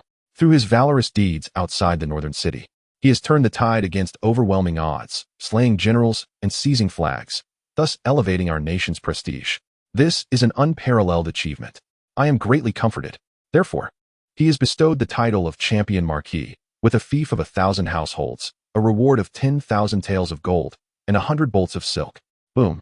Upon hearing these words, even the usually unflappable Xiao Yuanshan could not suppress a sharp intake of breath. A marquis. This was indeed a title of nobility. In the 3 centuries since the establishment of the great Qian dynasty, Lin Feng was the only individual to receive such an honor before the age of 20. This was an extraordinary ascent. However, upon hearing this reward, which would incite madness in anyone else, Lin Feng's expression bore no trace of joy. Instead, his brows furrowed tightly. He understood well that in this world, there is no such thing as a free lunch. The Emperor's lavish bestowals must conceal ulterior motives. Indeed, Chao Jingchun's expression shifted, revealing a sinister smile as he continued with his discourse. In response to the esteemed Lin, I, the Emperor, have heard of your unparalleled valor that surpasses all others. My heart is filled with longing. Therefore, I hereby command you to immediately set aside your military duties and return to the capital with Chao Zhengchun to pay your respects. As soon as these words were spoken, the expression on Xiao Yuanshan's face darkened instantly. He understood that this was the Emperor's true intention, a subtle elevation cloaked in a covert demotion. Through a mere cup of wine, military authority was to be relinquished. This was an attempt to transfer Lin Feng, the fierce tiger who had begun to slip from control, from the mountains to the most formidable and perilous prison in the realm. Lin Feng slowly raised his head, revealing a radiant smile that caught Chao Jingchun by surprise. He regarded the confident expression of the Eastern Depot's chief and gradually extended his hand. His voice, though soft, resonated clearly in the ears of everyone present. Your Majesty, this decree is indeed a commendable one. However, I wonder, is this paper sturdy enough? What if, by some mischance, I were to tear it? As Chapter 59 unfolds, the military inspector from the capital turns out to be a peculiar and enigmatic eunuch. Tear it? When Lin Feng uttered this audacious remark with an air of nonchalance that bordered on rebellion, the atmosphere within the command tent seemed to freeze in that very moment. Xiao Yuanshan's face, which had been grave with concern, became utterly rigid. He gazed at Lin Feng as if he were a madman who had escaped from an asylum. Did this young man comprehend the gravity of his words? That was a decree. It represented the highest authority of the great Qian dynasty. To even show the slightest disrespect could warrant the annihilation of his entire lineage. After a brief moment of shock, Chao Jingquan's pallid face, which resembled a sheet of paper, turned an ominous shade, as if water could drip from it. His narrowed eyes, akin to those of a venomous snake, suddenly widened, emitting a cold and resentful glare directed squarely at Lin Feng. An invisible, nauseating chill radiated from him, enveloping the entire command tent. Having navigated the court for decades, it was the first time he had ever heard such audacious words. His voice, soft and thin like a fingernail scraping across rusted iron, carried an icy malice that penetrated to the bone. "Lieutenant Lin," he said, regarding Lin Feng with a smile that was more grotesque than tears, "I shall overlook your youthful arrogance and the folly of your words." Slowly, he extended the decree once more, his snake-like eyes glinting with a final ultimatum. "Accept the decree." The atmosphere in the command tent was stifling, rendering it difficult to breathe. In that moment, Xiao Yuanshan's heart raced to his throat, fully aware that if Lin Feng dared utter another refusal, today, the formidable figure from the Eastern Depot, known as the King of Hell, is certain to pose a challenge on the spot. At that moment, not only Lin Feng, but even the captain of the Northern Town Army would find himself at a loss. However, Lin Feng's subsequent reaction once again defied the expectations of all present. Instead of uttering any rebellious remarks, he adorned his face with a radiant, innocuous smile. He stepped forward and respectfully accepted the scroll of the bright yellow imperial decree from Chao Jingquan's hands. Then, facing the capital, he knelt on one knee, his voice resonating like a bell. "This humble servant, Lin Feng, receives the decree. Thank you. Long live our emperor. Long live. Long live." His actions flowed seamlessly, executed with grace and poise. His demeanor exuded the utmost reverence, his expression a picture of sincerity, as though the brash individual who had just threatened to tear up the decree was an entirely different person. What on earth is happening? Not only Xiao Yuanshan, but even Chao Zhengchun was momentarily taken aback by Lin Feng's sudden transformation. Observing the young man kneeling with an expression of loyalty and patriotism, a fleeting glimmer of confusion passed through his cold, calculating eyes. What is this young man truly up to? After receiving the decree, Lin Feng slowly rose to his feet. He regarded the Eastern Depot superintendent, whose expression suggested recognition, and once again displayed that amicable smile. "Master Chao, your arduous journey from afar must have been exhausting." He stepped forward and discreetly slipped a gold ingot weighing at least 50 taels into Chao Jingquan's sleeve. His demeanor was exceptionally considerate, as if to say, "A small token of appreciation, I hope you will graciously accept it." Chao Jingquan weighed the substantial ingot in his sleeve, and the coldness in his expression softened somewhat. The glimmer of hostility in his eyes diminished, replaced by a hint of admiration for the promising young man before him. He nodded, speaking in a measured tone. "Lieutenant Lin, quite impressive. We hold great expectations for you." "Thank you for your kind words, Master Chao," Lin Feng replied with a smile, then shifted the conversation. "However, I still have a matter of uncertainty that I wish to inquire about. Why is His Majesty so eager to summon me back to the capital?" Lin Feng's face bore an expression of perfectly appropriate confusion. Given the pressing situation at the northern borders with the invading forces, as a lieutenant of the Northern Town Army, it is my duty to safeguard the frontier. Is returning to the capital at this juncture truly fitting? His words were both reasonable and noble, even prompting Xiao Yuanshan to nod in silent approval. Yet, upon hearing this, a flicker of icy disdain returned to Chao Jingquan's eyes, which had just begun to thaw. He knew it. This young man would not easily submit. With a cold chuckle, his voice took on a mocking tone. "Is Lieutenant Lin questioning His Majesty's decision?" "Not at all," Lin Feng quickly replied, bowing respectfully. "I am merely concerned that with my departure, the safety of zenbaking will no longer trouble you, Captain Lin." Chao Zhengchun interrupted him, a mocking smile gracing his face. "Your Majesty has already selected a new commander for zenbaking. He shall arrive shortly." The mere utterance of this statement rendered even Xiao Yuanshan momentarily unsettled, his complexion shifting drastically. "Is this truly the case, Your Excellency? Do you believe I would deceive you?" Chao Zhengchun cast him a disdainful glance, his eyes brimming with schadenfreude.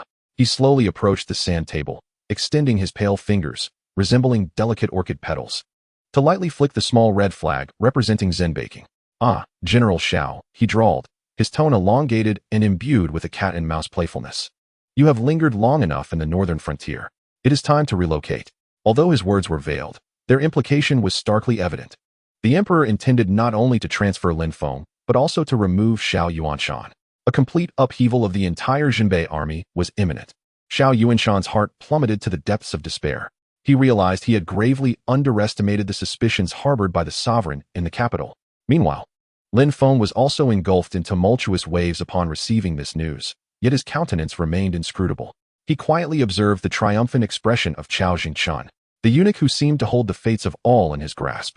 A cold smile slowly curled at the corners of his lips. His voice, though soft, resonated clearly in the ears of everyone present. Your Excellency, you just mentioned that the new commander shall arrive shortly? Indeed. A glint of frenzied light flickered in Lin Feng's eyes, instilling a sense of unease in Chao Jingchun. Does this imply that I, Lin Feng, may act freely in zenbaking without anyone to intervene? Chapter 60. The Third Prince's Recruitment. A blessing or a curse? Without anyone to intervene? As Lin Feng uttered this statement with a calmness bordering on arrogance, Chao Jingchun's snake-like eyes narrowed dangerously. He fixated on the audacious young man before him, an intangible and nauseating chill of murderous intent emanating from his being. He felt provoked by a mere soldier from the borderlands, who to him was as insignificant as an ant. Lieutenant Lin, his voice turned colder than the winds of a northern winter. I advise you to tread carefully. Some words, once spoken, could cost you your head. Oh, is that so? Lin Feng replied with a smile laced with disdain and amusement. Your Excellency has misunderstood. What I mean is, since the court is dispatching a new commander, as a member of the Jinbei army, I naturally must clear some obstacles for him before his arrival. He paused momentarily, his gaze sharpening instantaneously. For instance, those remnants of the northern D, still entrenched near Haifengku, glaring covetously at our Diqian. After all, observing the capricious expression on Chao Jingchun's face, he slowly articulated a statement that left the latter utterly speechless. This is the duty we, as soldiers, are bound to fulfill. Is it not? Chao Jingchun fell silent. He regarded the young man beside him, slippery as an eel yet sharp as a dagger, and for the first time, a sense of difficulty arose within him. He understood that, for the moment, he could do nothing against him. That evening, Lin Feng, under the pretense of national concern and the eradication of border threats, requested an order from Xiao Yuanshan to deploy against the remnants of the northern D. Xiao Yuanshan, without hesitation, signed off on the request. Although Chao Jingchun was filled with reluctance, he found no compelling excuse to oppose Lin Feng's noble rationale. He could only watch as Lin Feng, accompanied by his already prepared lone wolf squad, vanished into the vastness of the night like a fierce tiger unleashed. My husband. On the official road, Qin Mingyue urged her horse forward to ride alongside Lin Feng. She gazed at the man beside her, whose face bore an inscrutable smile.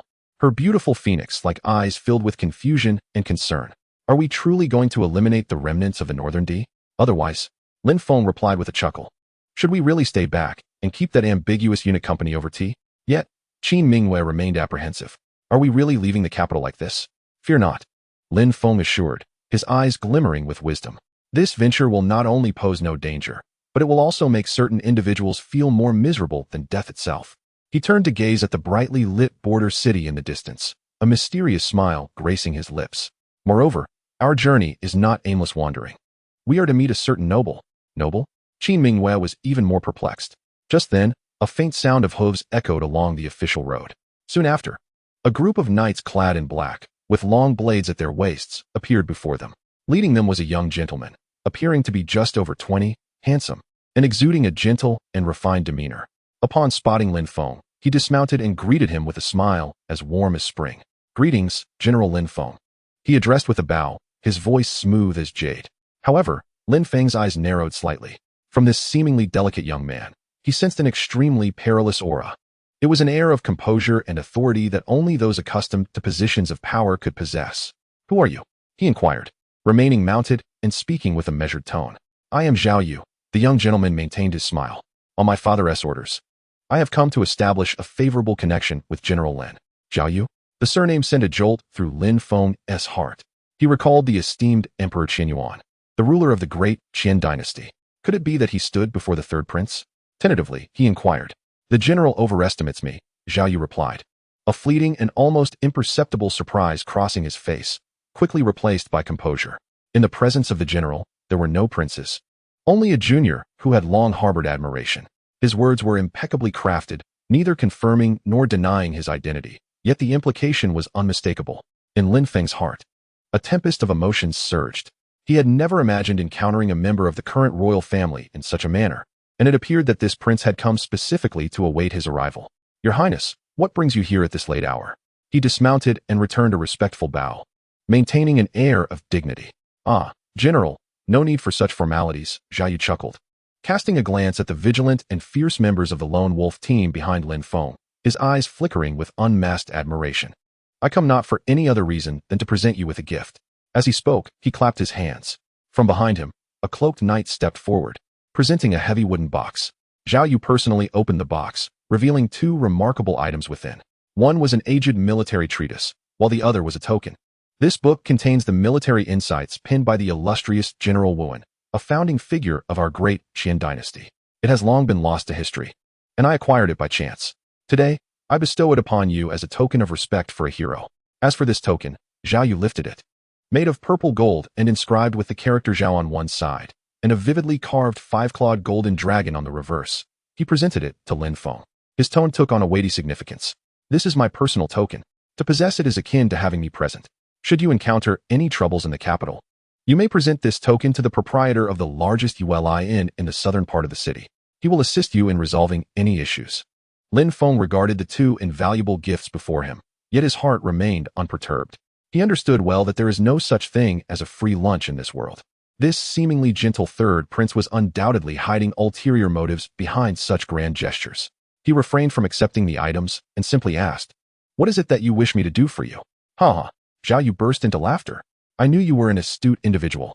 His mirth faded, and he fixed Lin Feng with a gaze that held a glimmer of ambition and sharpness, starkly contrasting his outward demeanor. "I do not require you to do anything for me. I only wish for you to live well, to survive until the day I need you." With that, he ceased further conversation, forcefully placing the wooden box into Lin Feng's hands. Then, facing Lin Feng, he performed a deep bow. "General, until we meet again." Having spoken, he mounted his horse and, accompanied by his swift black-clad riders, vanished into the vastness of the night without a trace. Only Lin Feng remained, standing alone, his gaze fixed upon the heavy wooden box in his hands, his brow furrowed tightly. "The third prince, Zhao Yu," he murmured to himself, a cold laugh brewing within his heart. What a fine bond he weaves. What a splendid promise of future encounters. Indeed, those in power are ever so cunning. Chapter 61. The first encounter with the merchant queen, Lady Shun Wansan. "Your Highness, take care." Lin Feng observed the direction in which Zhao Yu had disappeared, his expression calm and inscrutable, betraying no hint of joy or anger.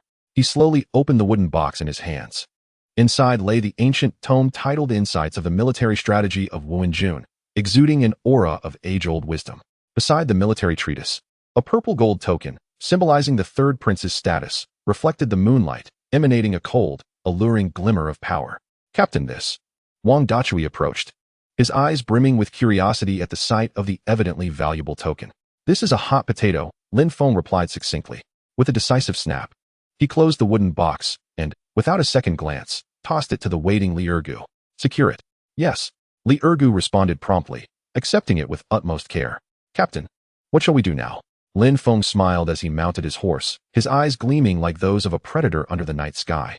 "Of course, we shall proceed to meet our true benefactor."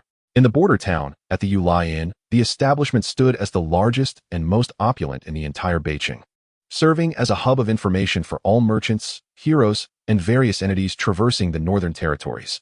As Lin Feng entered this brightly lit and bustling inn, accompanied by Qin Mingyue and the now casually dressed Wang Dachui and Li Ergu, all eyes instinctively turned towards them. It was unavoidable. The combination of this group was striking. Lin Feng, tall and imposing, exuded a demeanor as steadfast as a mountain. Qin Mingyue, clad in a crimson dress, radiated an aura of confidence, her beauty akin to a blazing flame. Wang Dachui, robust as a towering iron structure, emanated an intimidating presence that suggested a fierce disposition. Meanwhile, Li Ergu, with his shifty eyes, appeared far from innocent. "Esteemed guests, are you here for a meal or a room?" A shrewd-looking innkeeper approached them eagerly, his face adorned with a professional smile. "We seek someone," Lin Feng replied tersely. "Someone?" The innkeeper paused, puzzled. "Whom do you wish to find?" "Our boss." "Our boss." A perfectly timed expression of embarrassment crossed the innkeeper's face. "It seems unfortunate, but our boss is not in the inn today." "Is that so?" Lin Feng smiled as he slowly retrieved the freshly acquired purple gold token from his bosom, gently waving it before the eyes of the innkeeper. Was he present now? The smile on the innkeeper's face instantly froze. His eyes, which had previously brimmed with commercial shrewdness, widened in shock upon seeing the token that signified the status of the third prince. With a thud, he fell to his knees, trembling as if he were a leaf in a storm. A mere insignificant person had failed to recognize a figure of great stature. He implored for forgiveness from the nobleman, Lin Feng chose to disregard him. Instead, he cast his cold gaze towards a private room on the second floor. His voice, though not loud, resonated clearly in the ears of everyone present. Boss Shun, your hospitality at the Yulai Inn is indeed remarkable. Must I personally invite you to come out? As soon as his words fell, the previously closed door to the private room creaked open. Following that, a languid yet irresistibly alluring voice, reminiscent of a yellow aureole emerging from the valley, floated out. Hee, General Lin, you truly possess a grand presence. I merely wish to share a light-hearted jest with you. Why must you take offense? Accompanying her words was a striking figure, clad in a sumptuous fire-red gown that accentuated her voluptuous and mature form. Gracefully stepping out from the private room, she appeared to be in her late 20s, exuding an unparalleled beauty. Her skin was as smooth as cream, her brows like distant mountains, and her enchanting peach blossom eyes seemed capable of captivating the souls of all men with a mere glance. A lazy yet seductive smile graced her face, embodying the shrewdness of a merchant coupled with the allure of a mature woman. She leaned casually against the railing of the second floor, gazing down at Lin Feng with an expression brimming with unabashed curiosity, admiration, and a hint of playful challenge. She was the elusive owner of the Yulai Inn, the sole helmsman of the Shin family, the wealthiest in Jiangnan, and a young widow of considerable fortune. Known as Shun Wansan's daughter, Lin Feng, captivated by the woman radiating an undeniable allure of wealth, couldn't help but secretly admire her. A rare gem.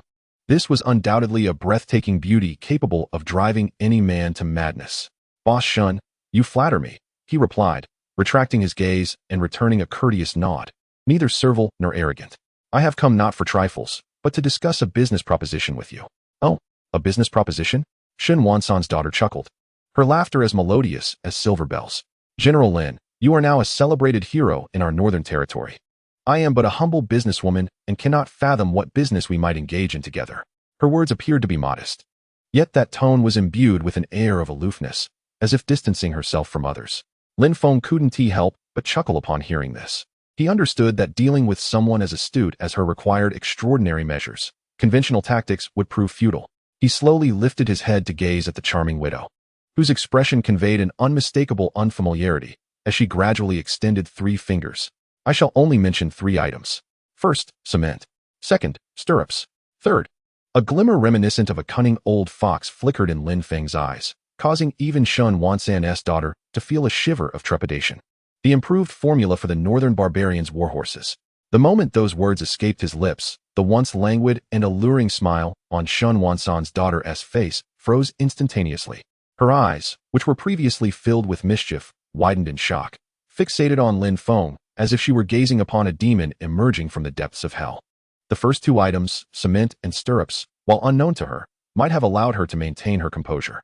However, the third, the improved formula for the northern barbarians' warhorses? This was no mere business transaction. It was a staggering bargaining chip capable of altering the fate of the entire northern region and even the great Qian dynasty. Lin Feng regarded the widow, whose countenance had been utterly transformed by his bombshell revelation, with a triumphant smile. He gradually ascended the staircase, step by step, until he stood before her. Leaning closer to her ear, he whispered in a tone laced with devilish allure, Boss Shun, do you still believe there is nothing to discuss between us? Chapter 62. I have invested in this deal, but I also want you, the boss lady. As Lin Feng's tantalizing whisper resonated in Shun Wansan's daughter's ear, the usually decisive and queenly widow felt her body stiffen abruptly. An unfamiliar masculine scent, mingled with a hint of gunpowder and blood, overwhelmed her senses, causing her heart, which had long been calm since her husband's untimely death, to throb uncontrollably. Instinctively, she attempted to retreat, only to discover that this audacious man had cornered her against the wall. There was no escape. Her expression shifted dramatically. Her once playful peach blossom eyes narrowed dangerously, radiating an aura of unyielding authority befitting a queen of commerce. General Lin, her voice turned a touch frosty. I concede that the stakes you propose are indeed enticing. However, do you not underestimate me? Do you think these 3 dubious items could compel me to acquiesce to your every whim? After years of navigating the tumultuous tides of the marketplace, what storms had she not weathered? What manner of man, seeking to deceive with empty hands, has she not encountered? Lin Feng's approach, a combination of preemptive strikes followed by domineering pressure, may indeed have some effect on those inexperienced young ladies. However, employing such tactics against her, Shun Wansan's daughter, is rather naive. Yet, Lin Feng's subsequent reaction once again defied her expectations. Rather than displaying any signs of panic in response to her abrupt shift in demeanor, he instead smiled, a smile brimming with confidence and understanding. Madam Shun, you have misunderstood, he said, gradually stepping back to maintain a distance that was both ambiguous and secure. I, Lin Feng, never engage in ventures lacking assurance. As he spoke, he produced 2 items from his pocket. One was a dull, unremarkable stone, while the other was a sketch adorned with peculiar designs. This substance is called cement, he explained, presenting the solidified block to Shun Wansan's daughter. Crafted from limestone, clay, and iron or powder, mixed and calcined in precise proportions, it hardens upon contact with water. Its durability far surpasses that of bluestone. What value might this hold in fortifying city walls or reinforcing embankments? At his words, a jolt of realization surged through Shun Wansan's daughter. Instinctively, she accepted the cement block and gently tapped it with her delicate fingers, discovering it to be as hard as iron, producing a sound as clear as a bell. Her astute, almond-shaped eyes sparkled with enlightenment. Though she may not grasp the intricacies of military affairs, she certainly understood the realm of commerce. In an instant, she envisioned the monumental business opportunities this material could unleash, ones capable of driving the entire Dacian dynasty into a frenzy. Without allowing her the time to recover from her astonishment, Lin Feng presented the sketch depicting a stirrup. This is called a stirrup, he said, his voice laced with allure. With its introduction, the combat effectiveness of our Dacian cavalry could soar by 30%. What does that increase signify? I believe I need not elaborate further. Boom. If the earlier revelation regarding cement merely astonished Shun Wansan's daughter, then this seemingly simple stirrup completely upended her understanding. Though she was a woman, her prolonged exposure to the border city had imparted upon her the knowledge of what cavalry means to a nation. A 30% increase in combat power. This transcended mere business. It was a national treasure capable of altering the very fabric of the world. As Lin Feng observed the strikingly pale face of the once vibrant widow, now rendered aghast by his 2 bombshell revelations, he donned a victorious smile. Leaning closer to her ear, in a tone only they could hear, he whispered with a devilish charm. The formula for improving the northern barbarians' warhorses is, in fact, quite simple. It involves castration. Castration. Shun Wansan's daughter was utterly stunned. She gazed at Lin Feng as though he were a transcendent being risen from the depths of hell. What extraordinary and bizarre thoughts must occupy the mind of this man? Yet Lin Feng chose to disregard her heart, which had been shaken to its very core. He gradually straightened his posture and, before her, reclaimed the cement block and the sketch, tucking them back into his embrace. His countenance once again assumed that serene and carefree smile. Boss Shun, do you still believe that the leverage in my hand is mere illusion? Do you still think there is no business to discuss between us? Shun Wansan's daughter fell into a profound silence, lingering in contemplation for a considerable while. Then, she slowly lifted her gaze. The astonishment and confusion that had once filled her enchanting eyes now transformed into the shrewdness and decisiveness of a queen of commerce. She regarded Lin Feng as if he were the most impeccable partner in business. Very well, she finally uttered, her voice soft yet resounding with conviction. General Lin, your reputation is indeed well-deserved. I, Shun Wansan's daughter, accept this deal. Her assertion was resolute, devoid of any ambiguity. This was the audacity of a true business magnate. However, upon hearing her succinct and decisive response, Lin Feng shook his head slowly. No, his voice, though gentle, resonated with an undeniable authority. Boss Shun, it seems you have misunderstood a crucial matter. What? Shun Wansan's daughter inquired, her brow furrowed in confusion. A predatory smile, reminiscent of a cunning wolf, curled at the corners of Lin Feng's mouth. He stepped forward, cornering the alluring widow who exuded an air of mature elegance. He reached out, gripping her smooth chin with an audacious yet irresistible force. Flames of desire flickered in his eyes, as he spoke in a husky tone filled with insatiable possessiveness. I have invested in this business, but I also desire you, Boss Shun. Chapter 63. Marrying the Queen of Commerce, unlocking the aura of wealth as Lin Feng's words, imbued with unyielding dominance and possessiveness, echoed softly in Shun Wansan's daughter's ears. The Queen of Commerce, known for her decisiveness and unwavering resolve, found herself momentarily paralyzed. Her once shrewd and determined eyes widened in disbelief as she gazed at this audacious man before her. She had contemplated countless possibilities. She had anticipated Lin Feng would negotiate with her, discuss terms, and share profits. Yet, she could never have imagined that this man would be so brazen, so unorthodox. He intended to devour both the business and her whole. You insolent fool. After a brief period of shock, a wave of indignation surged within her. Shun Wansan's visage, once enchanting and captivating, suddenly flushed with an alluring crimson hue. She was unaware of where she found the strength, but in an abrupt motion, she forcefully pushed away the man who harbored ill intentions towards her, Lin Feng. Her voice, tinged with profound embarrassment and fury, took on a sharp edge. Do not presume that your possession of peculiar trinkets grants you the liberty to impose your will upon me. I concede that I have a keen interest in your business. Yet, should you dare to show me even a modicum of disrespect, her alluring peach blossom eyes narrowed into a perilous slit, exuding a chilling aura of lethal intent that sent shivers down one's spine. I assure you, within 3 days, you and your so-called lone wolf team will vanish without a trace from this northern town. She was issuing a threat, wielding her immense wealth and intricate influence as a blatant weapon against him.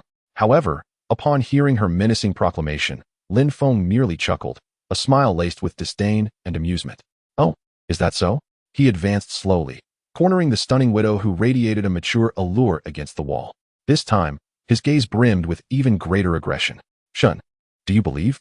His voice was soft yet chilling, evoking a sense of dread. I need not wait 3 days. I can make you and your so-called ULI and disappear from this northern town right now. You. Shin Wansan's body stiffened abruptly, within the depths of this man's eyes.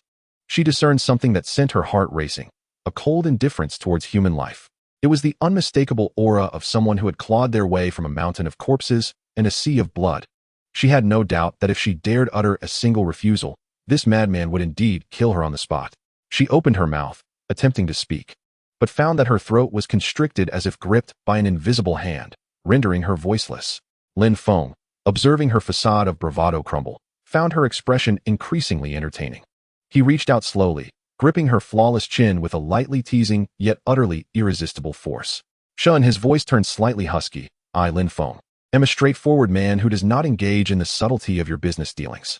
I abide by a singular principle. Whatever I desire, be it business or women, must belong to me. He paused, then, with an undeniable, authoritative tone, uttered a statement that shattered Shin Wansan's last vestiges of resistance. Now, I present you with another opportunity for choice. Either become my enemy. Then, I devoured him, along with his wealth, in a single gulp. He gazed at her, her enchanting eyes, already bewildered by his audacious declaration, slowly drew closer. In a tone laced with a devilish allure, one that only the two of them could hear, he softly asked, will you become my woman? And together, shall we conquer this entire world? A fragrant incense later, as Lin Feng emerged from the intimate chamber suffused with a suggestive ambience, he was immediately met by the anxious Qin Mingyue, who rushed to him. How did it go? She observed Lin Feng's expression, akin to a cat that had pilfered a fish, brimming with pride, her beautiful phoenix eyes reflecting both vigilance and displeasure. That vixen didn't do anything to you, did she? Rest assured, Lin Feng chuckled, and before her eyes, he produced a land deed adorned with the vivid red seal of the Shun commercial house, along with a marriage certificate. The business deal is finalized, and the woman is secured. Qin Mingyue stared at the marriage certificate bearing both Lin Feng's and Shun Wansan's names, utterly astounded. It felt as if a massive stone had lodged itself firmly in her chest. A mix of bitterness, resentment, and indignation washed over her. That scoundrel! How could he return with a sister after merely negotiating a business deal? Just as she was about to erupt, a prompt echoed in Lin Feng's mind, igniting a surge of elation within him. Ding! Detected that the host has entered into a marital relationship with a woman. Conditions met. 4th page of the Red Luan Heavenly Book, illuminated. Golden light instantly illuminated his entire consciousness. Detected host's marriage contract with Shun Wansan. Evaluation in progress. Newlywed wife, Shun Wansan. Identity, Queen of Commerce. Bloodline, wealth god bloodline. Rare. Talent, wealthy beyond measure. Not yet awakened. Initial favorability. Conquer, 60-100. Comprehensive evaluation, heavenly grade. Superior. Evaluation complete. Initial gift package distributed. Congratulations to the host for obtaining Aura of Financial Prosperity, Beginner. Unlocking, storage space, 100 cubic meters. Aura of Financial Prosperity. The host's luck will see a slight enhancement during any monetary-related activities. For instance, winning at gambling, discovering bargains while shopping, and gaining advantages in business negotiations. Damn! Lin Feng gazed at this aura, akin to a game-breaking phenomenon, and could not help but chuckle with delight. Isn't this the legendary aura of a gambling deity? What thrilled him even more was the 100 cubic meters of storage space. This was practically a divine skill tailor-made for someone like him, who frequently embarked on special operations. With it, carrying weapons or transporting supplies would become remarkably convenient. Ha! Lin Feng could no longer contain his exhilaration and burst into hearty laughter. He gazed at the pouting figure before him, a little vixen with a face full of discontent, and, with a swift motion, drew her into his embrace. Then, amidst her startled exclamations, he pressed a fervent kiss upon her lips. "Let us go." His voice resonated with boundless fervor. "Home. Allow me to unveil the dowry that I, your husband, have brought for you." Chapter 64. An astounding dowry. My army can finally upgrade. Dowry. As Lin Feng returned to the military governor's residence, reeking of wine and wearing an expression of triumph, he was met with 3 scrutinizing and resentful gazes. Su Qingxue was relatively composed. She merely regarded him with her gentle, water-like eyes, an expression filled with helplessness and a hint of indulgence that even she was unaware of. It was as if she were observing a mischievous child who had gotten into trouble outside and was now returning home. In contrast, Lu Ruyan lowered her head, fiddling with the hem of her garment, her exquisite face adorned with signs of grievance and discontent. As for Qin Mingyue, she was utterly unleashed. With hands on her hips and her beautiful phoenix eyes wide with fury, she fixed a piercing glare upon Lin Feng, as if she intended to consume him whole. "Lin, you." Her voice dripped with acidity, akin to a jilted wife whose jealousy had boiled over. "You must tell me the truth. What on earth is going on between you and that shameless vixen? What do you mean you have her in your grasp?"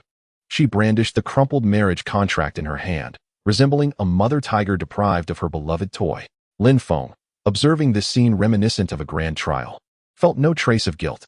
Instead, he smiled, a grin brimming with pride and boastfulness. "What is the matter?" He stepped forward, enfolding the still fuming little wildcat in his arms. Then, amidst her surprised gasps, he planted a hearty kiss upon her ruby lips. "It is precisely as you see." His voice exuded an air of unyielding authority. "From this day forth, that Shen Wansan will be your 4th sister.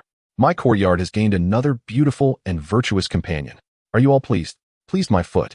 Qin Mingyue trembled with rage, her mouth opening as if to bite the scoundrel who had taken advantage of her. However, Lin Feng chose not to tease her further.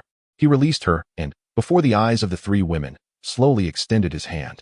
A mysterious smile graced his face. "All right, enough of the antics. Let me show you the first gift that your 4th sister has brought to our family." As he spoke, a thought crossed his mind. In the next moment, to the horror-stricken gazes of the 3 women, a small mountain of dazzling, glimmering gold ingots materialized in the center of the courtyard. Following that, numerous beautifully wrapped bolts of satin and an array of finely crafted weapons, glimmering coldly, appeared before them. Countless precious elixirs, contained within exquisite porcelain vials, descended from the heavens like a gentle rain. In the blink of an eye, the once desolate courtyard was transformed into a veritable treasure trove. The dazzling brilliance of the gems, the intoxicating fragrance of the potions, and the piercing cold radiance left the 3 women utterly astounded. Their mouths agape. They gazed in bewilderment at this miraculous spectacle, their minds a blank slate. What on earth is happening? A mere trick of magic? Meanwhile, Lin Feng observed their adorably dazed expressions, a triumphant smile gracing his face. "What do you think?" His voice brimmed with pride. "Isn't your dear 4th sister's dowry rather generous?" Generous? This was no mere generosity. It was nothing short of madness. As the 3 women gradually regained their composure from the overwhelming shock, their gazes towards Lin Feng underwent a complete transformation. If they had previously been captivated by his strength and intellect, they were now wholly enchanted by his extraordinary, almost divine abilities. "Are you a celestial being?" Lu Ruyan asked, her clear apricot eyes filled with boundless admiration and wonder.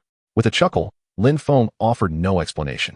He understood that the capacity of this storage space was indeed astonishing in this era. Slowly, he approached the towering mountain of gold and, before the eyes of the 3 women, lifted a gold ingot weighing at least 10 pounds. A radiant smile illuminated his face. "My dear wives," his voice resounded with fervent passion, "we were once impoverished. But fear not. From this day forth," he raised the gold ingot beneath the moonlight, reflecting an alluring brilliance that could drive one to madness. "We are wealthy. Wealthy beyond measure. Starting tomorrow, the equipment for the Lone Wolf Squad will be upgraded. All will be replaced with the finest weapons and armor forged from the most refined steel. The meals will be elevated to a new standard. Not only will we feast on meat daily, but we shall also indulge in ginseng and deer antler every day. I intend to nurture each of them into formidable beings. And you too." His gaze swept over the 3 stunningly beautiful wives, rendered speechless by his extravagant declarations. A playful smirk graced his lips, filled with affection. "Whatever you desire, I shall procure." If you fancy something, I will buy it. Cosmetics, jewelry, silks, satins, anything your heart's desire. I shall acquire it all. In our household, we may lack in many things, but we possess an abundance of wealth. His words exuded an overwhelming charisma, leaving the three women utterly mesmerized. Even Qin Mingyue, who had just moments ago donned an expression of melancholy, could not help but let her beautiful phoenix-like eyes gleam with excitement as she beheld the mountain of gold, silver, and jewels before her. No woman could possibly resist such a blatant and overwhelming allure of wealth. Lin Feng, observing the three exquisite wives he had completely captivated, felt an immense sense of satisfaction swell within him. He was acutely aware that his domain was now firmly secured. Thus, it was time for the husband to take his turn. At that moment, the previously silent Lu Ruyan suddenly spoke. Her face bore no trace of the shyness and grievance she had exhibited before. Instead, it was replaced by an unprecedented seriousness. She handed Lin Feng a piece of encrypted intelligence that had just been relayed from the Yuan. An incident had occurred in the capital. Chapter 65. Establishing the Feng Battalion. Forged through wealth and incident in the capital? Lin Feng's heart, which had been buoyed by the euphoria of sudden riches, instantly sank. He seized the confidential letter from Lu Ruyan's hands and swiftly unfolded it. The message was succinct, comprising only a few terse lines. The crown prince had been attacked. The eastern palace had changed hands, and the court was in turmoil. The closing was marked by three characters, Zhao Yu. Lin Feng's pupils constricted sharply. He could hardly fathom how rapidly the situation in the capital had deteriorated. Had it only been a few days since his last visit? The immensely powerful crown prince, the current heir to the throne, had met with such an ambiguous fate. And at this particularly sensitive juncture, the third prince Zhao Yu had sent him such an enigmatic missive, laden with unspoken implications. A storm was brewing. Lin Feng slowly reduced the letter to ashes in the candlelight. His face betrayed no emotion, yet his eyes, deep as the ocean, sparkled with a cold, razor-sharp brilliance. He understood that he must return. He needed to return to the very epicenter of the world's most formidable and perilous power vortex. However, not just yet. Turning slowly, he gazed out at the isolated wolf camp, shrouded in the endless cloak of night. A confident and commanding smile graced his lips. You wish for me to return and play the pawn? Very well. But before that, I must first prepare a trump card capable of overturning your entire chessboard. The following day, as dawn broke, the entire scout camp erupted into chaos due to a sudden announcement. Eagle Wing Lieutenant Lin Feng was personally financing an expansion of the army. Every scout who successfully passed his notoriously rigorous selection criteria to join the Wolf Brigade would receive a tenfold increase in their monthly salary. Every meal would include meat, and all weapons and armor would be custom forged from the finest steel by the renowned blacksmith Lu Yishou.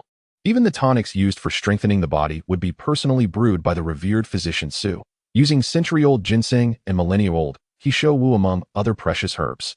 Upon the dissemination of this news, the entire scout battalion has gone mad. Countless soldiers, eyes ablaze with fervor, surged frantically towards the selection grounds of the Lone Wolf. What a farce. This is not a military endeavor. It feels more akin to venerating ancestors.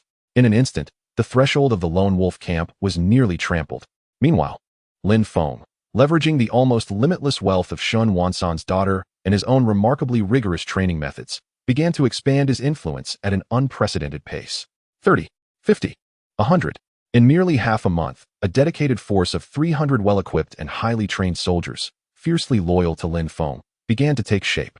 Although this contingent was still officially designated as the Lone Wolf Unit, behind closed doors, everyone preferred to refer to it by a more resounding and commanding title, the Wind Battalion.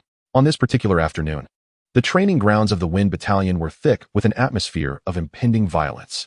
300 elite soldiers clad in black uniforms stood in perfect formation, engaged in the most fundamental of drill exercises. Their movements were synchronized, their gazes sharp as blades. The aura of ironclad ruthlessness emanating from them was even more formidable than that of Xiao Yuanshan's personal guard. Before them stood Lin Feng, wielding a teaching baton like the most exacting of instructors, surveying his soldiers. Beside him stood two unexpected guests who caused him some consternation. One was Xiao Yuanshan, and the other was a girl who appeared to be merely 16 or 17 years old, dressed in a pale yellow gown. Though not exceptionally beautiful, she possessed a charmingly delicate appearance, particularly accentuated by her large, curious eyes, brimming with youthful vitality. It was evident without question that she was Xiao Yuanshan's treasured only daughter. Xiao Yuer. Coughing softly, Xiao Yuanshan surveyed the imposing and vigorous Wind Battalion before him. Despite his best efforts to maintain composure, The sharpness of his tiger-like eyes could not conceal the shock and envy akin to seeing a ghost. He could hardly believe that in just half a month, Lin Feng had single-handedly transformed a motley crew of ruffians, troublemakers, and greenhorns into a formidable battalion capable of instilling terror in any adversary. This was utterly outrageous. Lin Feng cleared his throat, striving to reclaim the authority befitting a father figure and superior. "You've trained remarkably well," he remarked. "Father, you flatter me." Lin Feng replied with a smile, brimming with confidence and pride. "But this is merely the beginning," he added, clapping his hands together. In the distance, within the warehouse, Wang Dachui and Li Ergu were directing dozens of soldiers, straining as they carried a colossal object draped in black cloth. What could this be? Both Xiao Yuanshan and Xiao Yuer displayed expressions of curiosity, while Lin Feng remained silent, gradually stepping forward. Then, before everyone's eyes, he boldly lifted the enormous black cloth. In the next moment, all present, including the soldiers of the Fengzi battalion in training, collectively inhaled sharply. Beneath the black cloth lay a peculiar war machine, entirely forged from tempered steel, exuding an icy aura that sent shivers down the spine. It boasted enormous wheels and heavy armor. With a formidable array of heavy military crossbows already strung at its front, their dark openings resembling the eyes of death itself, emanating a chilling aura of mortality. Gently caressing the cold steel visage, Lin Feng revealed a manic, fervent smile. His voice, though soft, resonated clearly in the ears of everyone present. "This is the Zhuge crossbow chariot. It is a formidable weapon I have refined based on ancient texts, coupled with Madame Shin's mechanical expertise and my own ideas." He paused, turning to face Xiao Yuanshan, who was left speechless by the futuristic war machine before him. A confident, triumphant curve graced Lin Feng's lips. "Father, do you still believe that this force, built with monetary might, is merely a facade?" Chapter 66. The concrete stirrups emerge, shocking the world. A facade? As Xiao Yuanshan gazed at the chilling Zhuge crossbow chariot, his mind buzzed with a void of disbelief. His eyes, already wide with shock, felt as though they might leap from their sockets. Is this what they call a facade? It is evidently a mobile fortress of war. Though he could not fully grasp the intricacies of its operation, he understood the implications of the dozens of already strung heavy crossbows. He had no doubt that, once deployed on the battlefield, it would unleash a cataclysmic spectacle of destruction. His voice trembled. "What is its range? What is its power?" In response, "Father." Lin Feng smiled confidently. "The effective range is 300 paces, capable of simultaneous fire of 120 armor-piercing arrows. Within 300 paces." He paused, then slowly articulated 4 words that would send any seasoned battlefield veteran into a frenzy. "All shall be shattered. All shall be shattered." Boom. These words struck Xiao Yuanshan's heart like a thunderclap, leaving him utterly dazed. A range of 300 paces? Could it be possible to unleash a volley of 120 armor-piercing heavy arrows in an instant? This is no mere weapon of mass destruction. It is unequivocally a glaring anomaly of warfare. It is well known that the most formidable heavy crossbows in the world today possess an effective range of no more than 150 paces, and their cumbersome reloading requires the combined efforts of 3 to 5 soldiers. Yet, what Lin Feng possesses is nothing short of a revolutionary marvel. His excitement rendered him speechless, unable to articulate a coherent thought. "You prodigal son," he suddenly exclaimed, a cry steeped in anguish. "How could such a national treasure be hidden away until this very day? Do you not realize that had we possessed this earlier, my northern garrison would not have suffered the loss of 5,000 elite soldiers at Eagle Cliff?" Tears of emotion glimmered in his eyes, a rare sight indeed. Lin Feng, observing the old general's turmoil of anger, urgency, and heartache, couldn't he help but sigh softly. He understood that this venerable commander regarded each soldier of the northern garrison as his own child. "Father," he spoke, his voice taking on a somber tone, "it is not that I wish to withhold this treasure." Rather, he shook his head slowly, a bittersweet smile gracing his lips. The time was not yet ripe. Though this creation is indeed powerful, its complex manufacturing demands immense resources. At that time, given my financial constraints, I could not even produce a single wheel, let alone the entire apparatus. His eyes momentarily reflected a cold glint. Human nature is inscrutable. In those days, my voice carried little weight. Had I rashly presented this device, I would not have garnered accolades. Instead, I would have invited peril upon myself.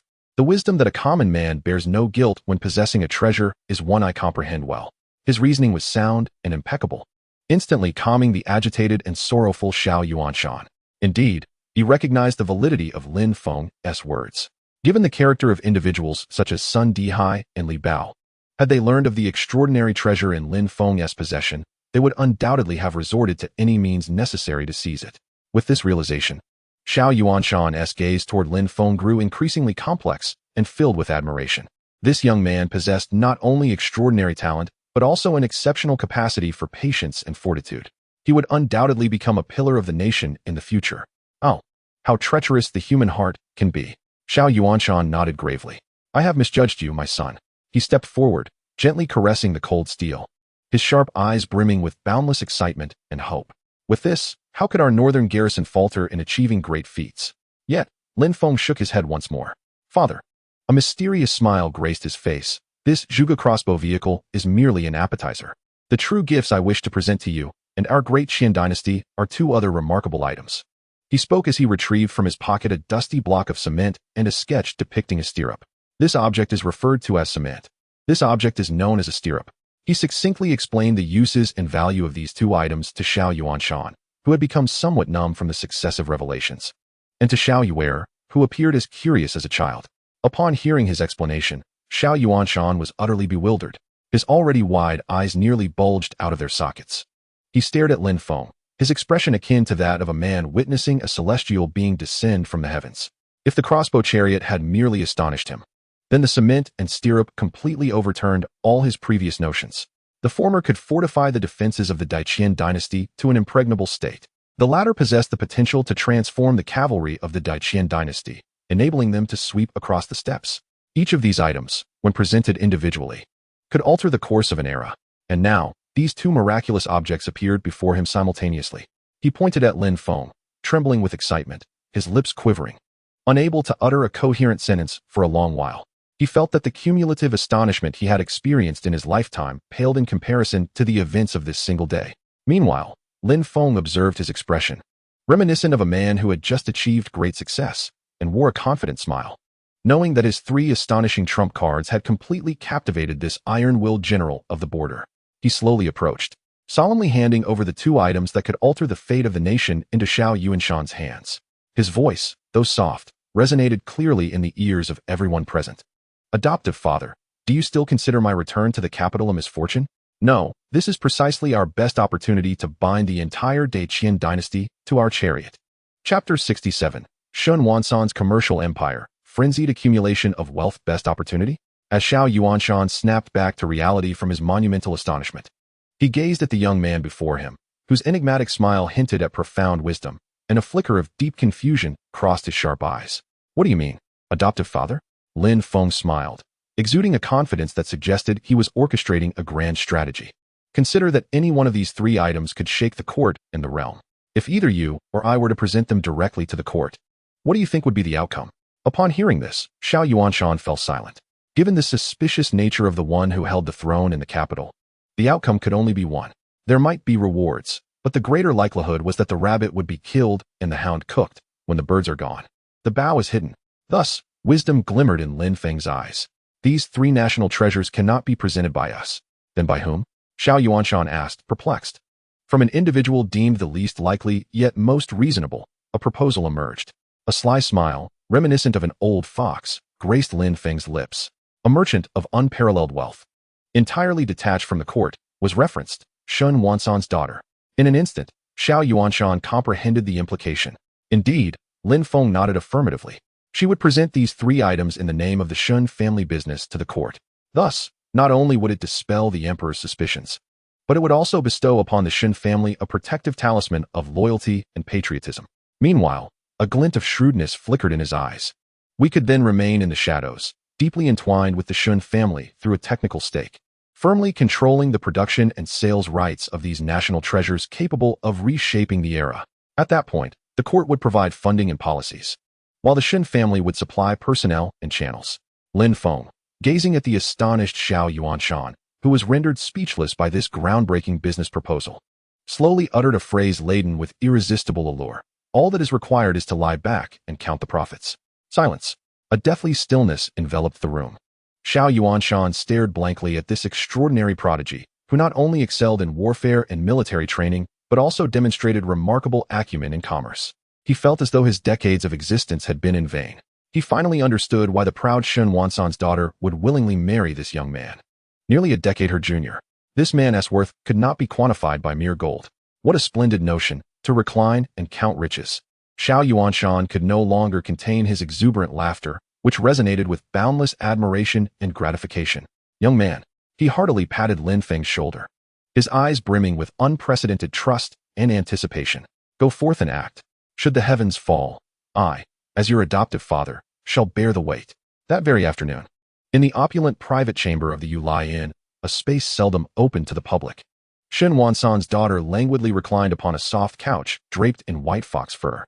Clad in a resplendent crimson gown, she accentuated her alluringly mature form. She held an account book, listening intently as the obsequious Qian Duoduo, the manager of the Jianbao Pavilion, reported on the recent profits of the business. Madam, Qian Duoduo's face radiated a smile akin to a blooming chrysanthemum. Ever since you dispatched that cement sample to the capital as instructed by the young master, the circles of power in the capital have been in an uproar. The Minister of Works dispatched an urgent request for the formula overnight, traveling 800 miles. The Deputy Minister of Revenue even offered a staggering 100,000 taels of silver for exclusive rights. Furthermore, regarding the stirrups, his excitement was palpable, his corpulent frame trembling with enthusiasm. The esteemed officials at the military council nearly clashed in the court over the right to the first batch of trials. Now, the entire Deqian dynasty is aware. The Shen family possesses not only wealth, but also formidable assets capable of stabilizing a nation. Currently, the stock price of our Shen commercial firm is not merely a matter of reputation. It is truly at its zenith. Upon hearing this, Shen Wansan's wife, who usually exuded a languid charm, could not help but reveal a genuine expression of pride and satisfaction. She slowly set down the ledger in her hands, her enchanting, peach blossom eyes gazing towards the direction of the military commander's residence outside the window. Her gaze was filled with a sentiment that even she could scarcely articulate. This man has not only conquered her body, but has thoroughly captivated her once calm heart with his extraordinary skills and wisdom capable of altering the course of an era. Suddenly, a thought struck her. How is the other matter I asked you to handle? Madam, Qian Duoduo quickly replied with a bow. It has been accomplished. Following your instructions, I have utilized all the covert connections of the firm in the Northern D. We successfully sold the sought-after Warhorse improvement formula to the most trusted state advisor of the Northern D, Wan Yinxiu, at an exorbitant price. Oh, a glimmer of amusement flickered in Shen Wansan's eyes. He believed it? Indeed. Qian Duoduo chuckled, his face displaying a cunning smile reminiscent of Lin Feng. Wan Yinxiu prides himself on his wisdom surpassing that of the heavens. Upon hearing that we possessed a miraculous formula capable of enhancing the combat effectiveness of warhorses by 30%, he took the bait without a second thought. It is likely that the entire Northern D Royal Court's warhorses have already been ensnared. The two exchanged knowing smiles, their laughter imbued with an unspoken agreement and a hint of treachery. At that moment, a black-clad messenger pigeon suddenly flew in through the window. Shen Wansan slowly extended her alabaster fingers and unfastened a small bamboo tube from the bird's leg. She opened the tube and retrieved the secret letter inside.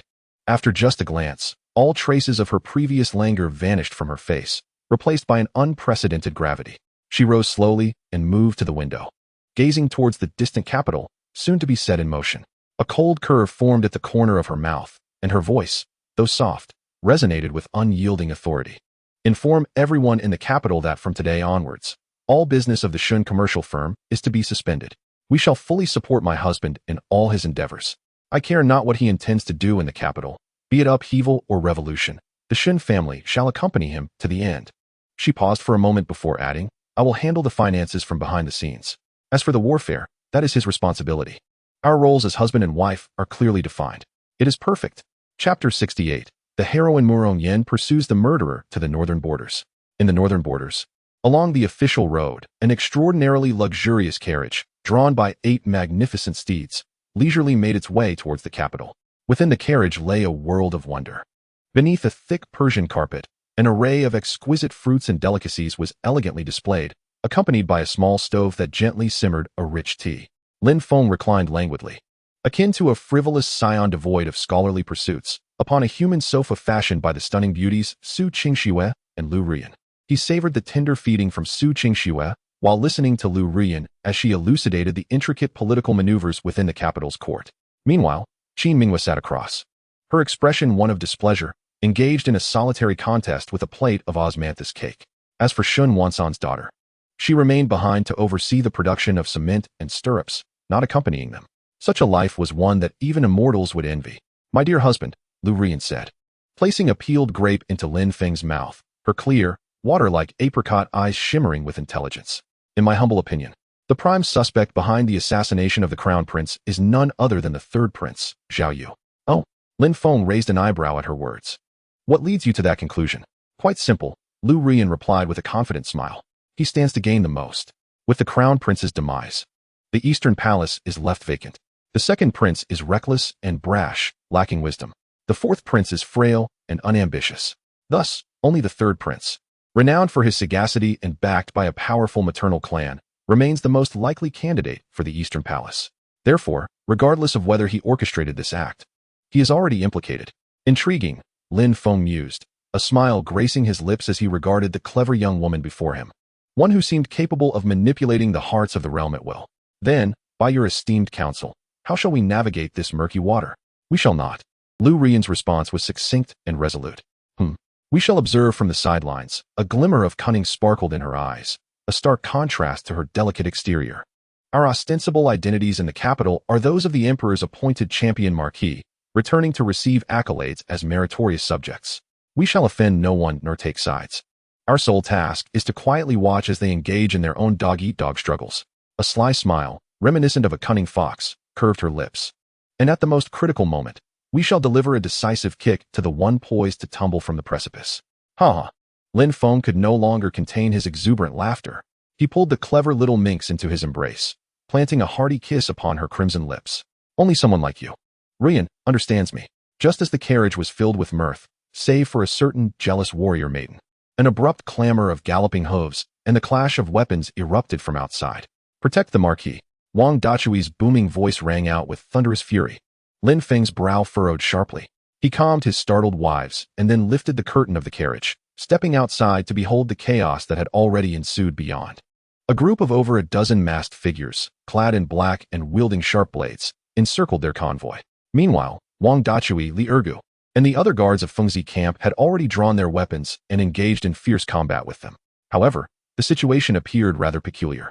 The targets of the black-clad assailants were not the opulent carriage they occupied, but rather a masked woman dressed in a form-fitting white outfit, brandishing a 3-foot-long blade of exquisite sharpness. This woman was tall and elegantly curved. Despite her masked visage, her strikingly cold and defiant eyes, resembling icy stars, betrayed her exceptional beauty. Her swordsmanship was extraordinarily refined, each strike as swift as lightning and ruthlessly fierce. She single-handedly contended against more than a dozen adversaries of equal prowess, holding her ground with remarkable tenacity. Yet, ultimately, a lone fighter could not withstand the onslaught of many. As the relentless tide of attacks surged forth, she began to falter, perilously teetering on the brink of defeat. With a sudden misstep, a black-clad assailant managed to inflict a grievous wound on her left arm, exposing bone and staining her pristine attire with crimson blood. Oof, Morongyan, sneered the leader of the black-clad figures. Did you truly believe you could escape from our Black Wind stronghold alone? Today, it is either your demise or mine. Spare me your platitudes. The woman, identified as Murong Yan, retorted with a voice as cold as her blade, tinged with murderous intent. You wretched fiends, I, Murong Yan, shall risk my life to avenge my junior brother. Ha ha ha. Avenge? The black-clad man burst into raucous laughter. What can you, a mere child, possibly do? Brothers, seize this master-sister of the Tianjin sect. Our chief shall reward handsomely. Afterward, this little lady will be at your mercy. Upon hearing this, the other black-clad figures erupted into lewd and maniacal laughter, their fervor intensifying beyond measure. Murong Yin shuddered at the mention of the Tianjin sect, a flicker of regret and resolve flashing in her eyes. She understood that her fate was likely sealed today. Rather than succumb to the humiliation at the hands of these fiends, she gritted her teeth and aimed her blade at her own neck, prepared to take the ultimate step. Yet, at that moment, a voice rich with magnetism and laced with playful mockery suddenly rang out from beside her. Hey, young lady, is it not rather unseemly to engage in such bloodshed? What would happen if you harmed the flowers and grasses? Instinctively, Murong Yin turned to look. To her astonishment, the dandy youth, whom she had previously dismissed, had somehow stepped directly before her. A disarming smile graced his face as he held a seemingly innocuous blackened firewood stick in his hand. The figures clad in black, who should have surrounded him, were now frozen in place, their expressions a mix of horror as they gazed at him. More accurately, they were fixated on the stick of firewood he held.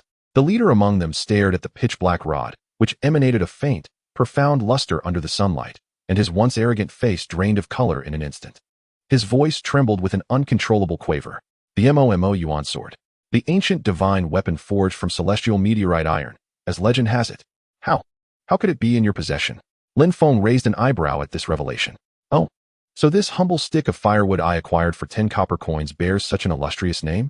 He did not even glance at the black-clad figure, who was already paralyzed with fear.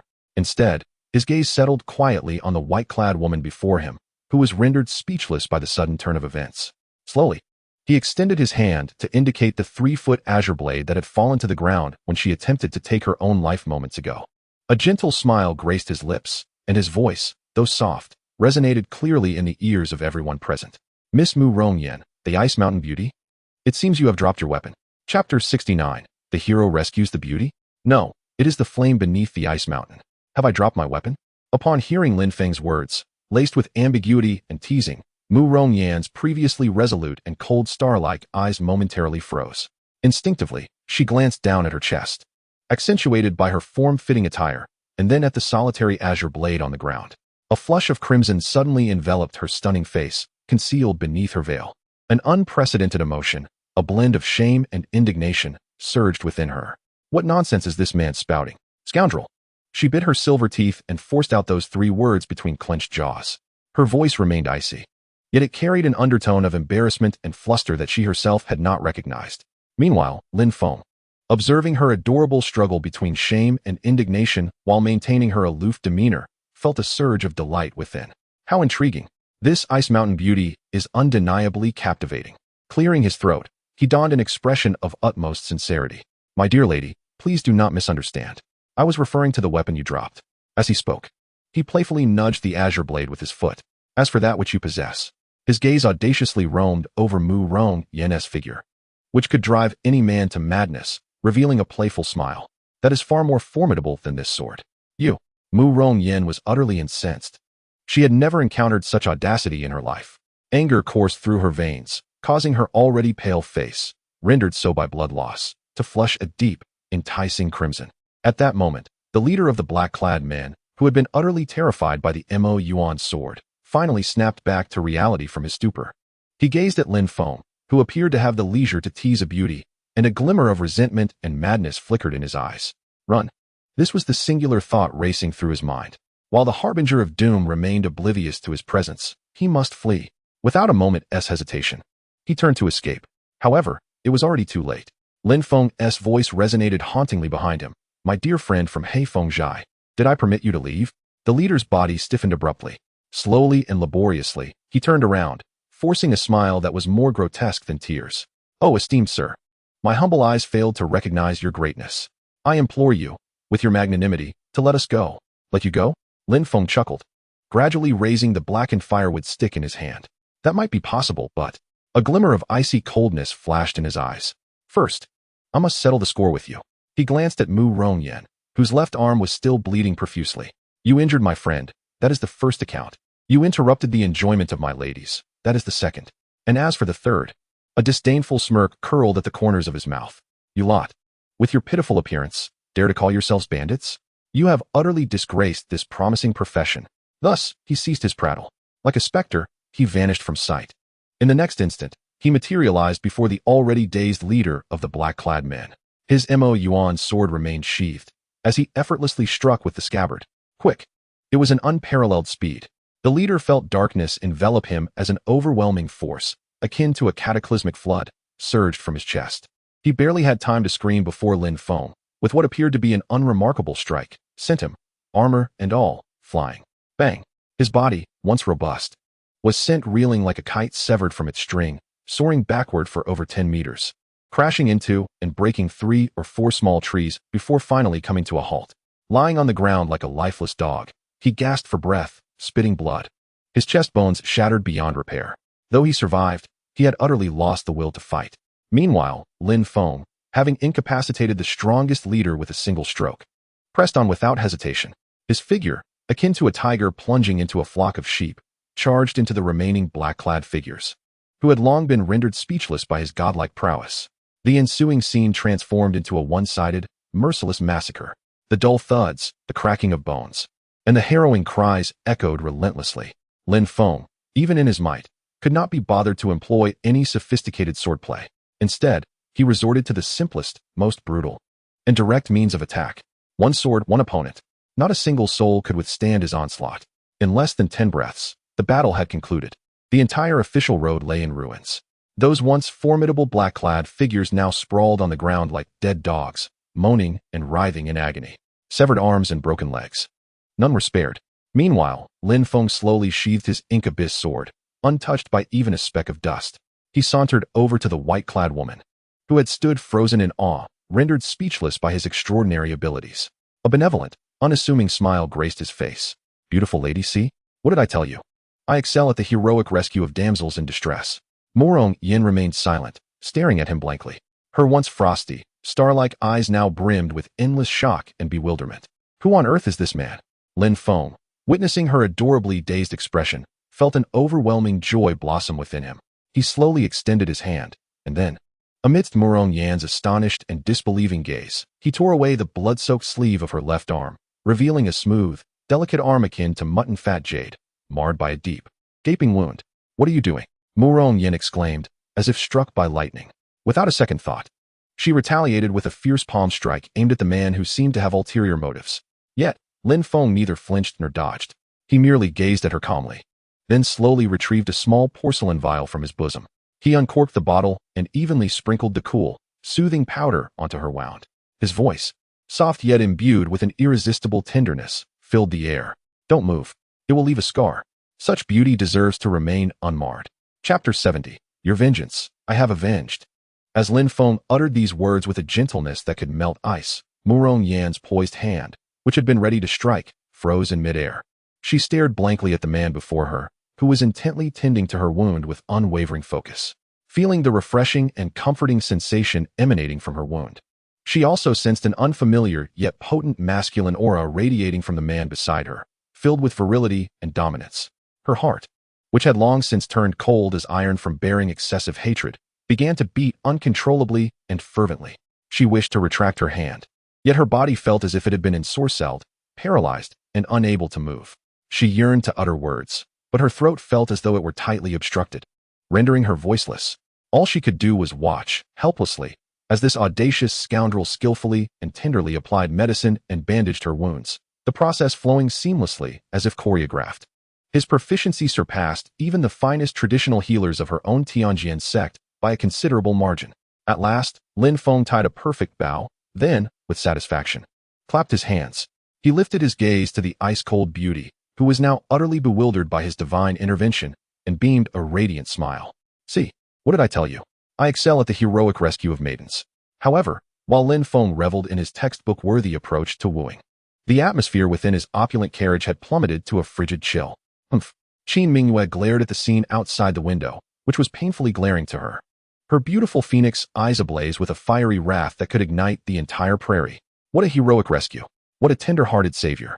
She clenched her silver teeth, squeezing out those words with a voice tinged with bitterness and acidity. I see he is merely a man swayed by beauty. A dog cannot change its nature. Her sister, Su Qing Snow, observed her demeanor, resembling a resentful woman from the depths of a secluded chamber, and could only chuckle as she offered gentle counsel. Husband is not that kind of person. He probably just wishes to help that young lady. Help? Qin Mingyue scoffed. Does helping require tearing clothes and holding hands? Why have I never seen him treat me with such tenderness? Her words were filled with righteous indignation, yet unbeknownst to her. Beneath the fury lay an unarticulated sense of grievance. Meanwhile, Lu Ruyan, who had remained silent, caught a glimmer of amusement in her clear, water-like apricot eyes upon hearing Qin Mingyue's words. She slowly set down her book, her voice soft as if whispering in a dream. Sister, do you not feel that you now resemble a little bride playfully charming her husband? Qin Mingyue felt as if struck by lightning. Her face, once filled with anger, flushed a deep crimson, reaching her ears, and outside the carriage. The band of Black Wind Mountain bandits, already grievously wounded by Lin Feng, gazed upon Murong Yin, who not only survived, but had also become entangled with that notorious fiend. Each of them displayed expressions more sorrowful than tears, especially the leader, clad in black. He suppressed the intense pain in his chest and struggled to rise from the ground. Then, With a thud, he knelt before Lin Feng and Morong Yen. His forehead struck the earth repeatedly, producing a sound akin to garlic being crushed, his voice tinged with a sob. "Heroic lady, spare us. Please show mercy. We were blind to not recognize your greatness and have offended you both. We are willing to compensate, as long as you spare our miserable lives. Our Black Wind Mountain will offer all our gold and treasures." Oh, Lin Feng raised an eyebrow at his words. He had not anticipated that this robbery would yield unexpected gains. Upon hearing the name Black Wind Mountain, Murong Yen's previously softened icy gaze was instantly filled with overwhelming hatred. Without a moment's hesitation, she reached for the sword on the ground. However, a warm and powerful hand suddenly restrained her. It was Lin Feng. "Do not rush," he said calmly. "Even in killing, one must have just cause." He slowly approached the kneeling leader of the bandits, towering over him, and regarded him with an amused smile. "I ask you, why did you pursue this young lady?" The leader of the black-clad men faltered, his eyes darting about, struggling to articulate a coherent response. Lin Feng's gaze turned icy. The leader felt a suffocating aura of terror envelop him. He trembled in fear, no longer daring to conceal anything. "It is because of her junior. A few days ago, her junior passed by our mountain stronghold and inadvertently witnessed a transaction we were conducting with a significant figure. Thus, we had no choice but to silence him." "A significant figure?" Lin Feng's eyes sparkled with curiosity. "What kind of significant figure?" I do not know." The leader shook his head frantically. "All I know is that this person is extremely lavish in his dealings. Moreover, every transaction involved military arms. Heavy military crossbows that are strictly prohibited by the court." "Military arms?" Lin Feng's heart sank sharply. He instantly realized that the matter was far more complicated than it appeared. Meanwhile, upon hearing the words junior, Morong Yan's cold eyes shimmered with tears. She bit her lip fiercely to prevent the tears from falling. Her stubborn yet fragile demeanor stirred an inexplicable pain within Lin Feng. He slowly rose to his feet and, before everyone present, performed an unexpected act. He gently drew the ink-black sword, Mo Yuan, which had remained sheathed until now. Clang! A clear, resonant sound, akin to a dragon's roar, reverberated throughout the heavens and the earth. An invisible, sharp force, seemingly capable of piercing the very sky, instantaneously enveloped the entire official road. The remaining black-clad figures felt as though an invisible blade was poised against their necks. The chilling, suffocating aura of death weighed upon them, nearly rendering them breathless. Yet, Lin Feng did not cast a glance their way. His gaze was solely fixed upon the white-clad woman, who was already rendered speechless by his overwhelming presence. A gentle yet domineering smile graced his face, and his voice, though soft, resonated clearly in the ears of everyone present. "I care not who your enemy is, nor their formidable prowess. I only know that from this day forth, I shall avenge your grievances." No sooner had his words fallen than he moved. He did not employ any sophisticated sword techniques. He simply swung his sword with effortless grace. Swish! A terrifying sword energy, dark as the crescent moon and visible to the naked eye, erupted from the obsidian blade. In an instant, it swept past the dozen or so black-clad individuals, who were already paralyzed with fear. The next moment, the entire world fell silent. The black-clad figures remained in their kneeling positions, their faces still etched with the terror and confusion of impending death. A slender line of crimson appeared upon their necks. As a gentle breeze stirred, the heads of the fallen tumbled down like overripe melons, thudding against the ground. Blood gushed forth like a fountain, staining the entire thoroughfare crimson. Meanwhile, Lin Feng slowly retracted his Ma Yuan sword, not even glancing at the headless corpses strewn about. His gaze was fixed on the white-clad woman, who was left speechless by his godlike display of power. A smirk of disdain curled at the corners of his mouth. "Your enemy is formidable. I apologize, but with a single stroke, I have vanquished them." Chapter 71. The cold and elegant heroine falls into my embrace. The path of the sword leads to divinity. As Lin Feng uttered those words in a tone that was almost nonchalant, the world seemed to still. Murong Yen stared blankly at the man who stood amidst a sea of corpses, wielding his enchanted sword like a deity. She glanced down at the headless bodies, which lay unblinking upon the ground. In that moment, her heart, long hardened by an abundance of hatred, began to tremble uncontrollably. She wished to voice her thoughts, yet her throat felt as if it were tightly constricted, rendering her utterly speechless. She could only watch helplessly as he forcefully intruded into her world, shattering all her hatred with a demeanor that was both imperious and direct, yet imbued with warmth. He slowly approached her.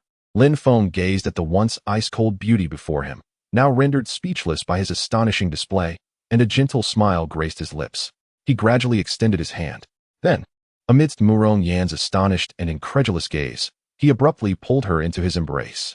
Murong Yan's body stiffened momentarily, a wave of unfamiliar, masculine energy, brimming with strength and dominance, enveloped her completely. She yearned to struggle, but her body felt as if all strength had been drained from it, rendering her utterly pliable. She could do nothing but allow this audacious rogue to hold her tightly. Let it out. Lin Feng's voice was soft and gentle, akin to a warm spring breeze dispersing the long-accumulated frost within her heart. Crying will help. No sooner had he spoken than Murong Yan's previously tense form relaxed entirely. The tears she had valiantly suppressed, akin to a flood breaching its dam, could no longer be contained. She buried her face deeply into his warm, solid chest and wept openly. Her cries were filled with boundless grievance, pain, and an overwhelming sense of relief. She cried for what felt like an eternity, as if she needed to purge all the suffering and exhaustion of the past few years in one cathartic release. Lin Feng remained quietly holding her, offering no words, merely gently patting her slightly trembling shoulders, providing her with the most silent yet profound comfort. Inside the carriage, observing the two weeping in each other's arms, Qin Mingyue's once sorrowful eyes widened in disbelief. She felt as if a massive stone had lodged itself in her chest. A flame of jealousy erupted from her heart. "How dare you, Lin?" She seethed between clenched teeth, her voice dripping with acidity. Under the guise of heroism, he engaged in such scandalous behavior. And now he was embracing her. Did he possess no shame? Infuriated, she trembled, ready to leap from the carriage to tear apart the glaringly inappropriate couple before her. However, a soft, warm hand suddenly grasped hers. It was Su Qingxue. "Sister." Lu Rian spoke gently. She observed the volatile Qin Mingyue, her clear, watery eyes betraying a hint of helplessness and amusement. "Haven't you realized yet?" "What?" Qin Mingyue asked, perplexed. "Your husband." Lu Rian's lips curled into an enigmatic smile. "He is playing with her heart." Time passed. The sound of Murong Yan's sobs gradually subsided.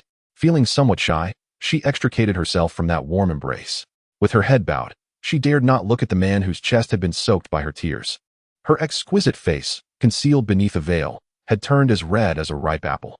"Thank you," she murmured, her voice delicate and faint, akin to the buzz of a mosquito. "Thank me for what?" Lin Feng chuckled, then, with an undeniable force, grasped her smooth chin once more. "Are you thanking me for avenging you? Or for holding you just now?" "You." Murong Yan's face flushed even deeper. She wanted to retort, but the memory of her earlier vulnerability in his arms rendered her speechless, as all words lodged firmly in her throat. Meanwhile, Lin Feng, observing her adorable expression of embarrassment mixed with indignation, felt an overwhelming joy blossom within him.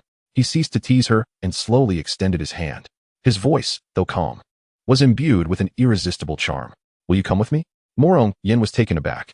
Gazing at this domineering yet gentle man, her heart, already in disarray, became utterly chaotic. She found herself at a loss for words. Just then, a delightful notification echoed in Lin Feng's mind. Ding! Detected a profound emotional entanglement between the host and Murong Yan, the master sister of the Heavenly Sword sect. Emotional bond established. Page 5 of the Red Lawn Heavenly Book unlocked automatically. Detected that Murong Yan, bearing the bloodline of the Heavenly Sword, meets the criteria for a marriage contract. Hidden conditions apply. Does the host wish to immediately establish a marriage contract with Murong Yan? What the hell? Lin Feng's heart surged with elation. Such fortuitous events? Without a moment's hesitation, he silently affirmed in his mind. Ding! Marriage contract established successfully. A golden light instantly illuminated his entire consciousness. Detected the host has established a marriage contract with Murong Yan, evaluating. Newlywed wife, Murong Yan, identity, chivalrous woman of the Jianghu, master sister of the Heavenly Sword sect, bloodline, Heavenly Sword bloodline, profound. Talent, swordsmanship enlightenment, unawakened. Initial affection level, infatuation, 7100. Comprehensive assessment, top-tier heavenly grade. Evaluation completed. Initial gift package awarded. Congratulations, host has gained. Swordsmanship enlightenment, beginner. Unlocks the ability to break through myriad laws. Swordsmanship enlightenment. The host will gain an extraordinary understanding and control over all sword techniques. Breakthrough of myriad laws. The host's attacks will carry an indomitable sword intent capable of effortlessly shattering the enemy's protective aura. Boom. An invisible, sharp, and terrifying sword intent, as if it could pierce the heavens, erupted from Lin Feng's body in an instant. He felt as though, at that moment, he had transformed into an invincible divine weapon. The entire world appeared different through his eyes. He could even perceive the flowing, invisible currents of air with remarkable clarity. Murong Yin gazed at the man before her, who seemed to have undergone a profound transformation in an instant. Her eyes, once cold as frosty stars, were now filled with boundless shock and bewilderment. From him, she sensed an aura that was both immensely familiar and profoundly awe-inspiring. It was the essence of swordsmanship, an unparalleled sword intent even more refined and terrifying than that of their revered ancestor at the Tianjin sect. Lin Feng gradually reigned in the astonishing aura emanating from him. He looked at the ice-cold beauty, who had already been thoroughly subdued by him, and wore a triumphant smile. Slowly, he extended his hand, with an undeniable dominance, clasping her chilly little hand within his palm. His voice, though soft, resonated clearly in her ears. "You belong to me now, and your sword as well." Chapter 72. The initial battle of the Wind Brigade shocks the Northern Army depart. With Lin Feng's command, 300 soldiers clad in black attire, already prepared for action, surged forth from Junbei City like a newly awakened primordial beast, silently embarking on their mission. Their movements were synchronized, their gazes sharp as blades. Although they numbered merely 300, the iron-blooded, murderous aura they exuded was sufficient to exact a heavy toll on any enemy who underestimated them. Black Wind Stronghold is situated atop a perilous solitary mountain, 50 miles outside Junbei City. It is surrounded by mountains on 3 sides, with only a narrow winding path for ingress and egress. The terrain is treacherous, easily defensible yet difficult to assault, a natural den of thieves. At this moment, the Black Wind Stronghold was brightly lit and bustling with activity. A burly one-eyed giant, clad only in a beast-skin vest, sat majestically on a chair draped with tiger skin. He was none other than Wang Mang, the leader of Black Wind Stronghold, a notorious bandit renowned in the Northern Territories. Rumor has it that his strength has reached the terrifying 6th stage of body refinement, and he commands 500 ruthless bandits who kill without a second thought. Even the Northern Army dares not provoke him lightly. Ha! Brothers.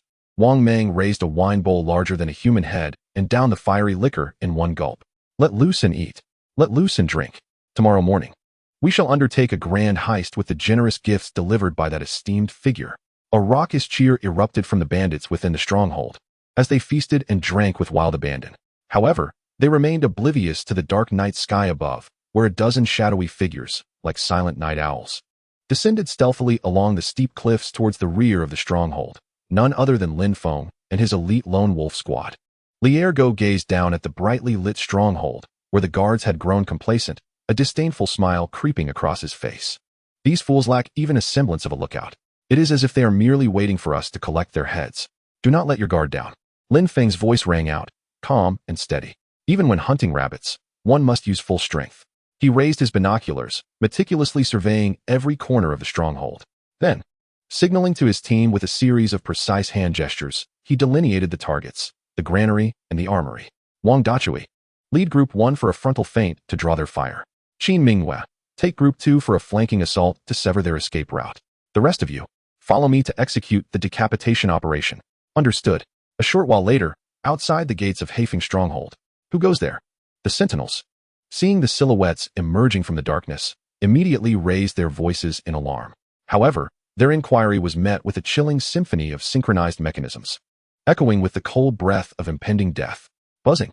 Behind those silhouettes, 10 pitch-black crossbow chariots, resembling hellish beasts, slowly revealed their menacing fangs. The darkened crossbow mouths, akin to the eyes of the Grim Reaper, silently targeted the once formidable gates of the stronghold. What in the world are those? The guard stood transfixed in disbelief. Meanwhile, Wang Dachui stood at the forefront of the crossbow chariots, a simple yet cruel smile adorning his face. He gradually raised his right hand, then brought it down forcefully. Fire! At his command, a torrential downpour of arrows, sharp enough to rend eardrums, surged toward the sturdy gates, reminiscent of the Grim Reaper's scythe. Boom! In an instant, a volley of fire turned the massive gate, crafted from century-old timber, into mere splinters. The guards stationed behind it barely had time to scream before the heavy arrows, capable of piercing armor, pinned them to the wall, flesh and metal alike. Enemy attack. The piercing alarm echoed throughout the entire Haifeng stronghold. Countless bandits, still indulging in food and drink, burst forth from the banquet hall in a frenzy. Like hornets stung in the rear, upon witnessing the gates, ravaged as if by a dog's bite, and the monstrous crossbow chariots, they stood dumbfounded. Seizing the moment of their shock, Wang Dachui charged ahead, resembling a human meat grinder, plunging into the fray. Boys, Grandpa Hammer is here, he roared, wielding his mighty golden hammer with ferocity. A touch meant death, a brush meant demise. Thus commenced an unrelenting and gruesome massacre. Meanwhile, at the rear of the stronghold, upon hearing the tumult of battle, Wang Mang hurriedly rushed forth with his elite subordinates to provide support. What awaited them was a striking silhouette, agile and brimming with boundless resentment, a vision in crimson. It was none other than Qin Mingyue, the scourge of Black Wind stronghold. Within her phoenix-like eyes burned a fierce inferno of rage. Come forth, she commanded, brandishing her long-awaited dragon-s silver spear, which, akin to a dragon emerging from the depths of the sea, unleashed a flurry of lethal blossoms in an instant. With a series of stabs, the foremost bandits, caught unawares, clutched their throats in disbelief and collapsed into a pool of blood. Simultaneously, the granaries and armories of the stronghold ignited in a roaring blaze, illuminating half the night sky.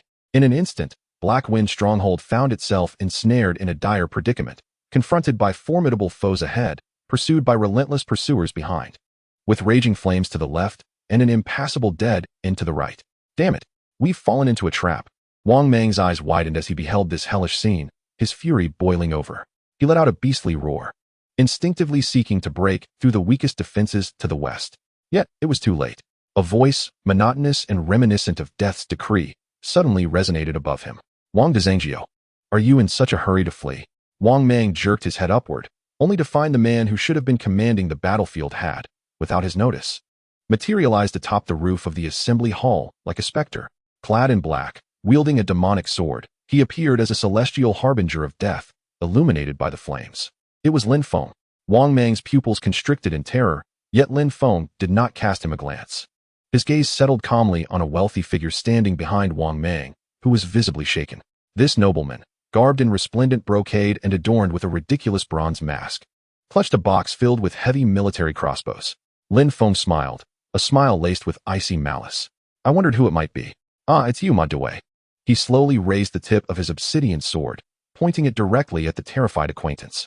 His voice, though quiet, resonated clearly in the ears of all present. Why not run? What is the matter? Are you too weary to flee? Or perhaps you're simply too afraid to do so? Chapter 73. The Tremor of the Northern D Royal Court.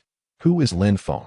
As Lin Feng uttered the name Ma Due with a tone bordering on mockery, the Black Wind stronghold's chief, once intent on resistance, instantly relinquished all hope. He stared blankly at the terror-stricken nobleman, then glanced at the man above, who commanded everything like a deity, and a grimace more grotesque than tears spread across his face. He understood, his fate was sealed. It was utterly, irrevocably over. He was merely collateral damage in a divine conflict. Half an hour later, when the main forces of the Northern Army, led personally by Xiao Yuanshan, arrived at the Black Wind stronghold, they were met with a scene that resembled a hell on earth, already stained by blood and flames. There, kneeling before the mountain gate, bound hand and foot, awaited an old acquaintance, Ma Chaochuan. Xiao Yuanshan gazed upon this remarkably swift achievement, then turned his attention to the young man, who, with an air of nonchalance, was wiping his enchanted sword. Within his sharp, tiger-like eyes lay an abundance of complex emotions and shock. He realized that he had once again underestimated this young man, his adopted son, whom he had personally elevated from the depths of despair. The pace of his growth had far surpassed his control. He resembled a peerless beast, unshackled and ready to unleash a cataclysmic wave across the tumultuous northern frontier, one that would leave all in its wake astounded. Meanwhile, in the distant northern grasslands, within a lavish golden royal tent fashioned from countless intact wolf pelts, an oppressive atmosphere reigned. A middle-aged man, as imposing as an iron tower and radiating an aura of dominance akin to that of a lion, sat upon the throne. He was none other than the great Khan of the Northern D, known as the Eagle of the Grasslands, the unifier of the 36 tribes, Temujin. At this moment, his expression was inscrutable, yet his eagle-like eyes flickered with a chilling, heart-stopping murderous intent. Below him, a row of trembling, defeated generals knelt, the foremost being Yelu Hong, who had recently retreated in disgrace from the battle beneath the northern town. Temujin spoke slowly, his voice devoid of embellishment, yet imbued with undeniable authority. 300 elite cavalry. 5,000 vanguard troops. How could they suffer such a defeat? And so utterly? Yelu Hong trembled like a leaf, his body shaking uncontrollably as he bowed his head in abject humility, his voice quavering. It is my incompetence. I have failed to meet your expectations. I do not wish to hear excuses. Temujin's voice turned icy. I simply want to know why. It was one man. Yelu Hong hastily thrust all blame upon the figure of his indelible nightmare, a young barbarian named Lin Feng. He spoke breathlessly. He employed some unearthly sorcery. First, he set traps that incapacitated half of our warriors. Then, with a fire-spitting spell, he incinerated all our siege equipment. Most infuriatingly, he brazenly killed Yelu Ba amidst the chaos. He even seized my battle standard.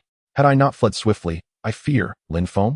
Temujin slowly articulated this unfamiliar name, a flicker of confusion passing through his keen eyes. He turned his gaze towards the enigmatic figure standing beside him, clad in a black ceremonial robe, their face obscured by a bronze mask. The National Master. His voice regained its tranquility. Have you heard of this individual? The mysterious figure known as the National Master slowly shook his head. His voice was hoarse yet imbued with a profound insight into the human heart. Reporting back, Great Chanyu. This person appears to have emerged from thin air. According to our spies embedded within the Northern Army, this individual was, just half a month ago, an inconspicuous 9th-grade scout, even gravely wounded and on the brink of death. Yet inexplicably, within this brief span, not only has he fully recovered, but his power has surged astonishingly. First, he publicly defeated the 6th-grade captain, Li Bao. Then, he brazenly infiltrated the Black Wind Pass and slaughtered 5 of our scouts. Now, amidst the chaos of battle, he has slain the 8th-grade valiant general, Yelu Ba. His rate of growth is exceedingly bizarre. Oh, upon hearing this, the sharp-eyed Temujin revealed a flicker of interest. In half a month, from 9th to at least 7th grade? Intriguing. He slowly rose, striding to the center of the royal tent, before the vast sand table. His gaze soared like an eagle surveying the expanse of the northern territories, ultimately settling on the formidable city that had thwarted him on several occasions. Jinbei City. That old fox, Xiao Yuanshan, was already a formidable opponent. Now, with this unpredictable variable added to the mix, it seemed the stakes had heightened. A confident and commanding smile graced his lips. It is time for our prairie wolves to stretch their legs. He turned to the figure who had remained shrouded in shadow, the National Master. His voice resonated with undeniable authority. National Master, relay my command. Knight Lioli must set forth at once. I want her to uncover, at any cost, the true identity of this Lin Feng. Is he man or demon? Chapter 74. The enigmatic sorceress of the enemy nation, Knight Lioli, infiltrates the border city. The moon hung like a hook. The night as dark as ink. Within the confines of Lin Feng's chamber in the Jinbei City military office, the atmosphere was saturated with springtime allure. Husband. Don't the sultry whispers accompanied by suppressed gasps emanated intermittently from the swaying bed. Outside the chamber, a shadowy figure, as ethereal as a specter, silently pressed against the window.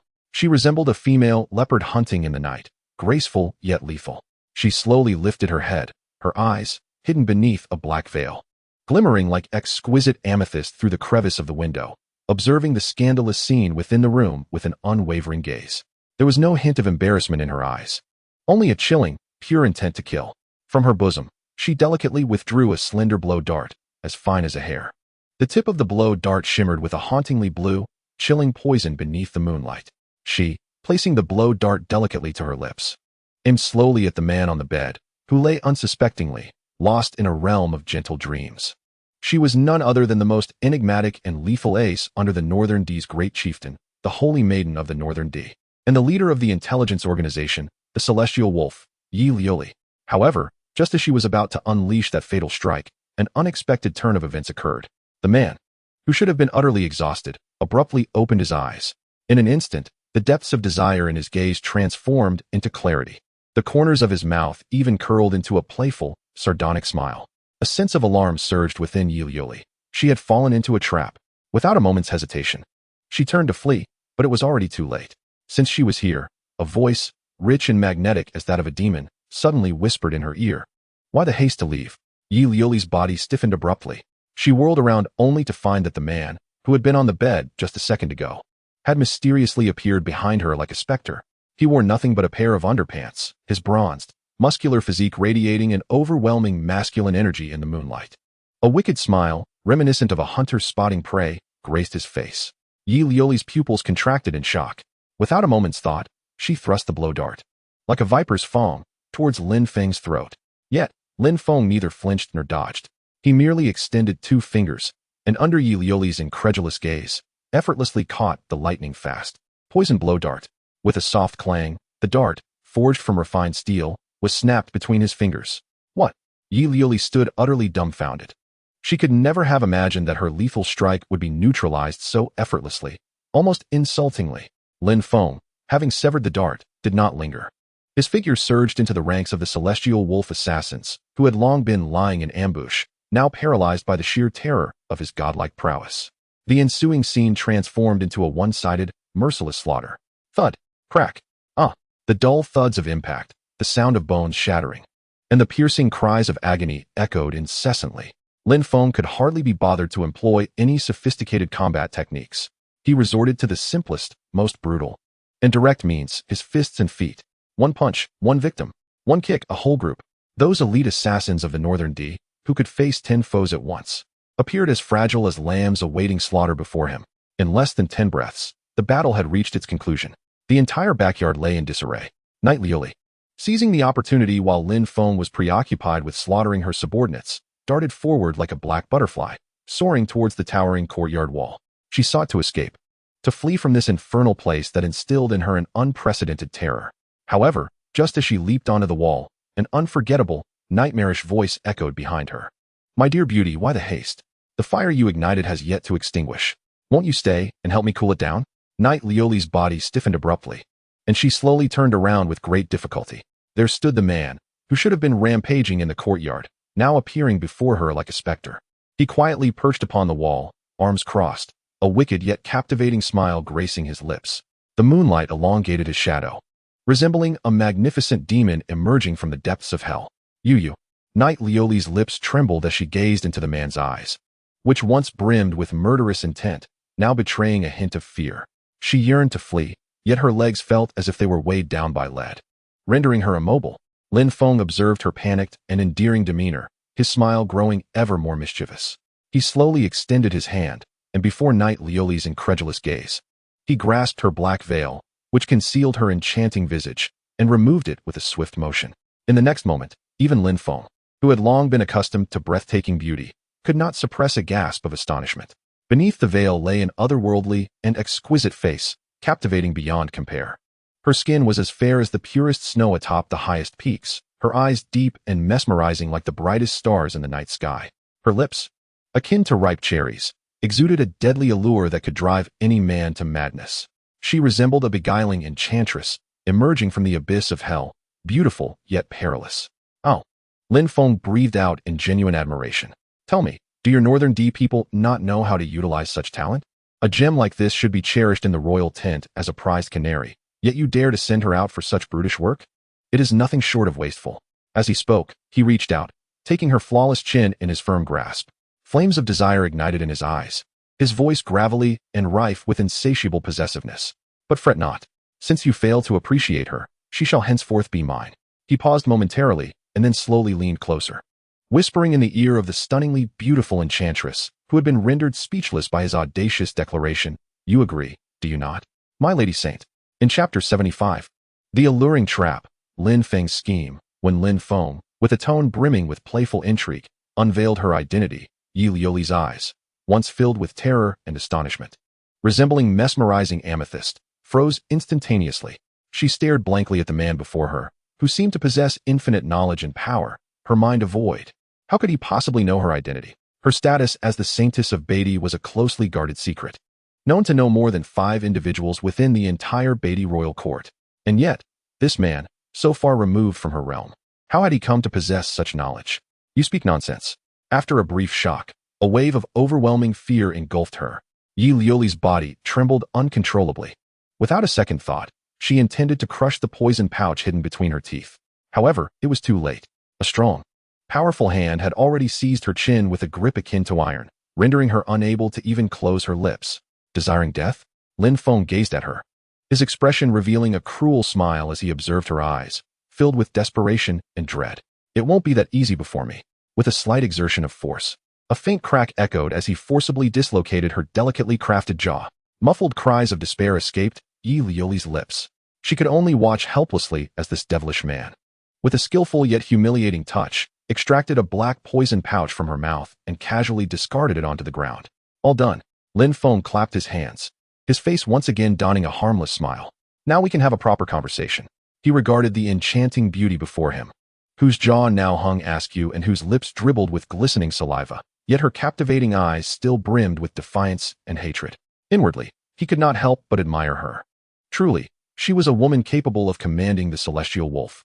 Her spirit and resolve surpassed those of all the adversaries he had encountered thus far. Alas, she had crossed paths with him. "What do you want from me?" Yi Lioli asked, her voice muffled, her eyes filled with wariness.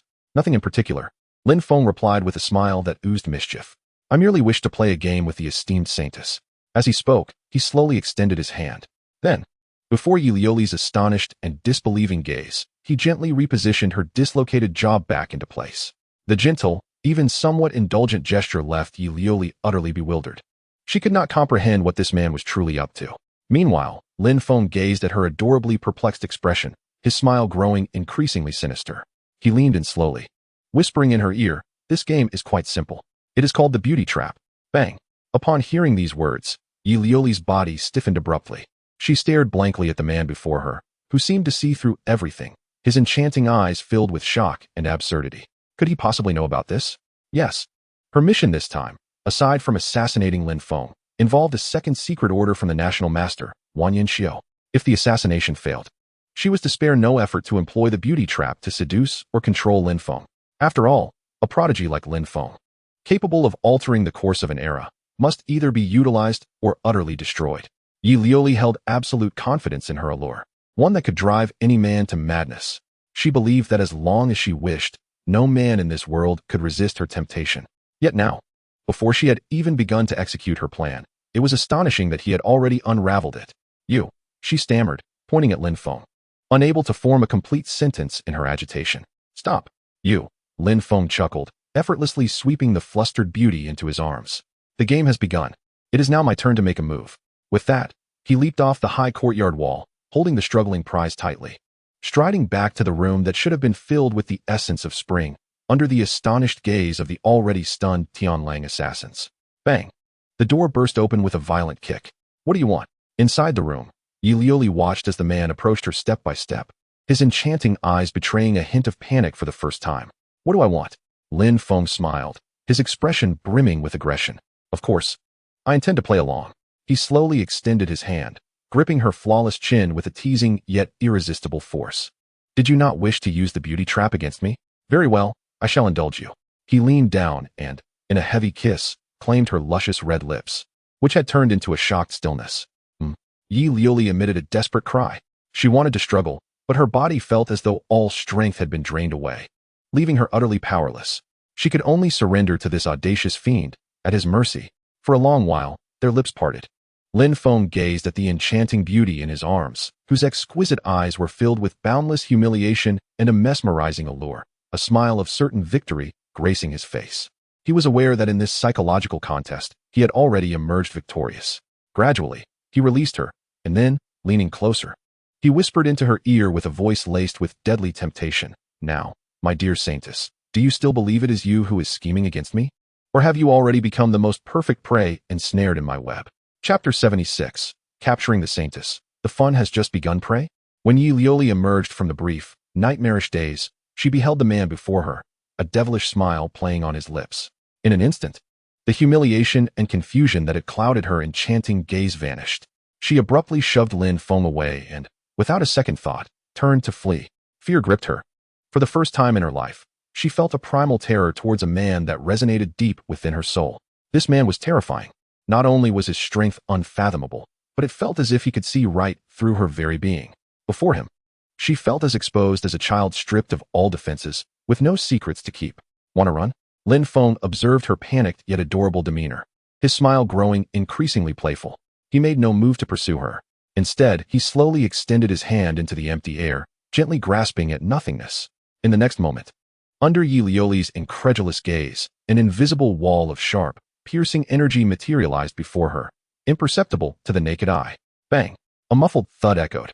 Yi Lioli felt as though she had collided with an indestructible iron fortress. An overwhelming force surged toward her. With a cry, her once agile form was sent hurtling backward like a kite severed from its string, crashing heavily to the ground. Attacking from a distance, refining the divine realm.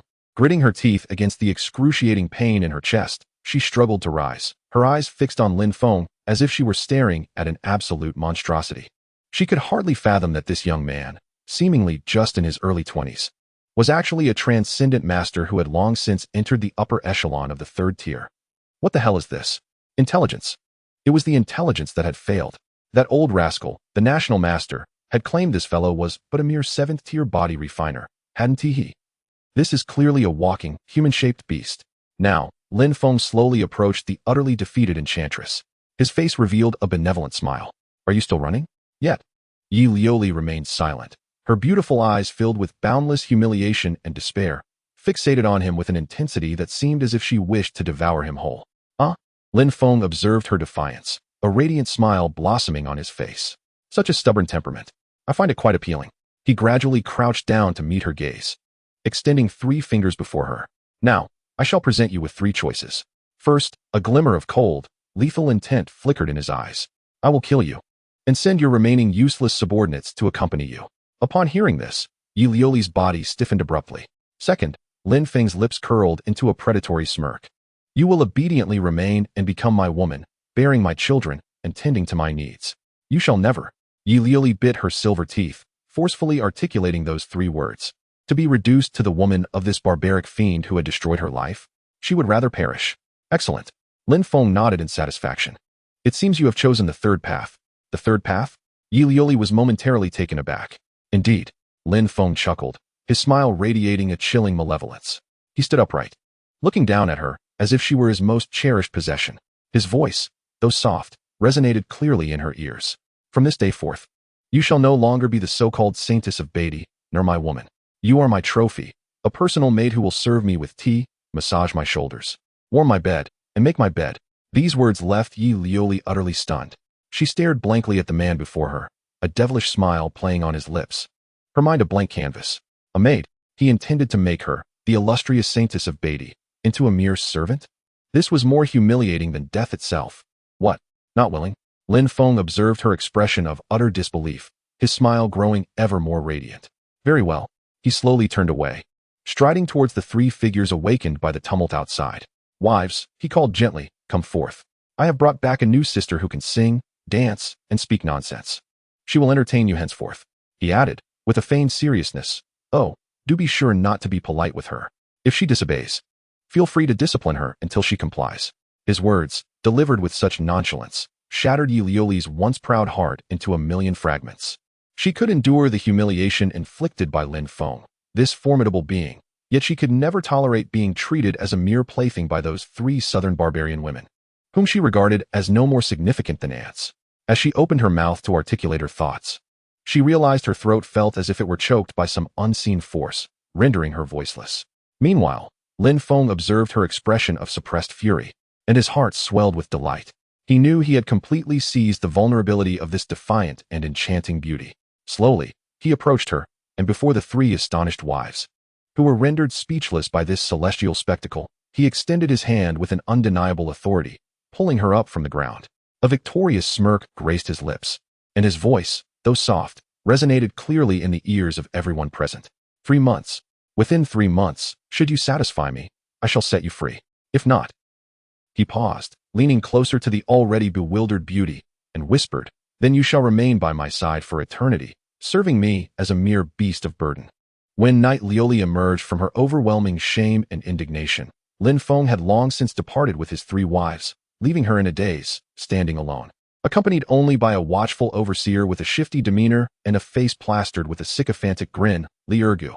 Ah, Miss Lioli, he said, rubbing his hands together with an exceedingly amiable smile. The captain has decreed that from today forth, you shall reside in this room. He gestured towards a dilapidated storage shed in the corner of the courtyard. Night Lioli glared at the crumbling structure, even more decrepit than her own stable, her already vengeful and otherworldly eyes igniting with a fury capable of incinerating the entire courtyard. How outrageous! This scoundrel! He was utterly intolerable, gritting her silver teeth. She turned to leave without a second thought. However, it was too late. Hey, where do you think you're going?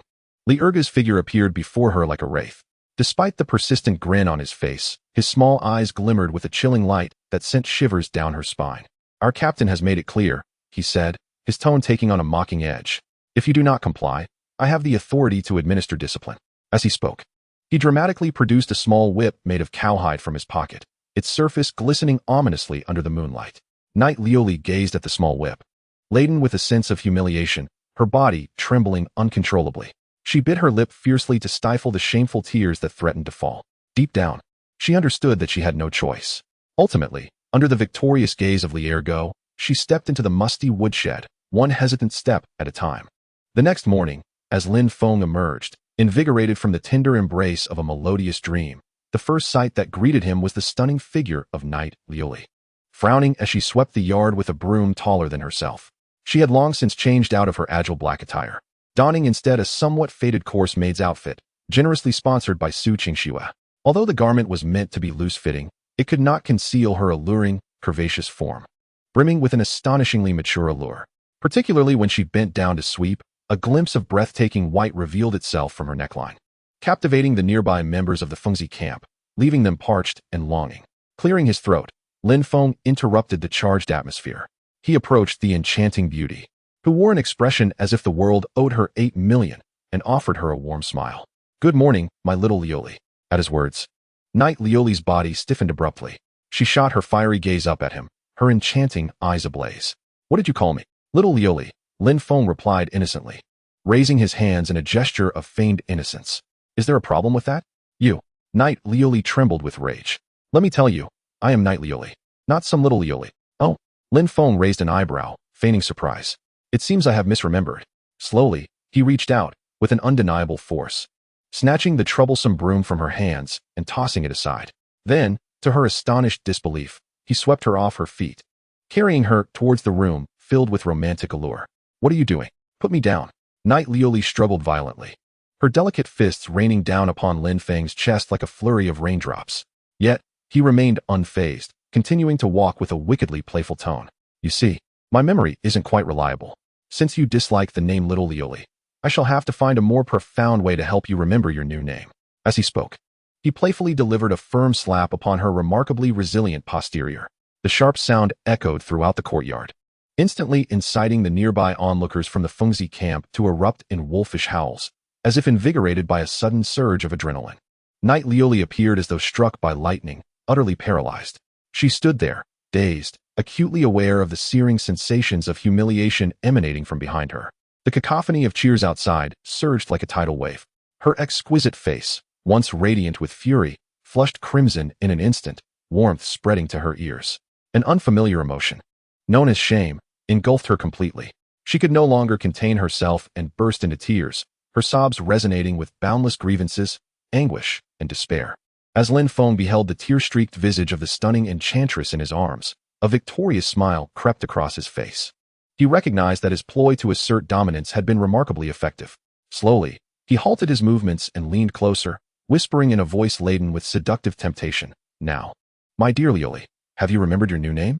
Chapter 78. The subjugation of Knight Lioli, both body and soul conquered. "I remember."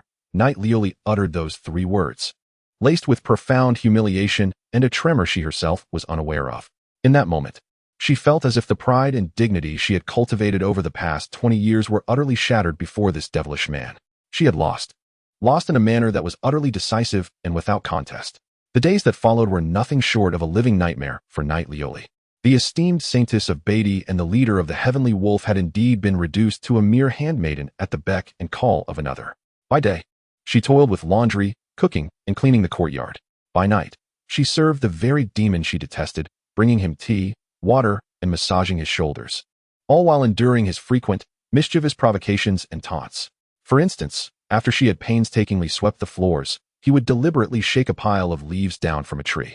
Or, just as she presented him with a steaming cup of tea, he would feign clumsiness, spilling scalding liquid upon himself, and then, with a wicked grin, command her to clean it up. The most despicable aspect was that this scoundrel had the audacity to label it as practical training for your duties as a maid. It was utterly shameless. Knight Lioli contemplated countless times about taking vengeance on this rogue.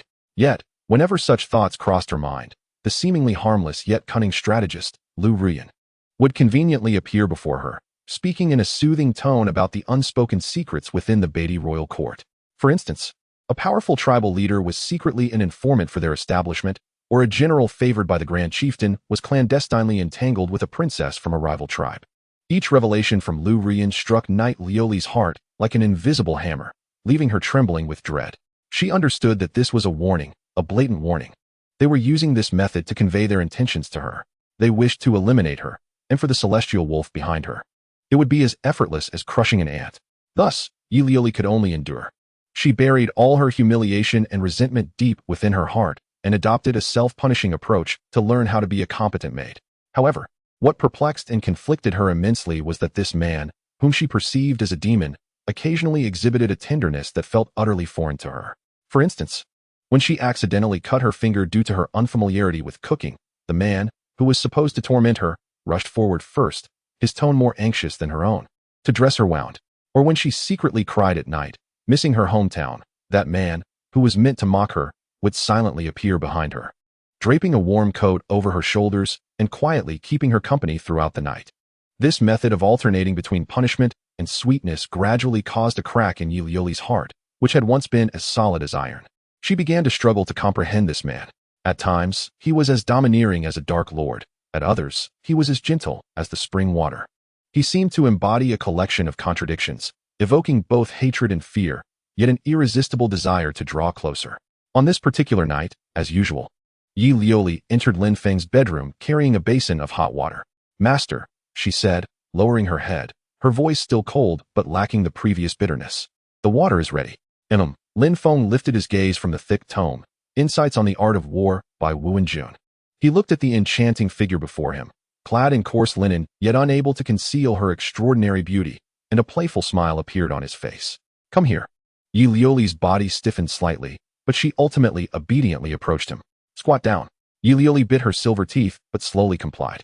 Lin Feng smiled, extending his hand with an exceptionally frivolous yet irresistible force to grasp her smooth, jade-like chin.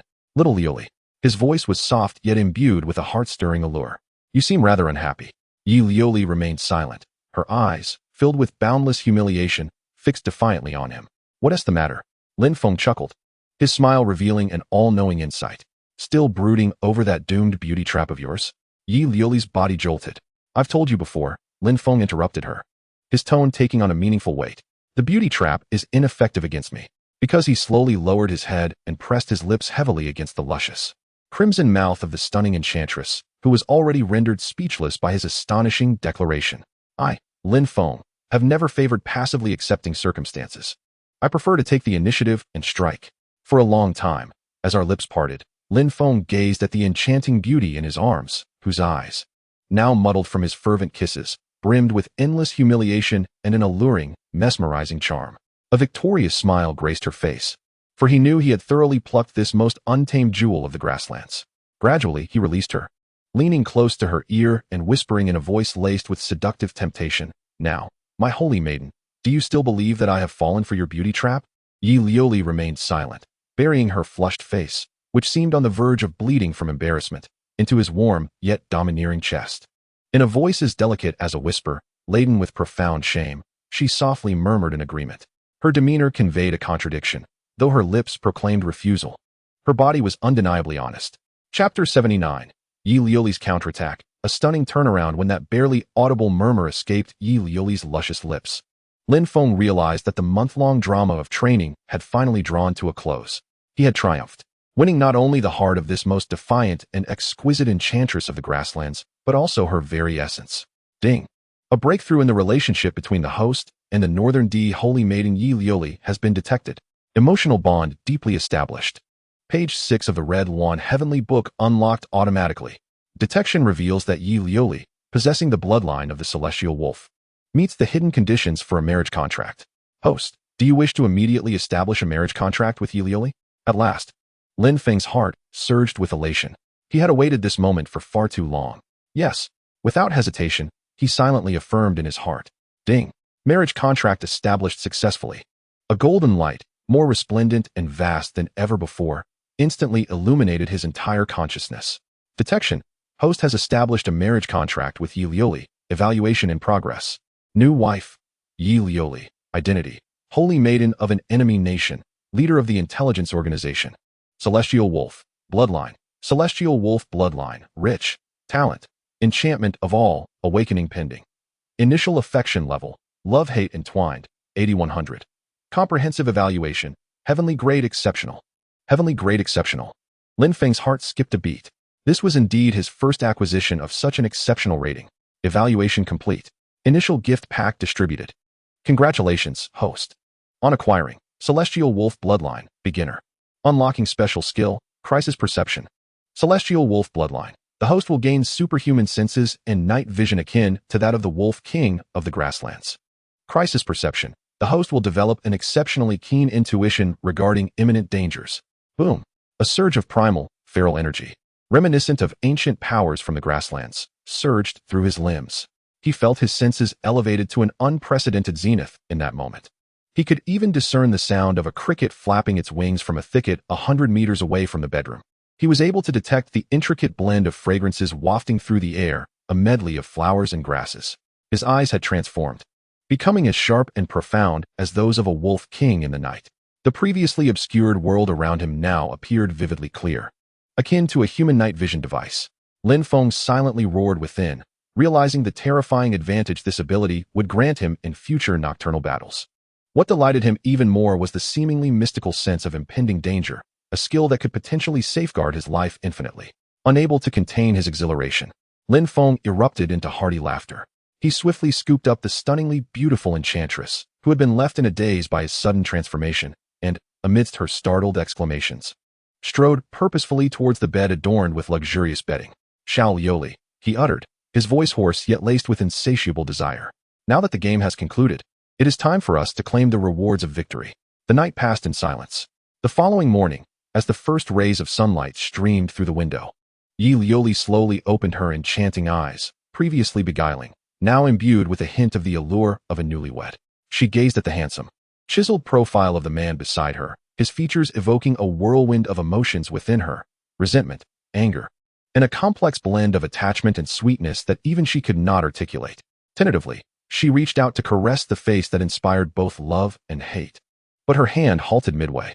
With a gentle sigh, she quietly rose from the bed, gathering the scattered garments strewn about the floor and dressing herself. After completing her preparations, she cast a lingering glance at the still sleeping man before turning to depart. However, just then, a calm yet magnetic voice resonated behind her. "What's this, my lady saint? Have you already decided to leave after indulging so thoroughly?" Yi Lioli's body tensed abruptly, and she whirled around to find the man, who had been asleep, now sitting up, a playful expression dancing upon his features. Her exquisite face, previously tinged with a hint of shyness, flushed crimson. I what?" Lin Feng chuckled, gradually lifting the covers and stepping out of bed, revealing his perfectly sculpted physique, which was instantly exposed to the air. He approached the enchanting beauty, who was already overwhelmed with shyness and dared not lift her gaze. "Would you presume that I, Lin Feng, am the fool who would easily relinquish my spoils?" Upon hearing his words, Yi Lioli suddenly looked up. As she met Lin Feng's confident and domineering eyes, her previously anxious heart miraculously calmed. She offered a bitter smile and shook her head. "I realize I cannot escape." Her voice was soft yet imbued with a sense of relief. "I merely wish to return to the past and settle matters." "Oh, though I have already become yours." Yi Lioli gazed into his mesmerizing eyes that sparkled with wisdom. "Yet, my identity as the leader of the Tianlang remains. The intelligence network I command, which spans the entire Deqian dynasty, still exists. Do you not desire these?" Lin Feng chuckled. Gradually, he extended his hand with an irresistible force, drawing the astutely beautiful enchantress into his embrace. A smile of appreciation graced his lips as his voice, though soft, resonated clearly in her ears. "I want it. Indeed, I desire it. Not only that, but from this day forth, you and your Tianlang shall belong to me." Chapter 80. Marrying the Holy Maiden of the Enemy Nation, the gift of the Tianlang bloodline. "You and your Tianlang belong to me." As Lin Feng uttered these words with an air of boundless dominance and possessiveness, Yi Lioli felt no trace of anger. Instead, she smiled, a smile filled with a sense of relief and a sweetness she had not even recognized within herself. She slowly extended her snow-white arm, gently wrapping it around the man before her, who was destined to become her lifelong support. Then, she willingly offered her crimson lips. Ding. Marriage relationship with the woman detected. Conditions met. 6th page of the Red Lawn Heavenly Book, illuminated. A golden light instantly illuminated his entire consciousness. Marriage contract with Yi Lioli detected. Evaluation in progress. New wife. Yi Lioli. Identity. Holy Maiden of the Enemy Nation. Leader of the Tianlang Intelligence Organization. Bloodline. Tianlang bloodline. Profound. Talent. Enchanting all beings, awakening pending. Initial affection level, love and hate entwined, 8100. Comprehensive evaluation, heavenly grade excellence. Evaluation complete. Initial gift package issued. Congratulations, host, on obtaining Tianling Bloodline, beginner. Unlocking special skill, crisis perception. Boom. As this series of system notifications echoed wildly in Lin Feng's mind, a wild and violent force, reminiscent of ancient grasslands, surged through his entire being. Lin Feng felt as if his body had been entirely transformed in that moment. His senses became extraordinarily acute. He could distinctly hear the sound of a cricket vibrating its wings in the grass 100 meters away beyond the bedroom door. He could even clearly perceive the intricate fragrance of various flowers and plants mingling in the air. His eyes had transformed, becoming as sharp and profound as a wolf king in the night. The world, which had been shrouded in darkness, was rendered vivid and clear in his perception. It was akin to a humanoid night vision device. Lin Feng silently roared within himself. He understood that with this newfound ability, he would possess a terrifying absolute advantage in future nocturnal battles. What delighted him even more was the seemingly mystical premonition of danger. Premonition of danger. The host will develop an exceptionally keen intuition regarding imminent threats. This was undeniably a divine skill that could ensure his survival indefinitely. Lin Feng could no longer contain his exuberant laughter. He swiftly embraced the enchanting beauty, who had been left in a state of shock by his sudden transformation, and, amidst her startled exclamations, strode purposefully towards the bed, which had already been adorned with splendid bedding. "Xiao Lioli," he said, his voice hoarse yet brimming with insatiable desire. "Now that the game has concluded, it is time for us to claim the rewards of victory." The following day, as Lin Feng emerged from the tender embrace of a realm filled with the songs of warblers and swallows, he felt his body and spirit reaching an unprecedented pinnacle. He clenched his fist, and the air crackled with explosive sounds. He felt as if he could strike down a crazed bull with a single blow. Was this the power of the Sirius bloodline? Indeed, it was something remarkable. He slowly walked to the center of the courtyard and closed his eyes. Premonition of danger activated. In an instant, his mind transformed into a supercomputer capable of predicting the future. Every rustle of the wind, every potential threat, every lethal intent materialized in his consciousness with an astonishing clarity and three-dimensionality. He could even see a sniper, armed with a crossbow, lurking in the tall locust tree at his left rear, at the 3 o'clock position. He could also see a landmine buried beneath the seemingly flat bluish stone slabs at his feet, one capable of obliterating him. No, wait. Lin Feng's brow furrowed sharply. He realized that the dangers he sensed seemed rather contrived. This was not a genuine assassination attempt, but rather an exercise. He slowly opened his eyes, a knowing smile flickering in his deep, ocean-like gaze. He paid no heed to those so-called threats. Instead, he merely raised his head to gaze at the roof of the grandest barack not far away. His voice, though soft, resonated clearly in the ears of everyone present. "Ladies," I remarked, "this early in the morning, you have prepared such an extravagant gift for me. Is this not a bit too courteous?" No sooner had he spoken than 4 exquisitely beautiful heads emerged slowly from the roof above, each striking a different pose. They were Su Qingxue, Qin Mingyue, Lu Ruyan, and the one who should have been resting in her chamber, Yi Lioli. At this moment, they had all donned their spirited, form-fitting attire. In Su Qingxue's hand was a row of silver needles laced with deadly poison. Lu Ruyan held a bow that was already strung and ready for action. Yi Lioli brandished a dagger that emanated a ghostly glow. As for Qin Mingyue, she bore the imposing dragon gallbladder silver spear upon her shoulder, her expression one of displeasure as she glared at him. "Humph." She let out a cold huff, her tone tinged with bitterness. "Lin, do not be so self-satisfied here. We merely wish to see how much you, the heartless man who has forgotten his old flames for new ones, truly weigh. Are you genuinely as formidable as the legends suggest?" Upon hearing this, Lin Feng smiled. He gazed at the 4 stunning women above, each representing a different style, yet equally breathtaking, and his heart swelled with boundless pride and exuberance. Gradually, he extended his hand, beckoning them with a playful gesture, a provocative smile lighting up his face. "Are you truly as powerful as you claim? Words alone are mere bluster. Would you care to descend and test your mettle?" Chapter 81. The Prince's Dark Hand, the new general of the North, test your mettle? As Lin Feng uttered this phrase with an air of unyielding provocation, the 4 enchanting beauties on the roof simultaneously flushed crimson. Particularly, Qin Mingyue, her gaze fixed upon the self-satisfied man below, burned with a fiery wrath that could ignite the entire prairie. "Humph." She let out another cold huff, her voice once more laced with acidity. "Lin, do not be so smug. We, Just as she was about to articulate her thoughts, a sudden, urgent blast of a horn, imbued with the majesty of imperial authority, echoed from the distant gates of the northern town's military encampment. Almost immediately, a messenger galloped in, his expression frantic. "Lieutenant Lin." The messenger dismounted hastily, scrambling to Lin Feng's side, his voice trembling. "It's bad news. People from the capital have arrived. It's the new general of the North." The new general of the North? At this revelation, the expressions of everyone present, including the 4 women atop the roof, shifted subtly. Instinctively, they turned their gazes toward the man who had remained composed throughout. Yet, upon hearing this news, Lin Feng displayed not a hint of surprise.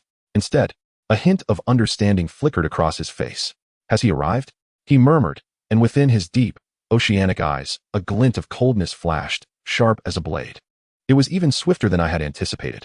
In the main tent of the Northern Army, the atmosphere was suffocatingly oppressive. Xiao Yuanshan, dressed in plain attire, wore an expression as somber as the depths of water. He had relinquished the tiger talisman, symbolizing the highest command of the Northern Army.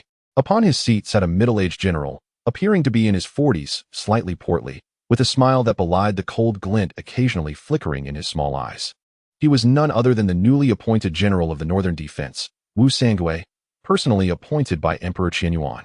At this moment, a warm smile graced his face, reminiscent of a victor. "Brother Xiao," he spoke with a gentle yet undeniably authoritative tone, "you have labored greatly in the north. His Majesty is considerate of your advanced years. Thus, I have been specially dispatched to succeed your position. You may rest assured and return to the capital to enjoy your twilight years." His words seemed to offer comfort. Yet the tone was laced with condescension and a hint of schadenfreude. Xiao Yuanshan remained silent, merely gazing at him, his sharp tiger-like eyes glinting with a cold, blade-like light. He understood that this seemingly amiable, smiling tiger before him was far from innocuous. He was the most capable henchman of the Crown Prince, Zhao Kai. The Emperor's intent in sending him was painfully clear. Just then, a calm yet powerful voice rang out from outside the tent. "I am Lin Feng, Eagle Wing Captain. I pay my respects to General Wu." Upon hearing this, Wu Sangui's half-closed eyes snapped wide open. He slowly turned his head, his gaze, like a venomous serpent, fixating on the young man striding confidently into the tent. A meaningful smile spread across his face. "Oh, you are the young hero, Lin Feng, who single-handedly repelled an army at the gates of Northern City." "I'm unworthy of such praise," Lin Feng replied, with a respectful bow, maintaining his composure. "It was merely a stroke of luck." "Ha ha, Captain Lin, you are far too humble," Wu Sangui chuckled, his smile imbued with the cunning of an old fox. "Your heroic deeds have resounded throughout the capital. Even the Crown Prince speaks of you in glowing terms." He deliberately emphasized the words Crown Prince. The intent to curry favor and probe was unmistakable. However, Lin Feng seemed entirely oblivious to the underlying implications of his words, his expression remaining calm and unruffled. "It is an honor to receive the Crown Princess recognition," he replied. Wu Sangui, observing this, felt a fleeting spark of frustration in his eyes. He realized that engaging in trivial conversation with such a resolute individual was futile. He slowly rose to his feet and approached Lin Feng. Then, with an action that appeared friendly yet was laden with pressure, he heavily patted Lin Feng on the shoulder. "Captain Lin." His voice took on a tone that was somewhat profound. "As a newcomer, I am still not well acquainted with the military affairs of this northern region. There are many matters that require the assistance of a young hero like you." He paused, then slowly pronounced a name that caused the countenance of everyone present to change dramatically: Fengzi Camp. He gazed into Lin Feng's eyes, which sparkled with an undeniable, avaricious light. "I have heard that under Captain Lin's command, there exists a well-equipped and extraordinarily capable Fengzi Camp. Might I have the fortune to witness it?" The atmosphere grew tense as the hidden dagger was revealed.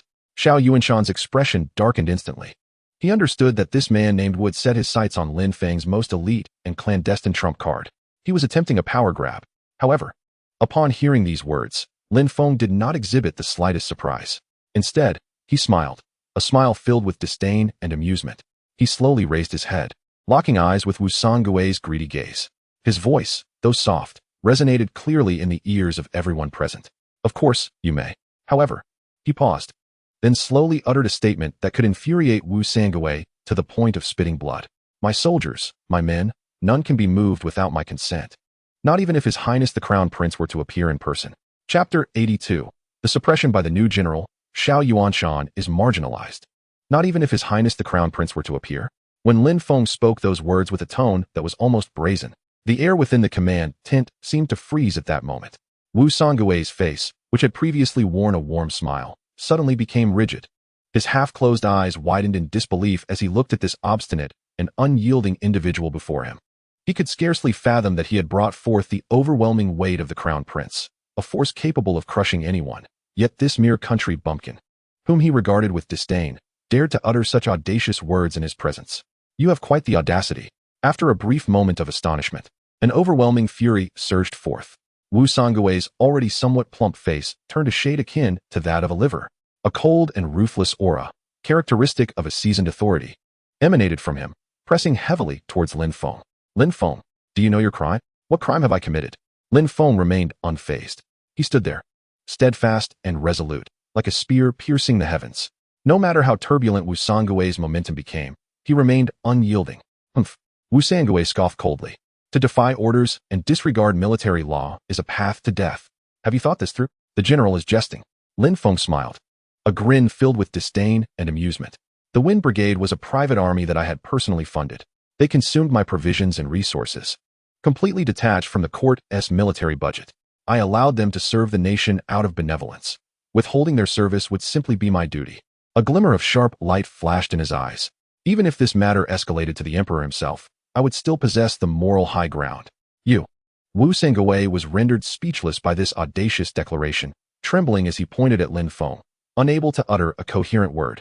Meanwhile, Xiao Yuanshan, who had remained silent, observed the scene before him, akin to a celestial duel, with a barely perceptible hint of a smile flickering in his once worried tiger eyes. Delightful. It was utterly exhilarating. He had long harbored disdain for this treacherous Wu Songui.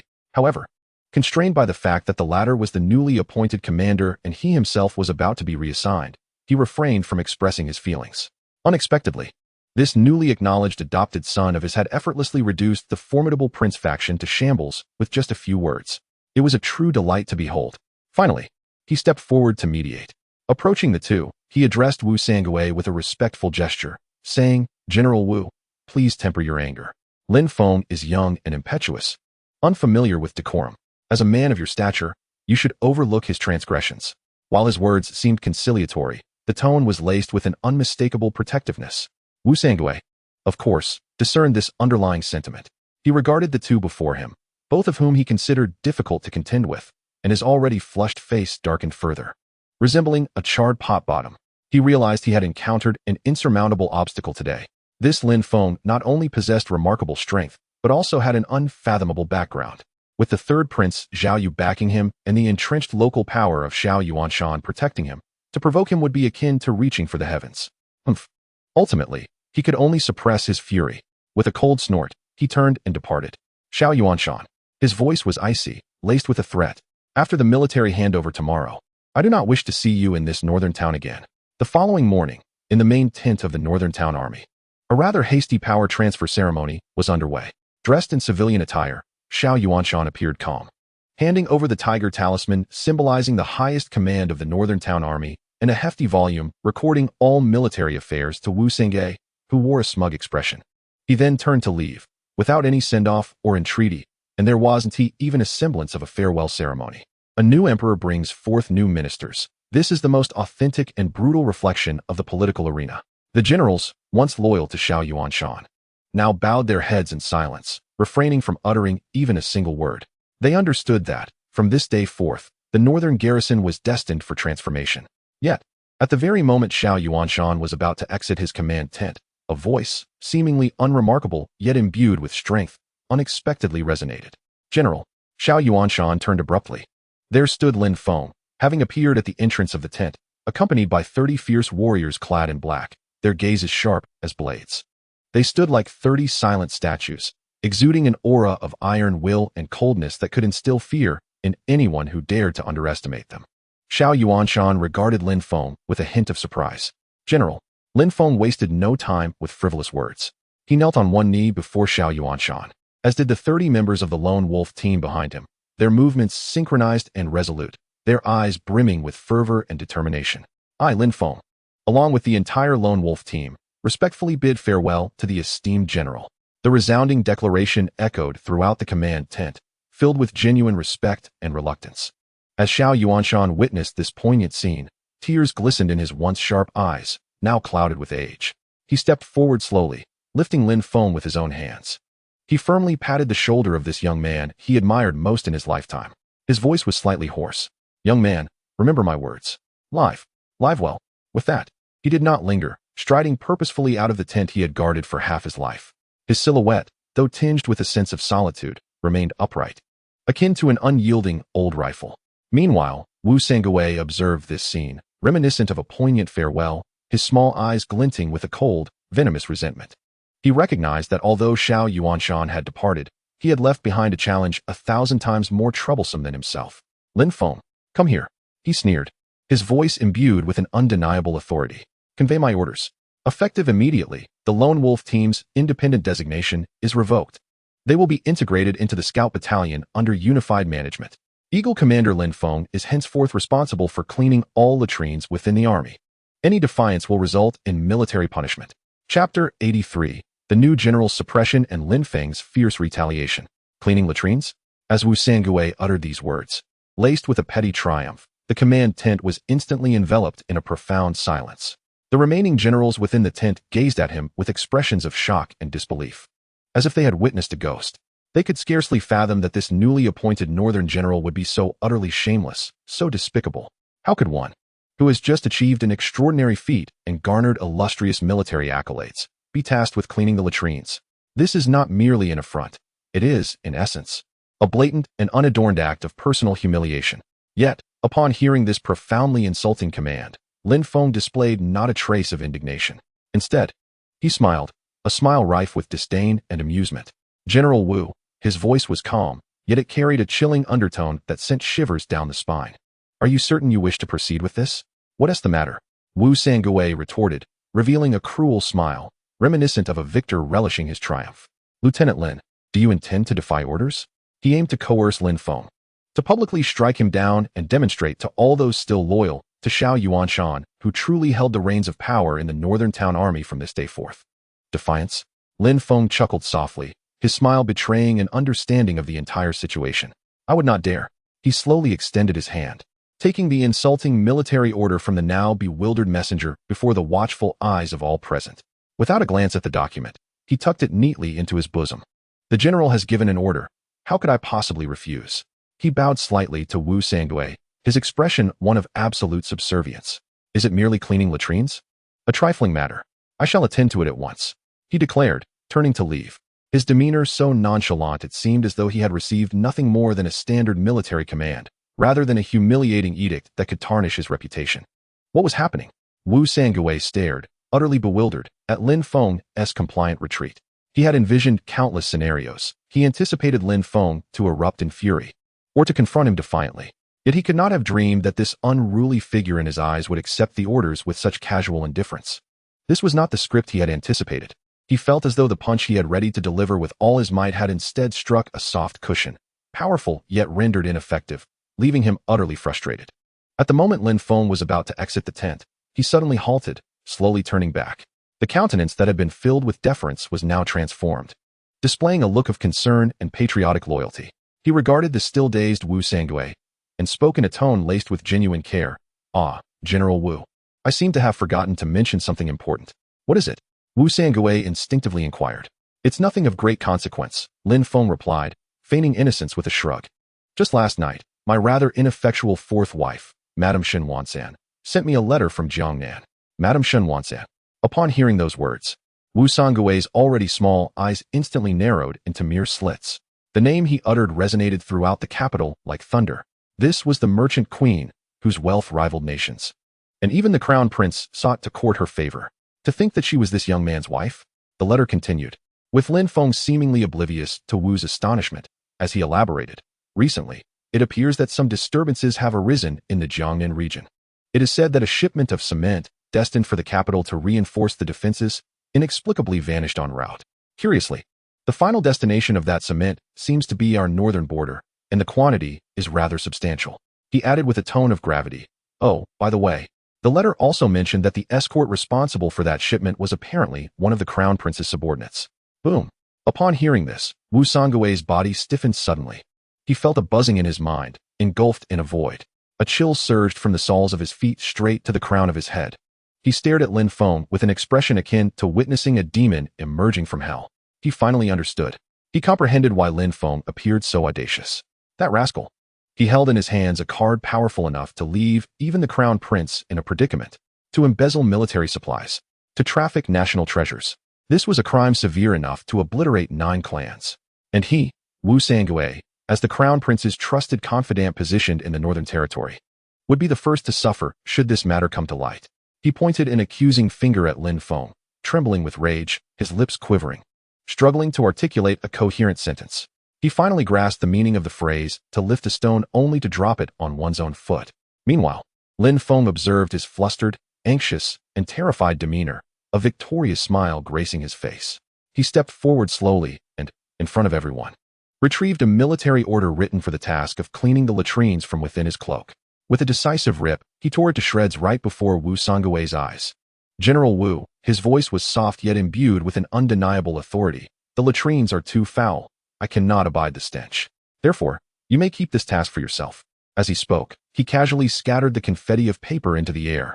Then, under Wu Sangui's murderous gaze, he turned and strode confidently out of the command tent, leaving behind a statement brimming with scorn that echoed within the confines of the tent for a long while. Oh, I almost forgot to mention. I have a bad habit of not tolerating insults. Whoever seeks to undermine me, I shall first strip them of their dignity. Chapter 84. The new general's forceful retaliation. As Lin Feng, with his words laced with endless mockery, concluded this farcical confrontation, Wu Sangui felt as though a colossal stone had lodged itself firmly in his chest. A rush of thick, metallic liquid surged uncontrollably to his throat.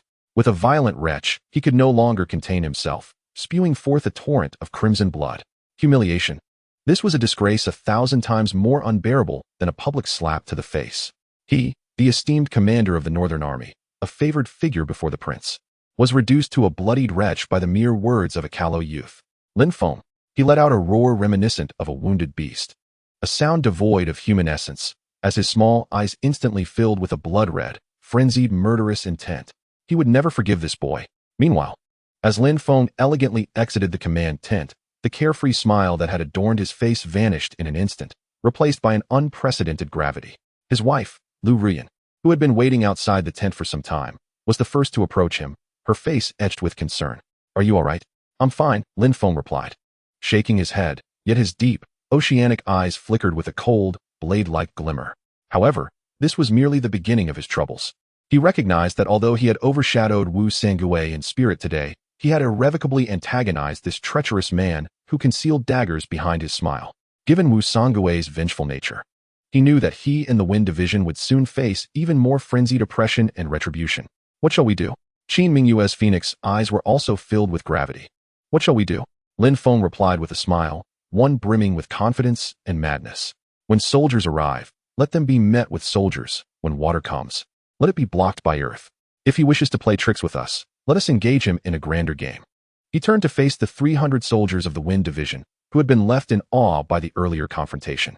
His voice, though not loud, resonated clearly in the ears of every man present. Relay my orders. Prepare for battle. Target, Black Mountain Valley. Tonight, I shall ensure that the northern grasslands yield 300 more souls, clad in nothing but their anguish. That very night, upon learning from his confidants that Lin Feng had, without prior consultation, unilaterally led troops beyond the borders to eliminate the remnants of the northern D, Wu Sangui's already grim countenance darkened further, becoming more so than the bottom of a pot. Rebellion! Rebellion! He dares to revolt. He trembled with rage, slamming his hand on the table as he bellowed. Summon my orders. Command Lin Feng to return to the main camp immediately. There must be no mistake. Those who defy my orders shall be executed. However, when the messenger was dispatched, he soon returned, his face smeared with dust, kneeling on the ground, trembling like a leaf. Lieutenant Lin, what is it? Wu Sangui roared. Does he dare to defy my command? He spoke, his voice tinged with sorrow, as the messenger recounted Lin Feng's words verbatim. In the face of external orders, one must not yield. General Wu, though you are the commander, I, Lin Feng, serve under the title bestowed by His Majesty as the Champion Marquis. I heed only the command of His Majesty. As for you, General Wu, who do you think you are? Boom. Upon hearing these words, Wu Sangui's body stiffened abruptly. His mind was engulfed in a deafening silence. A chilling sensation surged from his feet to the crown of his head. He sat there, dazed, his gaze fixed upon Lin Feng, as if he were witnessing a lunatic. The realization dawned upon him. He had been utterly mistaken from the very beginning. He had perceived Lin Feng merely as a ferocious tiger with a few lackeys. Little did he imagine that this tiger had long since freed itself from all constraints, leaping beyond the confines of convention, transformed into a formidable beast that even the emperor might struggle to control. Gasp! Unable to contain himself, he coughed up blood, overwhelmed by the sheer fury. This time, he truly fainted from rage. Meanwhile, Lin Feng, having rendered the newly appointed commander unconscious with but a single utterance, wore a victorious smile. He slowly turned to face the 300 soldiers of the Feng battalion, who had long admired him with utmost reverence. A cold smirk curled at his lips, and his voice resonated with boundless authority. Brothers, since some find us an eyesore, let us venture forth to seek tranquility. He raised the ink-black sword. Its blade pointed towards the northern expanse, the endless grasslands. His eyes burned with fervent battle spirit. Relay my command. The Feng battalion, full attack. Target, the royal tent of Beatty. I shall see, when I return with the head of the Beatty chieftain. Who among you dares to utter a word of dissent in my presence? Chapter 85, A Proactive Assault. 1,000 miles to the Beatty royal tent, as Lin Feng bellowed those 4 words, infused with unrestrained power and madness, the entire world seemed to hold its breath. The 300 soldiers behind him, who had been fervently anticipating the impending expedition, were instantly petrified. They regarded their audacious captain with expressions akin to witnessing a ghost. Their minds blank. The Beatty royal tent. That was the very heart of the Beatty people, the most fortified and perilous lair across the grasslands. Let alone their mere 300. Even General Xiao Yuanshan, leading an army of 50,000, would not dare approach lightly. Yet their captain intended to lead them into this hornet's nest. This is utterly audacious. It is a blatant act of recklessness, a self-destructive endeavor. Captain Wang Dachui, who has always been an unwavering supporter of Lin Feng, stammered for the first time. You must be joking, right? Do I appear to be jesting? Lin Feng turned to face him, his deep, oceanic eyes radiating a chilling seriousness. Wang Dachui fell silent, for within Lin Feng's gaze, he discerned something he had never encountered before, an unparalleled confidence that seemed capable of trampling the universe beneath its feet, coupled with absolute madness. Yet, Liurgu could not resist approaching, his face contorted with worry. Captain, we only have 300 men. The northern D King's tent is defended by tens of thousands of elite troops. Charging in with so few would be akin to throwing eggs against a rock. Who said we are going to charge? Lin Feng chuckled, his smile infused with an air of profound understanding. Slowly, he revealed the meticulously studied map of the northern regions from his pocket and, before everyone, decisively planted the black flag representing the wind camp in an unexpected location. Haifengku, Ingxiu Cliff. Here, everyone was taken aback. Indeed, Lin Feng affirmed, a glimmer of wisdom shining in his eyes. The Northern D believed they had diverted our main forces with a clever stratagem, but little did they know we would counter with an even more ruthless maneuver. We shall play them at their own game. Strike east while attacking west. Employing stealth.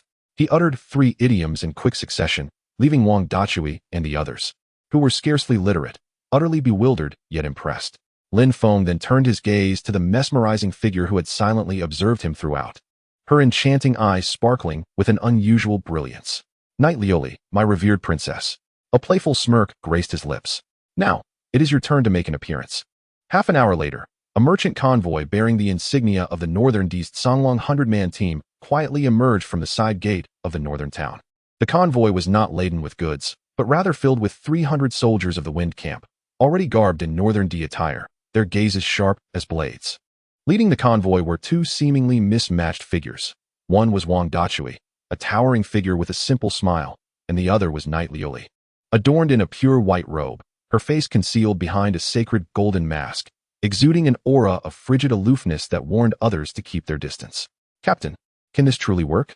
Wang Dachui, glancing at the stunning beauty beside him who seemed transformed, asked hesitantly in a low voice. Silence.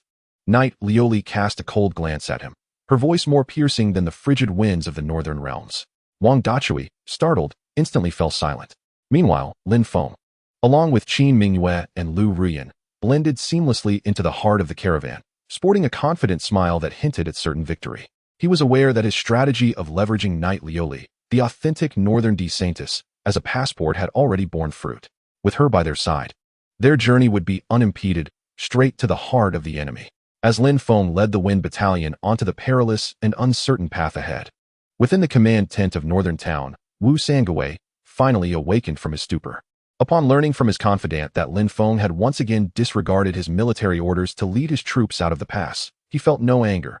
Instead, a smile crept across his face, filled with a sense of relief and a hint of ruthless cunning. Good, good, good, he exclaimed, repeating the word thrice in excitement.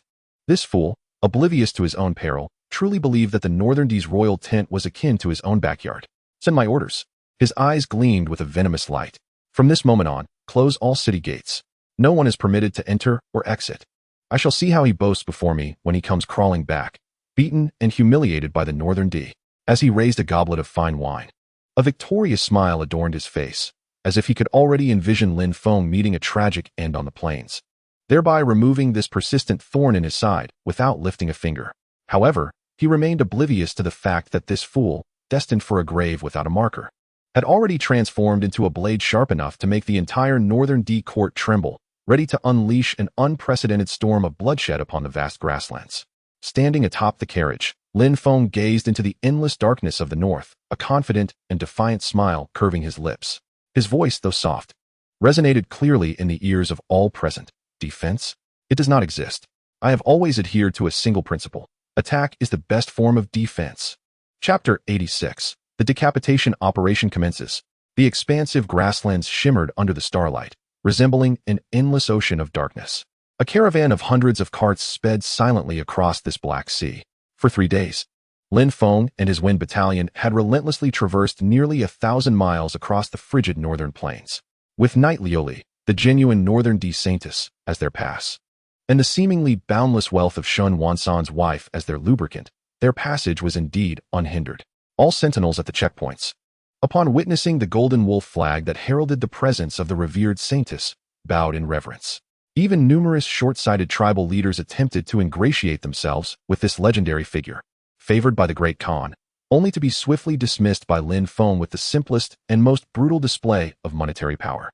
Lin Feng ultimately experienced firsthand the adage that wealth can compel even the most stubborn of spirits, reveling in the joy of a partnership where he fought while his wife provided the means. On the 4th night, as the merchant convoy approached a vast, undulating mountain range, Yi Liuli finally reined in her horse. She slowly removed the sacred and solemn golden mask from her face, revealing a breathtaking visage that could render even the stars envious. We have arrived, she spoke softly, her tone laced with a complexity she herself was unaware of. Emerging from the carriage, Lin Feng raised his telescope towards the depths of the mountains. In the valley embraced by the towering peaks, flickering lights illuminated the encampments, resembling a celestial river fallen to earth. An invisible, suffocating aura of impending doom emanated from that starry expanse. Even from dozens of miles away, it was palpable. That place was the heart of the Northern D, the supreme power center of the vast grasslands, the Khan's tent. Finally, we have arrived. Lin Feng gradually lowered his telescope, his deep-set eyes glinting with the cold, excited light of a hunter spotting its prey. He understood that what lay ahead would be the true test of their mettle. That very night, Lin Feng convened all the core members of the Lone Wolf Squad in a concealed cave for the final pre-battle meeting. Based on the intelligence provided by Lioli, he unfurled an exceptionally detailed defensive map of the Khan's tent, meticulously drawn by Yi Lioli herself.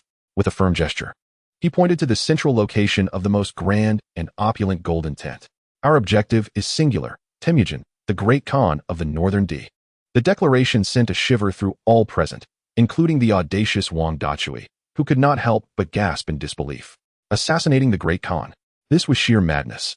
Captain Li Ergu grimaced, his voice trembling. Isn't this difficulty a bit hellish? I am aware of the challenges, Lin Feng replied, his expression grave. The tent is teeming with experts, with thousands of the finest royal guards patrolling day and night, alongside countless formidable practitioners hidden within. Especially that enigmatic national advisor who has always been at the Khan's side. He glanced at Yi Lioli, who bore a similarly serious countenance. Lioli, how much do you know about him? Yi Lioli shook her head slowly, her voice soft yet imbued with a profound sense of caution. Very little.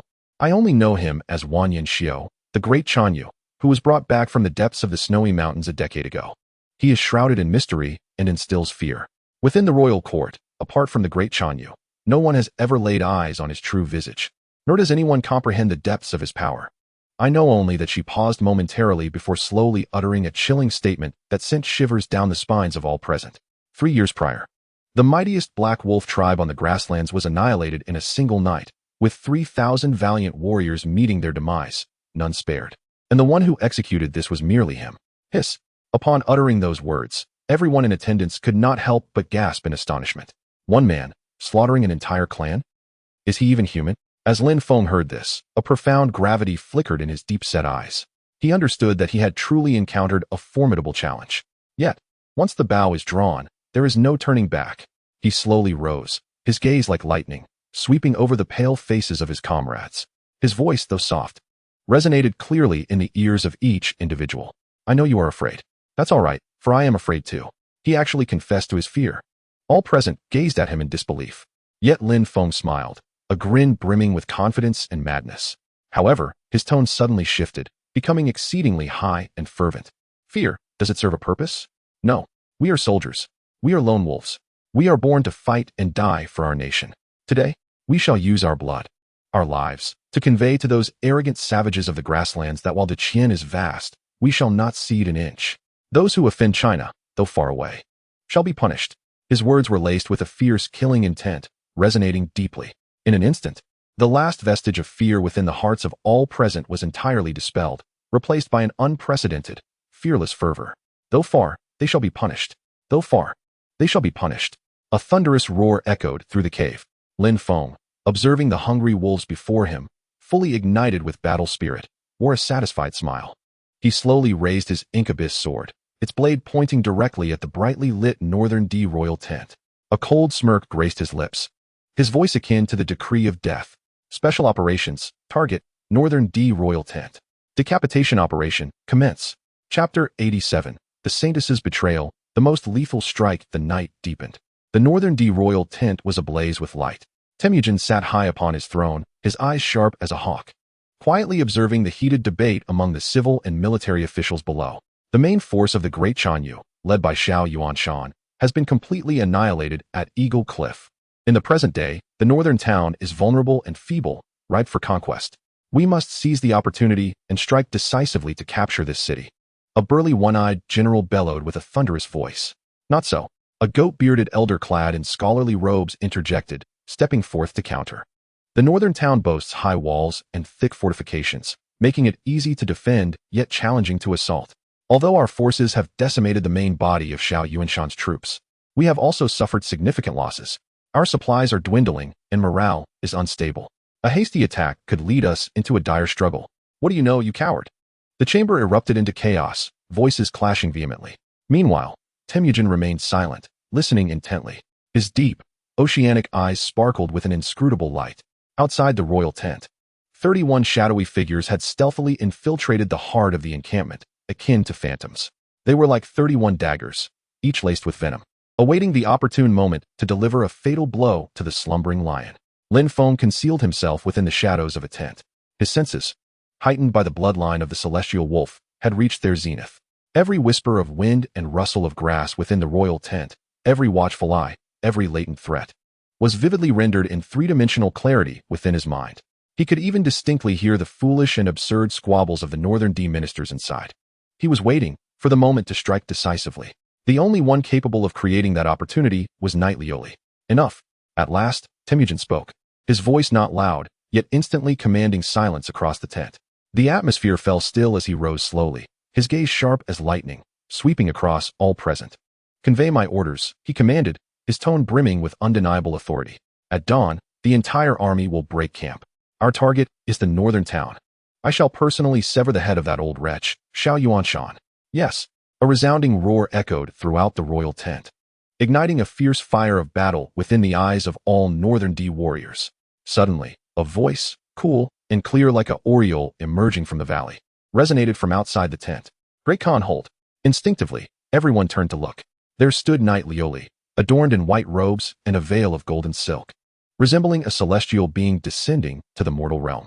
Her entrance brought an immediate stillness to the blood-soaked atmosphere of the royal tent. All Northern D warriors instinctively lowered their proud heads, their eyes filled with genuine reverence and fervor. She was the saintess of the Northern D, the earthly representative of the eternal heaven. Your Grace, the saintess? Temujin's gaze softened imperceptibly as he regarded her sharp eyes. Did you not go to execute the task? How could you return so swiftly? In response, Knight Lioli bowed gracefully, her voice cool, yet imbued with an undeniable strength. The mission has been accomplished. Oh. Temujin's eyes flickered with intrigue at her words. Have you discerned the truth? Who exactly is Lin Feng?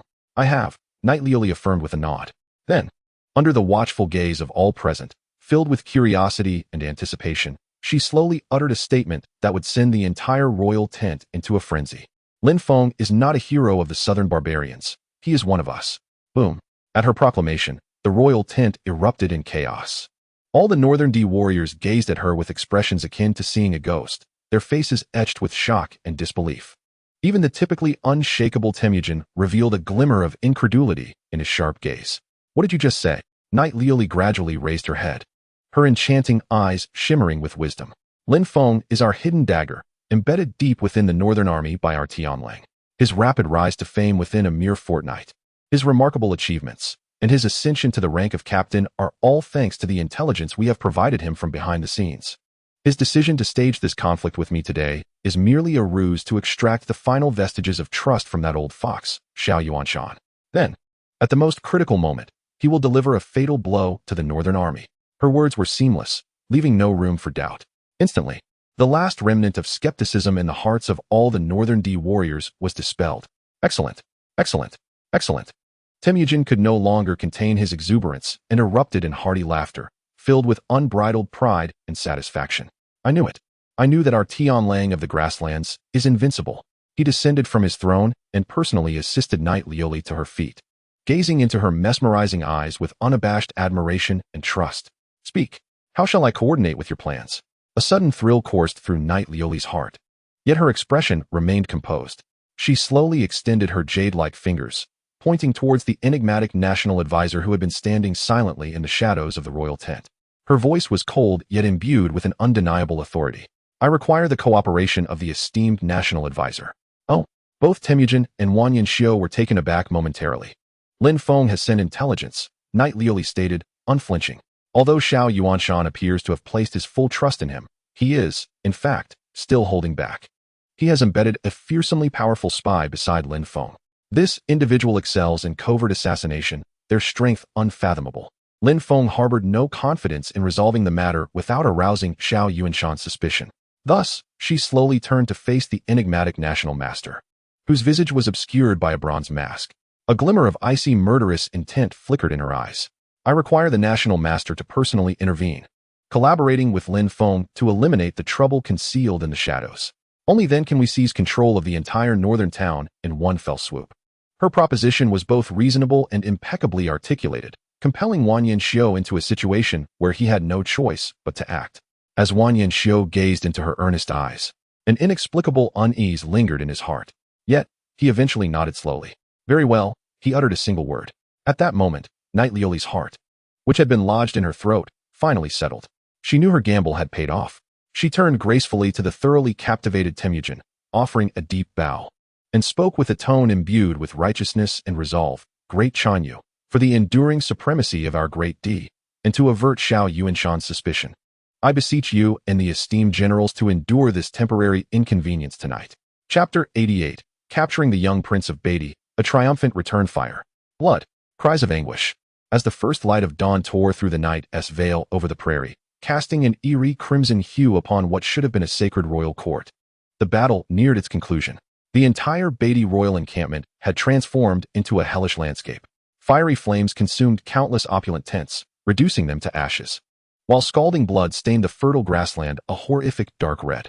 The warriors of the Wind Camp, resembling a pack of wolves risen from hell, were conducting the final sweep. Despite the weariness etched on their faces after the fierce combat, their sharp eyes burned with an unprecedented excitement and fervor. They had triumphed. Against all odds, they had truly emerged victorious. With a mere 300 men, they had traversed 1,000 miles, penetrating the heart of tens of thousands of enemy troops. Not only had they successfully assassinated the enigmatic national master Wang Yanxiu, akin to a deity, but they had also severely wounded the once mighty Chanyu Temujin of Beatty. This remarkable achievement, worthy of being immortalized in history, was forged by their unwavering allegiance to that godlike man. Captain Wang Dachui approached, wielding his warhammer, now stained dark red with blood and brain matter. his countenance vividly contrasting his typically simple demeanor with a thirst for bloodshed and exhilaration. Everything is cleaned up. Excellent. Lin Feng slowly rose from the golden throne, which had long been soaked in blood. He cast a glance at the headless corpse of Wang Yanxiu, whose eyes remained wide open in death, then looked towards the distant figure of Temujin, who was desperately fleeing under the protection of his loyal guards. A fleeting expression of regret crossed his face. What a pity. He slowly shook his head. If only he had been able to achieve his goal in one fell swoop. My lord, Qin Mingyue approached, wielding the still blood-soaked Longdan bright silver spear. Although her strikingly handsome face was marred with a bit of blood, the fiery spirit of battle burned brightly in her beautiful phoenix eyes. We have already created a miracle. Indeed, Captain. Liurga chimed in with a sycophantic grin. This time, we uprooted the very lair of the Northern D. When this merit is reported back to the capital, it surely lead to your immediate elevation to nobility. Enough with the flattery, Lin Feng replied with a chuckle, knowing that although he had emerged victorious, it had come at a perilous cost. Had it not been for Yi Liuli's astonishing betrayal at the most critical moment, granting him a prime opportunity for assassination, and had he not forcibly shattered Wang Yanxiu's protective aura with the indomitable sword intent of the Moyuan sword at the final juncture, he might well be the one lying here today. Convey my orders, he commanded, gradually suppressing his smile, his tone turning icy cold. Everyone, scour the battlefield. Gather all that can be taken, especially the gold, silver, treasures, and divine weapons. Not a single hair is to be left for the Northern D. We depart in half an hour. Yes. However, just as everyone was preparing to embark on this exhilarating looting endeavor, a voice filled with surprise and astonishment suddenly rang out from an inconspicuous corner nearby. Captain, Liurgu's head popped out from behind a golden treasure chest overflowing with extravagant garments, his face alight with excitement, as if he had discovered a new continent. Guess what treasure I've found? Oh, Lin Feng raised an eyebrow, slowly making his way over. Behind the golden chest, a boy, seemingly only 14 or 15 years old, clad in an exquisitely luxurious silk robe, trembled in fear, curled into a ball, his face still bearing the softness of youth. Although he appeared young, his large, round eyes brimmed with a pride and resentment that belied his age. You filthy southern slave scum, he exclaimed, glaring at Lin Feng with a fierce expression. Do you know who I am? I am the most favored youngest son of the great Chanyu, the future lord of the steppe. Alatan, if you dare lay a finger on me, my father, the Khan, shall surely flatten your northern town. I will have your bodies torn asunder. His words rang out with resounding vigor, yet left all present momentarily speechless. Soon after, Wang Daju and Li Ergu erupted into thunderous laughter. Ha! The future lord of the grasslands? You, a mere child who has wet his trousers? Meanwhile, Lin Feng regarded the young prince, who, despite being terrified, feigned strength to uphold his royal dignity, with a bemused smile. He slowly turned to face the enchanting knight Liuli, who had silently observed the unfolding drama. Knight Liuli stepped forward, her gaze resting on the impudent young prince, who had always been indulged within the royal court. A flicker of complexity passed through her mesmerizing eyes. Finally, she nodded slowly. He speaks the truth.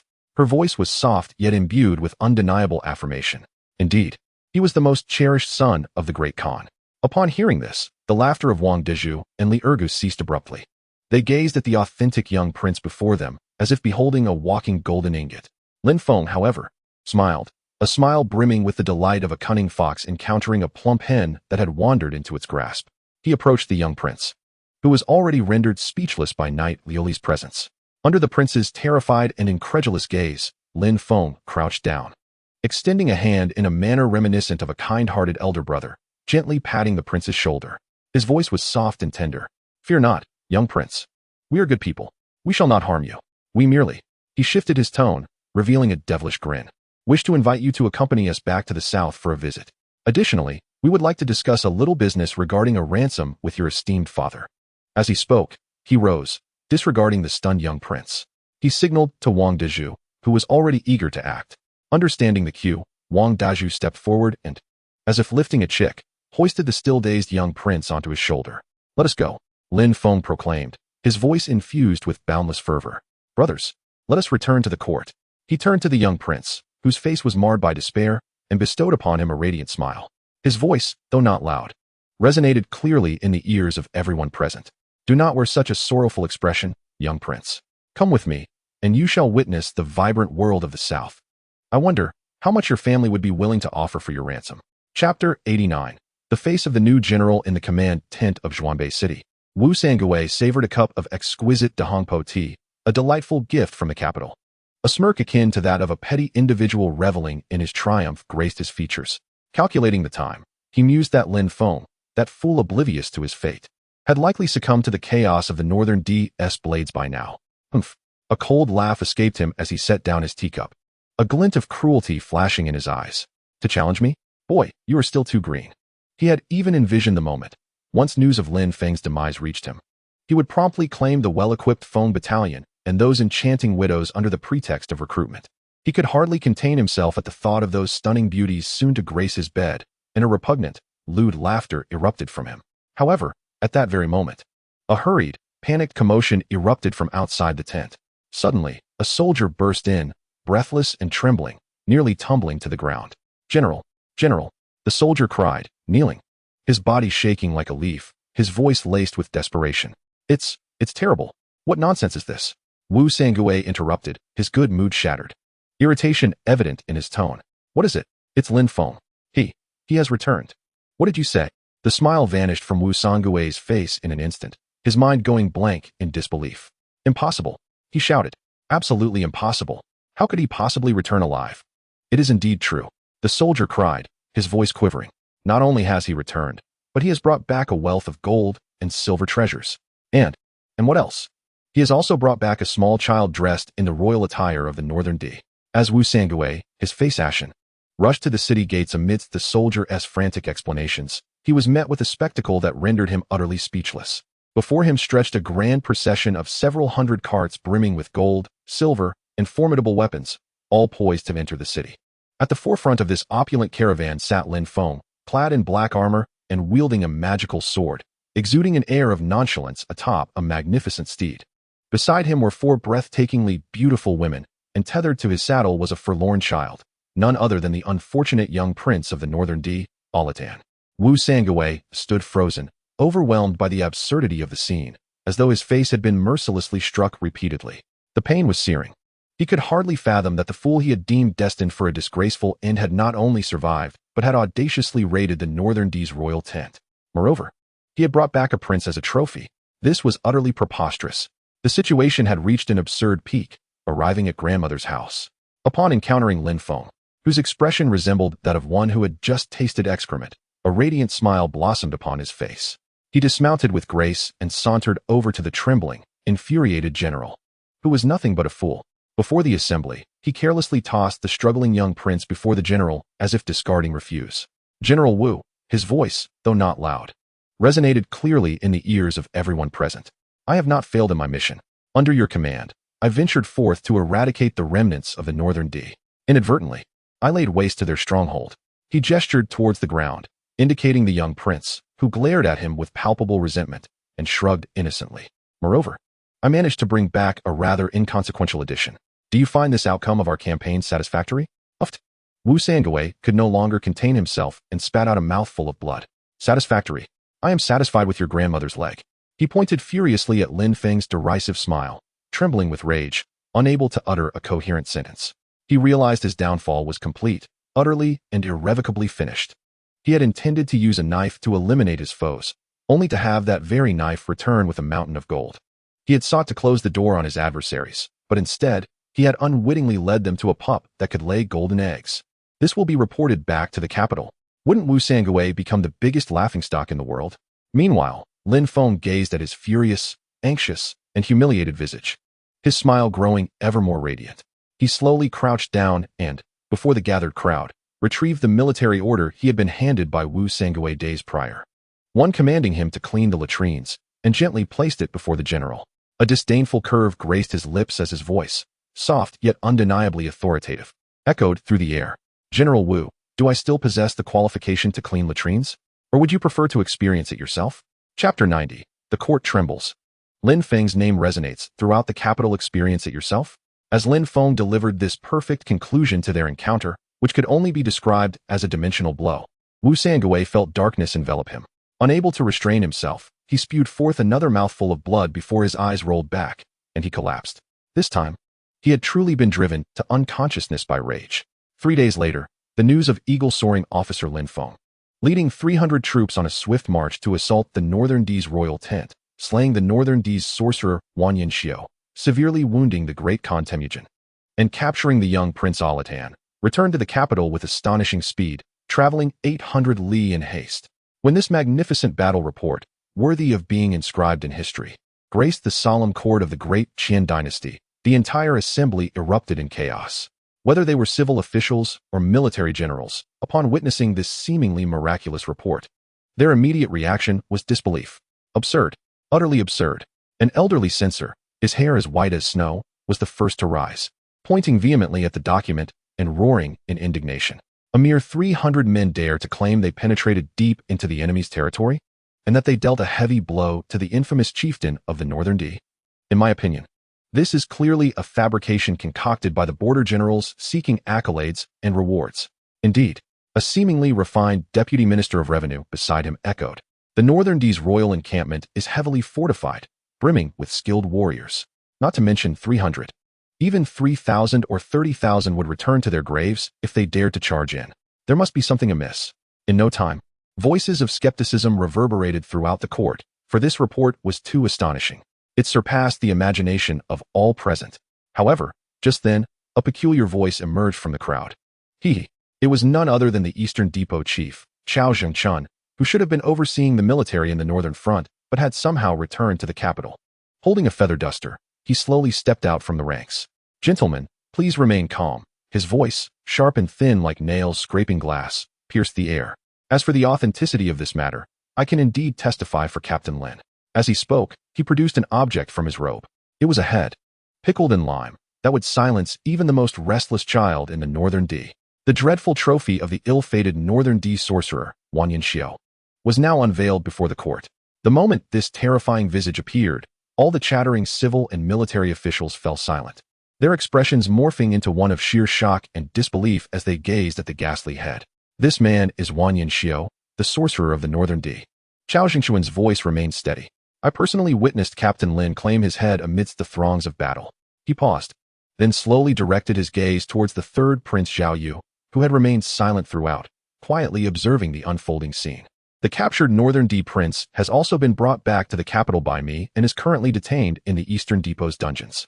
If you gentlemen harbor any doubts, feel free to visit him." His words, delivered with an air of nonchalance, stirred a tempest within the hearts of all present. Eyewitness, physical evidence, all were at hand. Could it be true? That lad named Lin Feng had indeed created a miraculous military feat that sent the entire great Qin dynasty into a frenzy with a mere 300 men.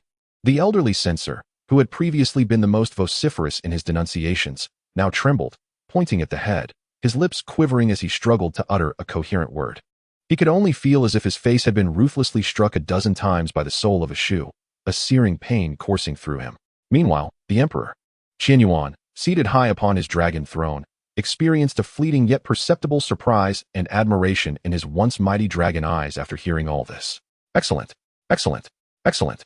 He suddenly slammed his hand upon the dragon chair, erupting into a hearty laugh, filled with boundless pride and satisfaction. "Lo and behold, my great Qin has such a prodigious talent. Truly, heaven has favored me. Let it be known." His voice resonated with an undeniable authority. "Eagle Commander Lin Feng, endowed with both wisdom and valor, shall henceforth be promoted to General of the Subduing Troops, commanding the 3000 Wind Division of the Northern Army. Furthermore, let him be awarded a bounty of 100,000 taels of silver, 1,000 acres of fertile land, and 100 beautiful maidens." As for the ungrateful Wu Sangui, a glimmer of icy malice flashed in his eyes. To conspire against the loyal in the heat of battle is a crime worthy of death, effective immediately. Let him be stripped of all his positions and cast into the heavenly prison to await his fate. Regarding the captured Northern D prince, a cunning smile reminiscent of a shrewd fox curled upon his lips. "Let the third Prince Zhao Yu handle him as he sees fit. Inform the Northern D people that if they wish to negotiate for his release, they must offer a city in exchange."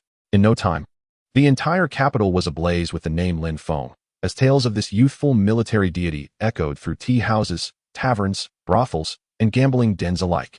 Yet, the architect of all this, Lin Feng, had already embarked on his return journey to the capital, accompanied by his 4 exquisite wives and 300 loyal soldiers of the Wind Division. He understood that the novice village in the northern frontier had been breached. Ahead lay an expansive, perilous new realm awaiting him. The capital, the grandest and most treacherous vortex of power in the world. He slowly lifted his gaze to the southern skyline, gleaming with prosperity, a confident and audacious smile gracing his lips. His voice, though soft, resonated clearly in the ears of all present. Ladies, hold on tight. We are going home to fry some fish. Chapter 91. Achievements that shock the sovereign? The emperor begins to fear me. In the imperial study of the great Qin dynasty, the night had deepened. Outside, the court was engulfed in a tumultuous celebration of the monumental victory in the northern frontier, a cacophony of cheers and accolades. Yet within the hall, silence reigned, so profound that one could hear a pin drop. A solitary palace lamp flickered in the vast chamber, casting shadows upon an elderly figure clad in a robe adorned with 9 dragons. Emperor Qianyuan stood with his hands clasped behind his back before a massive map of the northern defense. The joy that had once brightened his countenance in the court had vanished, replaced by a chilling gloom. His eyes, which should have radiated authority, were now narrowed slightly, revealing a hint of unease. The gaze resembled that of an aged lion king, scrutinizing a young lion that had grown uncontrollably within his territory, filled with admiration and awe, yet predominantly tinged with a profound apprehension. Your Majesty, an ethereal figure stealthily emerged behind him. It was none other than the Eastern Depot's chief, Chao Zhengchun, who had just returned from the northern territories. Bowing slightly, his voice was sharp yet imbued with a perfect measure of deference. Night has deepened. You ought to rest. Rest? The Emperor of Qianyuan slowly turned, the murky depths of his dragon-like eyes shimmering with a chilling light that sent a tremor through Chao Zhengchun's heart. At my side lies a tiger of unknown depths. How can I find peace in slumber? Chao Zhengchun's heart quaked at the words. He hastily knelt, burying his head deeply. Your Majesty, I implore you to temper your wrath. Temper my wrath? The Emperor of Qianyuan let out a cold laugh, a sound rife with endless desolation and self-mockery. He gradually seated himself upon the dragon throne, then spoke in a weary tone. Speak. That Lin Feng you have seen with your own eyes. What are your impressions? Chao Zhengchun shuddered slightly at the inquiry. After a moment of contemplation, he replied with utmost respect and unerring sincerity, reporting to your Majesty, this individual is unfathomable. Oh.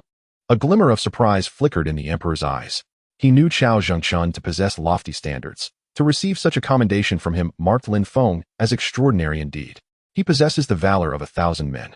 Chao Zhengchun slowly lifted his gaze, and a trace of barely perceptible dread crossed his cold eyes. I have witnessed him, amidst a myriad of soldiers, slay the Northern D's national master, Wanyan Xiao, with ease. He possesses talents that can shape the heavens and the earth. I have also heard him persuade the unruly Northern D Saintess with merely a few words, turning her to his service.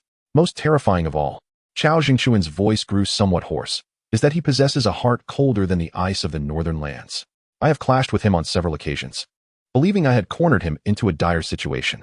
Yet, each time, he managed to transform peril into safety, even counterattacking with ferocity. This individual's cunning, ruthlessness, and strength are unparalleled in my experience. He is akin to a monster clad in human skin, an uncontrollable beast. Having uttered his thoughts, he once again buried his head deeply, refraining from speaking another word. The emperor, absorbing this reverent appraisal, fell into a prolonged silence. After a considerable time, he exhaled a heavy sigh. An uncontrollable monster? He murmured, his murky dragon-like eyes gleaming with a cold, razor-like light. What I require is a loyal hound, not a ravenous wolf that may turn upon its master at any moment. Your Majesty is astute. Chao Zhengchun hastily offered his praise. Your Majesty, as you see fit, grant a reward. The Qianyuan emperor slowly uttered a single word. Such a reward would make him unparalleled in history, renowned across the realm, and the singular idol in the hearts of all the youth of the great Qin dynasty. Chao Zhengchun was utterly bewildered.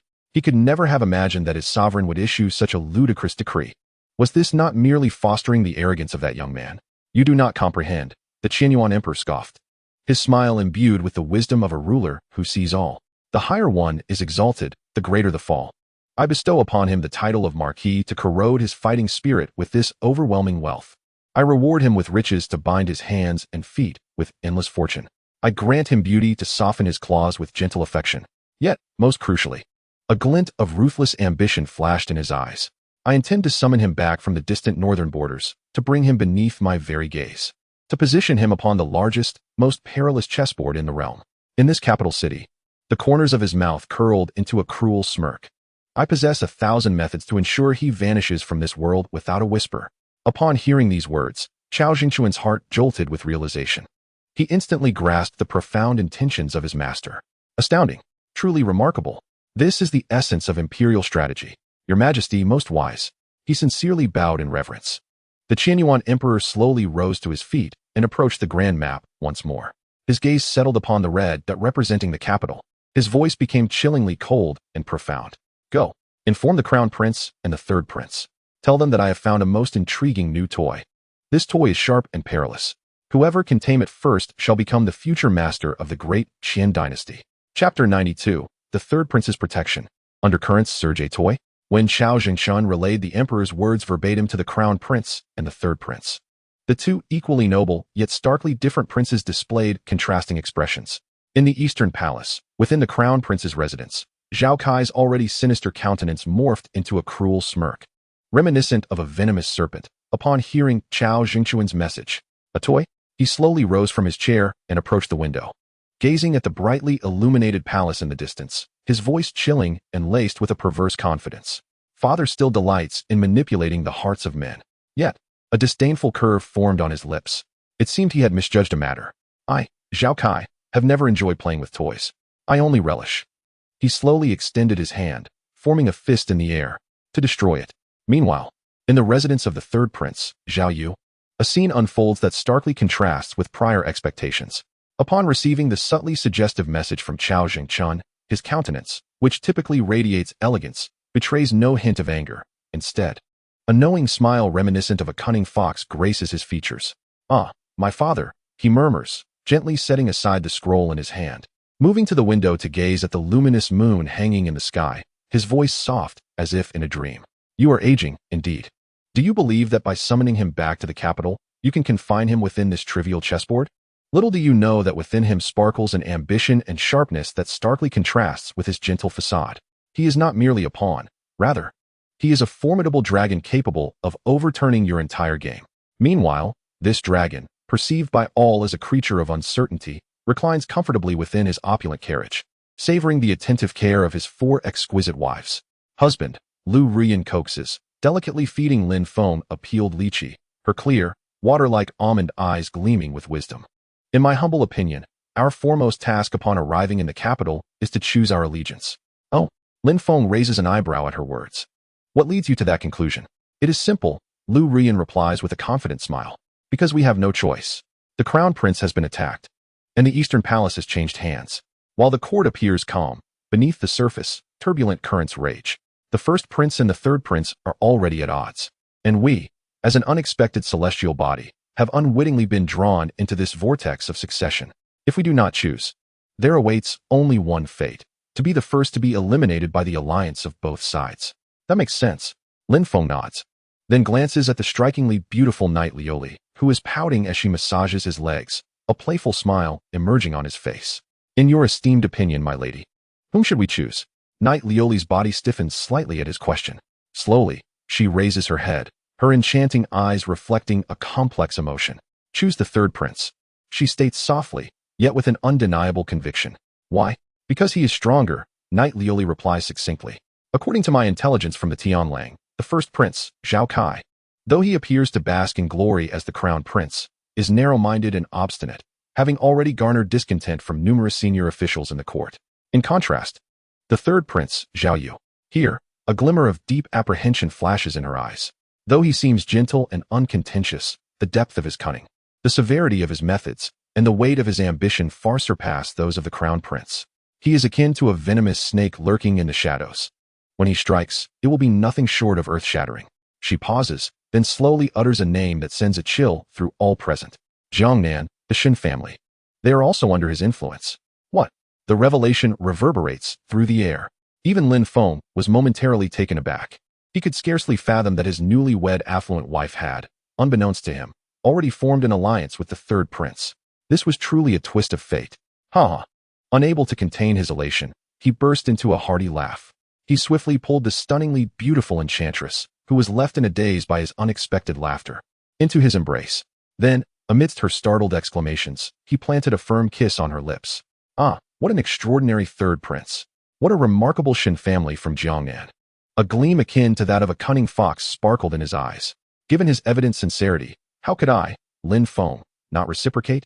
Slowly, he retrieved the purple gold token representing the third prince's identity from his bosom. Then, he raised it high for all to see. A confident and audacious smile curled upon his lips. His voice, though not loud, resonated clearly in the ears of everyone present. Convey my order.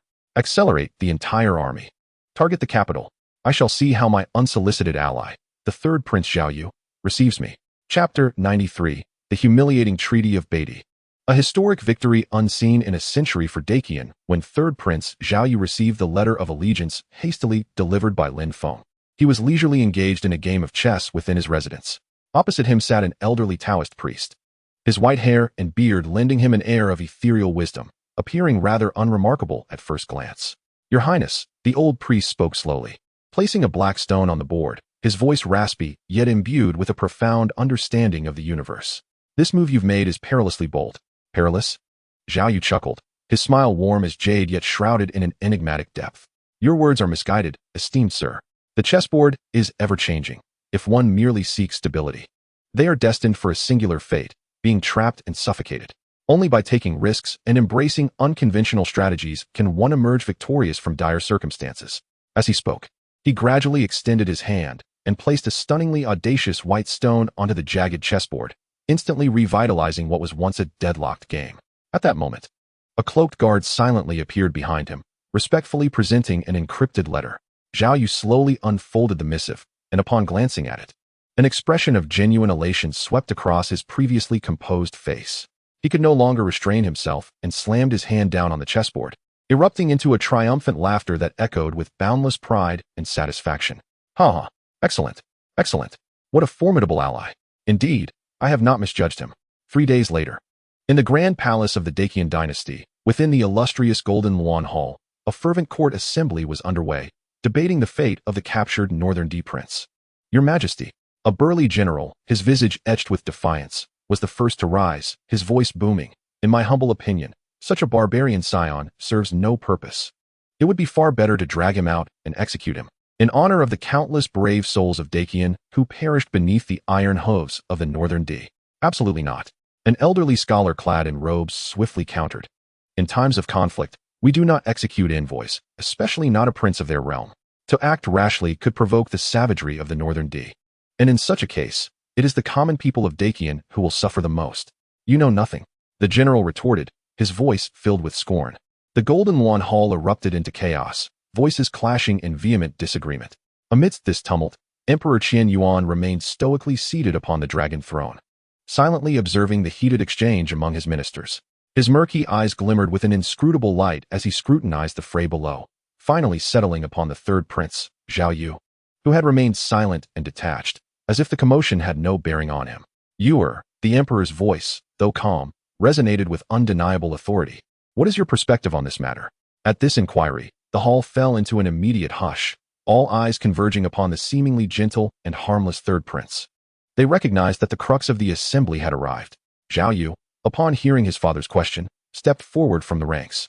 He first bowed respectfully to Emperor Qian Yuan, before lifting his gaze, a serene smile gracing his handsome features, reminiscent of a gentle spring breeze. His voice, though soft, was clear enough for every ear in attendance. Your Majesty, I believe that neither execution nor release is advisable. Oh, a flicker of intrigue danced in the emperor's eyes. And what do you propose instead? Quite simply, Xiaoyu replied, his confidence radiant. Given the Northern D Chanyu's evident affection for his wayward son, why not facilitate a mutually beneficial arrangement? Let him offer something in exchange. Exchange? The court echoed, incredulity etched on their faces. Indeed, Xiaoyu affirmed with a nod, extending a finger as if to emphasize his point. A city. Boom. The hall erupted once more, the ministers staring at him as if confronted by a ghost, their expressions a tapestry of shock and disbelief.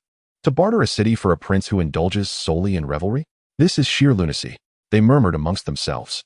Even the Northern D Chanyu, who valued land above all else, would never acquiesce to such an absurd proposition. However, Xiaoyu appeared utterly oblivious to the astonished expressions surrounding him. His countenance remained adorned with a serene smile. Father, he addressed the Qianyuan emperor, who was momentarily taken aback by Xiaoyu's astonishing proclamation. He then uttered a statement that rendered all present speechless. I dare to wager with you, esteemed father, I bet that Temujin will certainly concede. 3 days later, a missive penned by the third prince Zhao Yu was urgently dispatched over 800 miles to the northern D royal court. When Temujin, already seething with rage from the loss of his troops, laid eyes upon that letter, which could only be described as a humiliating affront to his sovereignty, he was consumed by fury. He unsheathed his golden blade and cleaved the messenger in half on the spot. With a primal roar, he commanded the declaration of war before all assembled. Yet, merely a day later, a peace treaty, personally inscribed and stamped with the Chanyu's golden seal, was quietly returned to the capital of the great Qian dynasty. The contents of the treaty were straightforward. The northern D were willing to cede the city of Yunzhou, adjacent to Great Qian, in exchange for the return of their ineffectual young prince.